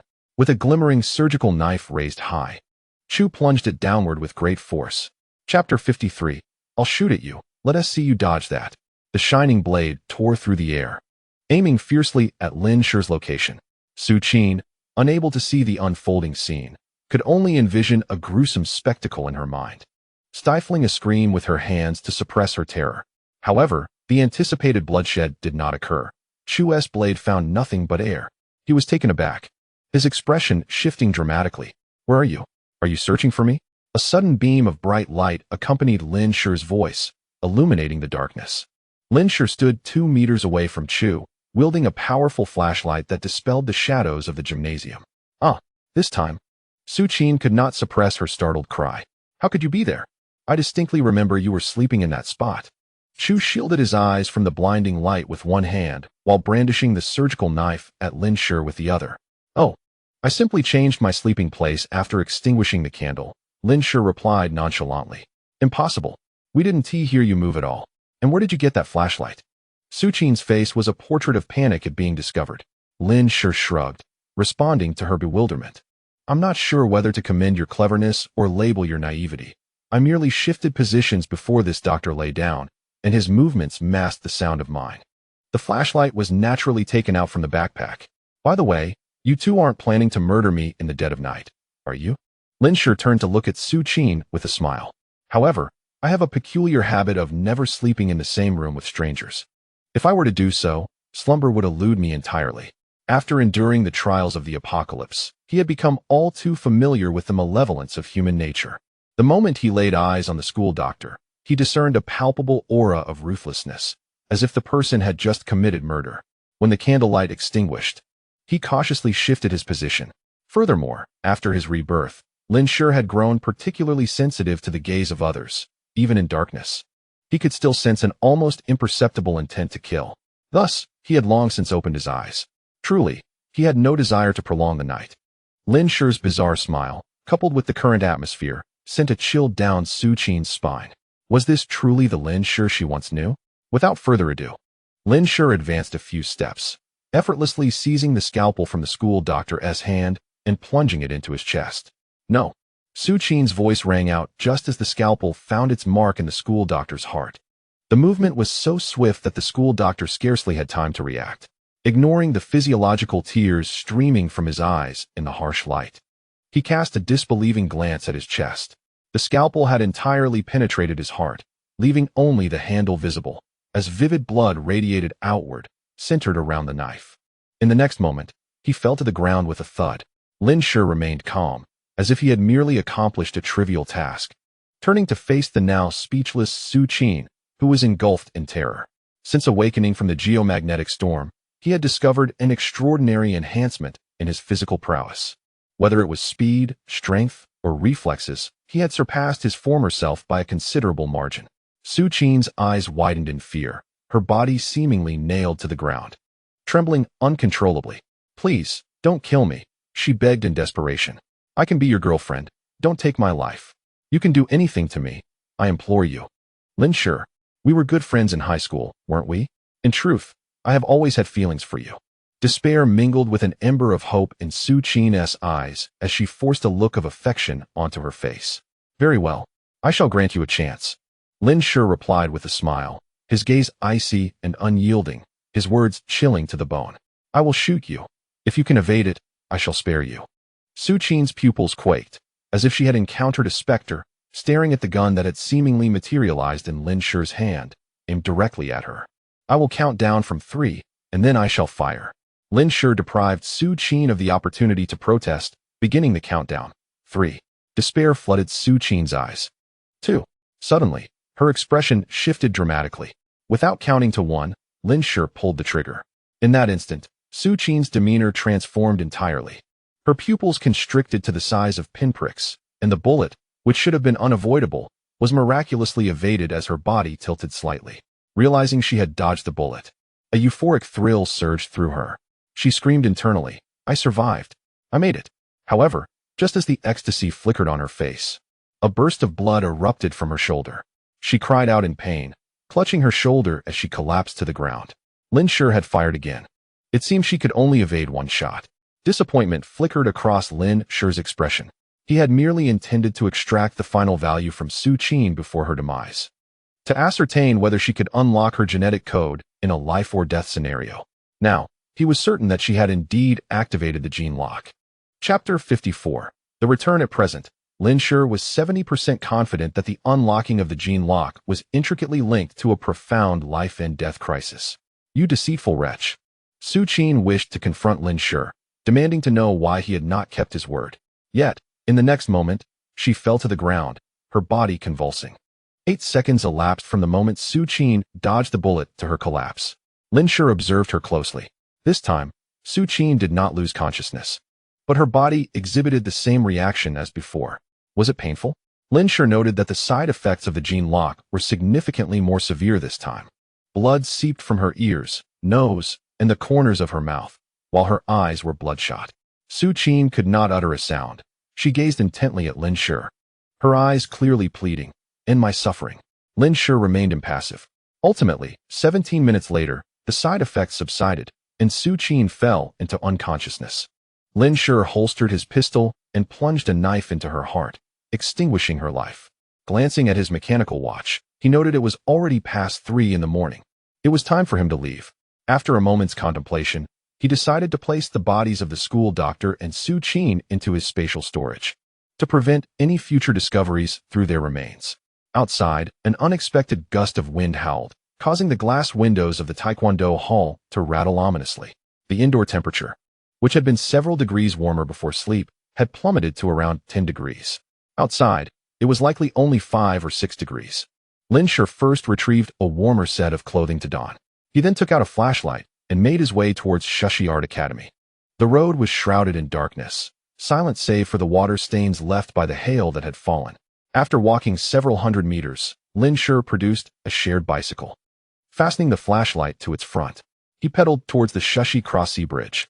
With several corpses now stored within his spatial realm, although preserved from decay, the presence of so much flesh amidst the abundant food was unsettling.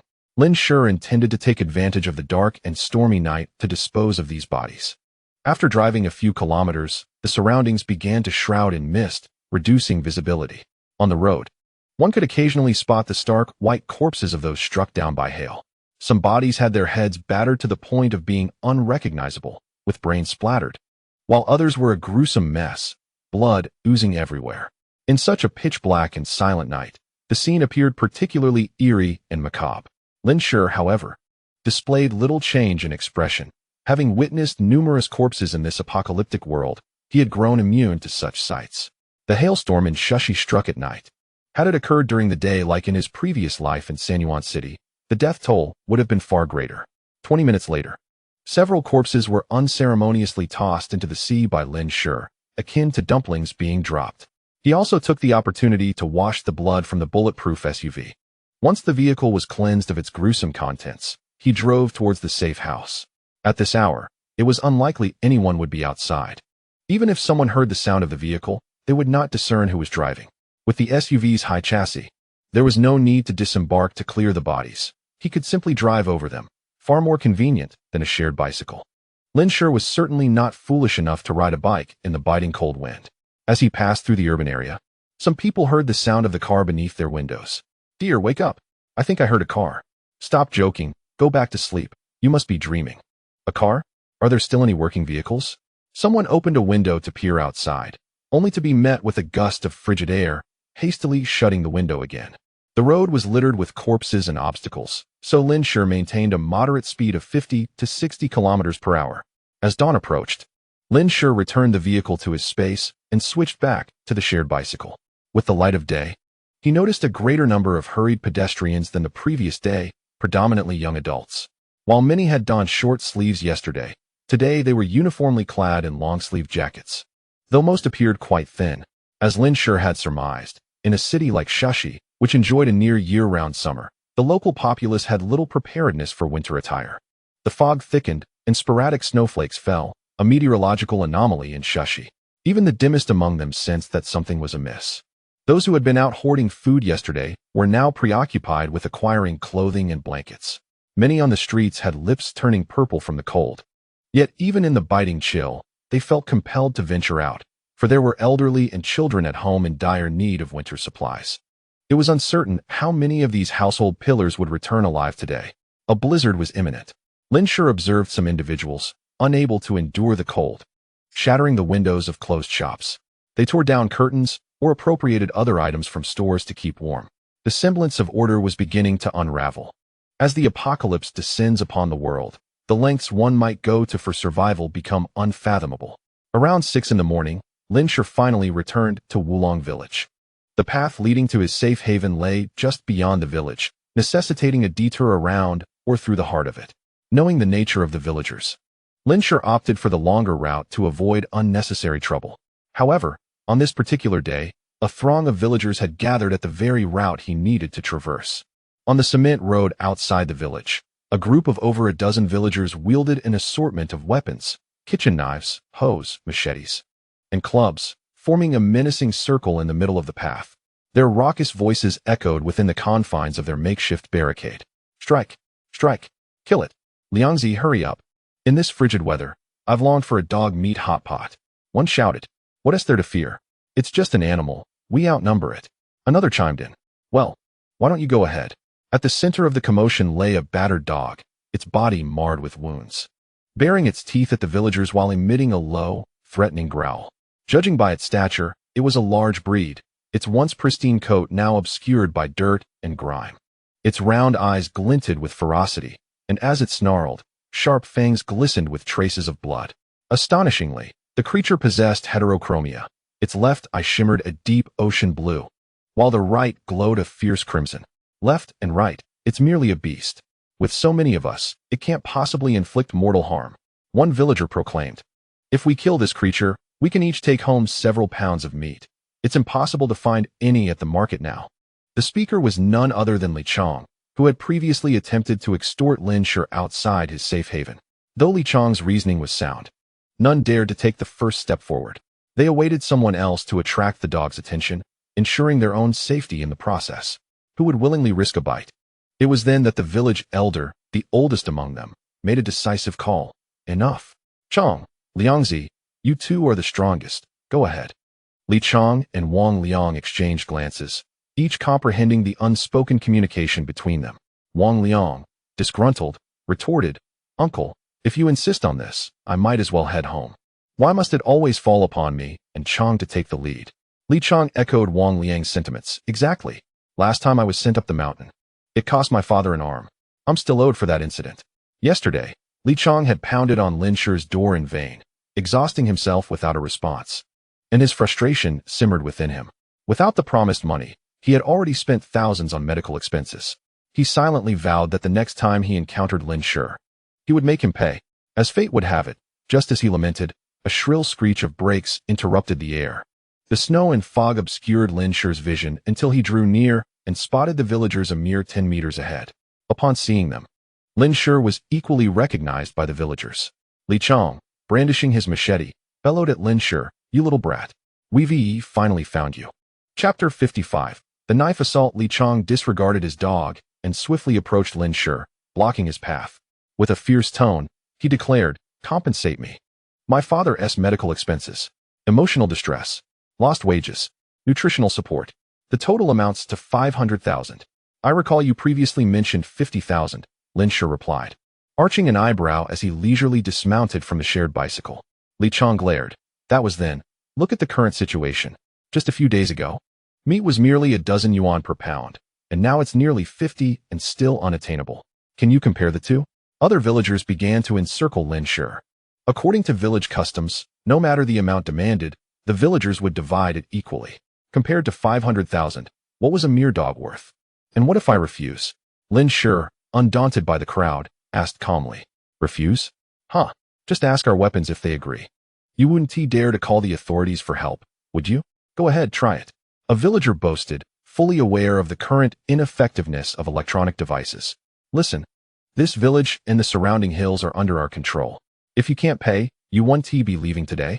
Another villager, wielding a stick, shouted menacingly. Yes. Hurry and pay up, or we'll break your legs. Echoed yet another, brandishing his weapon. Young man, if you don't compensate, they might just beat you to death with their sticks. Think wisely, the village chief ostensibly advised, while subtly signaling behind his back.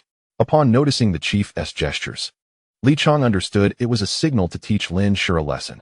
A surge of excitement flooded through him. He could finally avenge the slap he received last time. This time was different. As he stood with a dozen supporters, Li Chong felt no fear that Lin Shi would retaliate as he did before. He was determined to teach this young man a lesson, to make him aware of his place.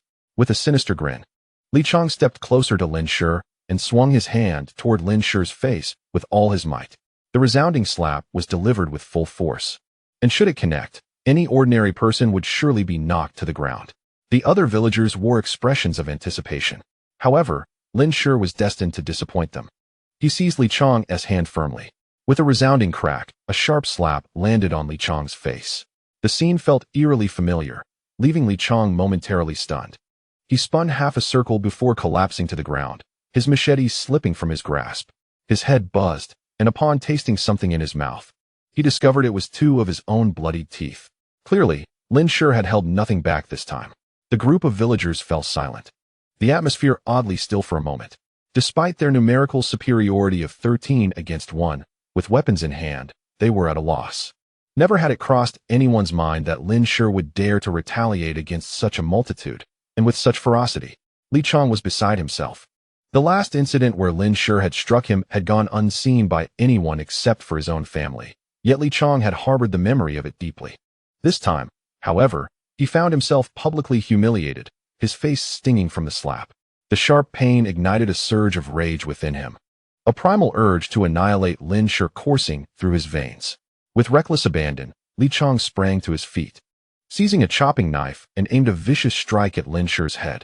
It is often observed that a small fraction of individuals, in moments of overwhelming emotion, may act irrationally, committing acts they would regret for a lifetime. In this instance, Li Chang was consumed by his fury. Li Chang, stop! Two voices echoed in unison. But Li Chang seemed impervious to their pleas, intent on delivering the blow. As the chopping knife hurtled toward Lin Shi, he stood motionless, appearing to be paralyzed by fear in the eyes of onlookers. The scene was too daunting for the more timid villagers to watch. Suddenly, a dark shadow darted past. Ah! Bang! The gunshot startled birds within 100 meters. Li Chang's agonized scream coincided with the gunfire. Just before the shot rang out, a dog had lashed onto Li Chang's left leg with a vice-like grip. It was none other than the dog that had been surrounded by the villagers moments before. After breaking free from its captors, the dog had stealthily maneuvered around to the grassy area beside the concrete. Lin Shi had noticed the dog earlier, but had dismissed it, never anticipating that it would come to his aid at such a crucial moment. Li Chang was struck in the side by a bullet, causing the chopping knife to clatter to the ground as he collapsed. The dog swiftly retreated to safety. The gunfire sent a shockwave through all present, save for Lin Shi. Everyone, remain still, drop your weapons, and raise your hands. Two security personnel emerged from the village, their expressions stern, firearms drawn. They had been dispatched to inform the various villages and counties about precautions against the cold and the necessity of stockpiling supplies. After finding all other villages in order, they arrived at Wulong village only to discover the village chief was absent, having been informed he was outside dealing with a dog. Upon their arrival, they stumbled upon a scene of attempted murder with a weapon. The individual who had fired was one of the two, the very same who had earlier called for Li Chang to halt. The villagers glanced at the fallen Li Chang, then at the guns held by the security personnel. Reality dawned upon them, and they instinctively dropped their weapons, the clattering sound echoing throughout the area. The security personnel approached, guns raised, commanding, everyone crouched down. Form a line along the roadside. The villagers complied. Lin Shi too obediently crouched down beside Li Chang. Li Chang was not dead. He lay on the ground, his eyes wide open, fixed intently on Lin Shi. If looks could kill, Lin Shi would have surely met a gruesome fate by now. Observing Li Chang's expression, Lin Shi felt an unexpected surge of dark amusement. Chapter 56. The villager's humiliation. A normal person, confronted by the vengeful gaze of a dying man, would likely feel a twinge of fear. However, Lin Shi was far from ordinary. He slightly parted his lips, keeping his mouth still, and spoke in a tone only the two of them could hear. Fear not your demise. You shall not depart alone. I shall ensure your parents and sister join you shortly. Upon hearing these words, Li Chang's eyes nearly bulged from their sockets, his anger boiling over. And he kicked his legs, rolling his eyes back in a faint. A security officer approached to assess Li Chang's condition. Lin Shi composed his expression, feigning relief at having survived. The officer soon discovered that Li Chang had indeed passed away and turned to his colleague, stating, "The assailant is dead. Are you all right? Are you injured?" Lin Shi replied, "No, fortunately, you arrived in time. These villagers were extorting me." The village chief, with a dramatic turn of his eyes, feigned tears and knelt down, interrupting Lin Shi. "Oh heavens! What sins have we committed?" The chief, tears streaming down his face, pounded his chest, and lamented, "Old Li, your hand was broken by this villain, and your son was killed by him. How can I face your family?" Kneeling before the villagers, the chief gestured with his hand behind him. The villagers immediately understood the cue. Wang Liang, his face filled with righteous indignation, pointed to the 2 teeth Li Chang had lost. "This scoundrel broke Strong's father's hand, and when we demanded medical expenses, not only did he refuse, but he also knocked out Strong's teeth. Officers, look at these teeth on the ground, and then at Strong's face." Indeed, the officers observed the 2 teeth and inspected Li Chang's face, which was severely bruised and swollen. The fact that Li Chang had committed murder was indisputable. Thus, they intended to drag this unyielding lad into the fray, curious to see if he would dare remain so arrogant. A malicious glint flickered in Wang Liang's eyes. The chief cast an approving glance at Wang Liang, recognizing him as his most promising successor. Yes, Strong only retaliated when pushed to the brink. To inflict such harm and deny a response. What cruelty! Strong's demise is a tragedy. He has 2 elderly parents and an unmarried sister. What will become of them? Is there no justice left in the world? The villagers, having collaborated countless times over the years, were well versed in their roles. The 2 officers furrowed their brows and inquired, "Did you strike him?" Lin Shi did not deny it. "He approached me with a knife. I merely defended myself." Understood. In such situations, prioritize your safety and flee first. That is of utmost importance, you know. The security officer gently patted Lin Shi's shoulder and remarked that this village was renowned far and wide. The 2 officers had long been aware of its reputation and naturally did not believe the villagers' claims. They had witnessed the assailant wielding a knife, while a group of villagers surrounded Lin Shi, brandishing weapons with hostile intent. Most notably, Lin Shi bore no weapon, clearly positioning him as the victim. Lin Shi's expression reflected genuine astonishment. This was not an act. He had anticipated a confrontation with the villagers. However, he quickly grasped the unfolding situation. The villagers appeared utterly flabbergasted. In their usual confidence, bolstered by their numbers and camaraderie, they had evaded repercussions from security officers countless times. Yet, this instance was different. Mere numbers would not suffice. "Officer, he assaulted someone. How can you favor him?" Wang Liang protested vehemently. "Even if it was a brawl, that does not justify murder," replied the officer. "You are all armed, confronting him alone. If he retaliates, it is merely self-defense. When we arrived, we witnessed you encircling him with those weapons. Were you not prepared to commit an act of violence in broad daylight?" One villager countered, "We brought these tools to deal with stray dogs." "And where are the dogs now?" Another villager scanned the surroundings. The dogs had long fled. There were none to be seen. The officer regarded the villagers sternly, stating, "You are all to remain in the village and await investigation, understood? This is a different time. Had it been a few days prior, we would have thoroughly investigated and addressed this matter with seriousness, bringing all of you back to the station. However, currently, we have more pressing matters at hand." The villagers' faces were etched with resentment. The reverence ordinary people held for security officers could not be easily dispelled. Although aware that the absence of surveillance emboldened them, they dared not confront the officers openly. As the villagers glared in silence, the 2 security officers exchanged relieved glances. Being part of the system, they understood better than most that order was beginning to spiral out of control. Despite the evident truth of the situation, the officers took Lin Shi aside to inquire about the events. They recorded a brief statement. Lin Shi recounted how the Li family had first attempted to scheme against him at his doorstep, leading to an accidental injury to old man Li's hand. He had agreed to compensate them with 50,000, but was now being extorted for 500,000, which had escalated into conflict. The officers nodded, confirming the unfolding events aligned with their assumptions. "Lin Shi, will you come with us to the town? We can arrange accommodation for you," one officer suggested. "It's not safe here. This area is remote, and we cannot adequately ensure your safety."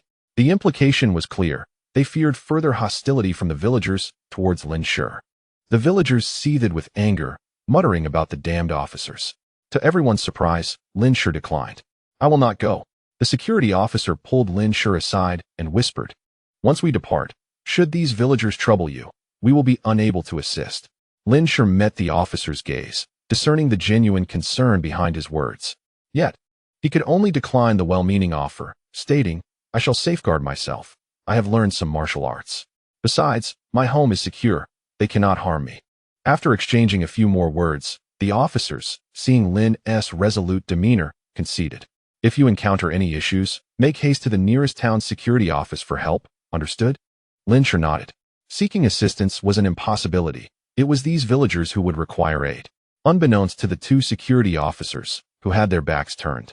The gathering of villagers wore expressions of malice and hostility as they fixed their gaze upon Lin Shi. Some even gestured provocatively in his direction. The village chief regarded Lin Shi with a dark scowl. Their village had never faced such humiliation.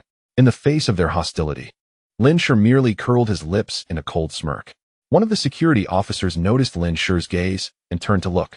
The villagers quickly resumed their normal demeanor, though the officer caught sight of several lingering hostile glances. You may all return to the village. Remember to refrain from venturing out for the next few days. The chief remains. The officer resolved to sternly admonish the village chief. The other villagers shot Lin Shi a venomous glare before dispersing. You should head back as well.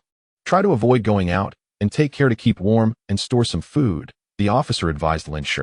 Lin Shi acknowledged this. As he mounted the shared bicycle, he cast a glance at the thicket where the dog had previously sought refuge. It was now bare. Perhaps his arrival had inadvertently provided the dog with an escape. The dog had leaped to his defense when Li Chang attacked. Indeed, it was a dog that understood gratitude. Lin Shi suddenly felt a twinge of regret for having abandoned his thoughts of dog ownership. The journey back up the mountain was smooth. However, upon reaching the summit, he was greeted by the sight of the dark dog sitting in the open area by the entrance. Lin Shi's spirits lifted unexpectedly. Were you waiting for me? Chapter 57. The companion, were you waiting for me? The dog merely gazed at Lin Shi, remaining silent. Lin Shi casually returned the shared bicycle to his space. Before a dog, he felt no need to conceal anything. Nonetheless, he instinctively glanced at the dog's expression. The dog, fixated on Lin Shi's hand as it returned the bicycle to the space, tilted its head slightly, a hint of perplexity shimmering in its agile eyes. It seemed to ponder why this hand could make objects vanish into thin air. The sight of such a large dog displaying this expression was rather amusing, further attesting to the dog's intelligence. Lin originally harbored the intention of adopting a sled dog. However, this aspiration was extinguished when a fire ravaged the warehouse, incinerating the sled. Dogs possess the remarkable ability to remain silent, concealing their secrets and never betraying their masters. Although Lin had never owned a dog, he had heard tales of their unwavering loyalty to their owners. Perhaps this dog could indeed be a splendid choice? Tentatively, Lin took a few steps closer to the dog. Upon his approach, the creature stood and retreated a step, displaying a hint of unease.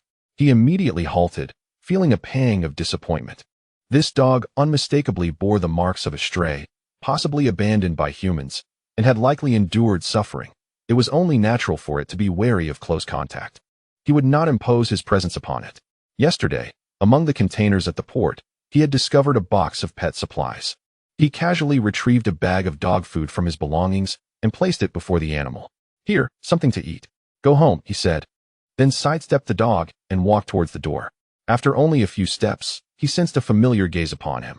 Turning around, he was astonished to see the dog trotting after him, the dog food clutched in its mouth. A flicker of recognition crossed Lin's eyes as he recalled a previous encounter. Were you the one watching me in the woods last time?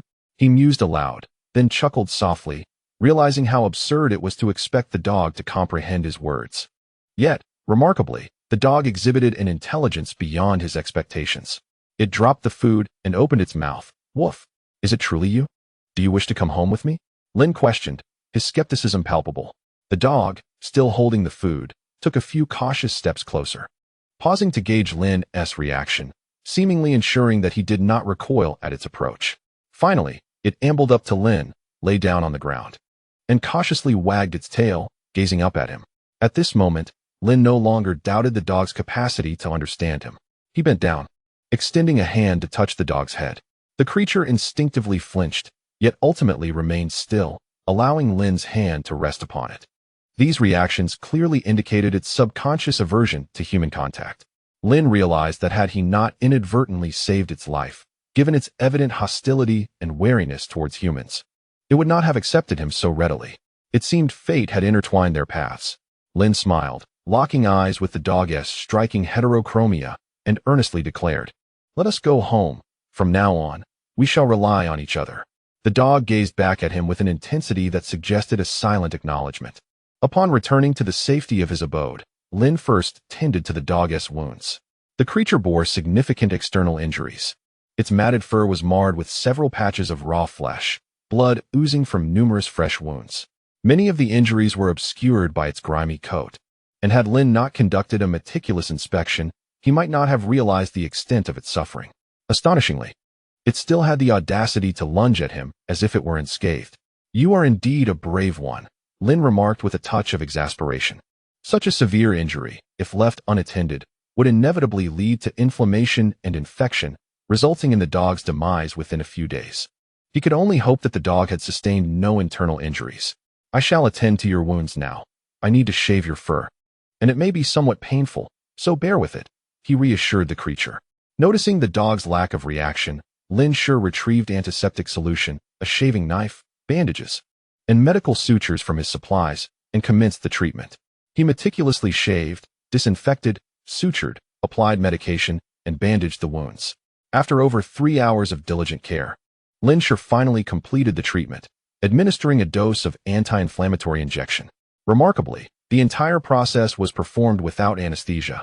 The dog remained remarkably still and quiet, allowing Lin Shi to carry on with his work. "You truly are a brave one," he remarked, patting the dog's head and covering it with a blanket. Due to the numerous wounds and the filthy condition of the dog's fur, some of which was matted, he decided to shave all its hair off. Now, the dog appeared quite comical in its nakedness. Upon shaving, it became evident that the dog was quite emaciated, with its ribs distinctly visible. As the temperature dropped, Lin Shi ignited the heater, quickly dispelling the chill from the living room. After clearing away the debris on the floor, he began preparing lunch. Just as he entered the kitchen, he noticed the dog had followed him, quietly lying at his feet.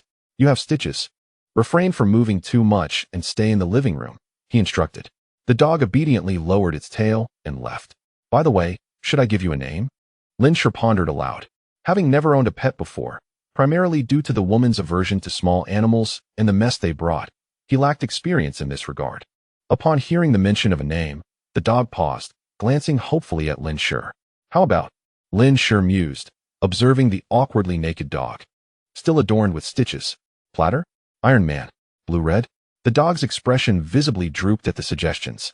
"Haha, I was just joking," Lin Shi laughed, feeling a sense of camaraderie with the newfound member of his household. "What about Demon King?" The dog responded with an enthusiastic bark. "Demon King? Woof." Lin Shi prepared a substantial meal, and upon discovering that the Demon King preferred raw meat, he fetched a large piece of raw beef from his supplies. After both man and dog had feasted and were resting, a commotion arose outside. There came a series of loud knocks. Bang, bang, bang. It was the unmistakable sound of someone pounding on the door. Chapter 58. The village chief scheme. A throng of villagers, both young and old, male and female, stood menacingly at Lin Shi's door, brandishing farming tools and clubs. At the forefront were the same dozen or so young villagers he had encountered earlier that morning outside the village. Wang Liang and another villager were forcefully striking the door with their hoes. However, after a considerable time of battering, the door revealed only a few faint marks, showing no sign of yielding. "My dear child, your death is so tragic. Why must my fate be so cruel, sending a white-haired person to mourn a black-haired one?" Aunt Li, supported by Li Tsuetsue, wept bitterly amidst the crowd. "Today, the door must be dismantled to avenge Chang. That wretched boy must pay for his life." The furious cries of dozens of villagers reverberated through the mountains. Although Li Chang was not killed by Lin Shi, they dared not confront the security officer, naturally attributing the grievance to Lin Shi. For over a decade, the villagers had successfully extorted numerous outsiders, rarely encountering failure, let alone suffering such a significant loss. Not long after the security officer departed, the village chief summoned a third of the villagers to seek retribution. He paid no heed to the officer's warnings. It was rumored that chaos had erupted outside. Did this not imply that the villagers could act with greater boldness, free from oversight? The village chief mulled this over silently. In truth, had it not been for Lin Shi's arrival, Wulong village would have transformed into a small haven for survivors in the apocalypse. With the village chief at the helm, for years, these villagers had been indoctrinated by their leader, united and responsive to his call. Thriving in this small locale, as long as they did not clash directly with the authorities. Seeing the door remain unyielding, someone took a hoe and struck the outer wall. With a resounding clang, a shallow scar appeared on the surface, while the hoe flipped back. The impact caused the individual to lose grip of the hoe, nearly striking someone standing behind. "Chief, this thing is too sturdy. We can't break through." Wang Liang gasped for breath. The chief, deep in thought, fixed his gaze on Lin Shi's reinforced door. "Continue to strike. I refuse to believe he will never emerge." Wang Liang and another villager resumed their assault. Just as the villagers anticipated Lin Shi would remain a coward, the lock emitted a crisp click, and the door swung open. Lin Shi stepped out. Glancing at the scratches inflicted by the hoe, a glint of coldness flashing in his eyes. "What are you doing?" Having waited impatiently in the biting wind, the villagers were eager for Lin Shi's appearance. A middle-aged villager, around 40, stepped forward before the chief could issue instructions, confronting Lin Shi directly. "What do you mean? What are we doing? A debt must be repaid, and a life for a life." The villager's words were abruptly cut off as Lin Shi, noticing the accusatory finger pointed at him, frowned slightly, and seized it, twisting with force. "Ah!" The sharp crack of a breaking finger echoed alongside the villager's anguished scream. Draining color from his face, Lin Shi released his grip, delivering a kick to the villager's abdomen, sending him sprawling, while the others hastily dodged. The middle-aged villager sprawled on the ground, clutching his stomach in agony, was unable to rise. Lin Shi cast a sweeping glance over the dozens of villagers, stating, "If you wish to speak, do so properly. I detest being pointed at." The villagers were momentarily taken aback by Lin Shi's fierce demeanor, yet they were not virtuous themselves. Quickly regaining their menacing expressions, the village chief took a step forward and remarked, "Young man, you initiated this altercation. Violence incurs imprisonment."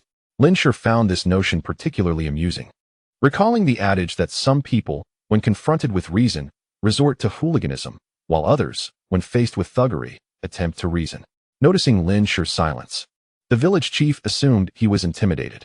With a calculating glint in his eye, he continued, "At your age, a criminal record could adversely affect your entire future." The chief feigned concern for Lin Shi's well-being, and upon receiving no rebuttal, pressed on, "We could forego reporting this incident, provided you compensate our village for its losses. We can consider this matter resolved. What do you say?" "Absolutely not. Kill him. He must pay for my son's life. He is the sole heir of the Li family." Mrs. Li cried out, her emotions spiraling as she wept and shouted. The village chief discreetly signaled to someone behind him, who promptly covered Mrs. Li's mouth. "So, what do you think? Will you reconsider?" the chief inquired, rubbing his hands together while glancing at the safe house behind Lin Shi. Unlike the other ignorant villagers, he was acutely aware that chaos loomed outside: power outages, immobilized vehicles, and snow in June. Should these circumstances worsen, it could very well herald the apocalypse. He needed to secure his own future. It must be said that the chief of Wulong village possessed a modicum of intelligence, having managed to lead the village to prosperity. Lin Shi regarded the chief with a sardonic smile and asked, "You wish for me to pay you?" A glimmer of cunning flickered in the chief's eyes as he replied with a smile, "As for money, a mere token will suffice. We do not ask for much. Simply relinquish this house behind you to us." The ATM was out of order, and the bank was flooded with people. The chief was well aware that money was currently inaccessible. What he truly sought was a secure haven before chaos erupted. Lin Shi's expression darkened with an icy glare. Realizing the chief had set his sights on his safe house. How audacious! He immediately grew cold and retorted, "Get lost." The chief's smile faltered, and anger flared in his eyes. "Young man, think this through carefully. If it weren't for those two meddlesome security guards this morning, you would have been slain by Chong." The underlying message was that Lin Shi had merely been fortunate to escape that morning. The other villagers shared this sentiment. They were numerous, and although Lin Shi was strong, each of them was accustomed to laboring hard. As the saying goes, no matter how skilled one is in martial arts, a kitchen knife is still a formidable threat. In the morning, they witnessed Lin Shi narrowly escaping death at the hands of Li Chong. Unbeknownst to you, chaos has already erupted outside. Even if a homicide were to occur, the body could be discarded without a trace of investigation. I advise you to consider carefully whether your life is more valuable than mere possessions. The village chief squinted, his words a blatant threat. The other villagers immediately brandished their weapons, aligning with the chief, displaying a fierce eagerness for confrontation. With a disdainful scoff, Lin Shi derided their assumption that their numbers could render him an easy target. Little did they know, had it not been for the presence of troops in Shushi, he would have indiscriminately slaughtered them long ago. If they sought their demise, he would not show mercy. Old fool, if you desire what is mine, you shall take it from my lifeless body. Spare me your futile words. You are truly ignorant.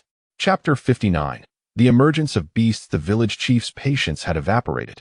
His face contorted with rage. If you wish to die, then I shall oblige. Wang Liang exchanged glances with another villager as they raised their hammers and charged at Lin Shi.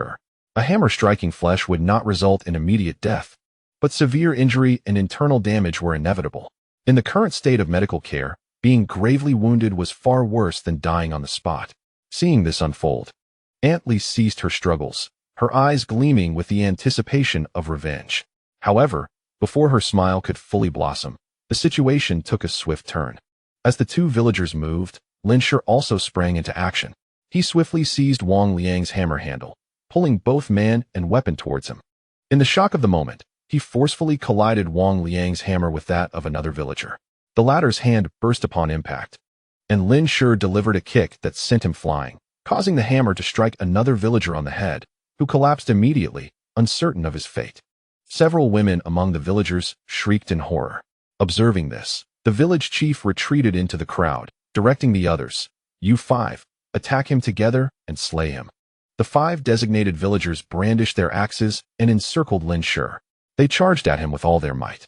Lin Shi shrugged off Wang Liang, unsheathing the knife from his back, his gaze sharpening as he advanced towards the assailants. With a deft sidestep, he evaded their onslaught, his blade flashing as it sliced across the throat of the villager closest to him. Dodging the blood that sprayed forth, he pivoted and struck, plunging his weapon into the back of another villager. 2 had fallen in an instant. The ordinary attackers, relying solely on sheer ferocity, lacked any skill or combat experience, rendering them no more formidable than mere poultry to Lin Shi.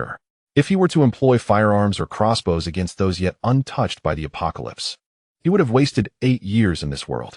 The remaining 3 villagers stared in shock at the 2 who lay lifeless on the ground, frozen in place, their knives forgotten in their hands. This was the disadvantage of lacking combat experience. The instinct to fear death would overwhelm them, and witnessing the brutal demise of their comrades would inevitably instill a paralyzing terror. However, Lin Shi understood that regardless of the brutality of the battle surrounding him, as long as he could still move and the enemy had not been vanquished, he could not afford to halt. It was either fight or flee. To pause meant certain death.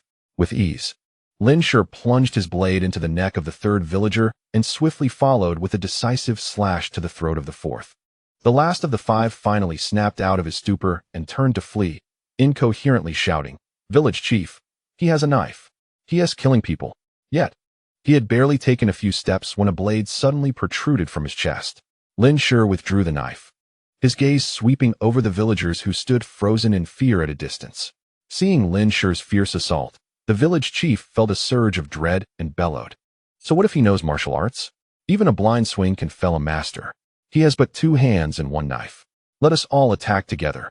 The other villagers exchanged glances, first at the chief, then at Lin Shi and the bloodied blade. Being mere ordinary folk who had never witnessed bloodshed, the primal fear they felt overwhelmed their respect for the village chief. "Oh no, he is killing," cried one villager, dropping his farming tool and fleeing. This triggered a chain reaction, and soon, the others followed suit, abandoning their implements in a frantic escape. "Don't run," the village chief shouted, but the villagers, overcome by terror, were deaf to his command. In the ensuing chaos, dozens of them jostled and trampled over the chief, knocking him to the ground. "Hey, don't push," he cried, but under the weight of the crowd, his voice was soon silenced, his body marked with countless footprints, rendering him speechless. After the villagers had fled, the chief lay there, battered and breathless, as if he had been mercilessly tormented. Lin Shi did not pursue the panicked crowd. His attention remained fixed on the village chief. A man who had the capability to lead his village unscathed even in peaceful times was undoubtedly remarkable. In a post-apocalyptic world, given enough time, he might very well rally these villagers to wreak havoc upon others. Lin Shi stepped forward and drove his knife into the chief's heart, dragging the unconscious leader away. In a moment of fleeting clarity, the chief opened his eyes wide, staring intently at Lin Shi before succumbing to his fate. bitterly realizing that he had been betrayed by those he had nurtured. As Lin Shi prepared to dispose of the bodies by casting them down the mountainside, he was suddenly startled by a cacophony of cries emanating from halfway up the mountain. "Help! Don't come near!" A wild boar, larger than any ordinary specimen, charged down the mountain path, colliding with the throngs of villagers. Numerous villagers have plummeted from the adjacent cliffs, with some crashing against the mountainside and spewing blood. Several lifeless bodies already sprawled on the ground. The descent offers but a single path, and on flat terrain, these villagers cannot outrun a wild boar. Each charge from the boar, with its sharp tusks, claims another life. It isn't until a grim tally of over a dozen corpses is left behind that the boar halts its assault, sinking its teeth into the neck of one of the fallen, voraciously feasting. The villagers, in their frantic flight, dare not glance back, oblivious to the fact that this boar is unlike any they have encountered before. Ordinary wild boars seldom attack without provocation and do not consume human flesh. Yet this one possesses blood-red eyes, gnawing on human meat, its gaze betraying a semblance of satisfaction as it squints slightly in delight. As Lin Shi descends and witnesses this horrific scene, his eyes widen and his pupils constrict. A monstrous creature. In his past life, the advent of extreme cold had led to the widespread demise of plant life and the death of countless herbivores.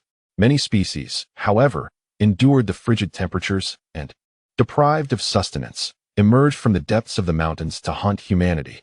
In the initial 3 years of the apocalypse, humans organized hunting parties, enduring losses but managing to secure a meager food supply. Survivors at that time did not perceive these animals as threats, while the authorities focused on restoring humanity's former technological civilization. Little did they anticipate that the very creatures once reliant on human protection would experience a sudden surge in reproduction, leading to massive assaults on humans. By the 4th year of the apocalypse, the first wave of beastly hordes emerged. As time wore on, humanity's ammunition dwindled, and despite the government's desperate attempts to resume bullet and firearm production, the pace of manufacturing could not keep up with the rate of consumption. Human defenses began to fray.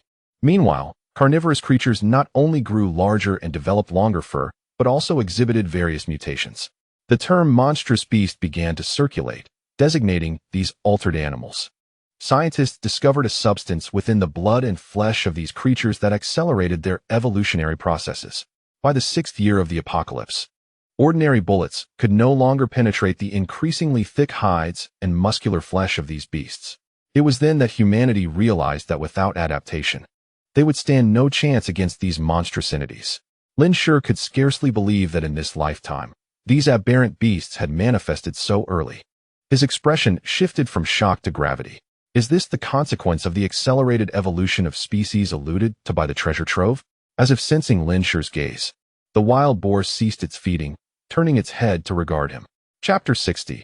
Unlocking the first stage of the gene lock, the mutated wild boar stared at Lin Shi, its crimson eyes seemingly capable of evoking the deepest fears within the human soul. Lin Shi instinctively tightened his grip on the knife.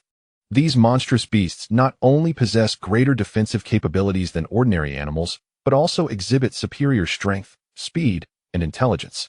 In his previous life, he and Zhao Xiao had once collaborated with others to slay a single monstrous beast. However, later, due to disagreements over the distribution of spoils, Zhao Xiao nearly lost his life at the hands of the opposing faction. From that moment on, he resolutely refused to hunt aberrant beasts. During that time, Lin Shi stood no chance against the aberrant beasts in one-on-one confrontations, thus extinguishing any desire to hunt. In this new life, facing aberrant beasts once more, it would be impossible to claim there was no anxiety. Yet, Lin Shi in this life was no longer the impoverished soul armed solely with a dagger. Focusing his mind, with a mere thought, the military knife vanished into the void. In its place reappeared a formidable black weapon, the intercepting crossbow.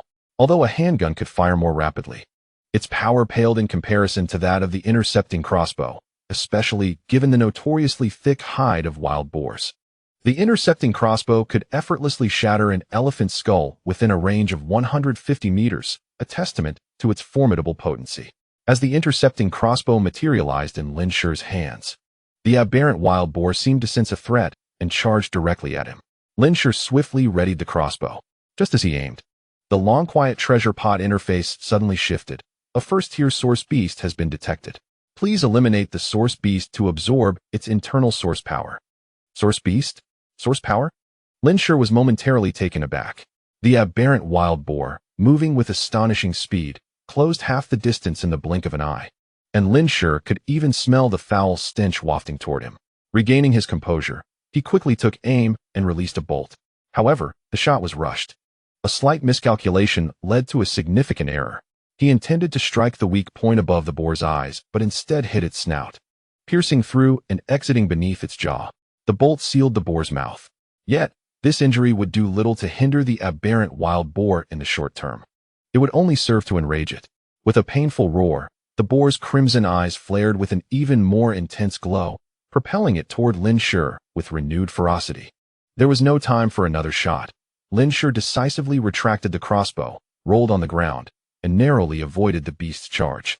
When facing an aberrant wild boar, one cannot afford to be struck even once, lest they immediately lose their combat effectiveness. Its sharp tusks could easily pierce a human, and the tremendous force of its charge could shatter internal organs. The aberrant wild boar ran a dozen meters before it could halt its momentum, turning back to launch another assault on Lin Shi. Quickly regaining his feet, Lin Shi found the military knife back in his grasp. At this point, he was merely a few meters away from the aberrant wild boar, a distance that would close in the blink of an eye. As the beast charged forth, the visual impact of its massive form intensified. Sensing the imminent danger, Lin Shi's heart raced, adrenaline surged through his veins, yet his gaze remained increasingly composed. As the mutated wild boar charged toward him, Lin Shi swiftly sidestepped, his military knife poised horizontally before him, gliding across the slick surface of the beast. A gash, over half a meter long, appeared along the creature's flank, blood splattering in its wake. Yet, despite this ferocious display, Lin Shi's expression bore no trace of triumph. He understood that, although the wound seemed grievous, it had merely breached the surface of the boar's skin, failing to penetrate deeply into its flesh. In comparison to the immense size of the mutated creature, this injury was far from lethal. Instead, the force of the strike had split the skin of his palm, blood flowing freely from the wound. Had he been facing a normal wild boar, it would have been eviscerated by such a blow, illustrating the formidable defense of mutated animals. Enraged by the pain, the mutated wild boar swiftly turned its head, narrowing the distance between man and beast once more. Lin Shi felt a slight sweat form in his palm as he gripped the knife. The boar's speed was alarming. At such a close range, evasion seemed nearly impossible. With resolve flashing across his face, he advanced toward the beast instead of retreating. The boar loomed larger before him, its fearsome tusks appearing almost within reach.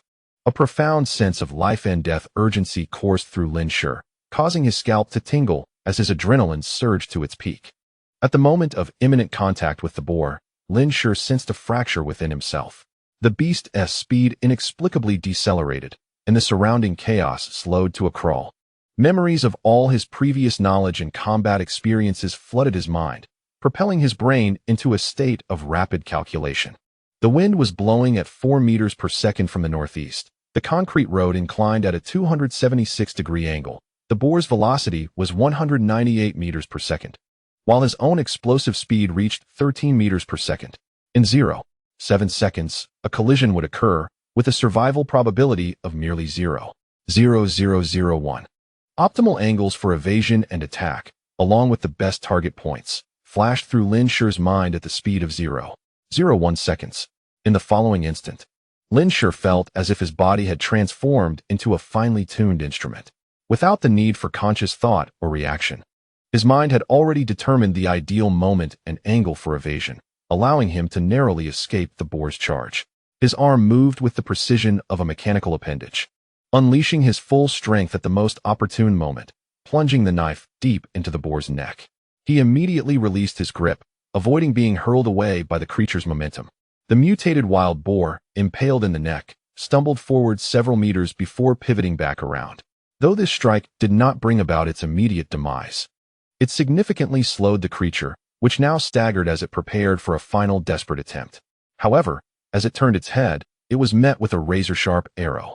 As Lin Shi released the military knife, a crossbow reappeared in his grasp. It was as if he had anticipated the wild boar's reaction. The moment the creature turned its head, he shot an arrow without aiming directly at the mutated beast. It appeared as though the boar had inadvertently collided with the projectile. The immense force of the arrow penetrated the creature's skull with a resounding impact. The mutated wild boar staggered twice before crashing to the ground. In the next instant, Lin Shi's eyes regained their clarity. He examined his own hands, a strange light flickering in his gaze. Was this the sensation of unlocking the genetic lock? No wonder. Even in the pitch-black rainforest, he could discern his location and movements through imperceptible sounds. At the moment of unlocking the genetic lock, his brain operated with the efficiency of a computer. Alas, it could only be sustained for 3 seconds. Such a gift could only be wielded at critical moments, and surely, the aftereffects would soon follow. Just as this thought crossed Lin Shi's mind, a wave of excruciating pain surged through his limbs. The aftereffects of unlocking the genetic lock had manifested. A few minutes later, Lin Shi finally regained his composure. Unlike Su Qin, who had fallen into a coma after her first unlocking, the duration of his pain was noticeably shorter. Most importantly, he did not feel overwhelming agony. Pain was indeed present, yet it was far from the depths of despair. Could there be individual differences in the genetic lock? Lin Shi mused internally, temporarily setting aside that question. More pressing matters lay before him. He approached the lifeless, mutated wild boar.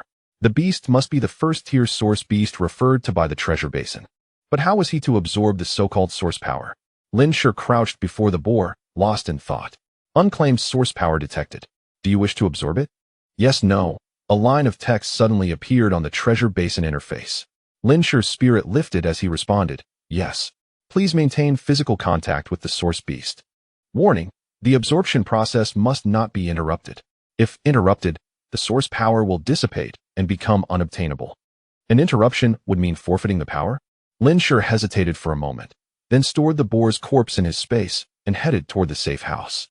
He was uncertain how long the absorption process would take. Though the area was currently deserted, it was better to be safe than sorry. Returning to the safety of the house was the wisest choice. He quickly made his way back, gently patting the Demon King's head to signal it to remain in the living room, before entering a storeroom initially intended for miscellaneous items. He retrieved the corpse of the mutated wild boar from his space, and once again, the treasure basin interface displayed the prompt. Unclaimed source power detected. Do you wish to absorb it? Yes, no. Lin Shi let out a quiet sigh of relief, placing his hand on the boar's sticky fur, and replied, yes. As Lin Shi's voice faded, an unseen source of power was drawn from the mutated wild boar, surging from the creature into the palms of his hands. Lin Shi felt a gentle warmth radiating through his hand and arm, followed by a profound sense of exhilaration that coursed through his very cells and soul. This sensation persisted for a full 2 minutes before subsiding, leaving him with a lingering desire for more. Was this what evolution felt like? Smacking his lips, Lin Shi retracted the wild boar into his spatial storage and proceeded to wash his hands. To his astonishment, he soon realized that his walking speed had increased slightly. He tested his strength and found it had improved as well. Overall, his physical condition had enhanced by approximately 10%. He was certain that the source of power was the key to rapid human evolution. Lin Shi recalled the onset of the apocalypse. When the treasure trove underwent a transformation, solar storms had arrived, geomagnetic storms were forming, and source material was rapidly generating. The source power could facilitate biological evolution. This so-called source material was the key to enabling organisms to evolve through the source power. Acquiring source material and forming source power was essential to becoming stronger. In his previous life, scientists had discovered mutations in animals and plants, while humans only exhibited increased cold resistance. This demonstrated that source material could be passively absorbed by flora and fauna, whereas humans needed to actively absorb it. Hence, the technique of resonance was developed in his past life. During the 2 years of practicing resonance, Lin Shi had noticeably improved his physical condition, as evidenced by his ability to jointly slay a monstrous beast. He recalled that since the apocalypse began, he had not practiced the health cultivation technique. Now was the perfect opportunity to compare the efficacy of the health cultivation technique with resonance. Without hesitation, Lin Shi commenced his practice of the health cultivation technique right in the living room. As expected, after completing a set of exercises, the warm sensation in his body intensified, accompanied by a tingling and numbness reminiscent of when he absorbed source power. He attempted resonance once more and found its effects significantly inferior, lacking by at least half. With a flick of his palm, the health cultivation technique materialized before him, still appearing tattered and dirty. Lin Shi pondered. If he encountered that portly Taoist again, he would certainly inquire about the origins of this health cultivation technique. He carefully stored it away once more. Ordinary individuals could unlock their genetic locks. And now even mutated beasts had emerged. This apocalypse was unlike the one he had experienced in his previous life. The external world was destined to become fraught with peril. Turning to glance at the Demon King, who lay curiously on the carpet, he affectionately patted its head and said, "Demon King, let us strive together to grow stronger." Woof. Wild game for dinner tonight. Woof.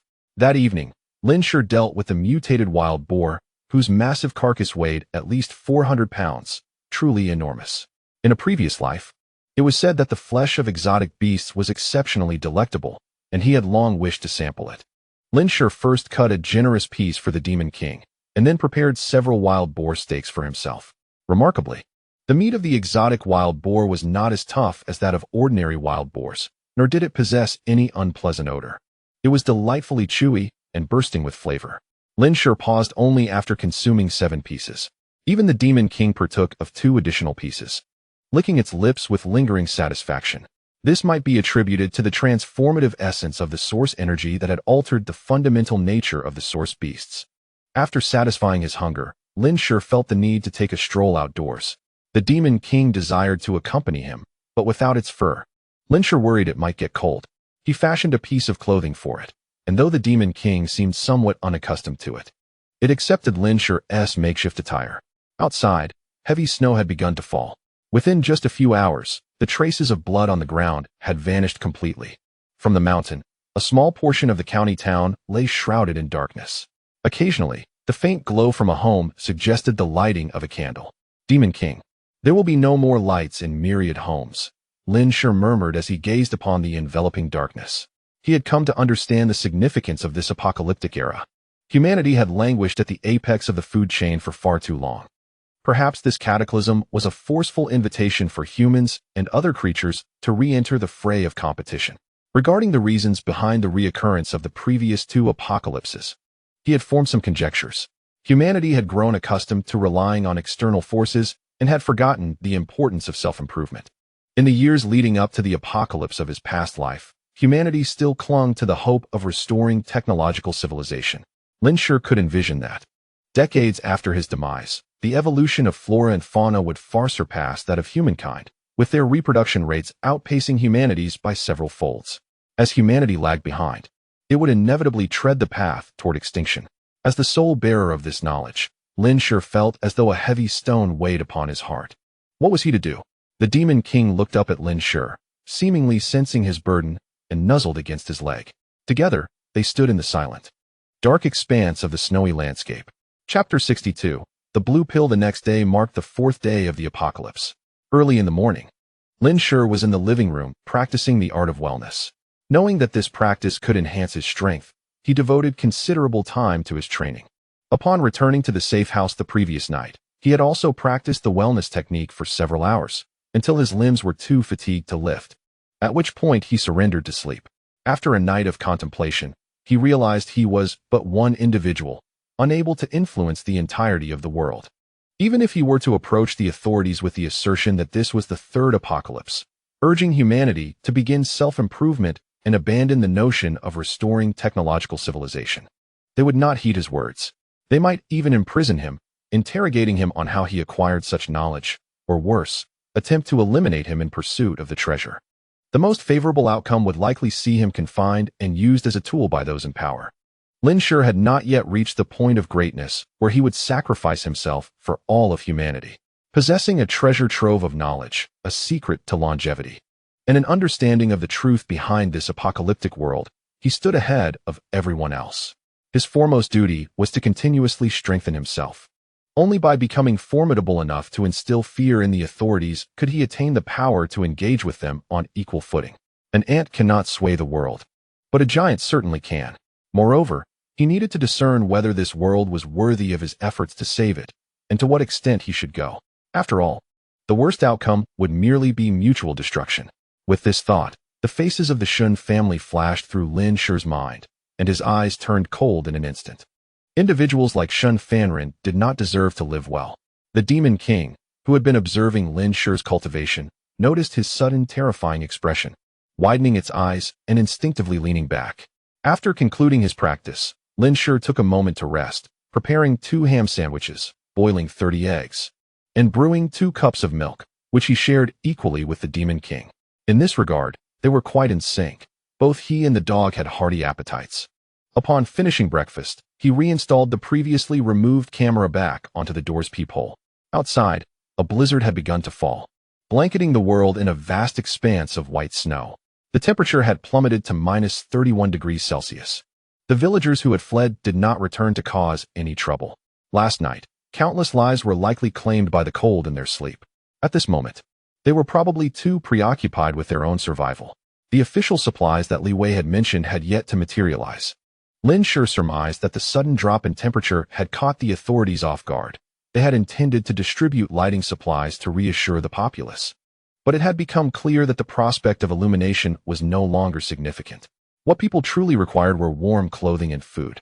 He was not particularly fixated on the official supplies, primarily wishing to see how far the local government could go in their response. Returning to the safe house, Lin Shi attended to the Demon King's wounds. The creature's healing capacity was astonishing. A day had passed, and not only had it shown no signs of inflammation or infection, but there were also indications of scabbing. To be prudent, Lin Shi administered half a syringe of anti-inflammatory medicine.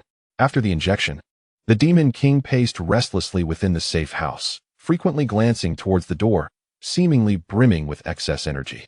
"Once you are healed, I will take you out," Lin Shi said with a hint of exasperation. He recalled the pet items he had previously collected, which included some toys, and thought they might serve to occupy the Demon King's time. "Let me find you some toys to play with." Lin Shi communicated with the space using his mind, his consciousness sweeping across the vast area. Suddenly, he noticed a box. Oh! With a flick of his hand, a box appeared in his grasp. This was the very box that Shun Jinbin's bodyguard had intended to bring into the hospital. Before Lin Shi exchanged the box for a pistol, he hurried back to the safe house. In these past few days, he had completely forgotten about the existence of the box, only recalling it upon seeing it again. The Demon King, noticing the box in Lin Shi's hand, leaned in curiously, sniffing at it. "Not this one." Lin Shi gently pushed the Demon King's head away and tossed a ball he had acquired into the air. "Here, play with this." However, the Demon King merely glanced at the ball before turning back to fixate on the box, appearing far more intrigued by it. With no means to distract the Demon King, Lin Shi suggested, "Let us observe it together, though I am uncertain of its contents. Be cautious and keep your distance." Obediently, the Demon King settled onto the sofa beside Lin Shi. Lin Shi carefully opened the box, revealing 6 neatly arranged blue pills within. They bore a striking resemblance to the blue medicine obtained from subject number 2, albeit in a different shape and larger size. Unbeknownst to Lin Shi, the Demon King had crept closer, sniffing the blue pills. These pills were intended to be delivered by the security guard to save Shun Jinbin. What could they possibly be? Lin Shi picked one up, and at the moment of contact with the pill, the treasure basin suddenly prompted. "Detected trace amount of source material. Would you like to absorb? Yes or no?" A flicker of surprise coursed through Lin Shi. These pills contained source material? He was well aware of the significance of source material in the current world. Could it be that Shun Fanren had managed to extract such material even before the apocalypse? With a grave expression, Lin Shi decisively responded, "Yes, absorb." In the next moment, a gentle warmth flowed into Lin Shi's body from the point of contact with the pill. He felt a slight warmth in his arm, but then nothing more. Upon reflection, the sensation of absorbing the pill was somewhat akin to the experience of absorbing source power. Yet the effect was a mere fraction of that. The source material contained in the pills left by subject number 2 was pathetically scarce. Even the treasure basin remained silent when Lin Shi held it. A subtle sigh of relief escaped him. If these pills were rich in source material, he would have to reconsider his intentions of seeking revenge on the Shun family. Before his demise, subject number 2 had mentioned that Shun Fanren was cultivating gene warriors. If the pills contained abundant source material, it would suggest that Shun Fanren had likely succeeded. However, it appeared that this was not the case. Moreover, these pills seemed to be of great value to Shun Fanren. Otherwise, he would not have waited until his own son was on the brink of death to procure 6 of them. Turning to see the Demon King still sniffing the pills, an expression of longing evident on its face, Lin Shi inquired, "Do you wish to eat one?" The Demon King responded with an eager bark. Source material is beneficial for both humans and animals, yet for Lin Shi, the meager amount of source material contained within these pills paled in comparison to the benefits of practicing the health cultivation technique. Lin Shi generously tossed the pills into the mouth of the Demon King, who swallowed them and licked his lips. Observing that the Demon King exhibited no other unusual reactions, Lin Shi proceeded to feed him the remaining 5 pills. What began as a mere whim unexpectedly yielded delightful results the following day. Upon awakening, Lin Shi was startled by a notification from the treasure basin. A first-tier source beast detected within 2 meters. Chapter 63, The Demon King's Evolution. This alert caused Lin Shi to leap from his bed in alarm. 2 meters? Wasn't that right in his own room? What kind of source beast could breach the sanctuary's defenses and enter his space so easily? A chill ran down his spine. Upon inspection, he found that the only other occupant of the room was the Demon King, who lay sprawled on the carpet. There were no other life forms present. The commotion had also roused the Demon King, and the two exchanged a curious glance.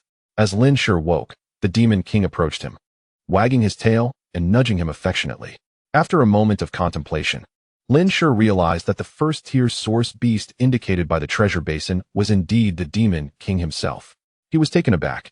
Upon closer examination, he noticed no significant changes in the Demon King's appearance. However, the grievous wounds that had marred his body had miraculously scabbed over overnight.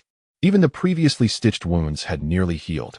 At this rate of recovery, with careful attention, full restoration was likely only a few days away. Such remarkable self-healing abilities. Once the initial shock subsided, unbridled joy took its place. Could it be that he had formed a bond with the source beast? A broad smile broke across Lin Shi's face, revealing his gleaming white teeth as he affectionately patted the Demon King. The Demon King's mismatched eyes seemed to sparkle more vibrantly. The blue one appeared even clearer, while the red one took on an enchanting allure. It was evident that upon transforming into a source beast, the creature's intellect had increased. Lin Shi extended 2 fingers toward the Demon King and inquired, "What number is this?" "Woof. And this?" "Woof woof. What do you get when you add this to that?" "Woof woof woof." Through his playful queries, Lin Shi determined that the Demon King's intelligence was at least comparable to that of a 10-year-old human. With potential for further growth through learning, Lin Shi carefully removed the stitches from the Demon King. He speculated that the Demon King had already absorbed a significant amount of source material, reaching a critical point for evolution, which likely triggered the transformation after consuming the pills he had provided. Once the stitches were removed, the Demon King affectionately licked Lin Shi. "Good boy," Lin Shi praised, reaching out to stroke the Demon King's head. As before, the Demon King wagged his tail vigorously at the compliment. The transformation into a source beast had not altered his temperament. Throughout the day of observation that followed, Lin Shi became increasingly convinced of this. He had a premonition that the Demon King would become his greatest ally, alongside the treasure basin. 3 days passed. The blizzard has afforded this city, which has never witnessed snow, a stark introduction to the realm of ice and snow. Temperatures have plummeted to over -30 degrees, with the nighttime chill descending even further to over -50 degrees.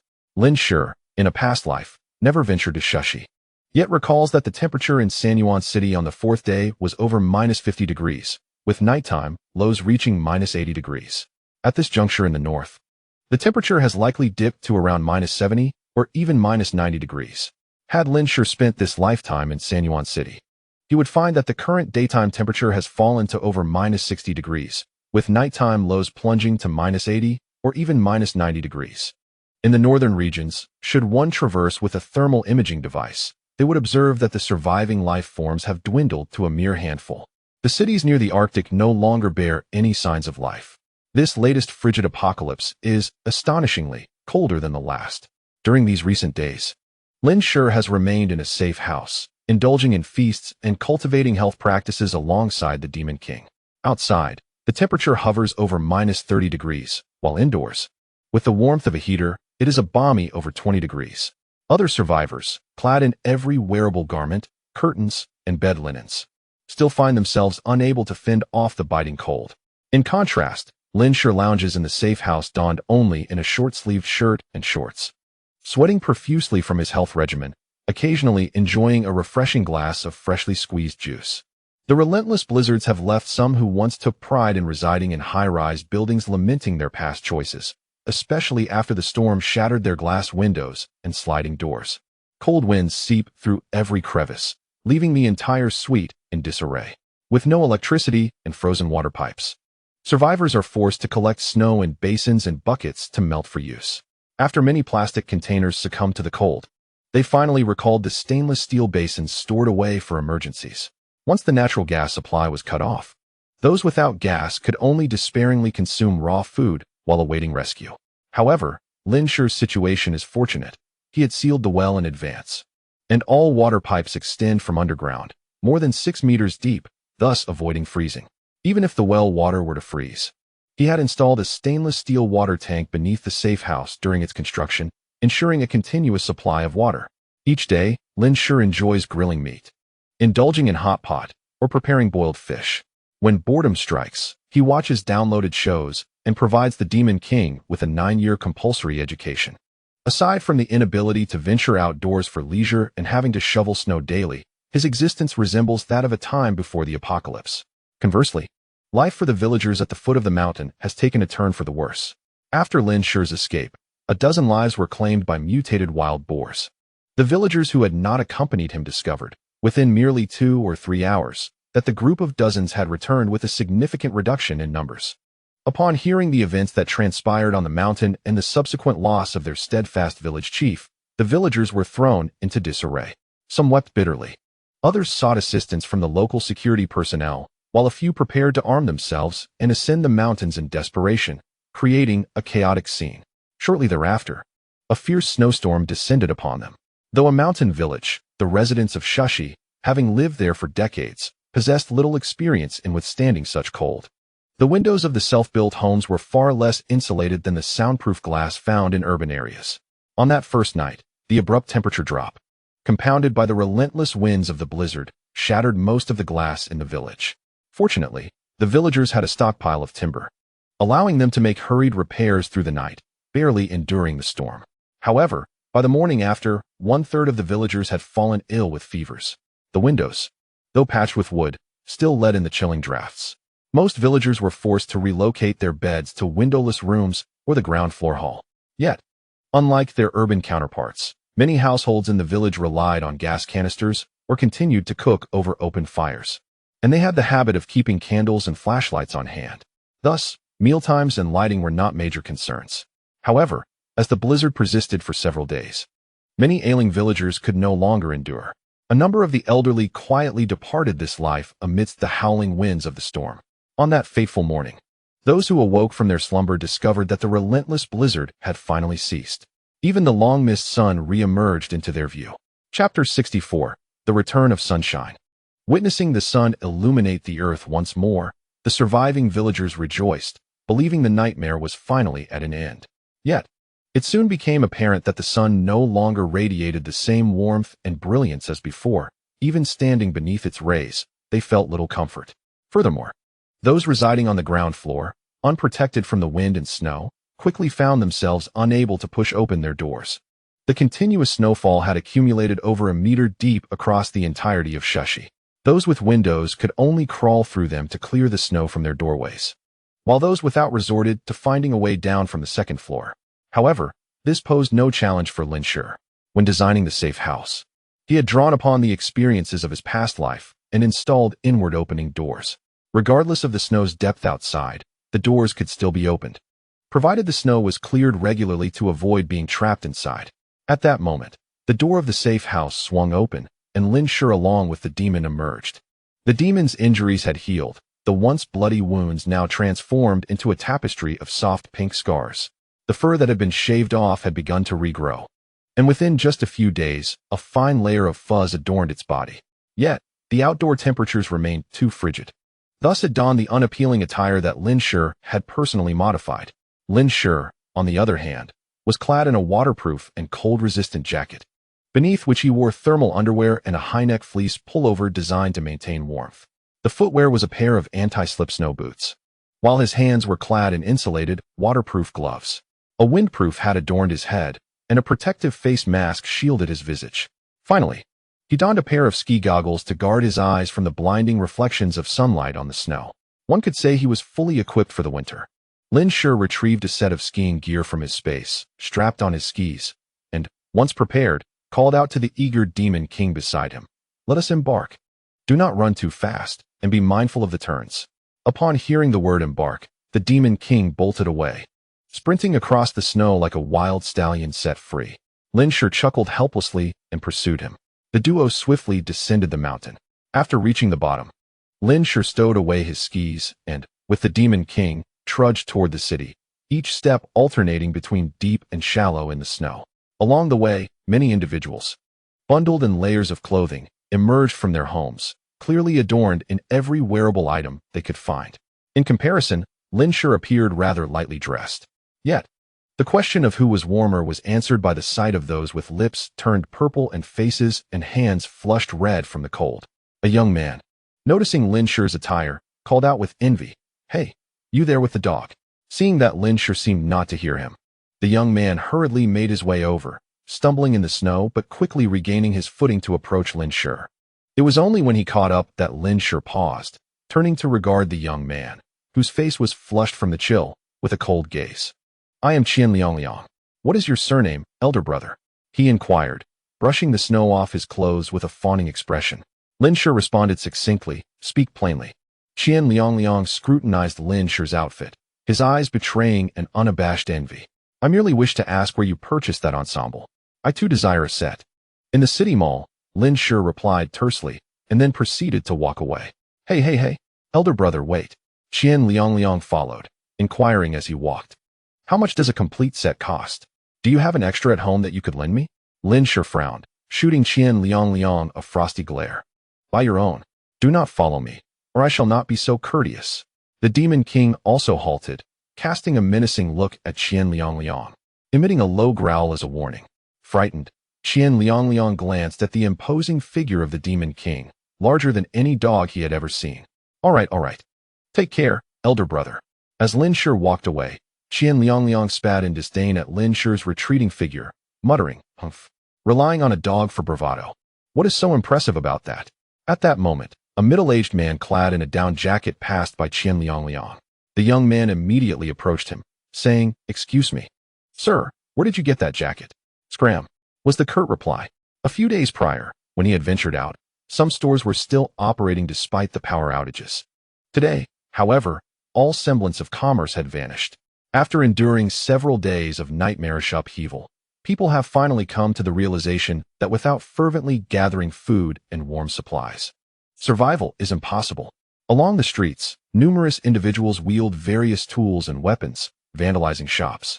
A group of people rushes into clothing and food stores, while others resort to outright theft, snatching supplies from the hands of others. Some even commit murder in broad daylight. The social order has utterly collapsed. Lin Shi, accompanied by the Demon King, approached the entrance of a gold shop. His objective for this outing was to amass gold to upgrade the long-neglected treasure basin. The origins of the treasure basin are shrouded in mystery. It possesses the ability to foresee the arrival of the apocalypse and is familiar with terms such as source power and source beasts, which no one in previous lifetimes had ever heard of. It is enigmatic, seemingly aware of everything. Its capabilities to replicate and store items are unprecedented, and it even holds the power of resurrection. Perhaps once Lin Shi upgrades the treasure basin to a certain level, he will be met with unexpected surprises. Thus, the thought of enhancing the treasure basin has never left his mind. Lin Shi signaled for the Demon King to step back slightly, then produced a hammer he had prepared in advance, striking the tempered glass of the gold shop with great force. With Lin Shi's current strength, a single blow shattered the glass into countless tiny fragments. After several strikes, the entire pane fell with a crash, scattering shards across the ground. Inside the shop, silence reigned. There were no blaring alarms or screaming staff. With the Demon King on guard outside, Lin Shi entered the gold shop, methodically breaking open each display case to collect gold, silver, platinum, rose gold, and diamonds. Anything of value was swiftly stowed in his backpack. He then maximized the storage space within his bag. The entire process took less than half an hour. He refrained from using spatial collection directly on the gold in the display cases. as leaving the cases intact while the gold mysteriously vanished would heighten the risk of exposing his possession of the treasure basin. Having completed one shop, he proceeded to the next with the Demon King. Before the apocalypse, Lin Shi had wandered through the city and knew that numerous gold shops were scattered throughout. Along the way, he systematically looted 8 gold shops, including 3 large establishments. The wealth of gold, silver, and jewels he gathered was worth at least hundreds of millions prior to the apocalypse. The city was bustling with shops and markets, and many sought to seize supplies here. Some, witnessing Lin Shi's brazen plunder of gold and jewels, contemplated joining in but were deterred by the intimidating presence of the Demon King. Others scoffed at Lin Shi's actions, mocking his foolishness for hoarding items that could not be consumed or worn. By noon, Lin Shi shared a meal with the Demon King in one of the now emptied gold shops. Using his backpack as a cover, he retrieved some pre-prepared beef patties from his space and began to share them. Though the shop was devoid of other people, vigilance was still paramount. Lessons from his previous life had taught him never to let his guard down, regardless of the circumstances. As a solitary individual, and his canine companion savored their meal. A series of footsteps echoed from the entrance of the gold shop. Chapter 65. The Reappearance of the Source Beast. A middle-aged couple, accompanied by a girl who appeared to be around 17 or 18, and a boy in his early teens, passed by the shop and entered Lin Shi's line of sight. The 2 middle-aged individuals and the girl carried large bags, while the boy was unencumbered. They seemed to be a family of 4, venturing out in search of supplies. Upon reaching the entrance of the gold shop, they cast a curious glance inside, seemingly contemplating a visit. Lin Shi interjected, "There are people here. Perhaps you should seek rest elsewhere." Upon hearing his words, the couple prepared to leave, yet the boy halted in his tracks. "Is this your place? I can go in if I want." The boy wore a scowl, as if the world owed him a substantial debt, and spoke with a brash tone. He kicked at the shards of glass, intent on entering. The girl beside him quickly restrained him. "Aku, don't stir trouble." However, her words seemed to trigger something within the young man. He forcefully shook off her grasp and, cursing, marched into the shop. "I'm going in, you little brat. What is it to you? It's not yours. What is wrong with me entering?" The boy named Aku strode directly toward Lin Shi. It was only upon seeing the Demon King that he instinctively took a few steps back. Yet, upon noticing the beef pastry in Lin Shi's hand and in the Demon King's mouth, his steps faltered, fixating on the delicacy. At that moment, the 3 outside followed suit and stepped into the shop. The middle-aged couple, initially prepared to call Aku out, found their eyes glued to the beef pastry instead. Despite having been without electricity and gas for merely a few days, for those accustomed to cooked meals and reliant on meat, these days felt akin to a torturous existence. "Young man, it seems rather wasteful to feed such fine meat to a dog," the middle-aged woman remarked wistfully, her gaze fixed on the beef pastry by the Demon King. The Demon King, upon hearing her words, became visibly displeased. It raised its head, baring its fangs at the woman, as if ready to forego the pastry in favor of a more human meal. The woman quickly silenced herself, retreating behind her husband. The middle-aged man, eyeing the beef pastry and swallowing hard, turned to Lin Shi and said, "Young man, with such a large dog, you must keep it on a leash when outdoors. What if it bites someone? Perhaps you should tie it up first? You can leave if you're afraid of being bitten. You've already interrupted our meal." Lin Shi replied nonchalantly. The middle-aged man was momentarily taken aback by Lin Shi's retort, his expression darkening, yet upon glancing at the Demon King, he ultimately refrained from further comment. At that juncture, the boy named Aku piped up, "Mom, I want a meat pastry." The middle-aged woman cast an awkward glance at Lin Shi and, tugging at the boy, said, "Mom will make you one at home. Let us go." In the household, there was not a morsel of meat to be found, not even a warm meal. "I want meat pie. I demand it now." The boy tugged at the middle-aged woman's clothing, stamping his feet in protest. "If I don't get meat pie, I want to leave." Annoyed by the boy's incessant clamor, Lin Shi cast a glance at him, a flicker of menace flashing in his eyes. The boy was immediately silenced by the sudden chill of fear. "Sir, could we possibly trade these items for 4? No, 3 meat pies?" The girl among the 4 fixated her gaze longingly on the meat pies, her head drooping as she awaited a response. Without a moment's hesitation, Lin Shi declined. "That is not possible." The woman's bag contained nothing but summer clothing, curtains, and carpets, items of no use to him. 2 would suffice, or even just 1. "Please, my son hasn't eaten meat in days. He has grown gaunt from hunger." The Demon King surveyed the boy's plump belly and round face, tilting his head in apparent confusion at the woman's desperate claims. When Lin Shi showed no willingness to barter, the middle-aged man retorted harshly, "They'd rather feed their dog than trade with you. Spare us the embarrassment. We're leaving." With a resigned sigh, the middle-aged woman took the boy's hand, and the family departed. Lin Shi paid them no mind, continuing his lunch, occasionally feeding the Demon King another piece of meat pie. However, the Demon King refused the offering, suddenly lifting his head to look outside. At that moment, the boy named Chiu broke free from the woman's grasp and sprinted toward Lin Shi, attempting to snatch the meat pie intended for the Demon King. "Give it to me." Lin Shi sensed the boy's approach, a flash of hostility coursing through him. Simultaneously, the Demon King's aura shifted, snapping at the boy who had rushed forward. He bit down on the boy's hand.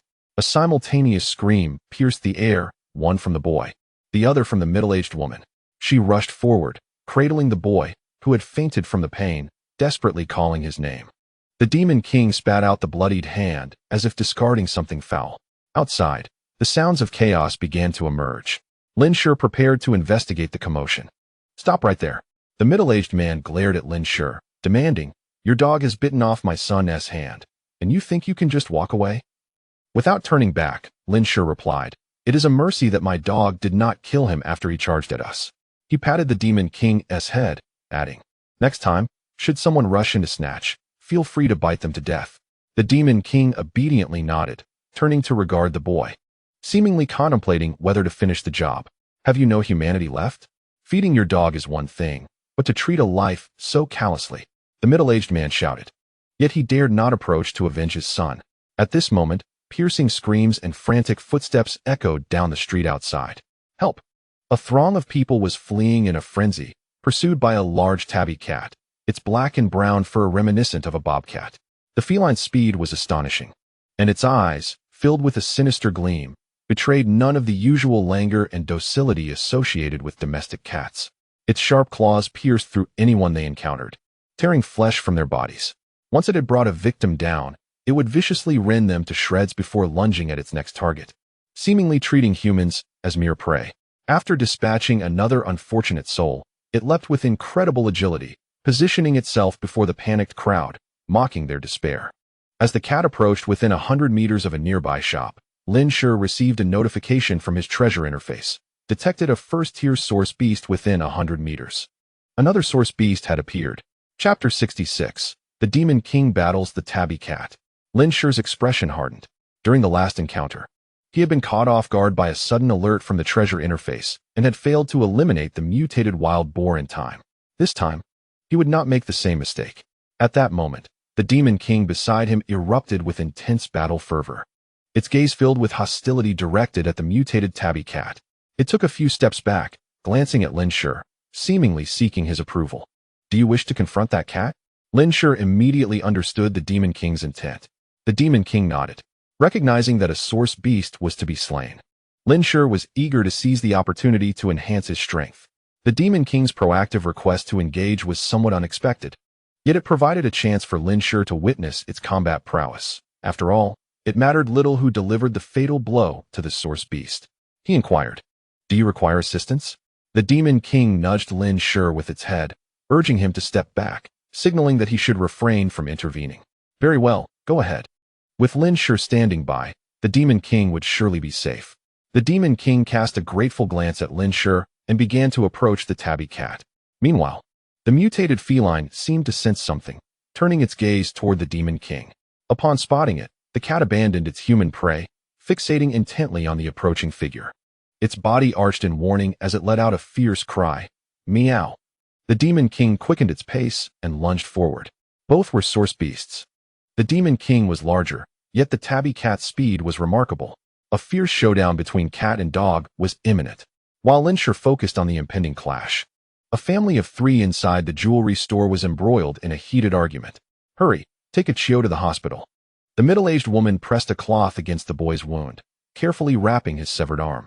"You are unaware of the current situation at the hospital, are you? Where have all the doctors gone?" In recent days, the death toll within the hospital has risen dramatically. Outside, a fierce blizzard rages, making escape nearly impossible.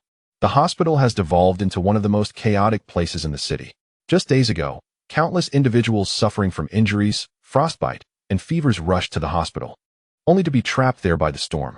The hallways are overcrowded with people, yet the hospital lacks the resources to accommodate such a multitude. In their desperation, the starving and freezing individuals are driven to extremes, and one can only imagine the lengths they may go to survive. Today, the hospital resembles a hellish landscape. What is to be done? Are we to watch as a Chiyo perishes right here? The middle-aged woman was in a state of utter panic. Mother, first tie up a Chiyo's wound with a rope. It may reduce the bleeding, the previously silent girl suddenly interjected. Upon hearing the girl speak, the woman's maternal demeanor shifted instantly. She retorted sharply, "What do you know, you wretched child? Do you wish for your brother to become a cripple?" The girl, appearing meek, replied softly, "I read about this online. If he continues to bleed like this, he will die from loss of blood." Her words ignited a volatile reaction, and the middle-aged man hastily approached, delivering a harsh slap across the girl's face. He unleashed his pent-up fury, previously directed at Lin Shi, upon her, shouting, "You want to see your brother die, don't you? You worthless creature. Why didn't you stop a Chiyo from entering? Why didn't you help him secure the meat pie? Why weren't you the one bitten?" The girl fell to the ground, shards of glass embedding themselves painfully in her palm. Yet, the couple remained oblivious to her plight, the woman continuing her cruel tirade. "If anything happens to your brother, you will have to answer for it." Numbly, the girl rose to her feet, silently removing the glass from her palm, gazing at her bloodied hand with an expression of inscrutable despair. The struggle between animals is primal and brutal. Within mere moments, a cat and a dog bore injuries of their own. Those fleeing from the tabby cat seized the opportunity to escape while the two beasts were engaged in combat. The tabby limped, its right leg having been bitten at some point by the dog, while the dog bore deep, bloody gashes beneath its eyes, narrowly avoiding a fatal blow. Lin Shi felt a surge of anxiety. Should the dog face peril, he was prepared to intervene with a ranged weapon. The dog lunged fiercely, but the tabby evaded its attack with agility. The tabby quickly spun around and swiped at the dog, its sharp claws gleaming in the sunlight, tearing through the dog's down jacket and sending feathers cascading through the air. At that moment, Lin Shi's eyes flickered, an ominous glint flashing within, and a handgun silently emerged from his sleeve. A girl's startled scream pierced the air behind him. "Run! They intend to kill you." Unbeknownst to him, a middle-aged couple had stealthily circled to a short distance behind Lin Shi, each wielding a knife. The murderous intent and frenzied gaze they directed at him left little to the imagination regarding their intentions. "Damn, this ungrateful wretch." The middle-aged man cast a vicious glance at the girl upon realizing Lin Shi had spotted them. No longer concealing their intentions, he menacingly addressed Lin Shi. "Your dog is not by your side now, boy. You have harmed my son, and I shall grind your bones to feed the dogs. Stop wasting time with him. Kill him. You can wear his clothes. I want beef patties." The middle-aged woman urged anxiously. In truth, they had long set their sights on Lin Shi. Initially fixated on his dog, unaware that the beast would prove so formidable. Upon discovering that the dog was not an easy adversary, they contemplated retreating to lay in wait until nightfall, planning to lure the dog away with the girl before striking. However, they had not anticipated their own son would encounter trouble first. Nonetheless, it was now equally opportune to act, taking advantage of the dog's absence to eliminate the boy. Woof! Sensing the threat to Lin Shi, the formidable beast let out a furious roar, swatting a tabby cat that lunged at him to the ground, and with renewed ferocity, he lunged toward the cat's injured right leg. This decisive bite shattered the tabby's right leg, eliciting a heart-wrenching scream. Seizing the moment, the beast pounced on the tabby, the overwhelming advantage of its strength becoming evident as its sharp claws pinned the struggling cat, which clawed desperately at the beast's leg. In the next heartbeat, the creature's neck was brutally crushed beneath the beast's paw. Meanwhile, an unexpected turn of events unfolded for Lin Shi. Just as the middle-aged couple charged at him with their knives, the girl, who had been cowering in the shadows, suddenly brandished a cleaver, launching herself at the couple. Chapter 67. Qin Shuang. None present anticipated such a dramatic turn of events.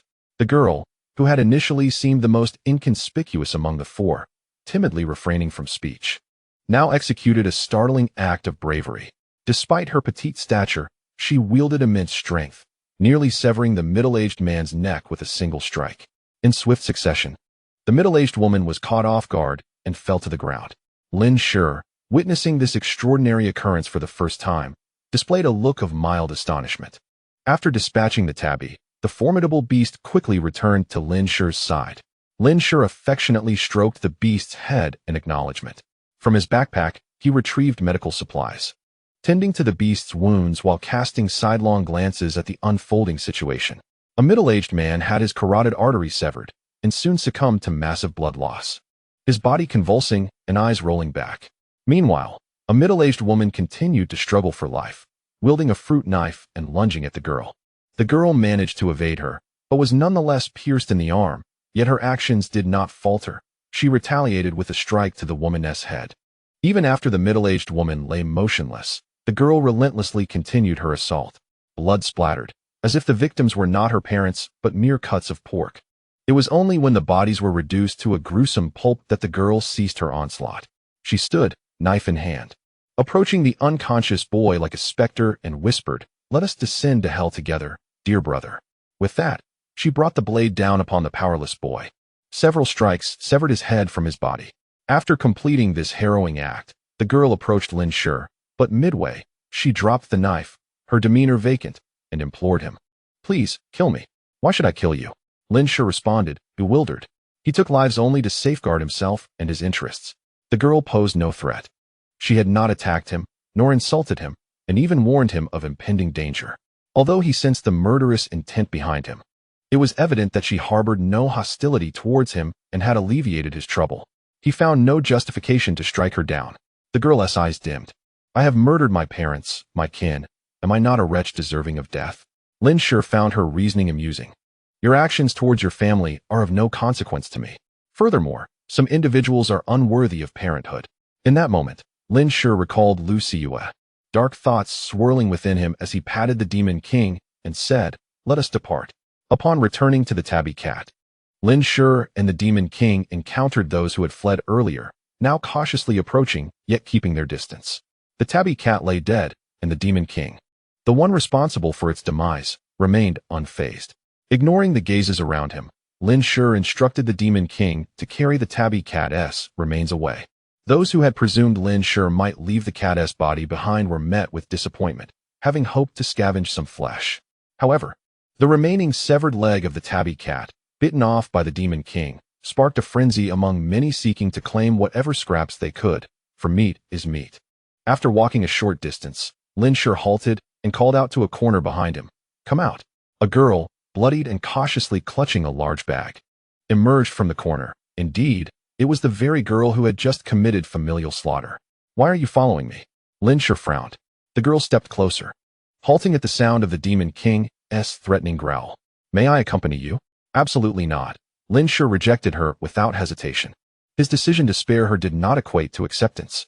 "I am capable of anything. Do not be deceived by my slender appearance, for I possess considerable strength and resilience. And I do not consume excessively." The girl fervently promoted herself. "I already have companions." Lin Shi warned the girl with a piercing gaze, "Do not follow me. I do not show mercy when it comes to killing." He would not allow anyone to become his companion, not even a servant whom he could not trust. "My name is Qin Shuang." The girl shouted at Lin Shi's retreating figure. Seeing that Lin Shi did not turn back, Qin Shuang's gaze hardened as she departed in another direction. The sensation of being watched gradually faded. Lin Shi found a secluded corner and stored the corpse of the tabby cat into his space. In the afternoon, Lin Shi took out the previously marked map and continued to scour the gold shops. After raiding a dozen gold stores, he unexpectedly encountered someone at the entrance of another shop. "Are you following me?" A glint of murderous intent flashed in Lin Shi's eyes as he regarded Qin Shuang, who had reappeared before him. Qin Shuang hurriedly defended herself. "I am not following you. I came to this gold shop to find something." At that moment, Lin Shi noticed that Qin Shuang was holding a fire axe. "So she is also here in search of gold." He raised an eyebrow. Since he had encountered this girl twice in a single day, he instinctively assumed she wished to cling to him. Lin Shi circumvented Qin Shuang, but she called out to him, "Wait." Lin Shi turned around, looking at Qin Shuang with some impatience. Qin Shuang set down a large bag that was evidently much heavier after a whole afternoon of searching. She opened the bag, revealing a collection of various gold jewelry amidst a pile of miscellaneous items. Qin Shuang's eyes sparkled as she grasped a handful of gold and extended it towards Lin Shi. Here, take this. Lin Shi's impatient demeanor shifted slightly. Why are you giving this to me? Do you not need the gold? I visited 4 gold shops this afternoon, and all the gold I collected is right here. Lin Shi replied coldly. I need to collect it myself. Even if you waste your time gathering these items, I will not take you in. I understand. Qin Shuang's hands fell, tightening around the gold jewelry. Her head bowed as she said, I know that my life is of little worth and relies solely on my own efforts. I merely wish to express my gratitude for your not pushing me away during my most desperate moment. There is no need for thanks. I did nothing. Lin Shi stated matter-of-factly. However, Qin Shuang looked steadfastly at Lin Shi and said, I believe that where there is something, there is something. This gold is of no use to me, so please accept it. Lin Shi desired the gold, but would not owe anyone a favor without reciprocation. If you insist on giving it to me, I will exchange something for it. Lin Shi retrieved a pack of anti-inflammatory medicine, a bottle of iodine, and a roll of bandage from his backpack. To trade such a vast amount of gold for this small quantity of medical supplies would have led one to believe Lin Shi was mad before the apocalypse. Yet now, with pharmacies and hospitals having been stripped bare of their medicines, supplies were indeed far more precious than gold. Qin Shuang's arm had been wounded by a middle-aged woman, and if left untreated, the injury was likely to become inflamed and infected, posing a grave risk to her life in the current environment. The medicines were invaluable to her. For Lin Shi, exchanging a small quantity of medicine for 3 or 4 dozen pounds of gold was indeed a lucrative deal. Moreover, he would also gain the gratitude of this young girl. A glint of light sparkled in Lin Shi's eyes as he discerned that the girl was not as simple as she appeared. Chapter 68. The second phase. A girl capable of carrying such a substantial amount of gold, along with a sack of supplies, and wielding a fire axe weighing several pounds, possessed strength that transcended mere physical prowess. Furthermore, Lin Shi had observed the girl continuing to gather supplies despite having been stabbed by the middle-aged woman. He glanced down at the injury on the Demon King's arm, which had ceased to bleed. With a sudden thought, Lin Shi retrieved several packets of instant noodles and, alongside the medicines, handed them to Qin Shuang. Her eyes glistened with unshed tears as she tremulously accepted them from his hands, murmuring her gratitude. Lin Shi placed the gold from Qin Shuang's bag into his own backpack and remarked, I must take my leave. Dusk approaches. Although it was not yet 4 in the afternoon, the sky had already begun to darken. The arrival of extreme cold extended the night far longer than the day. With the absence of light, nighttime was fraught with greater danger than daylight. What is your name? Came Qin Shuang's voice from behind him. Lin Shi pondered for a moment before responding without turning around. I am called Li Hao. Before nightfall, Lin Shi returned to the safe house with the Demon King. Upon arrival, he first examined the wounds sustained by the Demon King that day. As expected, the injury was healing quickly and had stopped bleeding. Lin Shi marveled once again at the astounding regenerative abilities of the source beasts, meticulously tending to the deeper wounds. After allowing the Demon King to rest in the living room, he retreated to the storage room, locking the door behind him to retrieve the corpse of the tabby cat. Unclaimed source power detected. Would you like to absorb it? The moment Lin Shi received the prompt from the treasure-gathering basin, he replied without hesitation, yes. Much like when he had absorbed the wild boar earlier, a warm current flowed from his arm into his body, bringing with it an indescribable sensation of exquisite delight that coursed through his limbs. It was a sublime feeling of the essence of life being elevated. Suddenly, Lin Shi felt a tremor within his body. Astonishingly, the genetic lock within him spontaneously unlocked at that moment. As he marveled at this phenomenon, an unprecedented sense of power surged within him. What is this? Lin Shi was astonished as he became acutely aware of his body. The sensation was extraordinary. His mind was as clear and calm as when he had unlocked the first-tier genetic lock, while the strength within him continued to swell. He suddenly entertained the illusion that he could confront source beasts with his bare hands. Tentatively, Lin Shi threw a punch into the air. The force of the punch sliced through the air, emitting a piercing whistle. At that moment, my mind calculated the power behind the strike, astonishingly tenfold greater than before. It had far surpassed the limits of human strength. This was merely a casual blow from Lin Shi. Was this the second stage of the genetic lock? Lin Shi was utterly astonished, leaping into the air with ease and effortlessly touching the ceiling. He attempted a light jog and, in the blink of an eye, traversed the cluttered room from one end to the other. With such remarkable speed, he accelerated and came to a halt, barely stopping short of crashing into the wall. Such control over his strength was nothing short of perfection. For an ordinary person, a sudden surge in physical power and speed would lead to an inability to adapt quickly, potentially resulting in clumsiness or even self-injury. It necessitated time and practice to acclimatize. However, in the state of the genetic lock, Lin Shi's mind could precisely regulate every ounce of his strength, as if an endless reservoir of power surged within him. This sensation was overwhelmingly powerful. This time, the genetic lock lasted for 8 seconds. Upon exiting the state, Lin Shi swayed slightly, dropping to one knee. His limbs felt weak, and a twinge of pain coursed through his body. Yet it was significantly better than the aftermath of his first activation of the genetic lock. Perhaps it was related to the 2 instances of absorbing the source power from the source beasts, he mused. Originally, he had learned from No. 2 that the after effects of activating the genetic lock would become increasingly severe, yet his current state was noticeably improving. The source power, Lin Shi understood it was the key. Could absorbing the source power from 2 first-tier source beasts enable him to unlock the second-tier genetic lock? Or had his body absorbed some source material prior to this? He pondered in silence. Unbeknownst to him, during his unconsciousness, the treasure basin had automatically absorbed source materials. Otherwise, he would not harbor such doubts. After resting for about 10 minutes, although his limbs still felt slightly weak, he gradually recovered. He attempted to activate the genetic lock once more, but to no avail. While the release of the genetic lock had indeed granted him immense strength, Lin Shi still struggled to comprehend how to initiate it voluntarily. Thus far, he had only managed to unlock it in life-threatening situations or when his emotions reached a certain peak. Furthermore, after observing the battle between the Demon King and the tabby cat, Lin Shi noticed that, aside from humans, other animals seemingly lacked the concept and ability to unlock the genetic lock. They instead enhanced their physical strength directly, accompanied by some external changes in size. The evolutionary paths of humans and source beasts diverged distinctly. At this stage, everything remained exploratory, and Lin Shi could only gradually uncover the mysteries within. Retrieving the corpse of the tabby cat into his spatial pouch, he opened the door to the storage room. The Demon King was waiting at the door, having seemingly been there for some time. "Were you waiting for me?" Lin Shi was slightly taken aback as she crouched down to stroke the Demon King. The Demon King circled around her twice, its nose incessantly sniffing at her, seemingly in search of some confirmation. "What is the matter?" Lin Shi inquired with a smile. The Demon King nuzzled her palm with its nose, its vibrant eyes brimming with affection and a hint of reverence. Assuming the creature was hungry, Lin Shi gently patted its head and said, "Are you hungry? Let us go eat." After enjoying a sumptuous dinner, Lin Shi retrieved all the gold, platinum, diamonds, silver, and other jewelry she had collected that day from her spatial storage and spread them across the living room floor.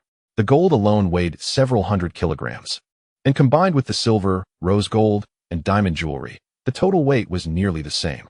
The entire floor gleamed with a golden luster, creating a striking spectacle.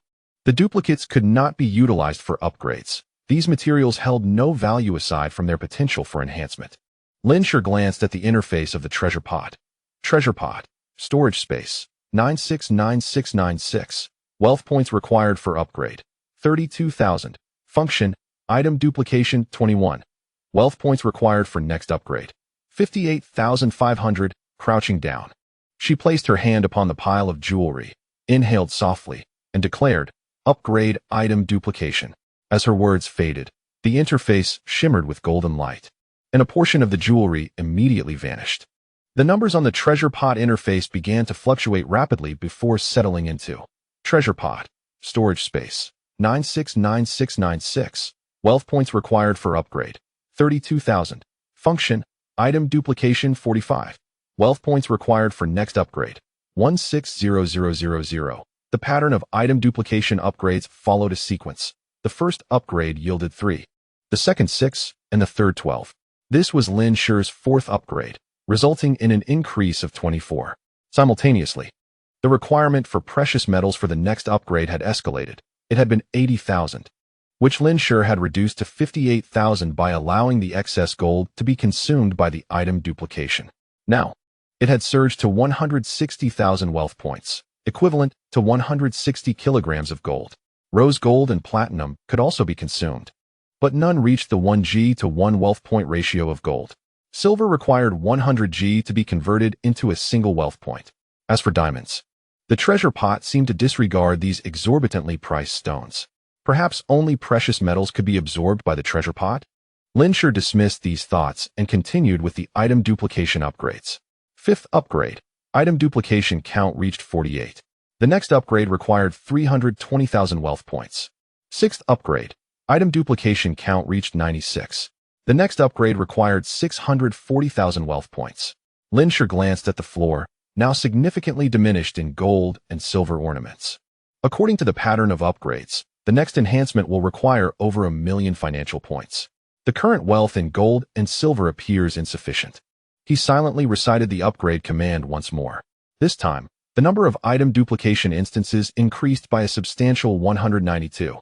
Treasure Basin, storage capacity, 969696. Required financial points for upgrade, 32,000. Function, item duplication 381.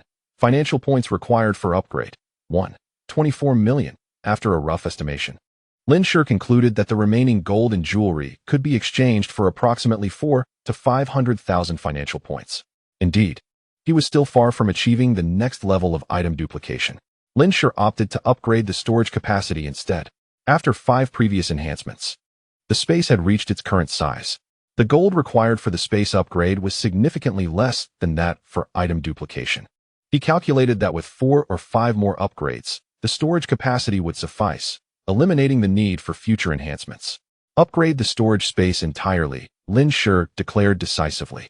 As his words resonated, all the accessories except for the diamonds vanished without a trace. This time, the duration of the treasure basin's upgrade noticeably extended. After 4 changes, the numbers transformed to Treasure Basin, storage capacity, 1456, 1456, 1456. Continue accumulating 985,755 financial points to obtain complete storage capacity. Function, item duplication 381. Financial points required for upgrade, 24 million. Complete storage capacity? Lin Shi paused momentarily. He had harbored a suspicion that if the treasure basin were upgraded to its utmost limit, unexpected changes might ensue. He was surprised to find that this was approaching realization so swiftly. His heartbeat quickened slightly. Having upgraded the storage space 5 times previously, and now 4 additional times. Did this imply a maximum of only 10 upgrades? Lin Shi took out pen and paper to calculate quietly. Following the pattern of doubling the financial points required for each upgrade, the 10th enhancement of the storage capacity should originally necessitate 512,000 points. However, even after absorbing the excess gold and silver, over 980,000 points were still required. Lin Shi's brow furrowed. This indicated that the financial points needed for the final upgrade would not merely double, but quadruple, with item duplication having been enhanced 7 times. Should it also reach a maximum of 10 upgrades, he would need an additional 82 million financial points. This equated to the necessity of collecting over 20 tons of gold, or potentially even more precious metals. Lin Shi promptly opened the map of Sha City for review. The gold shops he had previously plundered were marked off. The remaining establishments on the map were scant. The city center of Sha City was not extensive, and within just 1 day, he had patronized 60% of the gold shops. The remaining few were located in the suburbs, which not only slowed the collection process, but also offered limited quantities of gold. It was improbable to gather such a vast amount of 20 tons. Lin contemplated for a moment and immediately thought of the bank vault. However, he quickly dismissed this notion. During his excursion to gather supplies earlier that day, Lin had observed that most banks were securely locked. Although unguarded, the walls of the banks were fortified, and the glass was bulletproof. Not to mention, it was rumored that even explosives could not breach the vaults, even if unmonitored, with the limited firepower he possessed within his space. Breaching the bulletproof glass would prove exceedingly difficult. Attempting to access the bank vault was nothing short of a fool's errand. Casting a glance at his hands, Lin pondered whether the spatial confines of his treasure basin could somehow extract the gold within the vault through its walls. With this thought, he promptly rose and approached the wall. The answer was simple. He could test it using his safe house. The outer wall of his safe house was over 3 meters thick, yet the interior walls that divided the rooms were not nearly as robust, approximately 30 centimeters thick. He decided to experiment with his own room first. Placing his hand upon the wall connecting to his bedroom, He closed his eyes and concentrated all his mental faculties on communicating with the space. When his consciousness connected with the spatial realm, there was an ethereal sensation, as if it could dissipate into the air. Previously, when he had retrieved items from containers and suitcases, he experienced a vague awareness that he could almost touch the objects within. However, at this moment, as soon as the thought of extracting items from his room crossed his mind, a sharp pain akin to a needle pierced through his brain. Lin immediately severed the connection with the space and collapsed onto the ground. Woof! The Demon King, witnessing his distress, hurried over and anxiously circled around him. Lin, suppressing the sudden wave of nausea and dizziness, managed to muster a smile for the concerned eyes of the Demon King and reassured, "I'm fine." After resting for a considerable time, the nauseating sensation gradually subsided. At this point, a sense of despair washed over him. Unwilling to concede defeat, he tried extracting other objects. From cups to tin boxes to cabinets, he tested every conceivable item. Eventually, Lin discerned the limitations of his telekinetic abilities. The success of extracting an object from a container depended on the thickness and density of the barriers separating them. To retrieve an item from within a container, the maximum thickness of the container could not exceed 5 centimeters. Moreover, the greater the density of the container, the lower the permissible thickness. For instance, when Lin constructed a box from several alloy plates, he found that exceeding 3 centimeters would result in the same complications he faced when attempting to move an item from the living room to the bedroom. It appeared that this avenue was not feasible. Lin rubbed his throbbing temples, realizing that in order to extract items through a container, it needed to be relatively thin and of low density. Clearly, a bank vault did not meet these criteria. It seems that one must take an alternate route. After gathering all the gold from the stores in Shi, the plan is to venture into neighboring cities to procure more. Chapter 70. The movements of the troops. The following day, Lin Shi, undeterred, made yet another visit to the bank. After spending the better part of the day breaching several formidable locks, he finally arrived at the entrance of the vault. Once again, he was struck by the disorienting sensation akin to a brutal blow to the head, leaving him feeling nauseous. This time, he was utterly disheartened. The bank's vault was not only immensely thick, but also comprised multiple layers and a complex structure, rendering it impervious to ordinary force. The lock on the vault door was intricately designed. Even if he managed to damage it, accessing the door was impossible. Reluctantly, he resolved to diligently visit each gold shop to collect gold.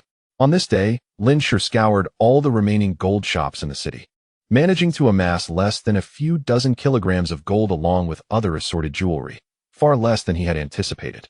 Upon converting these into wealth points for upgrading his storage space, the results were as follows: treasure pot, storage space, 1456, 1456, 1456. Continue accumulating 153,673 wealth points to attain complete storage space. Function, item duplication 381. Wealth points required for upgrade, 1. 24 million. He was still short by over 150 kilograms of gold to elevate his storage space to its maximum capacity. Lin Shi could not help but feel a surge of excitement. On the third day after the snowstorm, Lin Shi, having completed his morning exercises, noticed that heavy snow had begun to fall outside. Although the snow hindered visibility, the winds were mild enough to allow him to venture out in search of gold. The Demon King's injuries had yet to fully heal, so Lin Shi had left it at home during his prior outing and decided to do the same today. Anticipating the possibility of worsening snow conditions that might leave him stranded, he ensured the Demon King had ample food for several days before departing. Today's objective was the suburbs. Upon arriving, Lin Shi immediately sensed a shift in atmosphere. Perhaps it was not just the suburbs, but the entire ambience of Shi that had transformed. The number of individuals venturing outside in search of supplies was noticeably diminished compared to the previous days. In recent days, whenever a solitary person appeared on the street carrying supplies, they were often accosted. In the course of these encounters, violent confrontations had frequently unfolded before Lin Shi's eyes. The snow-laden ground bore not only a chaotic array of footprints, but also stark splashes of blood staining the pristine white surface. Just yesterday, he had observed from a distance 2 young women who seemed to be searching for supplies together, only to be dragged into a dark, deserted shop by 3 burly men. Their desperate cries for help faded into silence after only a brief moment. Dressed in opulent attire, Lin Shi inevitably became a target. The gaze of those with ulterior motives lingered upon him with increasing frequency. With his current physical prowess, having unlocked the second tier of the genetic lock, and the accumulated experience of 8 years of survival in the apocalypse, Lin Shi effortlessly dealt with anyone who dared to approach him with ill intentions. Aware that life and death situations could awaken the latent potential within humanity, he became even more decisive in his actions. He would not inflict an unnecessary strike on those he could eliminate in an instant. The world around him had transformed into a stark white void, while the hearts of men had descended into darkness. After dispatching the 5th foolhardy individual of the day, Lin Shi, somewhat exasperated, sheathed his bloodied Nepalese knife at his waist. It seemed that fewer individuals were now inclined to seek out trouble. However, during his lunch, an unwitting soul still dared to approach. "Young man, please, could you spare a morsel? I haven't eaten in 2 days." An elderly woman, around 50, with a kind demeanor and clad in a patchwork cotton jacket, entered the printing shop where Lin Shi was resting. He cast a cold glance at her as she drew nearer, his voice chillingly firm. "One more step, and you shall perish." The woman halted, tears welling in her eyes. "The heavens offer no escape for me. My children are far away, leaving this old woman to suffer alone. I don't ask for much, just a bite to eat. I can trade you this jacket for it." Standing at the threshold, she remained resolute. A morsel of food for a warm garment seemed a fair exchange. Perhaps some might begrudgingly forego a meal for such a deal. Lin Shi's gaze hardened as he approached the woman. She misinterpreted his advance as consent, a flicker of hope illuminating her face. Yet, as he drew near, a glint of malice flickered in her eyes, and she revealed a sharp steel all concealed within her jacket. Before she could raise her hand, a flash of cold steel caught her eye. Her vision spun wildly, and the last image she perceived was Lin Shi standing over a familiar headless corpse, her own. "Is that my body?" was her final thought. Lin Shi withdrew his blade and kicked her lifeless form out the door, casting a frigid glance at several pairs of eyes lurking nearby, before resuming his meal. In the afternoon, while gathering gold, Lin Shi was suddenly startled by a commotion.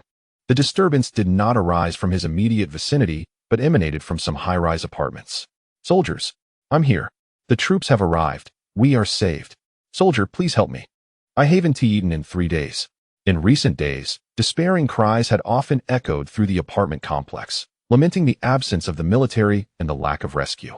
Lin Shi had long suspected that military action would soon manifest. Just yesterday, he had seized an opportunity to visit another port, discovering that most of the shipping containers had been opened and valuable supplies had already been removed by others.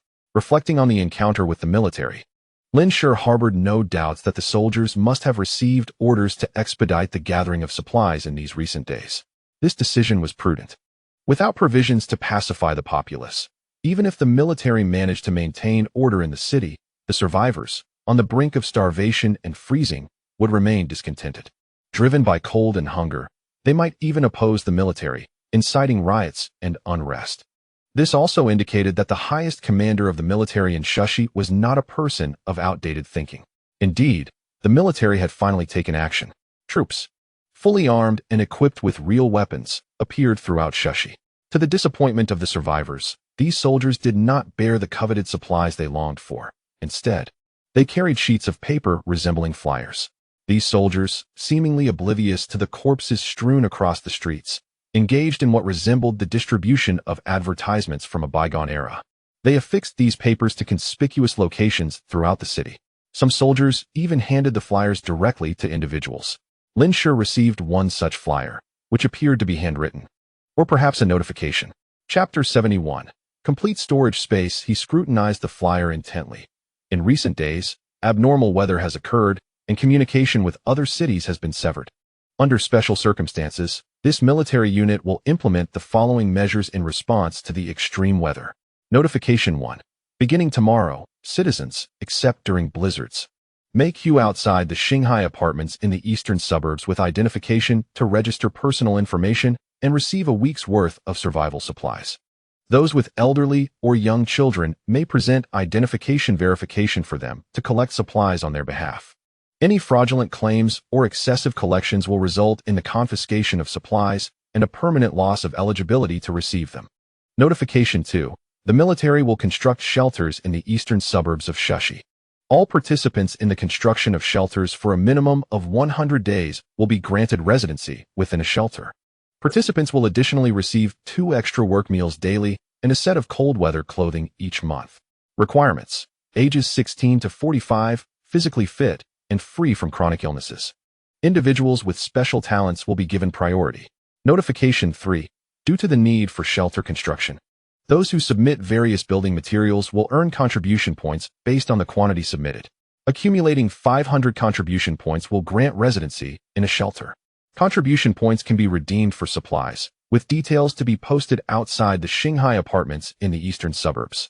Notification 4. Starting today, each district will have a squad of soldiers patrolling with live ammunition daily.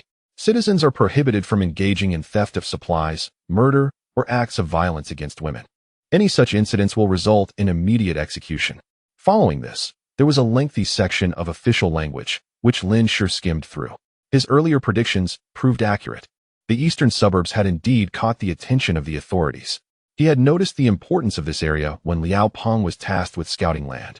As few locations met the requirements for shelter construction, the small hillock that served as his safe house was situated in the western outskirts of Shushi, conveniently distanced from the eastern suburbs. Its elevated terrain was modest in size, making it virtually impossible for any land reclamation efforts to encroach upon his mere 300 square meters. This provided him with a sense of security in constructing his refuge. Before long, crowds of people began to emerge from their homes, encircling the soldiers distributing flyers. "Comrade, is there food? I'm starving. I'm so cold. Do you have any spare clothing? Young man, my child is ill. Do you have any medicine?" The besieged soldiers could only repeatedly explain, "We have not brought any supplies. You may collect provisions tomorrow in the eastern suburbs. It is written on the flyer. Please step aside. We must complete our mission." Upon realizing that these soldiers possessed no supplies whatsoever, the crowd grew increasingly agitated. "What good are flyers when lives are at stake? You arrived too late. My father has already perished. If only you had come sooner, perhaps my father would still be alive. He was barely in his 60s. Don't you carry food when you venture out? Do you understand the suffering of common folk? What sort of soldiers are you? Strip them of their uniforms." As the crowd swelled, it became evident that they would not allow the soldiers to depart without relinquishing something. Bang! The sound of a gunshot pierced the air, silencing the crowd momentarily. However, it was soon replaced by a cacophony of curses, and some individuals resorted to physical confrontation. A burly man with a buzz cut shoved the soldier who had fired the shot, glaring defiantly, "If you dare, kill me. I'm making it clear today. Unless you provide something, you want to leave. Let us see if you have the guts to pull that trigger." "Exactly. No one is leaving." Voices echoed in agreement. "Your weapons are meant for the enemy, not us common people. Let us see if they dare to move." The atmosphere crackled with tension, on the brink of conflict. Lin Shi observed the unfolding scene from the roadside with a sense of leisure, curious to see what orders the commander of the Shushi troops had given to these soldiers. To develop Shushi into the largest official sanctuary, the commander must possess considerable skill. Bang! As the gunshot rang out again, the previously boisterous, burly man looked down in disbelief at the blood seeping from his chest before collapsing. The crowd fell into a genuine silence. The lead soldier, with a cold and stern expression, scanned the crowd and declared, "Troublemakers will be shot. If you seek supplies, go to the eastern outskirts tomorrow. Now, disperse immediately." The crowd hurriedly scattered. Lin Shi took in the entire scene, glanced at the darkening sky, and departed with the throng. The gold he had gathered today was sufficient to upgrade his space. He planned to return home first and then visit the eastern suburbs tomorrow. Now that he had established himself in Shushi, it was essential to gain an understanding of the rulers of this place. As Lin Shi passed by the entrance of Wulong village on his return journey, he was taken aback to discover that the villagers were conducting mourning rites. Over the past few days, he had left early and returned late, scarcely catching sight of any villagers. From a distance, he could see that nearly every household in the village had hung white cloth, indicating that a significant number of people had perished. Yet, at such a critical juncture, with the next blizzard looming uncertainly, it was puzzling that these villagers still had the resolve to hold funerals. Lin Shi was at a loss as to whether to deem them ignorant or foolish. He quickened his pace, eager to return to the safety of his shelter.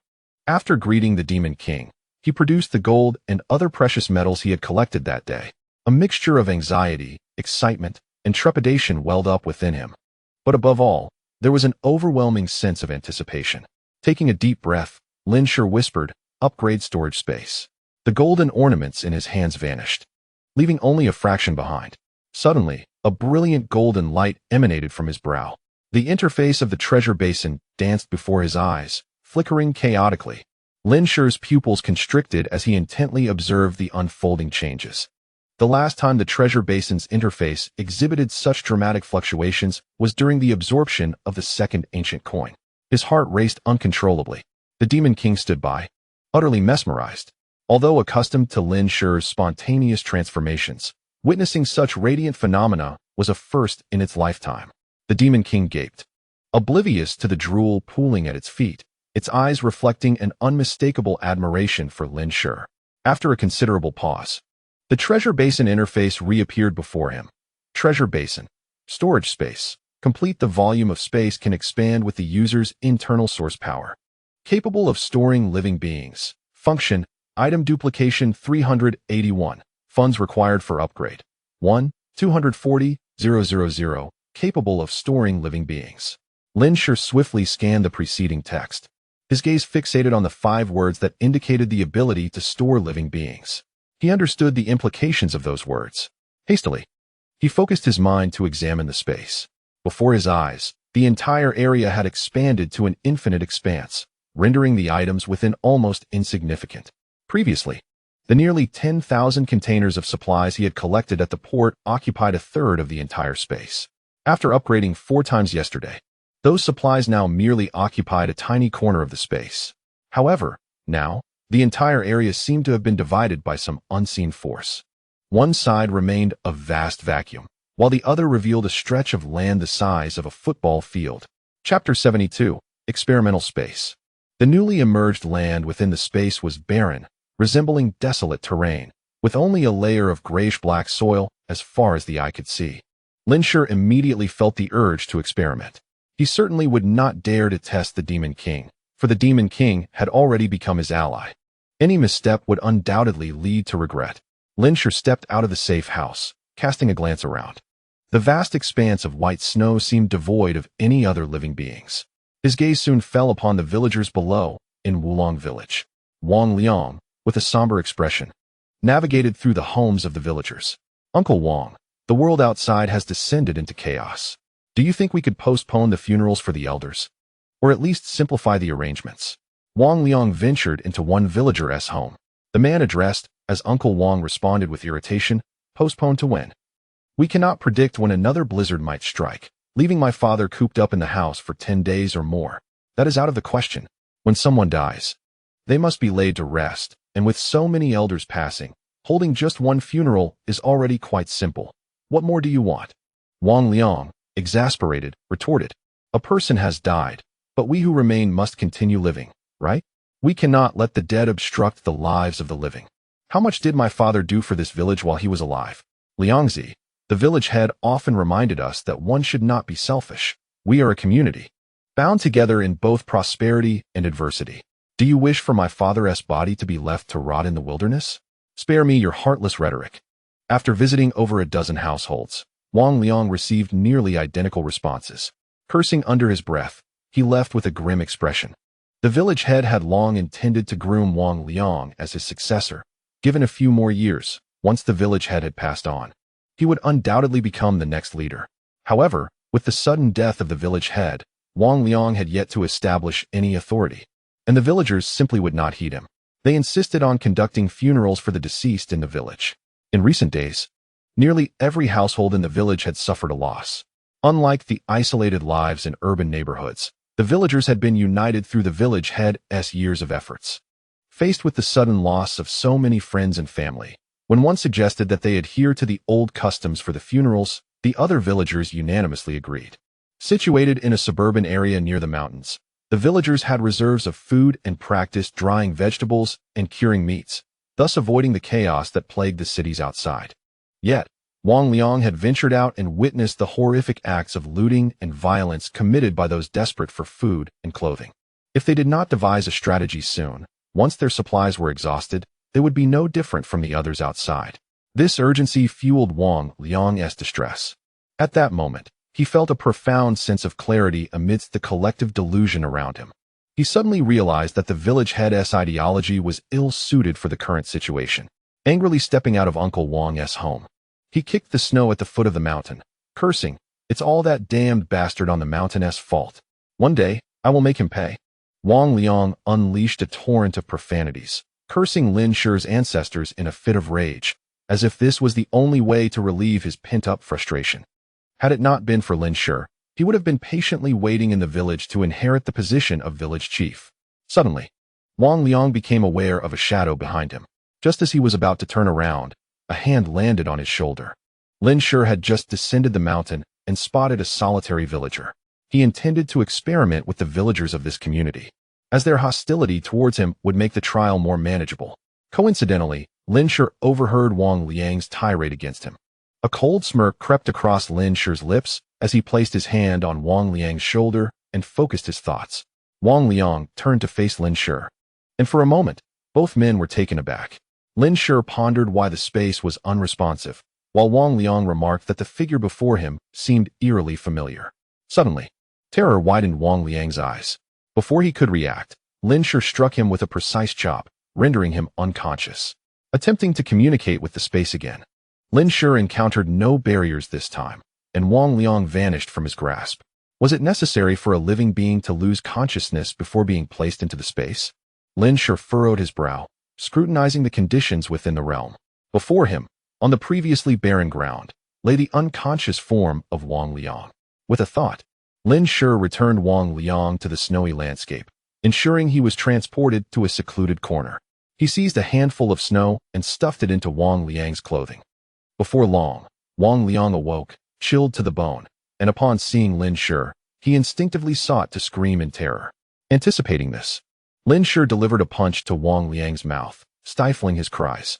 "Silence, or you shall perish immediately," Lin Shi warned, his gaze icy and lethal, prompting Wang Liang to nod vigorously. Just from that single blow, several of Wang Liang's teeth were dislodged. Lin Shi attempted once more to draw Wang Liang into the space, but felt a distinct resistance as he tried to exert his will, preventing success. Wang Liang, bloodied and terrified, gazed at Lin Shi, who remained motionless with his hand upon him.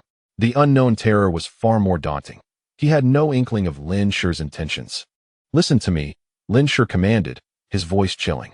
"No matter what sensations you experience, do not resist, or I will end your life. Do you understand?" Wang Liang nodded desperately. Lin Shi endeavored to connect with the space again. This time, the resistance was notably diminished, yet something still eluded him, preventing success. In the next moment, Lin Shi grasped Wang Liang's throat, gradually applying pressure. Wang Liang's eyes nearly bulged from their sockets as he struggled to pry Lin Shi's hand away.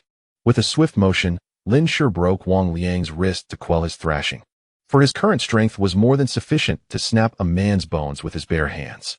Lin Shi tightened his grip further. In the process, he continuously connected with the space through his thoughts, attempting to draw Wang Liang into that realm.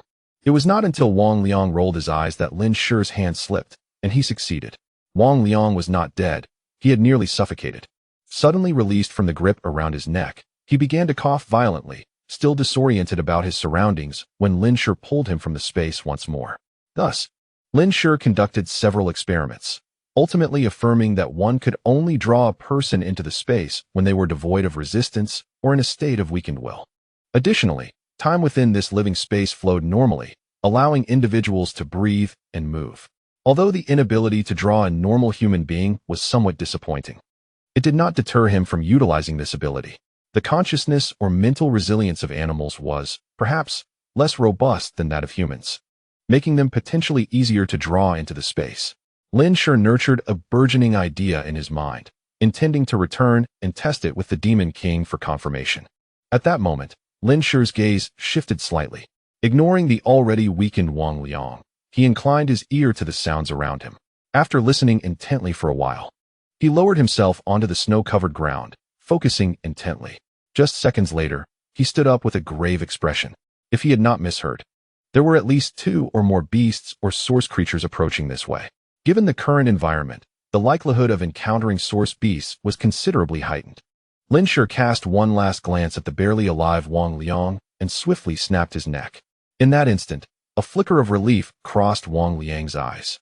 Today had been more terrifying than a nightmare. He thought to himself that should there be a next life, he would never dare to speak ill of others behind their backs again. Lin Shi hurried back to the safety of the shelter.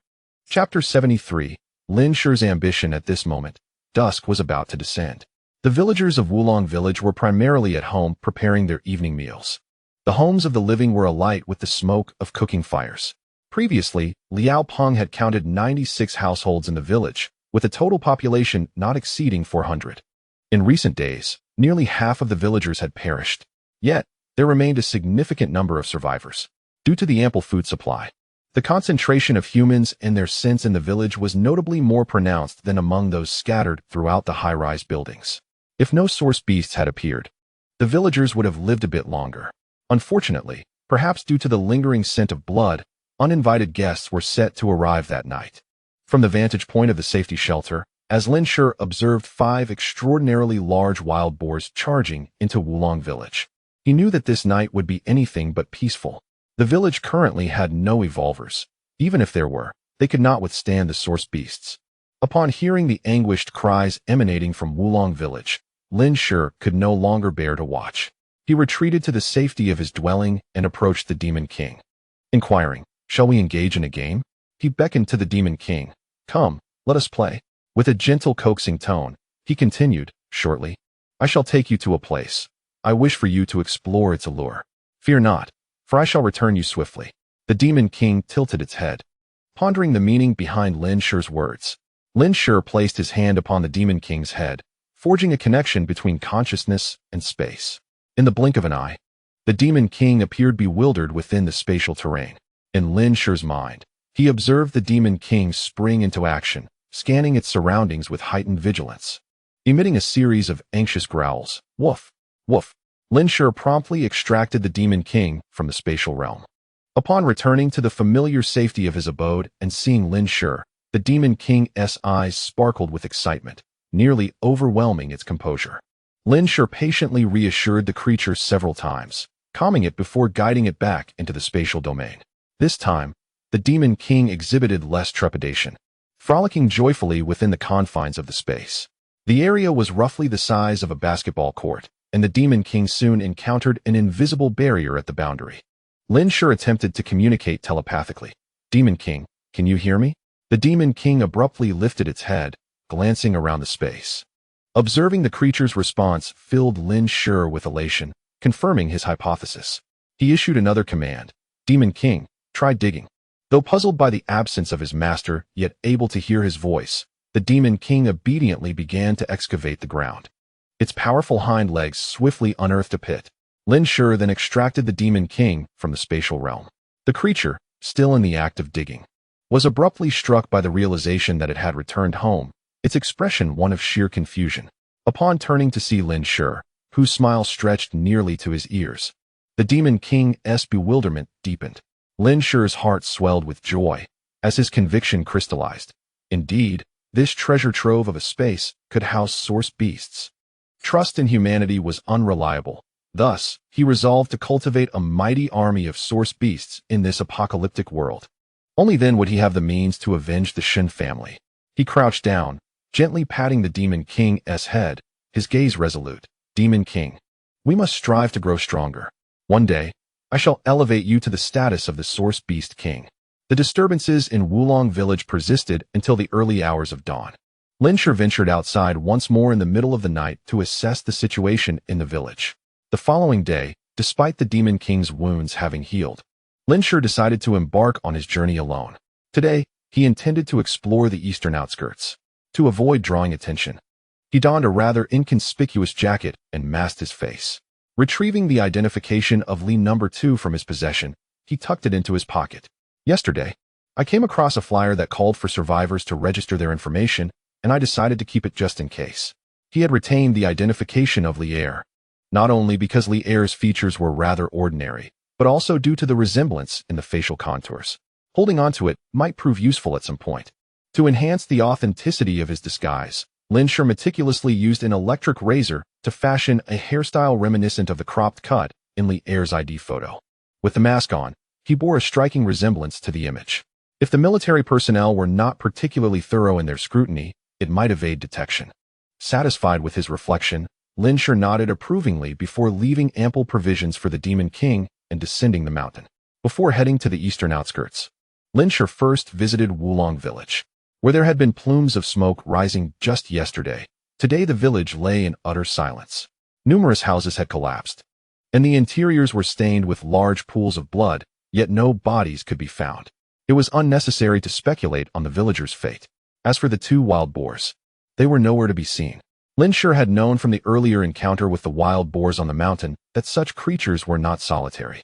Perhaps in the depths of the mountains, there were many more mutated wild boars or other beasts. He needed to grow stronger swiftly. Regarding the deceased villagers of Wulong, Lin Shi felt no obligation to rescue them. Having the wild boars eliminate them was, in fact, the best possible outcome for him, ensuring that no one would trouble him near his safe house in the future. Upon confirming the absence of any survivors in Wulong, Lin Shi departed towards the east. As he journeyed toward the eastern outskirts, he encountered numerous individuals, all heading in the same direction, evidently summoned by the same notification. The day was peaceful, and no one dared to act aggressively. Occasionally, small squads of soldiers could be seen patrolling the streets. The trek from the western to the eastern outskirts could take an entire day on foot. Lin Shi found an unoccupied spot to retrieve a snowmobile, skillfully avoiding the crowd as he rode a considerable distance. It was only as he neared the eastern outskirts that he sought a place to retract his space. Finally, by midday, he arrived at the eastern outskirts. Upon arrival, Lin Shi realized that, although he had come swiftly, he was not among the first. Many residents already residing in the eastern outskirts had gathered around the entrance of the Shanghai apartment. Numerous survivors, having received the notification yesterday, had made haste towards the eastern outskirts, despite the nighttime temperatures plummeting by 10 to 20 degrees compared to the day. Those with sick or starving family members had forsaken their discomfort, pushing themselves to arrive early. Many survivors appeared gaunt and weary, their steps unsteady. Amidst the throng of people, Lin Shi could scarcely glimpse the entrance of the Shanghai apartment. As he was there to gather information, he did not rush forward, but instead observed quietly from the periphery of the crowd. Before long, a piercing horn blared from the forefront of the assembly, followed by a gruff voice echoing in everyone's ears. Silence. Listen to me. Everyone, stand in 5 orderly lines. Those who cause disturbances shall be eliminated. Chapter 74. Distribution of supplies. A single word, kill, emanated an aura of intimidation.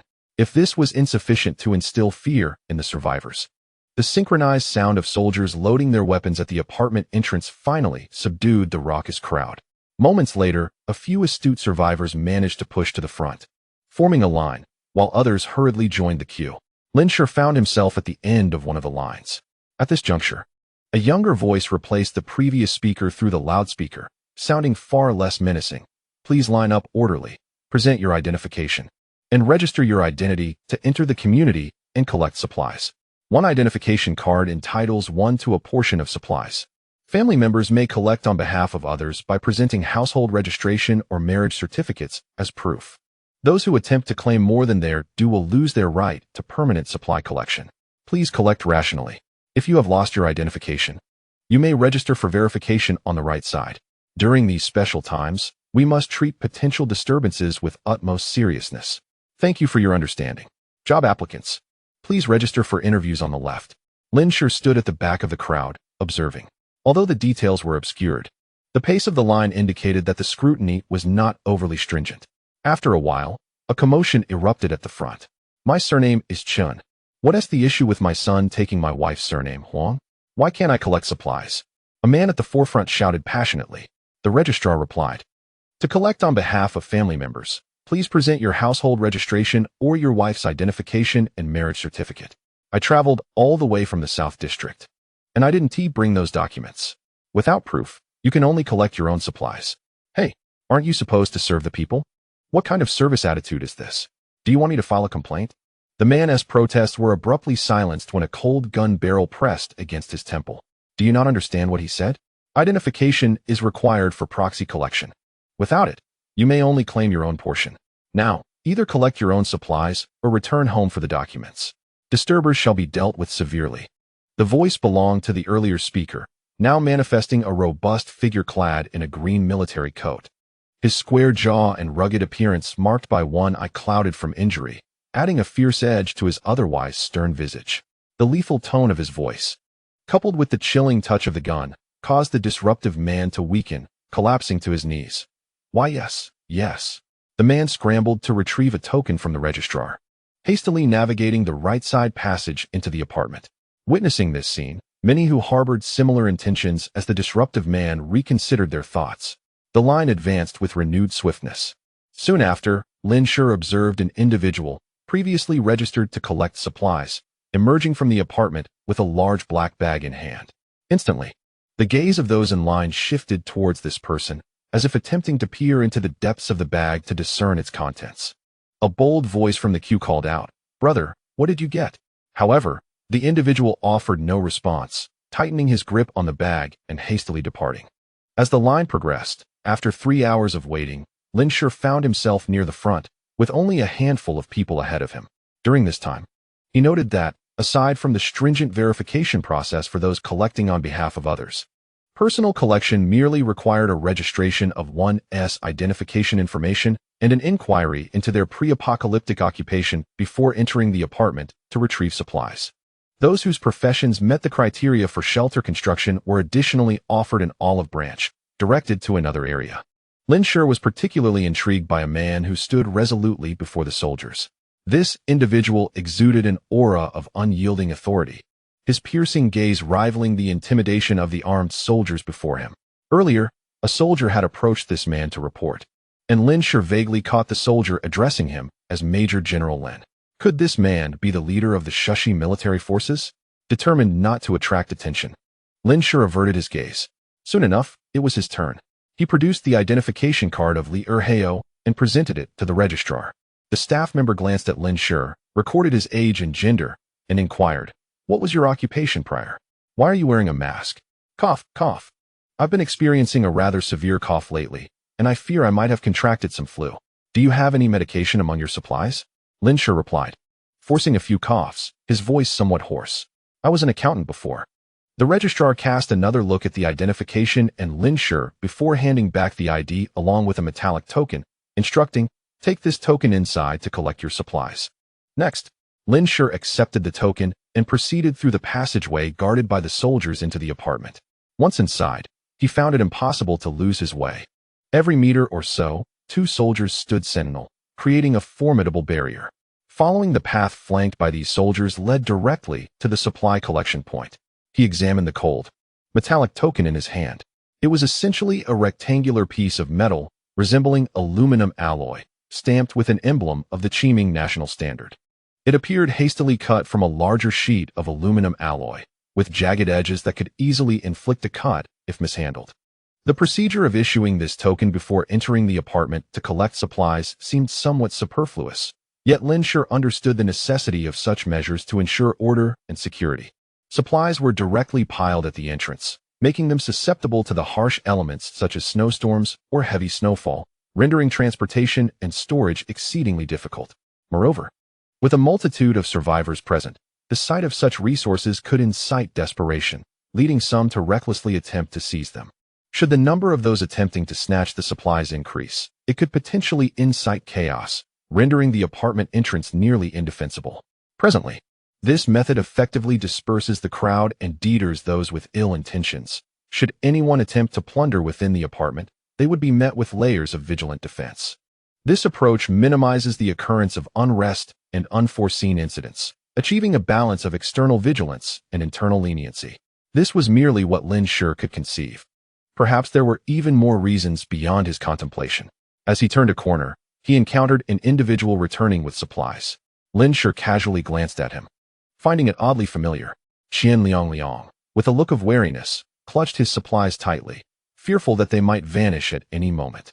He had endured considerable hardship over the past few days, although he initially managed to deceive others into acquiring 2 garments and a bit of food. He soon found himself unable to procure anything further. To make matters worse, he had been robbed, nearly losing his life in the process. Starving for 2 whole days, he had rushed here before dawn, finally securing some supplies. At that moment, Qian Liang noticed the individual approaching him was observing him intently. On that day, Lin Shi had been masked and wearing a hat, accompanied by a figure that concealed his identity, Thus Qian Liang failed to recognize him. What are you staring at? Qian Liang shot Lin Shi a glare and hastened towards the apartment entrance. Chapter 75. The peculiar youth. Lin Shi recalled that Qian Liang was someone he had crossed paths with a few days prior, and thus withdrew his gaze. The supply distribution point was located within the property management hall of the apartment, and upon Lin Shi's arrival, a queue had already formed inside.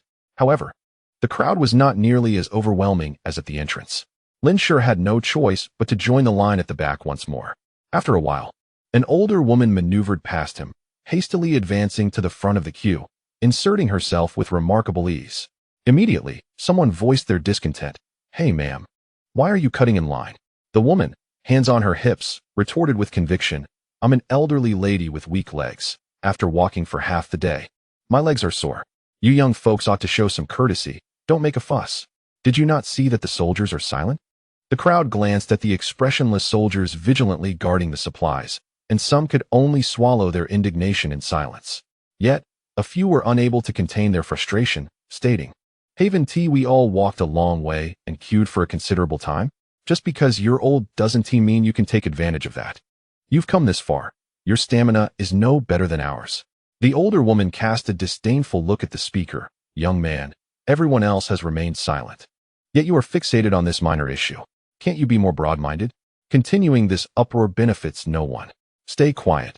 Heed the wisdom of the elderly, or you will suffer the consequences." The older woman is not to be feared. Rather, it is her intellect that is daunting. The words rendered the other party as if they were causing an unreasonable commotion. The individual clenched their teeth, rendered speechless by indignation. Ignoring the wisdom of the elders. Reveling for years, perhaps? At that moment, a young man in front of Lin Shi suddenly chuckled, stepping forward to pull the elderly woman out of the crowd. Everyone was taken aback. It was surprising that someone would dare intervene at such a moment. Those who had initially frowned at the elderly woman's queue jumping now exhibited expressions of delight. Although they wished to avoid trouble, they took pleasure in witnessing someone confront the bothersome woman. Lin Shi observed the scene with keen interest. "What are you doing? Why are you pulling me?" The young man's strength was evidently considerable. Despite her struggles, the elderly woman was dragged from the line. She turned to re-enter the queue, but the others immediately tightened their formation, denying her the opportunity to squeeze back in. Realizing her attempts to cut in were thwarted, the elderly woman pointed furiously at the young man who had pulled her out, exclaiming, "Are you out of your mind? I didn't cut in front of you. What is it to you, living by the seaside and meddling in my affairs?" The young man merely chuckled, returning to the line, this time standing behind Lin Shi. The elderly woman, infuriated yet hesitant to escalate the situation, positioned herself behind the young man, continuing to mutter insults under her breath. "You're a disgrace. Look at you. Having to queue again. You think you're doing a good deed? No one else letting you back in." At that moment, the young man leaned toward Lin Shi, asking, "May I rejoin the line?" Lin Shi gestured courteously, inviting him to proceed. The young man raised an eyebrow, a smug smile gracing his face as he glanced back at the elderly woman, now seething with rage, before stepping back in front of Lin Shi. Lin Shi found the young man intriguing. It was merely a matter of position in line. Whether or not to yield was inconsequential. What captivated Lin Shi was the young man's demeanor, which seemed enigmatic, unlike the pervasive sense of despair that enveloped those around them. This young man exuded a carefree spirit reminiscent of a time before calamity. While others stood in line, Lin Shi had not perceived this distinction, but now, through this interaction, the young man's uniqueness became apparent. Perhaps feeling the intensity of Lin Shi's gaze, the young man suddenly turned, winking at Lin Shi. His eyes sparkled with clarity, devoid of the despondency, hopelessness, and vigilance that afflicted nearly everyone around them. Yet they held an emotion that Lin Shi could not quite decipher.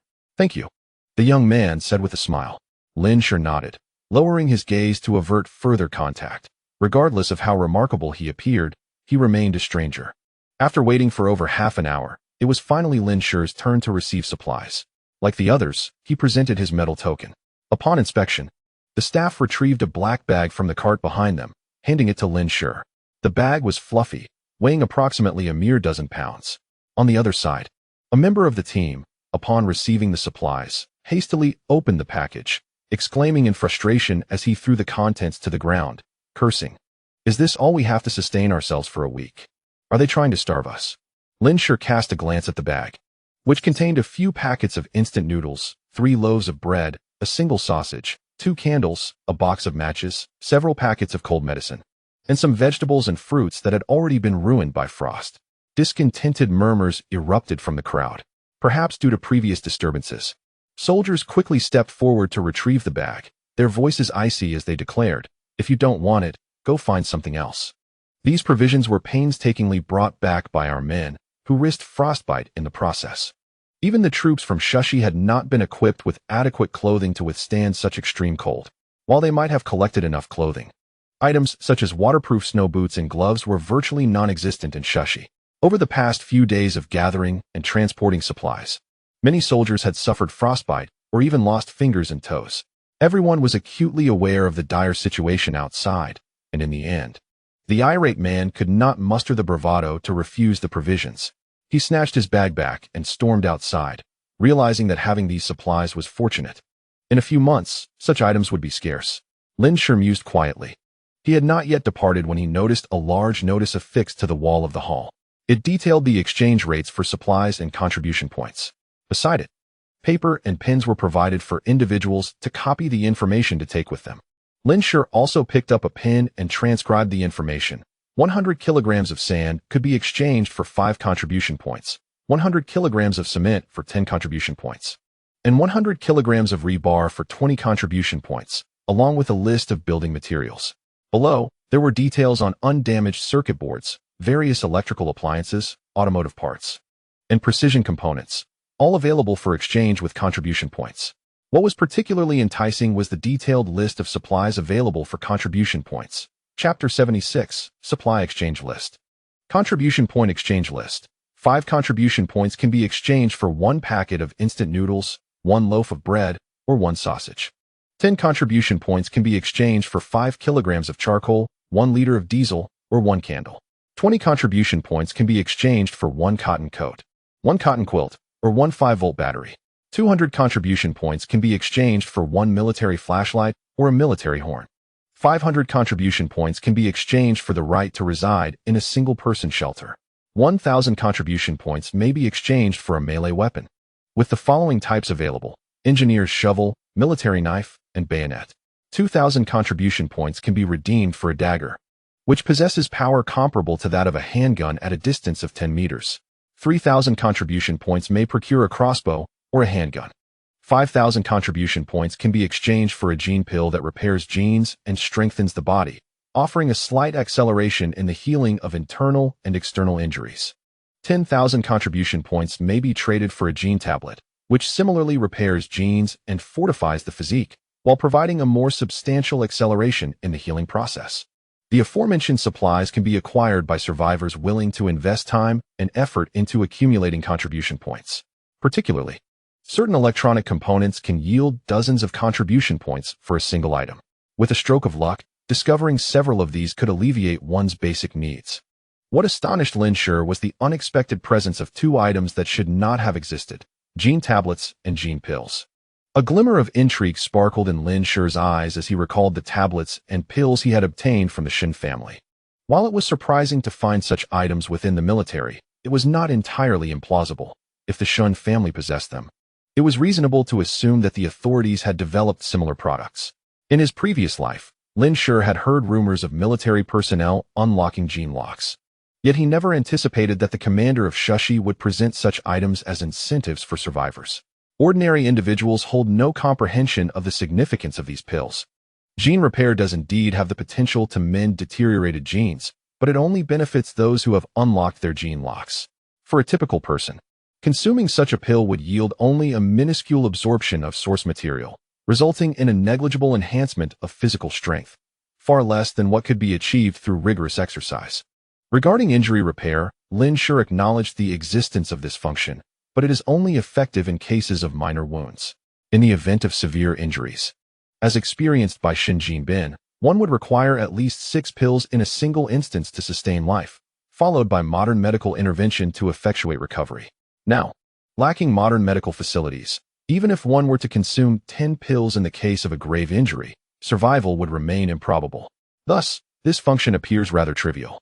Lin Shi quickly discerned that these items were mere marketing gimmicks, akin to the allure of a lottery's grand prize, enticing individuals to make purchases. 10,000 contribution points are an unattainable target within a short time frame. If achieved, it would likely take several years. What truly piqued Lin Shi's interest was the crossbow valued at 3,000 contribution points.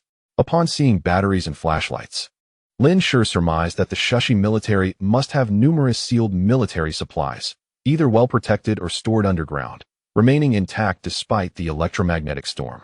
However, aside from trivial items like flashlights and loudspeakers, it is unlikely that they would release more significant supplies. Lin Shi casually jotted down a list of items, and upon exiting the supply distribution center, it was already past 3 in the afternoon. In about an hour, darkness would soon envelop the sky. Upon returning to the entrance of the apartment, he could already hear soldiers using a megaphone to disperse the still substantial crowd. The distribution of supplies will conclude in half an hour. Those who have yet to receive their provisions may return tomorrow. Soldiers were making rounds with military horns, notifying those approaching from behind. Discontent and complaints erupted from the throng, with some reluctant to disperse. As Lin Shi exited the Shanghai apartment with a bag in hand, he soon noticed several sinister gazes directed toward him. These individuals had been fixated on him since his emergence from the apartment. The proximity to Shanghai meant that patrolling soldiers were more numerous here than in other areas. Lin Shi smirked coldly to himself, maintaining his composure as he continued on his way. After traversing another 2 kilometers, passing through a deserted street, the group could no longer restrain themselves. 6 masked men divided into 2 factions, blocking his path in both directions. One of the masked men brandished a fruit knife towards Lin Shi, declaring, "Kid, hand over what you have, and we shall spare your life." Lin Shi raised the bag in his hand, shaking it slightly. "Here you go." A flicker of delight crossed the masked man's eyes as he stepped forward to seize the bag. However, as he closed the distance, Lin Shi swiftly took a step forward, grasping the masked man's right hand and driving the fruit knife into his abdomen. He then quickly withdrew the blade and charged toward the 2 men who had yet to react. Moments later, 6 lifeless bodies lay silently on the cold, snowy ground. Since the incident with Shen Jinbin, Lin Shi had made it a point to ensure that a body had completely ceased all signs of life before departing, or he would directly store the corpse in his space. Given the previous limitations of his space, which could not contain living beings, any corpse that could be stored was assuredly beyond resurrection. Initially, he intended to place these bodies into his space. Yet, inexplicably, after slaying these 6 men, he was still plagued by a sensation of being watched, though he could not discern the source. Lin Shi remained on high alert, refraining from utilizing his space. And after confirming that the men were utterly lifeless, he stood up and departed. Long after he had left, a figure appeared in the snowy expanse, holding a grotesquely contorted head. Had Lin Shi been present, he would have recognized that the lifeless visage belonged to the woman who had cut in line at the supply distribution point. The individual holding the head was none other than the seemingly innocuous young man who had stood ahead of Lin Shi in the queue. The young man gazed in the direction Lin Shi had taken, a cryptic smile gracing his lips. How intriguing. After Lin Shi vacated that street, the elusive feeling of being scrutinized dissipated. For good measure, he continued on for several more kilometers before finding a secluded corner to store the bag in his space. After changing his attire, Lin Shi retrieved a snowmobile and set off toward the western outskirts. By the time he was halfway home, darkness had enveloped the sky. After the sun set, Lin Shi no longer concealed his presence, boldly riding a snowmobile onto the main road. The pitch-black streets were illuminated solely by the headlights of Lin Shi's vehicle, capturing the attention of numerous shivering survivors hurrying along. "What on earth is that?" someone exclaimed in astonishment. "A snowmobile. Hey, can you give me a ride?" Another voiced enviously. "Where did a snowmobile come from in Sha City?" Someone questioned their very existence. "Are there still drivable vehicles left? I should go find one tomorrow." Another thought, harboring a glimmer of hope.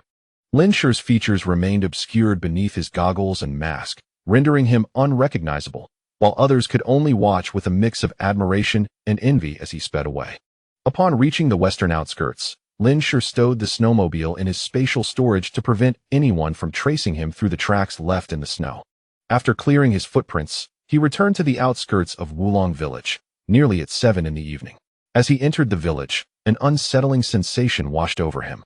Chapter 77.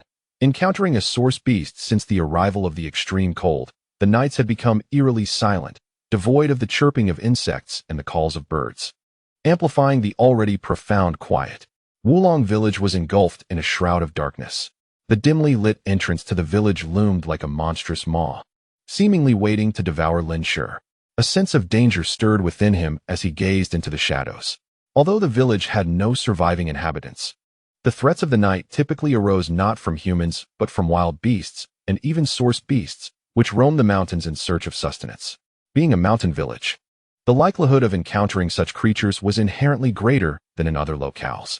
The advantages of his chosen location, distant from the throngs of people, also came with the heightened risk of encountering source beasts. Lin Shi retrieved a pair of infrared night vision goggles from his spatial storage and donned them.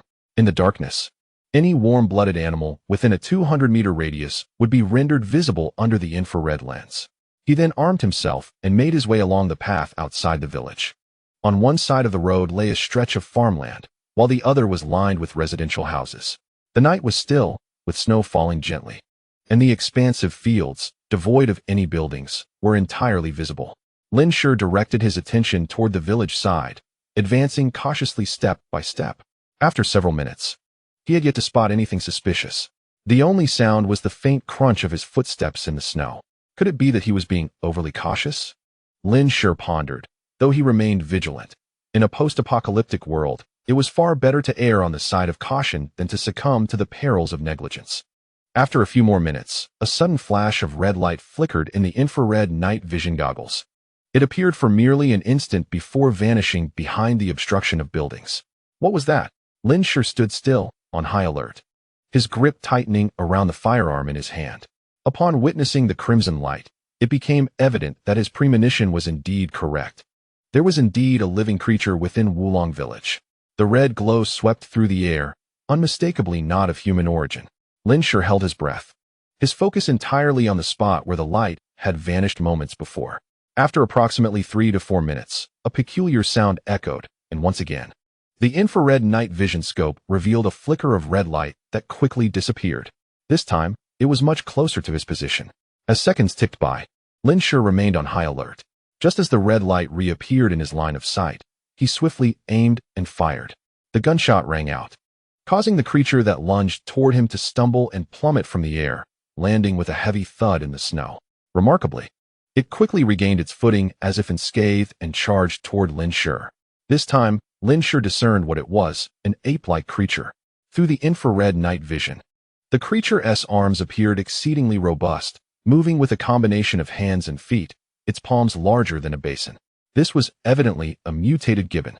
The sounds Lin Shi had previously heard were due to this gibbon swinging from the village's structures. As the gibbon approached within 100 meters, the treasure basin immediately signaled, one-tier source beast detected within 100 meters. Rather than feeling alarmed, Lin Shi was filled with exhilaration. He sheathed his gun and drew his military knife. He intended to test whether he could tame this gibbon, although he had already contemplated forming a source beast legion. If these creatures could not be subdued, even the ability to contain living beings would not suffice for his plans.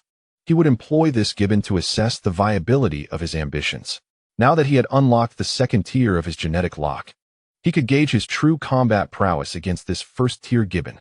With a fierce determination igniting in his eyes, Lin Shi brandished his military knife and charged toward the imposing gibbon. Observing Lin Shi's advance instead of retreat, the gibbon swung its palm, which was as large as a basin, toward him with a deafening roar.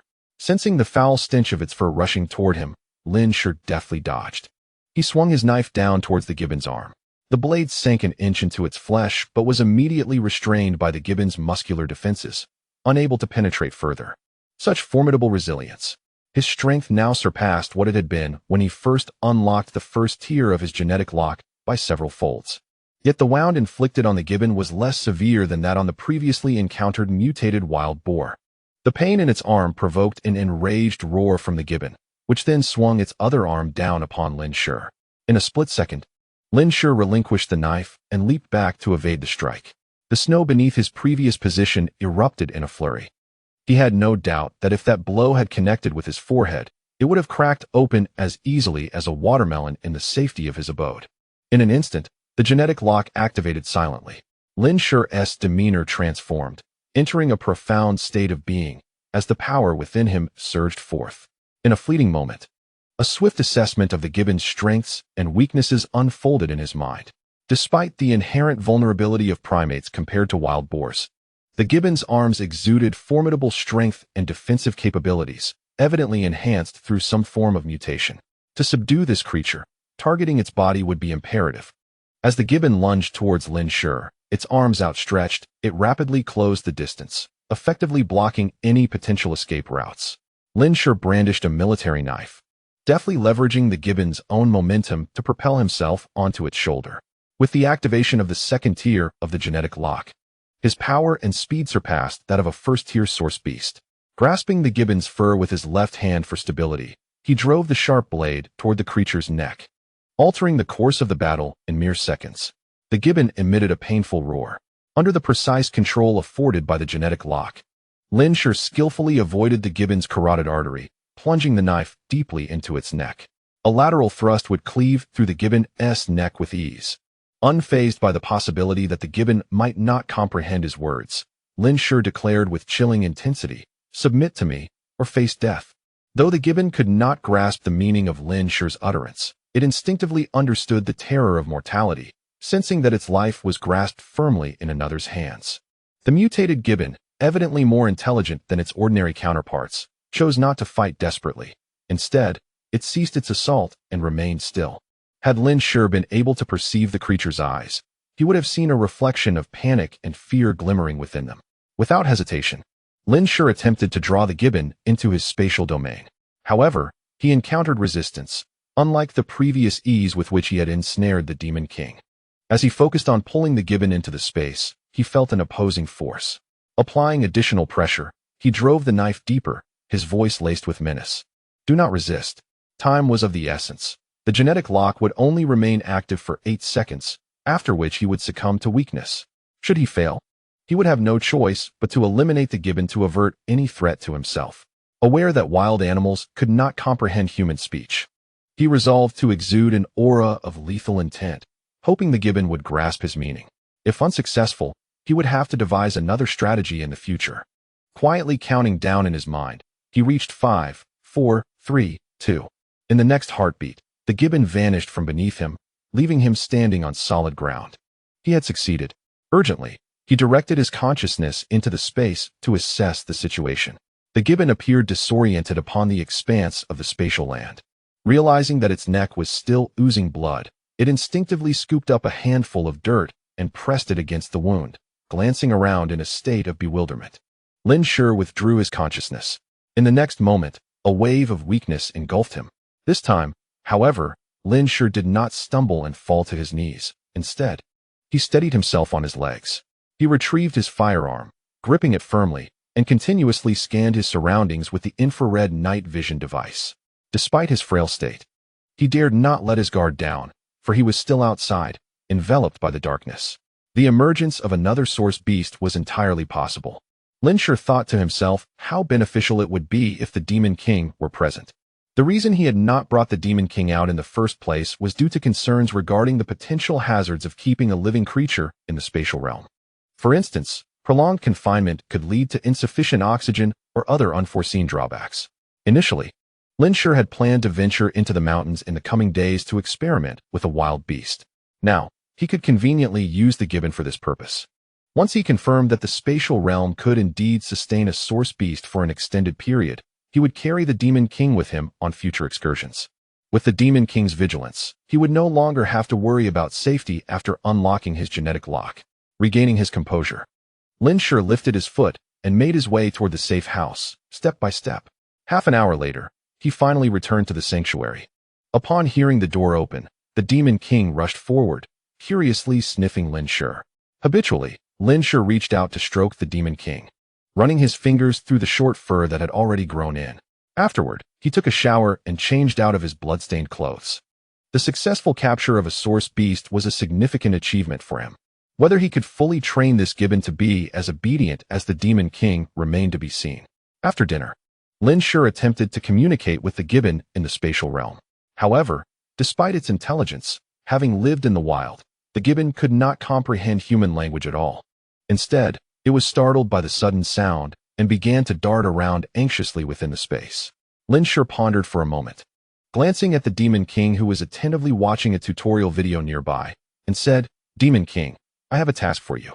The Demon King turned its head and looked at Lin Shi with curiosity. Woof? Several minutes later, Lin Shi found himself in the consciousness space, observing the scene of a dog and a gibbon engaged in a game of chase.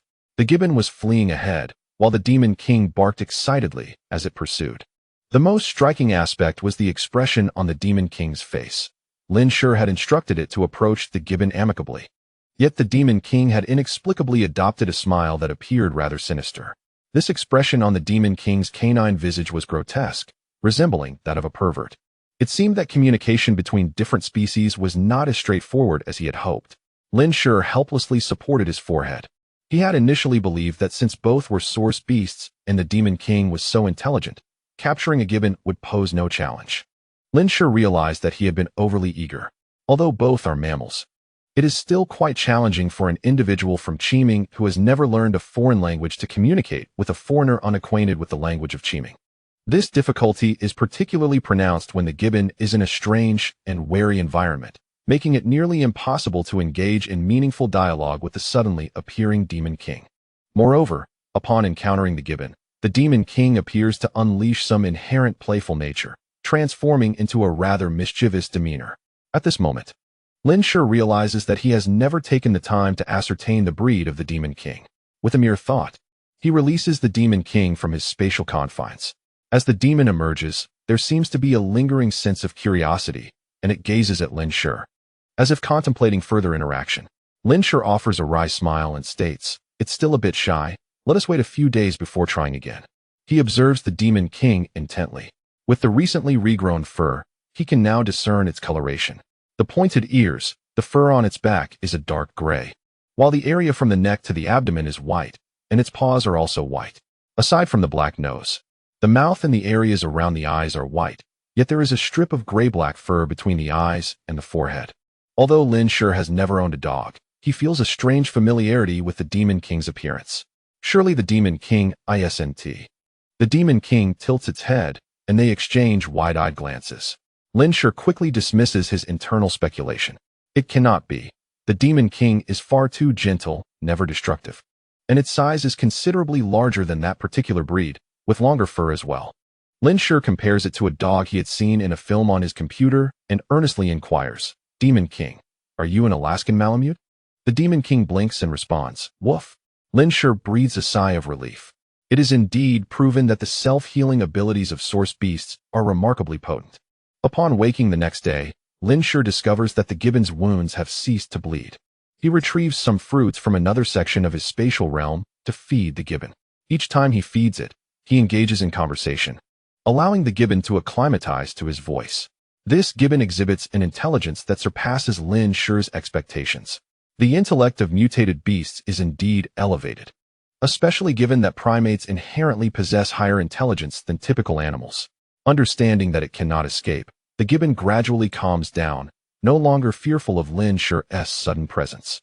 After 2 days, the gibbon is no longer as restless as when it first arrived and has even begun to frolic with the Demon King. Lin Shi massages his temples and pulls the happily playing Demon King from the spatial realm. Over the past couple of days, he has confirmed that keeping living beings in the space for extended periods poses no issues. Today, he plans to venture to the eastern suburbs to collect gold. Chapter 79. A Reunion with Qian Liangliang. During his previous visit to the eastern suburbs, he had only scouted the area and lacked the time to gather gold. In the ensuing days, he has visited all the gold stores in the other 2 suburban directions, ultimately amassing over 100 kilograms of gold and other jewelry, just as the item was upgraded to the next level. The data for the treasure basin is as follows. Treasure basin, storage capacity. Complete the spatial volume can expand with the increase of the user's innate power. Capable of storing living entities. Function, item duplication 765. Required wealth points for upgrade, 248 million. The duplication count has increased by 384, and the required wealth points have doubled. This marks the 8th upgrade. Lin took the time to duplicate various supplies within the space, utilizing 15 duplication instances.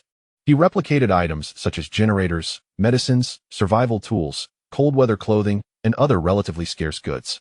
He also duplicated quickly depleting resources like coal and wood. There remained 750 duplication instances.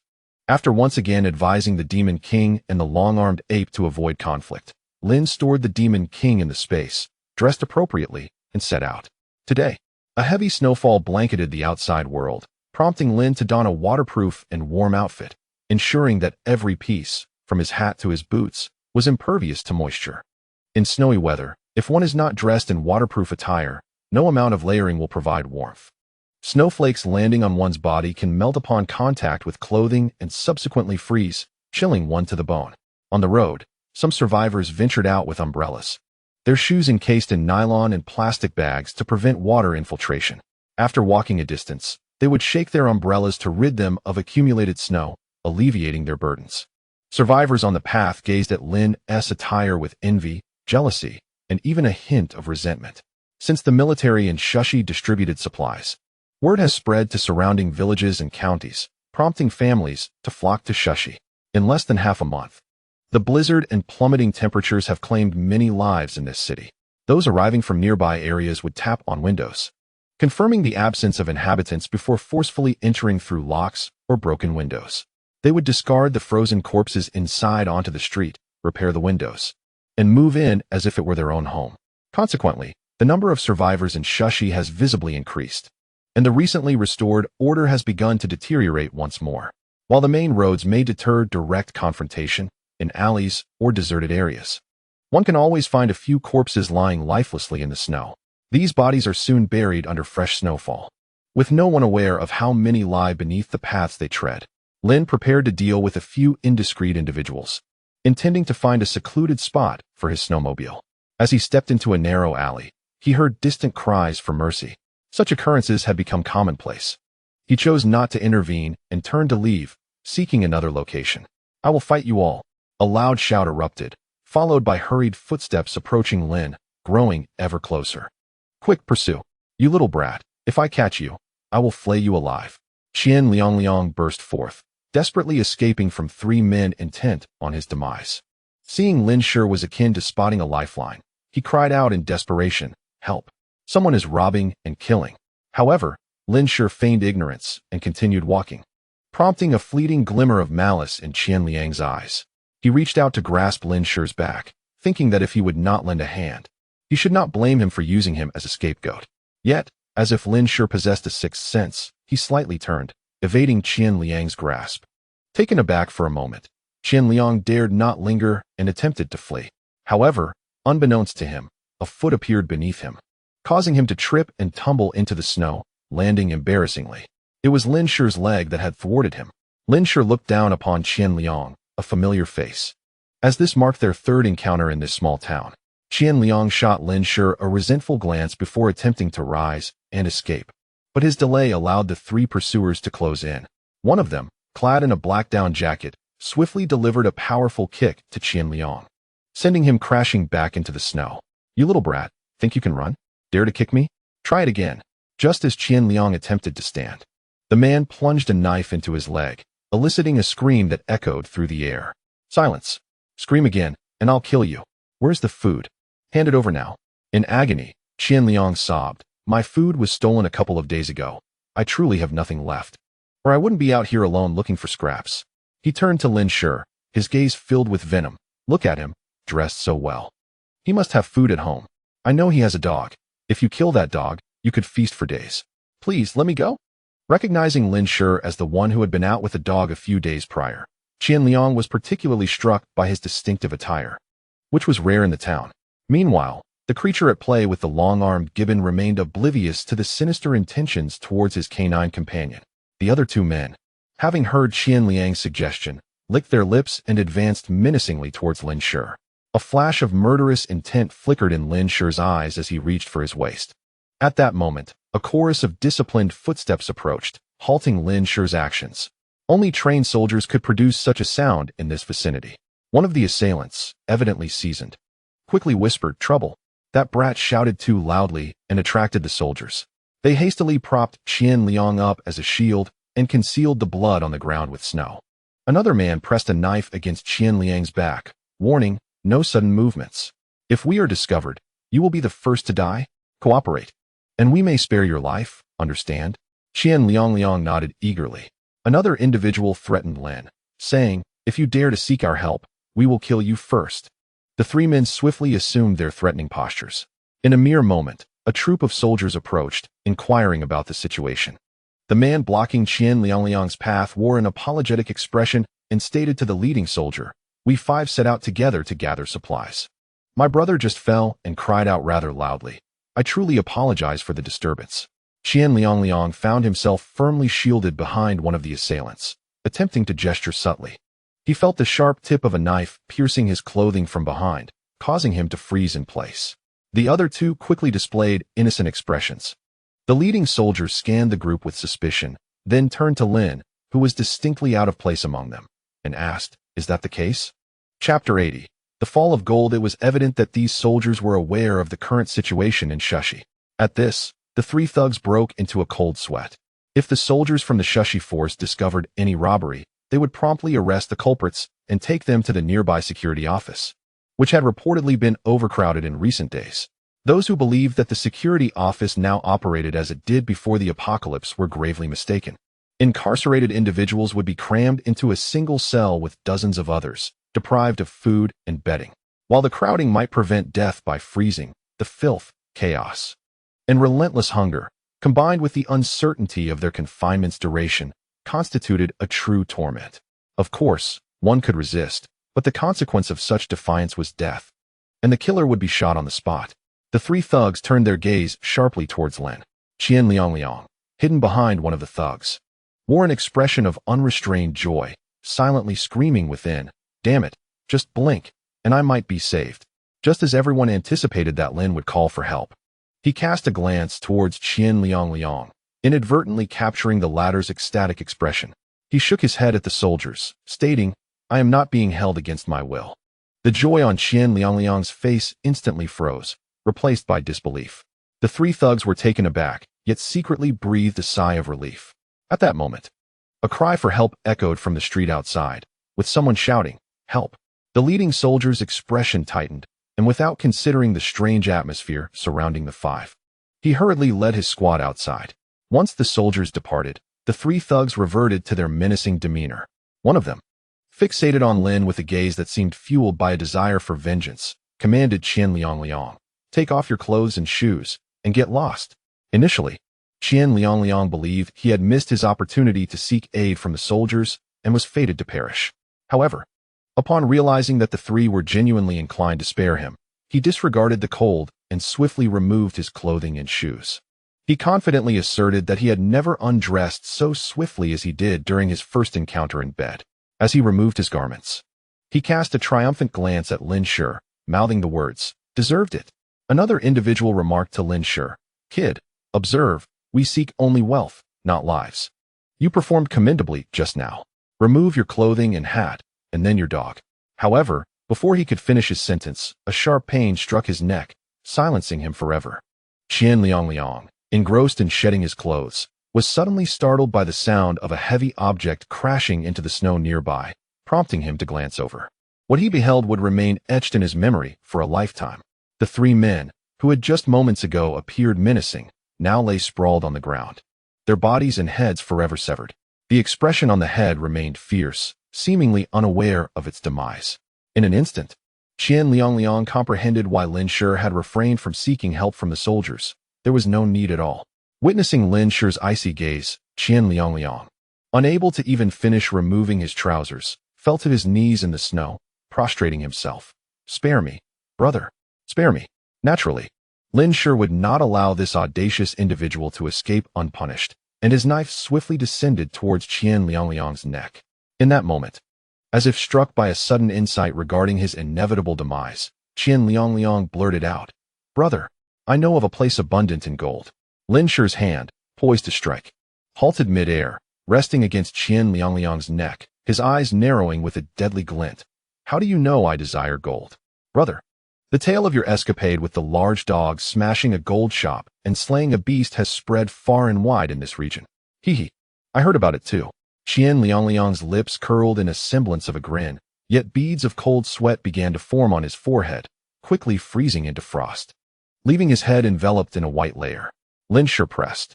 You know where there is a substantial amount of gold? I know. I previously worked at an organization where my superior had a penchant for purchasing gold. Qian Liangliang hesitated slightly, his tone wavering. Lin Shi interrupted impatiently. Are you jesting? How much gold can one person buy? Will this individual possess more gold than that found in a gold shop? Qian Liangliang, suddenly recalling that his life hung in the balance, hastily replied. No, not just a little. There is indeed a great deal. I have heard many people have gifted him gold. He is my esteemed leader. Stealing a glance at Lin Shi, he realized these words were not meant to be spoken. Yet, in such dire times, what did it matter? With his life at stake, who cared about potential retribution from a superior? Observing that Lin Shi had indeed tempered his murderous intent, Qian Liangliang felt a fleeting sense of relief regarding his life. Where is it? Lin Shi inquired. Originally, today he intended to gather gold in the eastern suburbs, after which he planned to explore nearby cities. However, as he had not previously scouted these other cities, the pace of collection would be considerably slower than in Shushi. If there were a way to expedite the process, it would be most advantageous. Qian Liangliang, his eyes glinting with cunning, chuckled. Brother, if I reveal my plan, wouldn't that spell my doom? I'm not that foolish. How about this? I'll take you there, and once you have the gold, you let me go. Sound good? Lin Shi sheathed his knife, commanding coldly. Get dressed and lead me. Observing Qian Liangliang in a frantic rush to dress, Lin Shi's voice was as frigid as ice. If I do not obtain the gold I desire, you shall come to regret having lingered in this world for even a moment longer. Having endured 8 years in the apocalypse, he was well versed in numerous methods to render life unbearable in the bitter cold. Qian Liangliang shivered at the threat, glancing at the 3 individuals nearby, their blood frozen into icy shards, and hastily replied, I would never dare. Once Qian Liangliang was fully dressed, Lin Shi discreetly retrieved a golf ball from his backpack, having previously collected it from a shipment of sports equipment at the port. Presenting the golf ball to Qian Liangliang, he instructed, hold this in your mouth. Qian Liangliang stared wide-eyed at Lin Shi, who narrowed his eyes, the implication of threat unmistakable. If you dare to shout when we step outside, I will kill you. The size of the ball was just right to render one speechless. Reluctantly, Qian Liangliang complied, placing the ball in his mouth and donning the mask Lin Shi handed him. To an outsider, nothing appeared amiss. Initially contemplating an opportunity to escape once they reached the street, Qian Liangliang now felt an overwhelming urge to mutter a complaint he could not articulate. 2 hours later, Lin Shi and Qian Liangliang arrived at a villa district near the eastern suburbs. By this time, despair had nearly enveloped Qian Liangliang. Lin Shi's vigilance was extraordinary. He had found no chance to flee. The houses in the entire district appeared shorter than usual. In Shushi, the lower levels were no longer habitable due to the low terrain, and the relentless snowfall had accumulated over 3 meters deep. The first floor was completely submerged beneath the snow, while the villas, averaging 3 stories, now stood only 2. Following Qian Liangliang's directions, they approached one villa. Is this the place? Lin Shi inquired, pointing at the entrance, which was nearly buried, revealing only a small portion. Qian Liangliang nodded anxiously. After scanning the surroundings and confirming the absence of others, Lin Shi seized Qian Liangliang and, amidst his terrified whimpers, hurled him onto the second-floor balcony, which was just over a meter above the snow. Then, he leaped up after him. Qian Liangliang landed on the balcony, dazed and seeing stars. As he attempted to rise, his eyes locked with another pair peering through the glass, a pair of murky, yellowed eyes that stared intently at him. Qian Liangliang was startled and retreated in a frenzy, nearly tumbling off the balcony once more. Upon seeing Lin Shi approach, he hastily pointed towards the room. As Lin Shi entered, he immediately noticed a figure lying within the floor-to-ceiling window, a corpse. He pulled open the window, which was completely unlocked. Stepping inside revealed a bedroom, where 2 bodies lay. One was a middle-aged woman sprawled on the bed, while the other, a middle-aged man, lay on the floor, his eyes wide open and fixed on the balcony.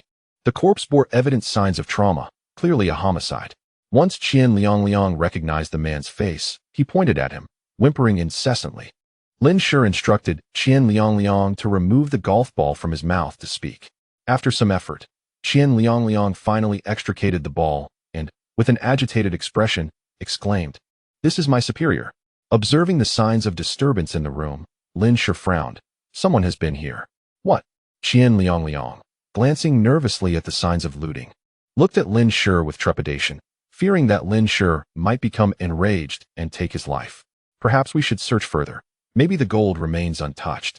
The moment he spoke, even he doubted the plausibility of such a notion. How could a looter overlook anything of value? Although gold held little significance in the current state of affairs, what if the world returned to its former state someday? Qian Liang merely hoped to find something that might allow him a chance to escape. Lin Shi cast a discerning gaze at the fidgeting Qian Liang and said, "You search. I will supervise your search." Realizing his intentions had been uncovered, Qian Liang begrudgingly began to rummage through the room. Every bedroom in the villa had been stripped of clothing, bedding, and even curtains, leaving no valuables in sight. It was as if a flood had swept through, leaving everything pristine. As Qian Liang searched, his spirits sank further, and he couldn't help but furtively observe Lin Shi's expression behind him. "Hurry up, or I shall take your life immediately," Lin Shi urged. Qian Liang, steeling himself, continued to search until, upon opening a room that appeared to be a study, he joyfully shouted, "The safe is still here." The safe, though not large, was heavy, and without electricity or cutting tools, it could not be forcefully opened in a short time. Perhaps this was the reason the thieves had not taken it. Lin Shi cast a cold glance at the exuberant Qian Liang. Even if this place were filled with gold, it wouldn't hold much. Upon hearing this, the previously elated Qian Liang was immediately stricken with cold sweat, gesticulating fervently in an attempt to convince Lin Shi there must be other places with gold. It cannot be limited to just this. He frequently recalled news stories about corrupt officials hiding money within walls or mattresses. Lin Shi's gaze swept across the entire study before he knocked on the wall. No irregularities were detected. "Does your superior have any peculiar habits or quirks?" Lin Shi inquired. "Peculiar habits or quirks?" Qian Liang scratched his head in deep contemplation, and suddenly an idea struck him. He looked up and inquired, "Does his fondness for rock music count? A middle-aged executive with a stable career who enjoys rock music? Indeed, it is said that he even constructed a soundproof room specifically to indulge in it, inviting others over to share in the experience. However, he is quite protective of his audio equipment, never allowing anyone to touch it," Qian Liang remarked. In the room they had just explored, there were several massive speakers. "Let us return to that previous room," he suggested. The two retraced their steps to the room adorned with audio equipment. The lavishly decorated space featured a colossal screen, flanked by 6 oversized, extravagantly designed speakers. Opposite was a genuine leather sofa. Lin Shi suspected there might be gold hidden within this room. He directed Qian Liang, "Dismantle the sofa and see what's inside." As Qian Liang approached the sofa, Lin Shi made his way toward the speakers. With such large speakers, hiding something should be effortless, he mused. He placed his hand on one of the speakers and gave it a shake. The first speaker seemed normal. The second one, too, was as expected. However, upon reaching the third, Lin Shi immediately sensed something amiss. This speaker was particularly heavy, weighing more than the previous two combined. Without hesitation, Lin Shi communicated with the space, extending his consciousness into the speaker. To his astonishment, he discovered gold within. Moreover, it was composed entirely of rectangular gold bars. These bars were approximately the same size as those he had previously purchased from the bank, each weighing about 10 kilograms. Remarkably, this speaker contained a total of 53 bars. He then placed his hand on another speaker and casually asked, "How many years has your leader been at your organization?" "I've heard he has been there for over 20 or 30 years, Qian Liang replied. Lin Shi nodded in understanding. It made sense. The other speaker also housed over 50 bars. As Lin Shi diligently collected the gold, Qian Liang, who had initially been searching through the sofa, wore a sinister expression. He reached into his pocket and, upon withdrawing his hand, revealed a sharp blade. Stealthily, he approached Lin Shi, who had his back turned.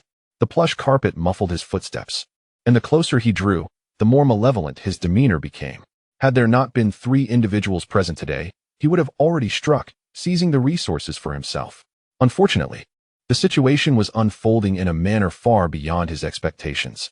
No matter how cautious one might be, everyone has moments of vulnerability, as Lin Shi currently did. Qian Liang envisioned the moment he would slice Lin Shi's throat with the blade, relishing the look of despair and shock on his face. He took another step closer, slowly raising the blade in his hand. "What are you doing?" Lin Shi turned, his calm eyes meeting Qian Liangliang's grotesque face. Qian Liangliang froze in his tracks, taken aback that Lin Shi had turned around.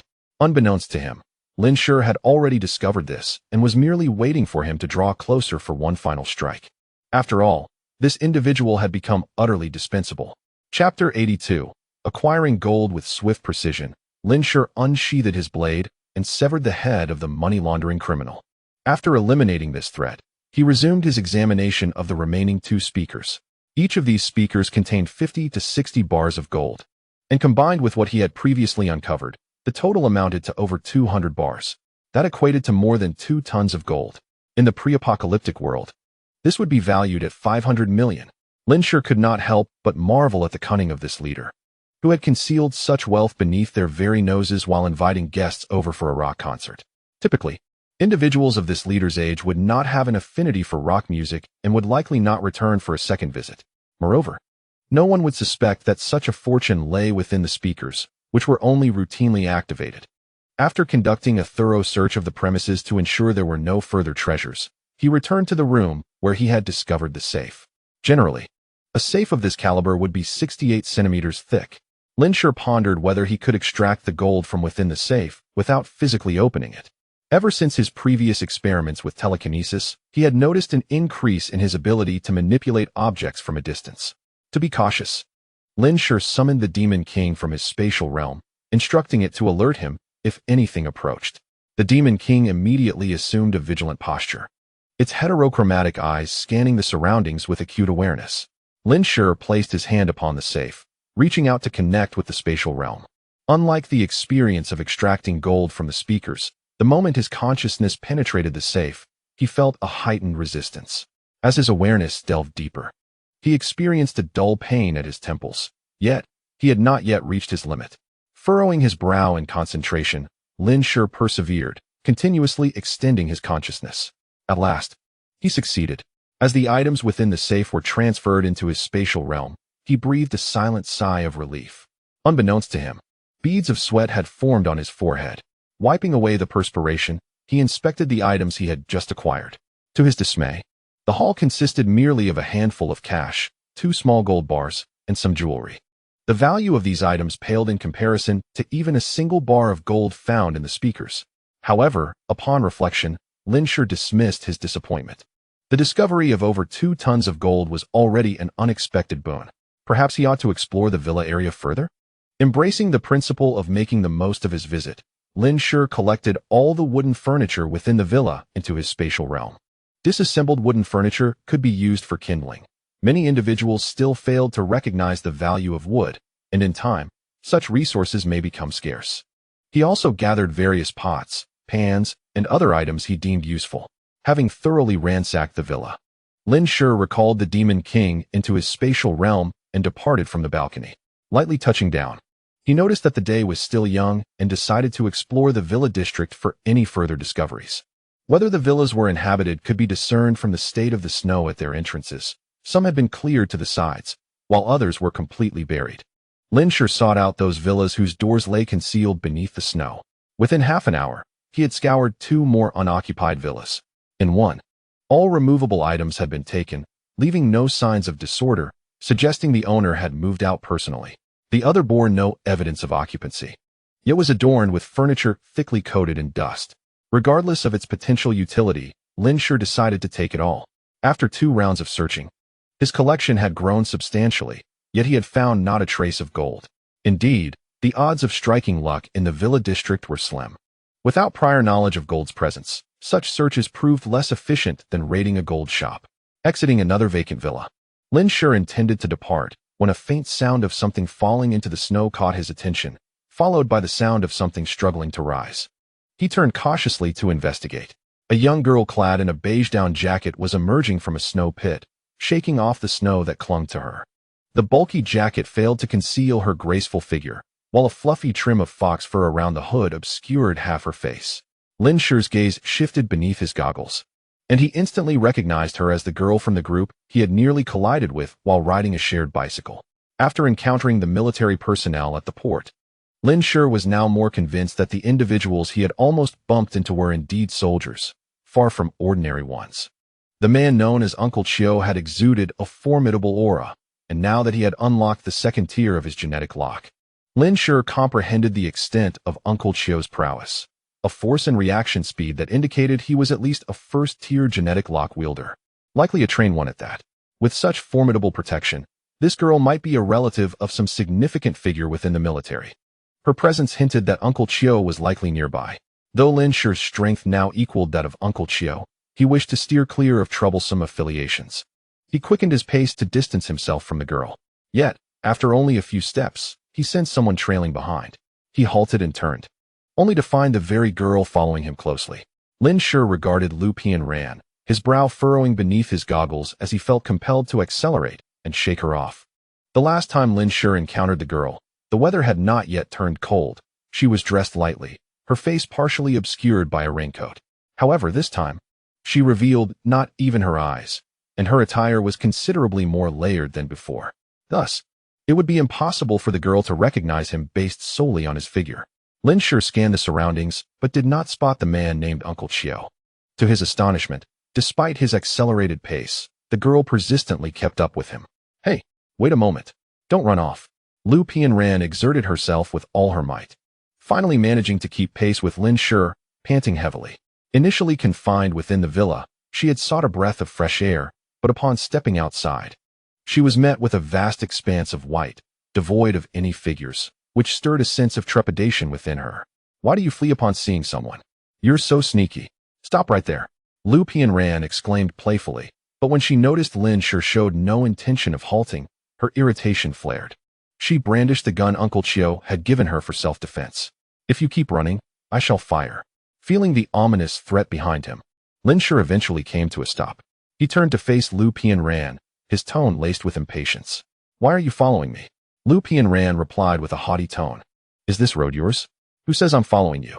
I merely found you lurking about, not acting like a decent person, and I wish to inquire a few things. Her tone further deepened Lin Shi's frown.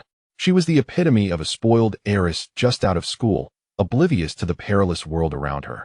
Still speaking in such a condescending manner, he preferred not to waste words and warned her with a menacing glare.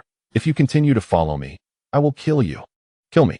Lu Pianran was taken aback by the ferocity in Lin Shi's demeanor, instinctively retreating a couple of steps, only to feel a surge of indignation. No one had ever dared to speak to her in such a manner. I possess the gun now. If anyone is to be killed, it will be you. I command you to take me away from here at once, or I shall fire. Uncle Chiu had indeed been correct. There were no good people left outside. With that understanding, she felt less guilty about threatening this sneaky individual with her weapon. Lin Shi stood silently, contemplating whether to eliminate this girl. The forces backing her were evidently substantial, and even if he chose to act, it would undoubtedly lead to complications. Preferring to avoid entanglement with such individuals, he turned to leave. At that moment, hurried footsteps approached rapidly from a distance. Chiu Jun had just returned from visiting an old friend in the villa area, and upon discovering Lu Pianran was missing, he rushed out in alarm. He hurried to her side, inspecting her for injuries, his tone filled with concern yet tinged with sternness. Xiaoran, are you all right? How could you sneak out like this? Where are you trying to go?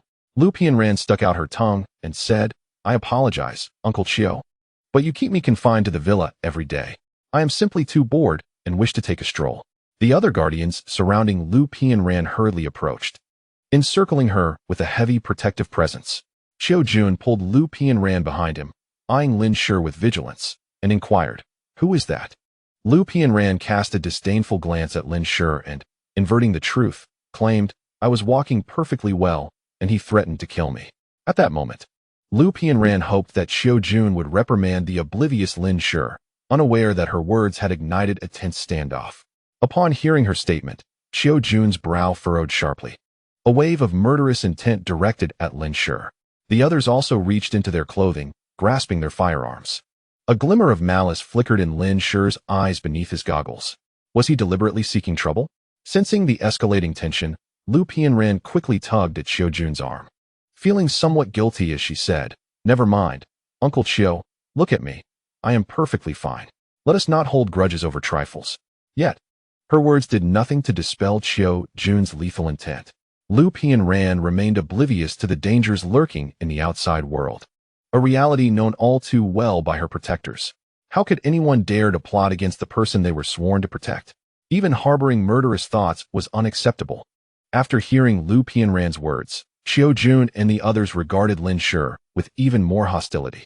Xiaoran, step back, Xiao Jun declared confidently, believing he could easily subdue such a petty thief. With that, he stamped his foot into the snow, leaving a deep imprint, and propelled himself towards Lin Shi like an arrow. Lin Shi, not one to lag, swiftly drew a handgun from behind his back. He refrained from defending himself. For those who had endured the apocalypse understood that explanations held no value in such moments. Even if the adversary wavered in belief, they would first subdue him before seeking the truth. Lin Shi was not about to place his safety in the hands of another's conscience. As Xiao Jun moved, Lin Shi aimed his gun directly at the approaching figure and fired. At such close range, it was improbable for an ordinary person to evade the bullet.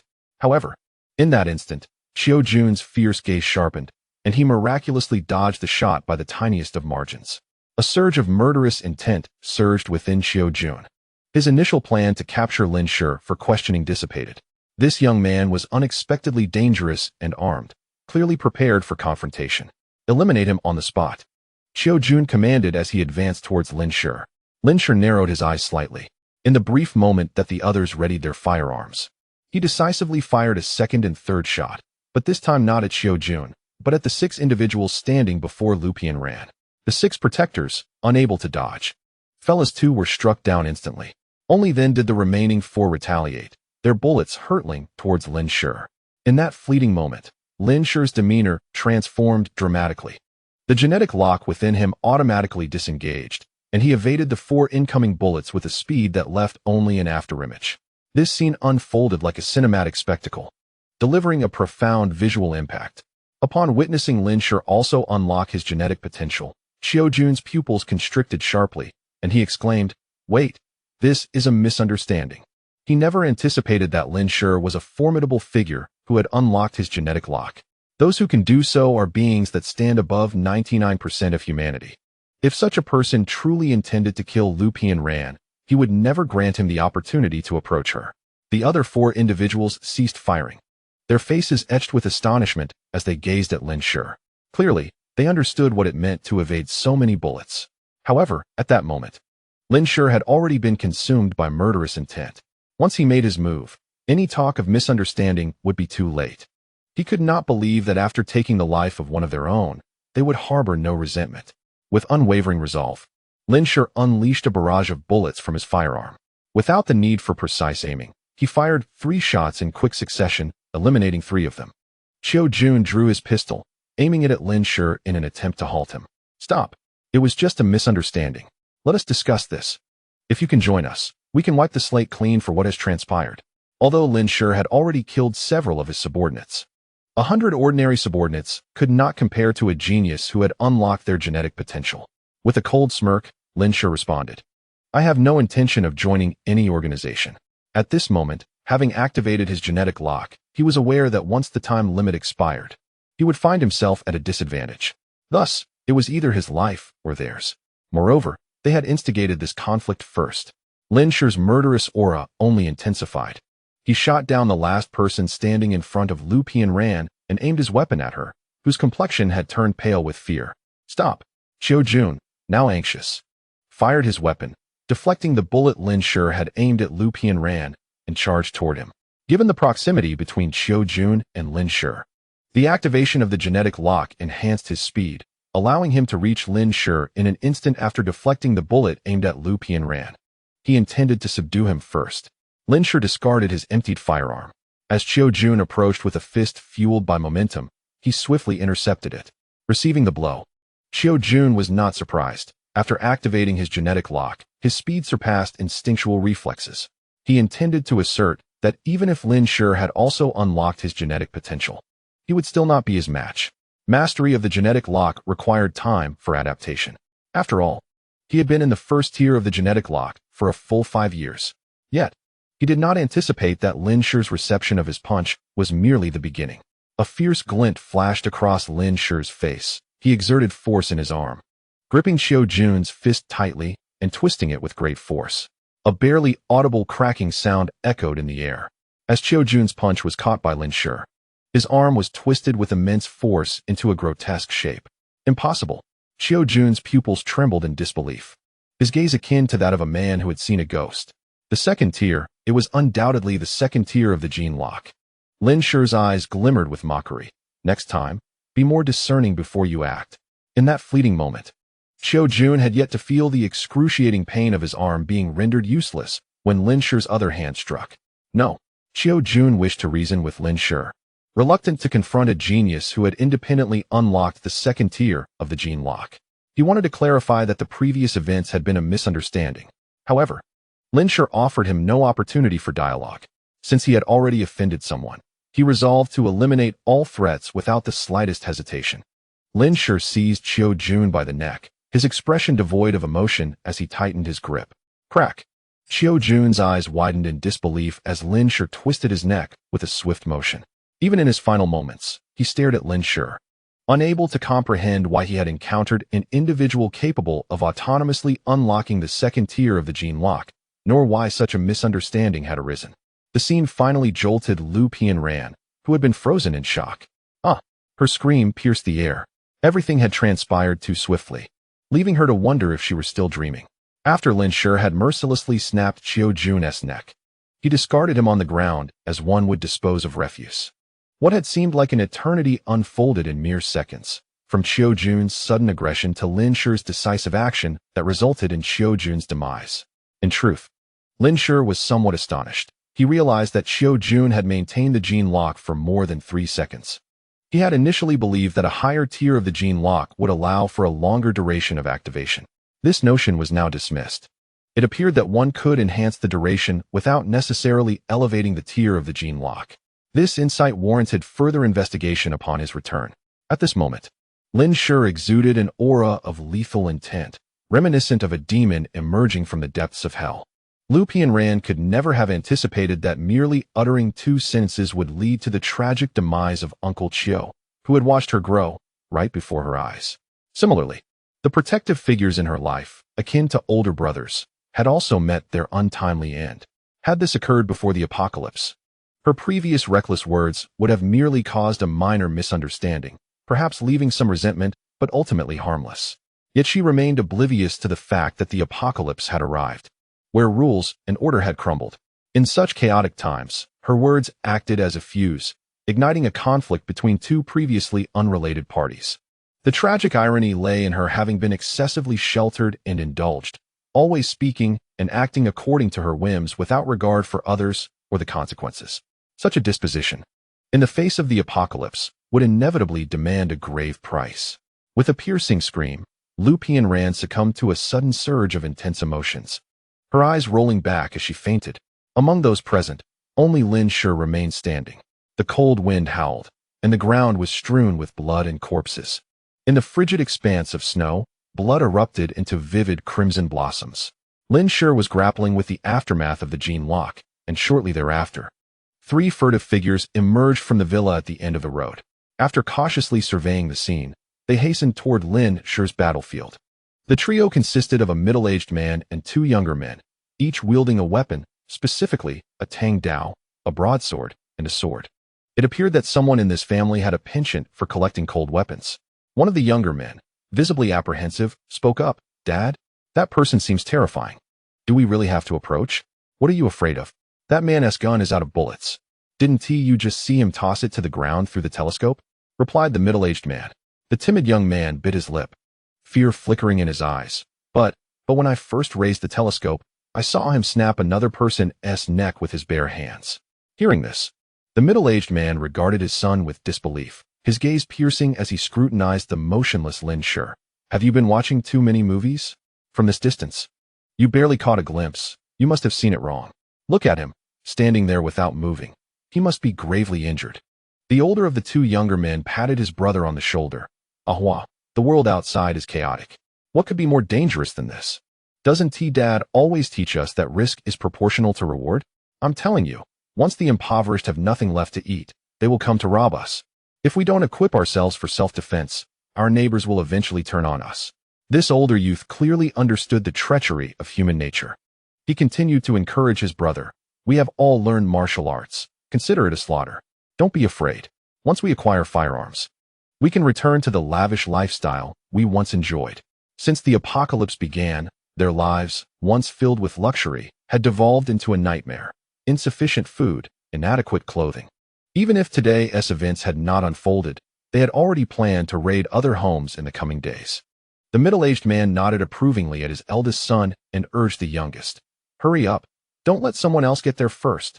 The trio quickened their pace, advancing toward Lin Shi. The recent gunfire had roused many, including those who had been hiding in the villa's secret chambers or basements, who now stealthily emerged to assess the situation. Soon, they noticed that the ordinarily shrewd neighbors, who usually kept to themselves, had all come out. Thus, even more individuals joined the throng, men, women, and 2 elderly persons among them. A voice suddenly cried out, "There are many guns over there." Instantly, the crowd reacted like cats catching a whiff of blood, their eyes gleaming with excitement. Due to the considerable distance and the swift conclusion of the battle, they scarcely had time to witness how the individuals surrounding Lin Shi met their demise.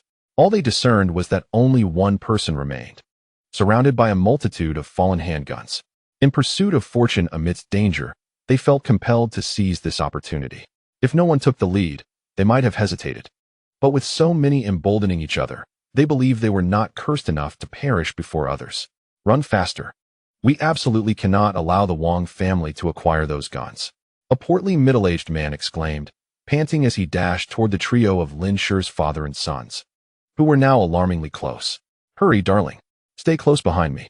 We cannot let anyone else get to the guns first. Otherwise, we will be at their mercy. A woman shouted from the other side. Many shared similar sentiments. Although the residential area was not densely populated, over 20 individuals surged forth.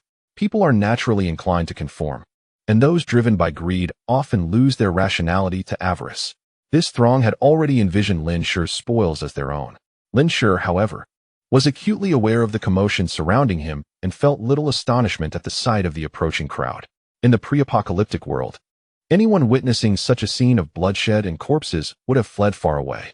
Yet in this new reality, instances of being ensnared like a mantis stalking a cicada were all too common. At that moment, he felt utterly drained, the after-effects of the genetic lock still lingering. However, he was not alone. Lin Shi steadied himself and reached out to the consciousness communication space. With his thoughts, he addressed the Demon King, who was still pursuing the gibbons in the space. Demon King, prepare for battle. The Demon King immediately halted its chase, its eyes sharpening with clarity, seemingly grasping in that instant that its master was in danger. It raised its head and barked once. Before long, the trio of father and sons arrived near Lin Shi. Observing Lin Shi's stillness as they approached, a sense of reassurance washed over them as they greedily gazed at the guns within reach. "Father, watch me as I take him down. You stay back and provide support," the older youth declared, his eyes gleaming with malice as he stepped forward. Having practiced martial arts for several years, he quickly perceived Lin Shi's unsteady stance and subtle tremors, a glimmer of determination igniting within him. The middle-aged man nodded, instructing his younger son to cautiously maneuver around to seize the gun. However, just as the youth brandished his blade and advanced towards Lin Shi, the Demon King's form suddenly materialized out of thin air. The older youth barely registered the massive shadow lunging at him before his neck was severed in an instant. Only then did the middle-aged man and the younger youth comprehend the appearance of a ferocious dog seemingly conjured from nowhere. "Clear the area, eliminate them all." Lin Shi's voice, devoid of any emotion, emanated from behind the mask. The Demon King, upon hearing this command, lunged forward without hesitation. He sank his teeth into one man's neck and then raised his head to pounce on the middle-aged man. Chapter 85. The Wrath of the Demon King. The Demon King lifted his gaze towards the audacious humans who dared to covet Lin Shi.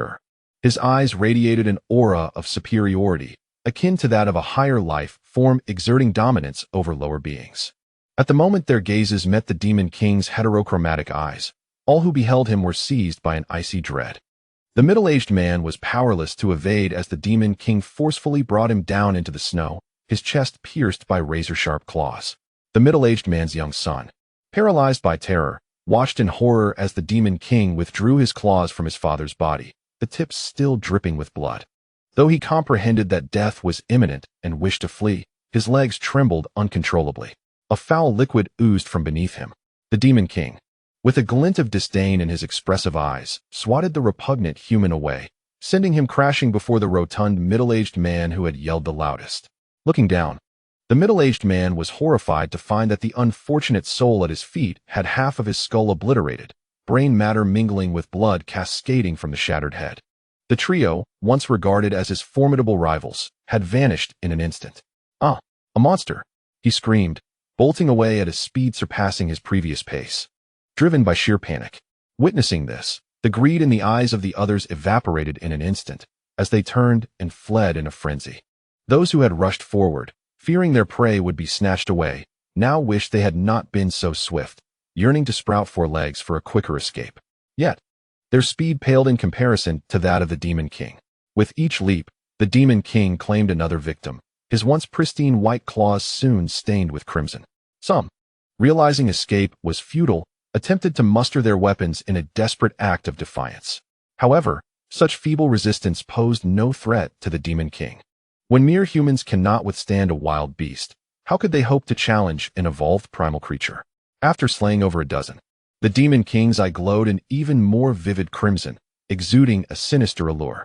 In that moment, he appeared to revert to his former self prior to meeting Lin Shi, exhibiting an extraordinary ferocity, devoid of the gentleness he displayed in Lin Shi's presence. The scene was a one-sided massacre. Meanwhile, some sought to stealthily approach Lin Shi amidst the chaos, hoping to snatch the handgun lying on the ground. However, upon noticing someone encroaching upon Lin Shi, the Demon King abandoned his intended target, charging towards the intruder. He bit off half of the man's shoulder. In his eyes, Lin Shi was the sole human worthy of recognition. All others were mere walking livestock. A piercing scream erupted as the Demon King's claw sliced through the man's neck, abruptly silencing him. After dispatching this audacious individual who dared to approach Lin Shi, the Demon King turned to pursue the remaining humans. The one-sided massacre swiftly approached its conclusion. Under the Demon King's speed and sharp instincts, none of these individuals managed to escape, all transformed into lifeless bodies that would no longer err. Witnessing this scene, Lin Shi finally bore a smile. Forming an alliance with the Demon King was undoubtedly his most prudent decision. However, the explosive power of the gene lock was marred by insufficient endurance. He must devise a solution to this fatal flaw, otherwise, he could not afford to activate the gene lock lightly in the future unless faced with life or death situations. As the aftereffects of the gene lock subsided, Lin Shi was astonished to discover that this time, the duration of the aftereffects was remarkably shorter than before. Recollecting the transformations he experienced after absorbing source energy on 2 previous occasions, a glimmer of insight sparked in his eyes. Perhaps, with sufficient source energy, he could mitigate the side effects following the activation of the gene lock. Lin Shi approached the instigator of all this turmoil, Lu Pianran. With a flick of his wrist, a military knife appeared in his hand, ready to eliminate this woman. Yet, a thought suddenly flashed through his mind. Her identity was not ordinary. He was certain that he had now established an irreconcilable enmity with Lu Pianran. It would be wise to first ascertain the identity of the forces backing her to avoid falling into a passive position in the future. Resolving to allow her to live a little longer, he stored her in his space. Subsequently, he gathered all the bodies from the villa into the same space, erasing all traces. After changing his attire and reclaiming the Demon King, Lin Shi departed from the now desolate villa district. Upon returning to the safe house, night had already fallen. Meanwhile, Lu Pianran, stored within Lin Shi's space, began to awaken. As she regained consciousness, she was met with the predatory gazes of a dog and a gibbon, both looming over her. The immense size of the Demon King and the oppressive aura of the source beast caused Lu Pianran to faint once more. It was only when Lin Shi instructed the Demon King to douse her with a bucket of icy water that she jolted awake with a startled scream. Chapter 86. The origins of Lu Pianran. Suddenly drenched from head to toe in icy water, Lu Pianran gasped and sat up abruptly. Upon doing so, she was confronted with the Demon King's enormous visage, prompting yet another shriek of terror. Silence. Lin Shi's voice resonated within the space. If you make another sound, I shall end your life immediately. Hearing that familiar threat, Lu Pianran instinctively recalled the earlier events at the villa. Clutching her head, she pleaded, "Please don't kill me. Lin Shi, seated on the sofa of the safe house, idly twirled a pen in his fingers and communicated within the space. I will ask, and you will answer. Should you refuse to cooperate, my demon king shall methodically devour your flesh. Terrified, Lu Pianran dared not lift her head, repeatedly affirming, I will cooperate. I will cooperate. Please, spare me. My father is wealthy. As long as you do not harm me, I can provide anything you desire. First question, who are you? My name is Lu Pianran, and I am a university student in this city. I originally resided in my dormitory until an unexpected power outage led Uncle Chio to escort me to that villa. Today, I, Lu Pianran, have been so frightened that I have lost all psychological defenses and answered Lin Shi's every inquiry. Lin Shi continued to probe. You previously mentioned that your father is the most formidable person in Shushi. Who is he? Upon hearing the mention of my father, my initial panic began to dissipate slightly, and my eyes sparkled with a flicker of hope. Suddenly, a booming roar echoed just above my head, causing me to tremble in fear, and I quickly replied, my father is an officer in the Shushi military. Lin Shi's eyes glinted with a knowing expression as he pressed further. What is his rank? He is a major general. I responded, my gaze momentarily faltering. Lin Shi's tone turned icy. You are lying. There are no major generals in the Shushi military with the surname Lu.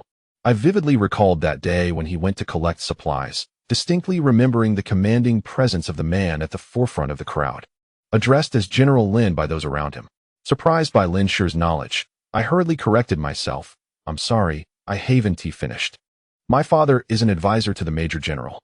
Lin Shi scoffed mockingly. An advisor is the most powerful person in the Shushi military? Instinctively, I raised my head to retort. My father saved the major general's life, so that connection is quite significant. Even the major general must heed my father's words. He is indeed the most formidable. Only then did I realize I was in a rather peculiar predicament. What is your father's name? Lin Shi inquired. Lu Peng. My father's name is Lu Peng. Lin Shi proceeded to ask several more questions, such as what Lu Peng looked like and whether I had other family members, all of which I answered without hesitation. However, when he inquired about the information regarding genetic locks within the military, I found myself utterly clueless. At that moment, I stood up, surveying my surroundings, yet I refrained from wandering aimlessly under the watchful gaze of the Demon King. Curiosity overcame a portion of my underlying fear, prompting me to respond to Lin Shi. I genuinely know nothing about the genetic locks you mentioned. Where's this place? Where are you? Please let me go. You can ask my father for money or anything you desire. He will surely comply. My hands, concealed beneath my somewhat soiled-down jacket, clenched tightly. When I return, I will ensure my father has you shot to avenge Uncle Chio and the others. Yet, unbeknownst to me, that opportunity would never arise. Lin Shi did not respond to my pleas, but instead addressed the Demon King. Demon King, eliminate her. After issuing the command, he turned his attention away from this woman, who had lost all value. He had no desire to keep her in his domain to consume and defecate. As for the threat posed by the Major General's aide, Lin Shi did not reveal himself at all today, and all witnesses from that villa area have perished. Even if the troops later discover any clues there, they would remain oblivious to their identities.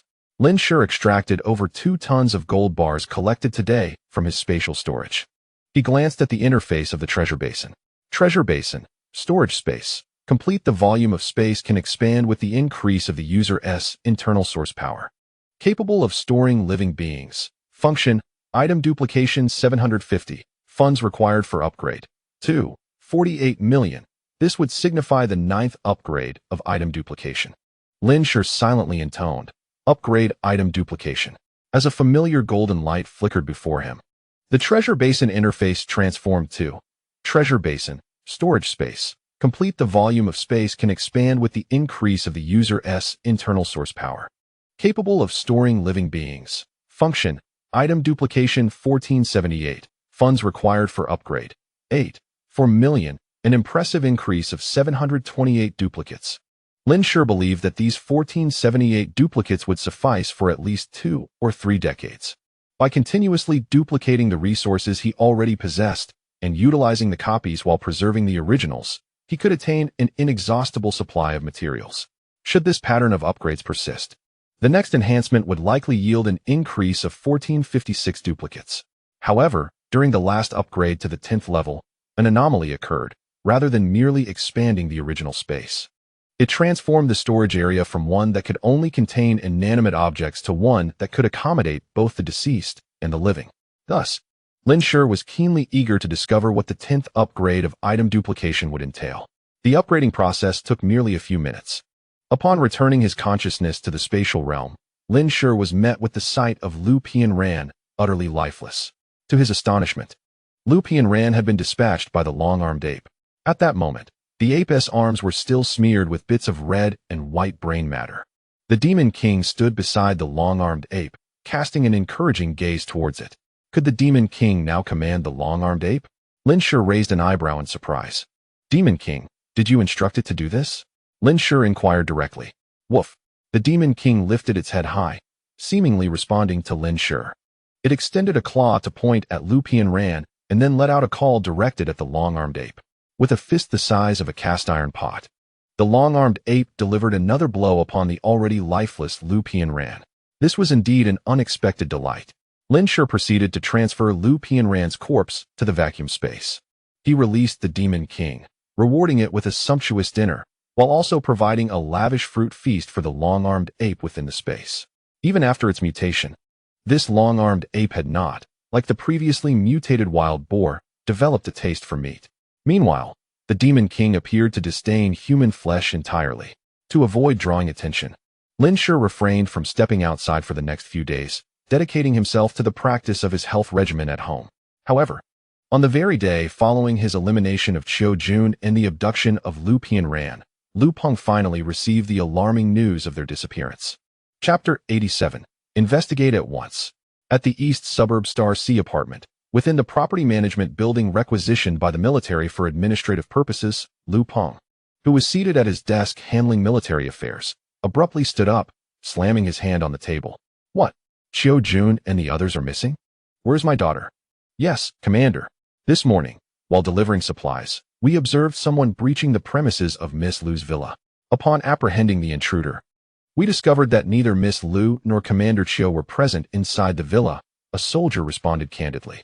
He and another soldier were tasked with delivering provisions and food to Lu Pianran's group every 3 days.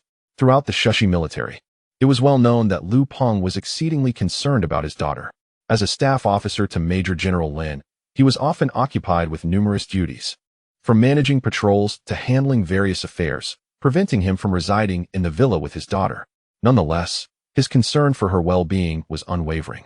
Lu Peng, a man in his 40s, bore the marks of a prolonged military career, rendering his visage older than his years.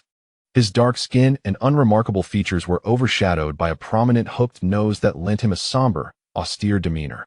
At that moment, urgency etched across his face. The deep furrows on his brow twisted into a tight line. Where is the intruder? Have you interrogated him?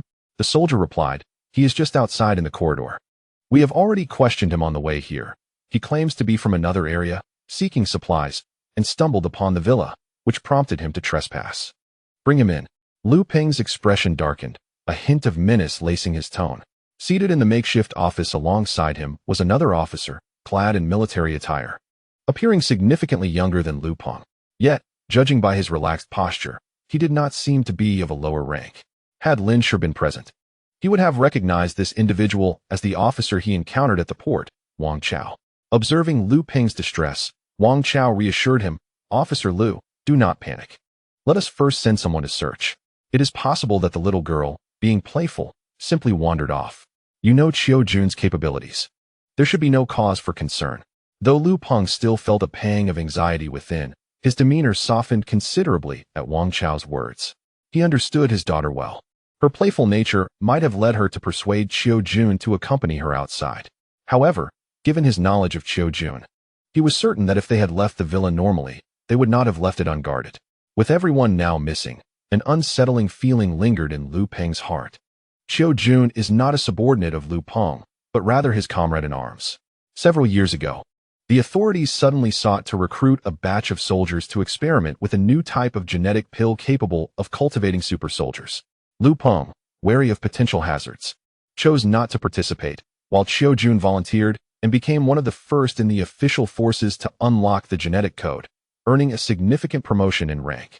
His assignment to protect Lu Pianran is not only due to their long-standing friendship, but also thanks to Lu Peng having previously rescued Major General Lin, which facilitated the borrowing of personnel from him. Upon receiving orders, the soldiers swiftly apprehended the intruder who had trespassed into the villa. The individual, a man in his 30s, shouted his innocence upon being brought in. "Sir, I merely glanced inside when I saw no one was home.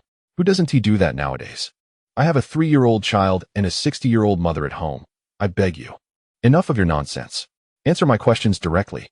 Lu Peng, with a grim expression, conducted an interrogation. The responses received mirrored those of the soldiers. One soldier inquired, "Sir, how should we deal with him?" "Imprison him.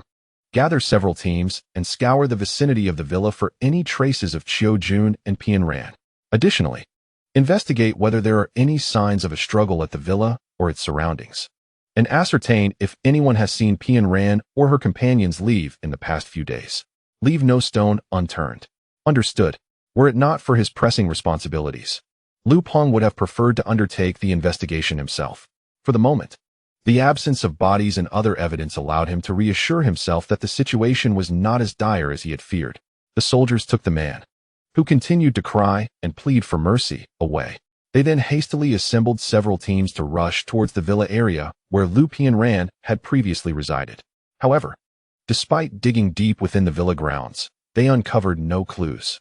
This was largely because Lin Shi and Qiu Jun had engaged in combat outdoors, and while disposing of the bodies and erasing traces, Lin Shi had removed the bloodied snow that had fallen to the ground and stored it away. Afterwards, he and the Demon King leveled the area where the snow had been cleared before departing. By the following day, even the slightest imperfections had been perfectly concealed by the heavy snowfall. The soldiers found that nearly all the residents of the villa area had vanished without a trace, and they discovered no additional clues. Instead, they inadvertently uncovered some survivors who had been hiding in the basement to escape the cold, bringing them back to Shanghai apartment. Lu Peng personally interrogated these individuals, only to find that, being located at the edge of the villa and sheltered in the basement, they had not heard the commotion of the battle between Lin Shi and Qiu Jun that day and were entirely oblivious to the events, thus unable to provide any useful information. Lu Peng, frustrated and considering more severe measures for these individuals, was reprimanded by Major General Lin and ultimately released them. The individuals returned to the villa lamented their misfortune, yet they remained oblivious to the fact that they had narrowly escaped not one, but 2 calamities. In the ensuing days, the survivors of Shushi discovered that the patrol soldiers patrolling the streets had more than doubled in number. Although Major General Lin reproached Lu Peng, he understood that Lu Peng's foremost concern was his only daughter. He took the initiative to dispatch people to assist in locating Lu Pian Ran and his subordinate, Qiu Jun. However, Lu Pian Ran and Qiu Jun had been whisked away from the villa area by Lin Shi using spatial manipulation. Outside the confines of the villa, it was impossible for anyone to have seen their whereabouts. Days passed without a single clue, yet they managed to apprehend a considerable number of troublemakers instead. Meanwhile, Lin Shi remained comfortably ensconced in the safe house, unaware of the stir caused by these events. Even if he were aware, his disposition would remain unperturbed. As Lu Pian Ran had stated, her father's deep concern for her inevitably led to this situation. At this moment, Lin Shi had been practicing his health regimen in the safe house for an entire week. Throughout this week, aside from venturing out daily to clear the snow from the mountain peak, he had not stepped outside at all, dedicating himself entirely to his cultivation. At last, he had achieved the remarkable feat of independently unlocking his genetic lock.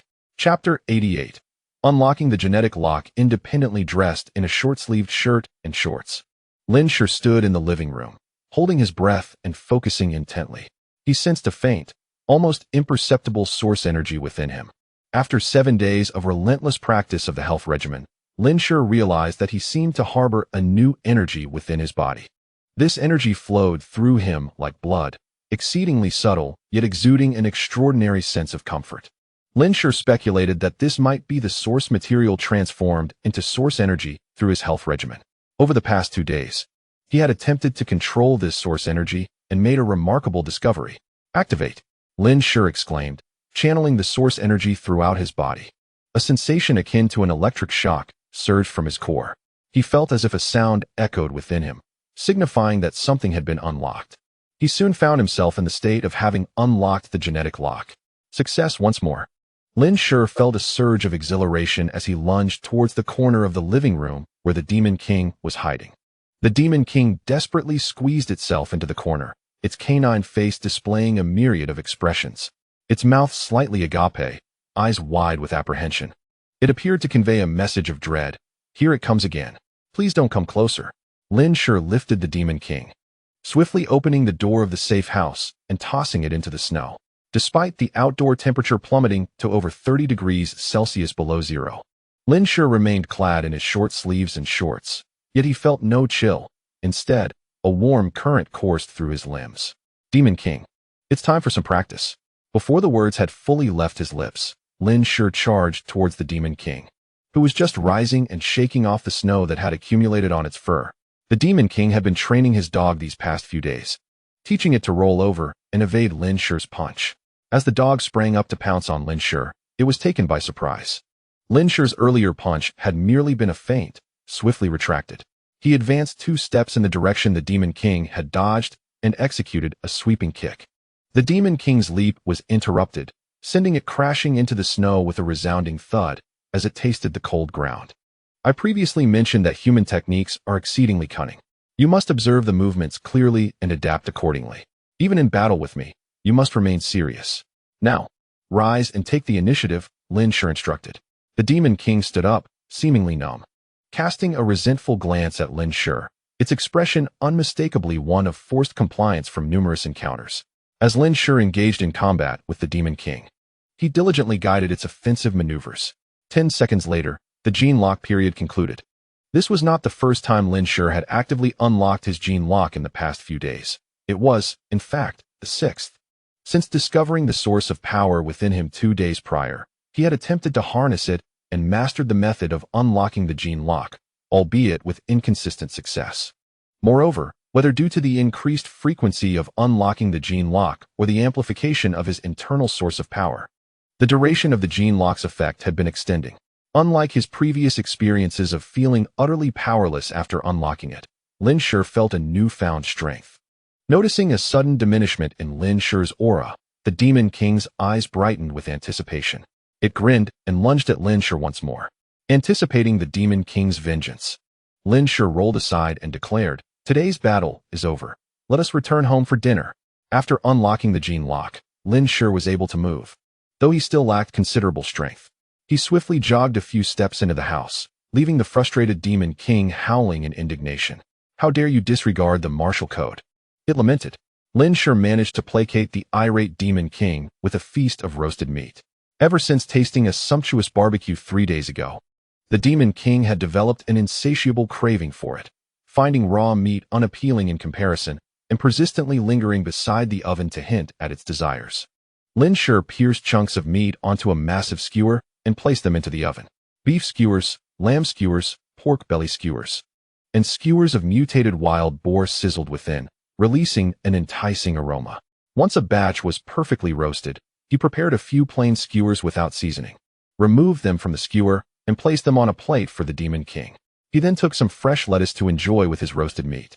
The crisp, fragrant lettuce paired with the rich, succulent lamb provided a delightful satisfaction with every bite. Having had his fill of roasted meat, Lin Shi retrieved a watermelon from his space, ventured outside, and buried it in the snow. Moments later, he unearthed it, presenting a perfectly chilled watermelon. If it weren't for the frigid temperatures outside, Lin Shi would have relished the opportunity to barbecue with charcoal, for the exquisite taste of grilled meat is unparalleled. After enjoying lunch, the Demon King, with a look of satisfaction, licked his lips and approached Lin Shi, nudging his leg and gazing up at him. Did he wish to enter the space again? The Demon King nodded affirmatively. Lin Shi found himself both amused and exasperated. Each time the Demon King left a mess in his realm, he would have to retrieve it from the gibbons. Nevertheless, how could he deny the wishes of his companion? In recent days, the gibbons had been notably obedient to the Demon King. After placing the Demon King back into the space, Lin Shi took a moment to rest before preparing his attire. He intended to venture deep into the back mountains today to see if he could capture a solitary source beast to bring back. Meanwhile, in the Star Sea apartment, Lu Peng was seething with frustration, exclaiming, "How can we not find them? It is simply inconceivable." He angrily grabbed a water cup from the table and smashed it onto the floor before the reporting soldier, his voice laced with barely contained rage. You must search the entire Sha city immediately. Scour every possible location. I want them found, even if it means overturning the entire city. Yes, Commander Liu, the soldier replied. Once the soldier departed, Liu Peng slumped into his chair, his chest heaving with agitation. As the days passed without any news of Liu Pianran, the ominous feeling in his heart intensified. Since last night, he had not closed his eyes for even a moment. Despite the relentless search by numerous soldiers over the past 7 days, scouring every corner of Sha City, there was still no trace or clue. The absence of news was damning. Liu Peng's heart sank with the dreadful realization that his daughter might have met with misfortune. The majority of the soldiers dispatched to search for her had been called back, returning to their posts. This grim turn of events rendered the hope of finding Liu Pianran increasingly bleak. A flash of resentment flickered in Liu Peng's eyes as he felt a deep-seated anger towards Major General Lin Tianrui. He had saved Lin Tianrui, this ungrateful wretch. And yet now, even the simple request for assistance in finding his daughter was met with evasion. It was utterly heartless and ungrateful. Yet, as long as there remained a sliver of hope, Liu Peng vowed he would never relent. He would seek out his daughter, and if she were lost to him, he would ensure that the one responsible would face a fate most gruesome. At that moment, consumed by rage, Liu Peng failed to consider the weighty burdens shouldered by the soldiers. They were tasked with gathering supplies, distributing them, patrolling, and repairing essential equipment. Some soldiers even had to take on the role of masons, working alongside survivors to construct shelters. The urgency of their tasks was palpable. Delaying for even a day could result in further loss of life among the survivors outside. Even within the ranks, several soldiers had already made the ultimate sacrifice. Yet, Liu Peng was oblivious to these considerations. His mind was solely fixated on his daughter. The inability to locate her meant he would demand that others pay the price in her stead. Liu Peng's gaze transformed into an expression of fierce determination as he rose to his feet, concealing the dagger from the drawer within the confines of his waistband. He strode purposefully towards the exit. The soldier stationed at the door saluted Liu Peng. In a somber tone, Liu Peng commanded, "Where are the criminals captured a few days ago? Lead me to them." Chapter 89. Pursuing clues. Though the soldiers had yet to uncover the whereabouts of Liu Pianran and her companions, they had apprehended numerous individuals who had engaged in acts of robbery and violence along the back roads. The soldier guided the brooding Liu Peng away from the Star Sea apartment. At that moment, on the balcony of one of the apartment buildings, Wang Chao and a burly man stood, watching as Liu Peng exited the Star Sea apartment.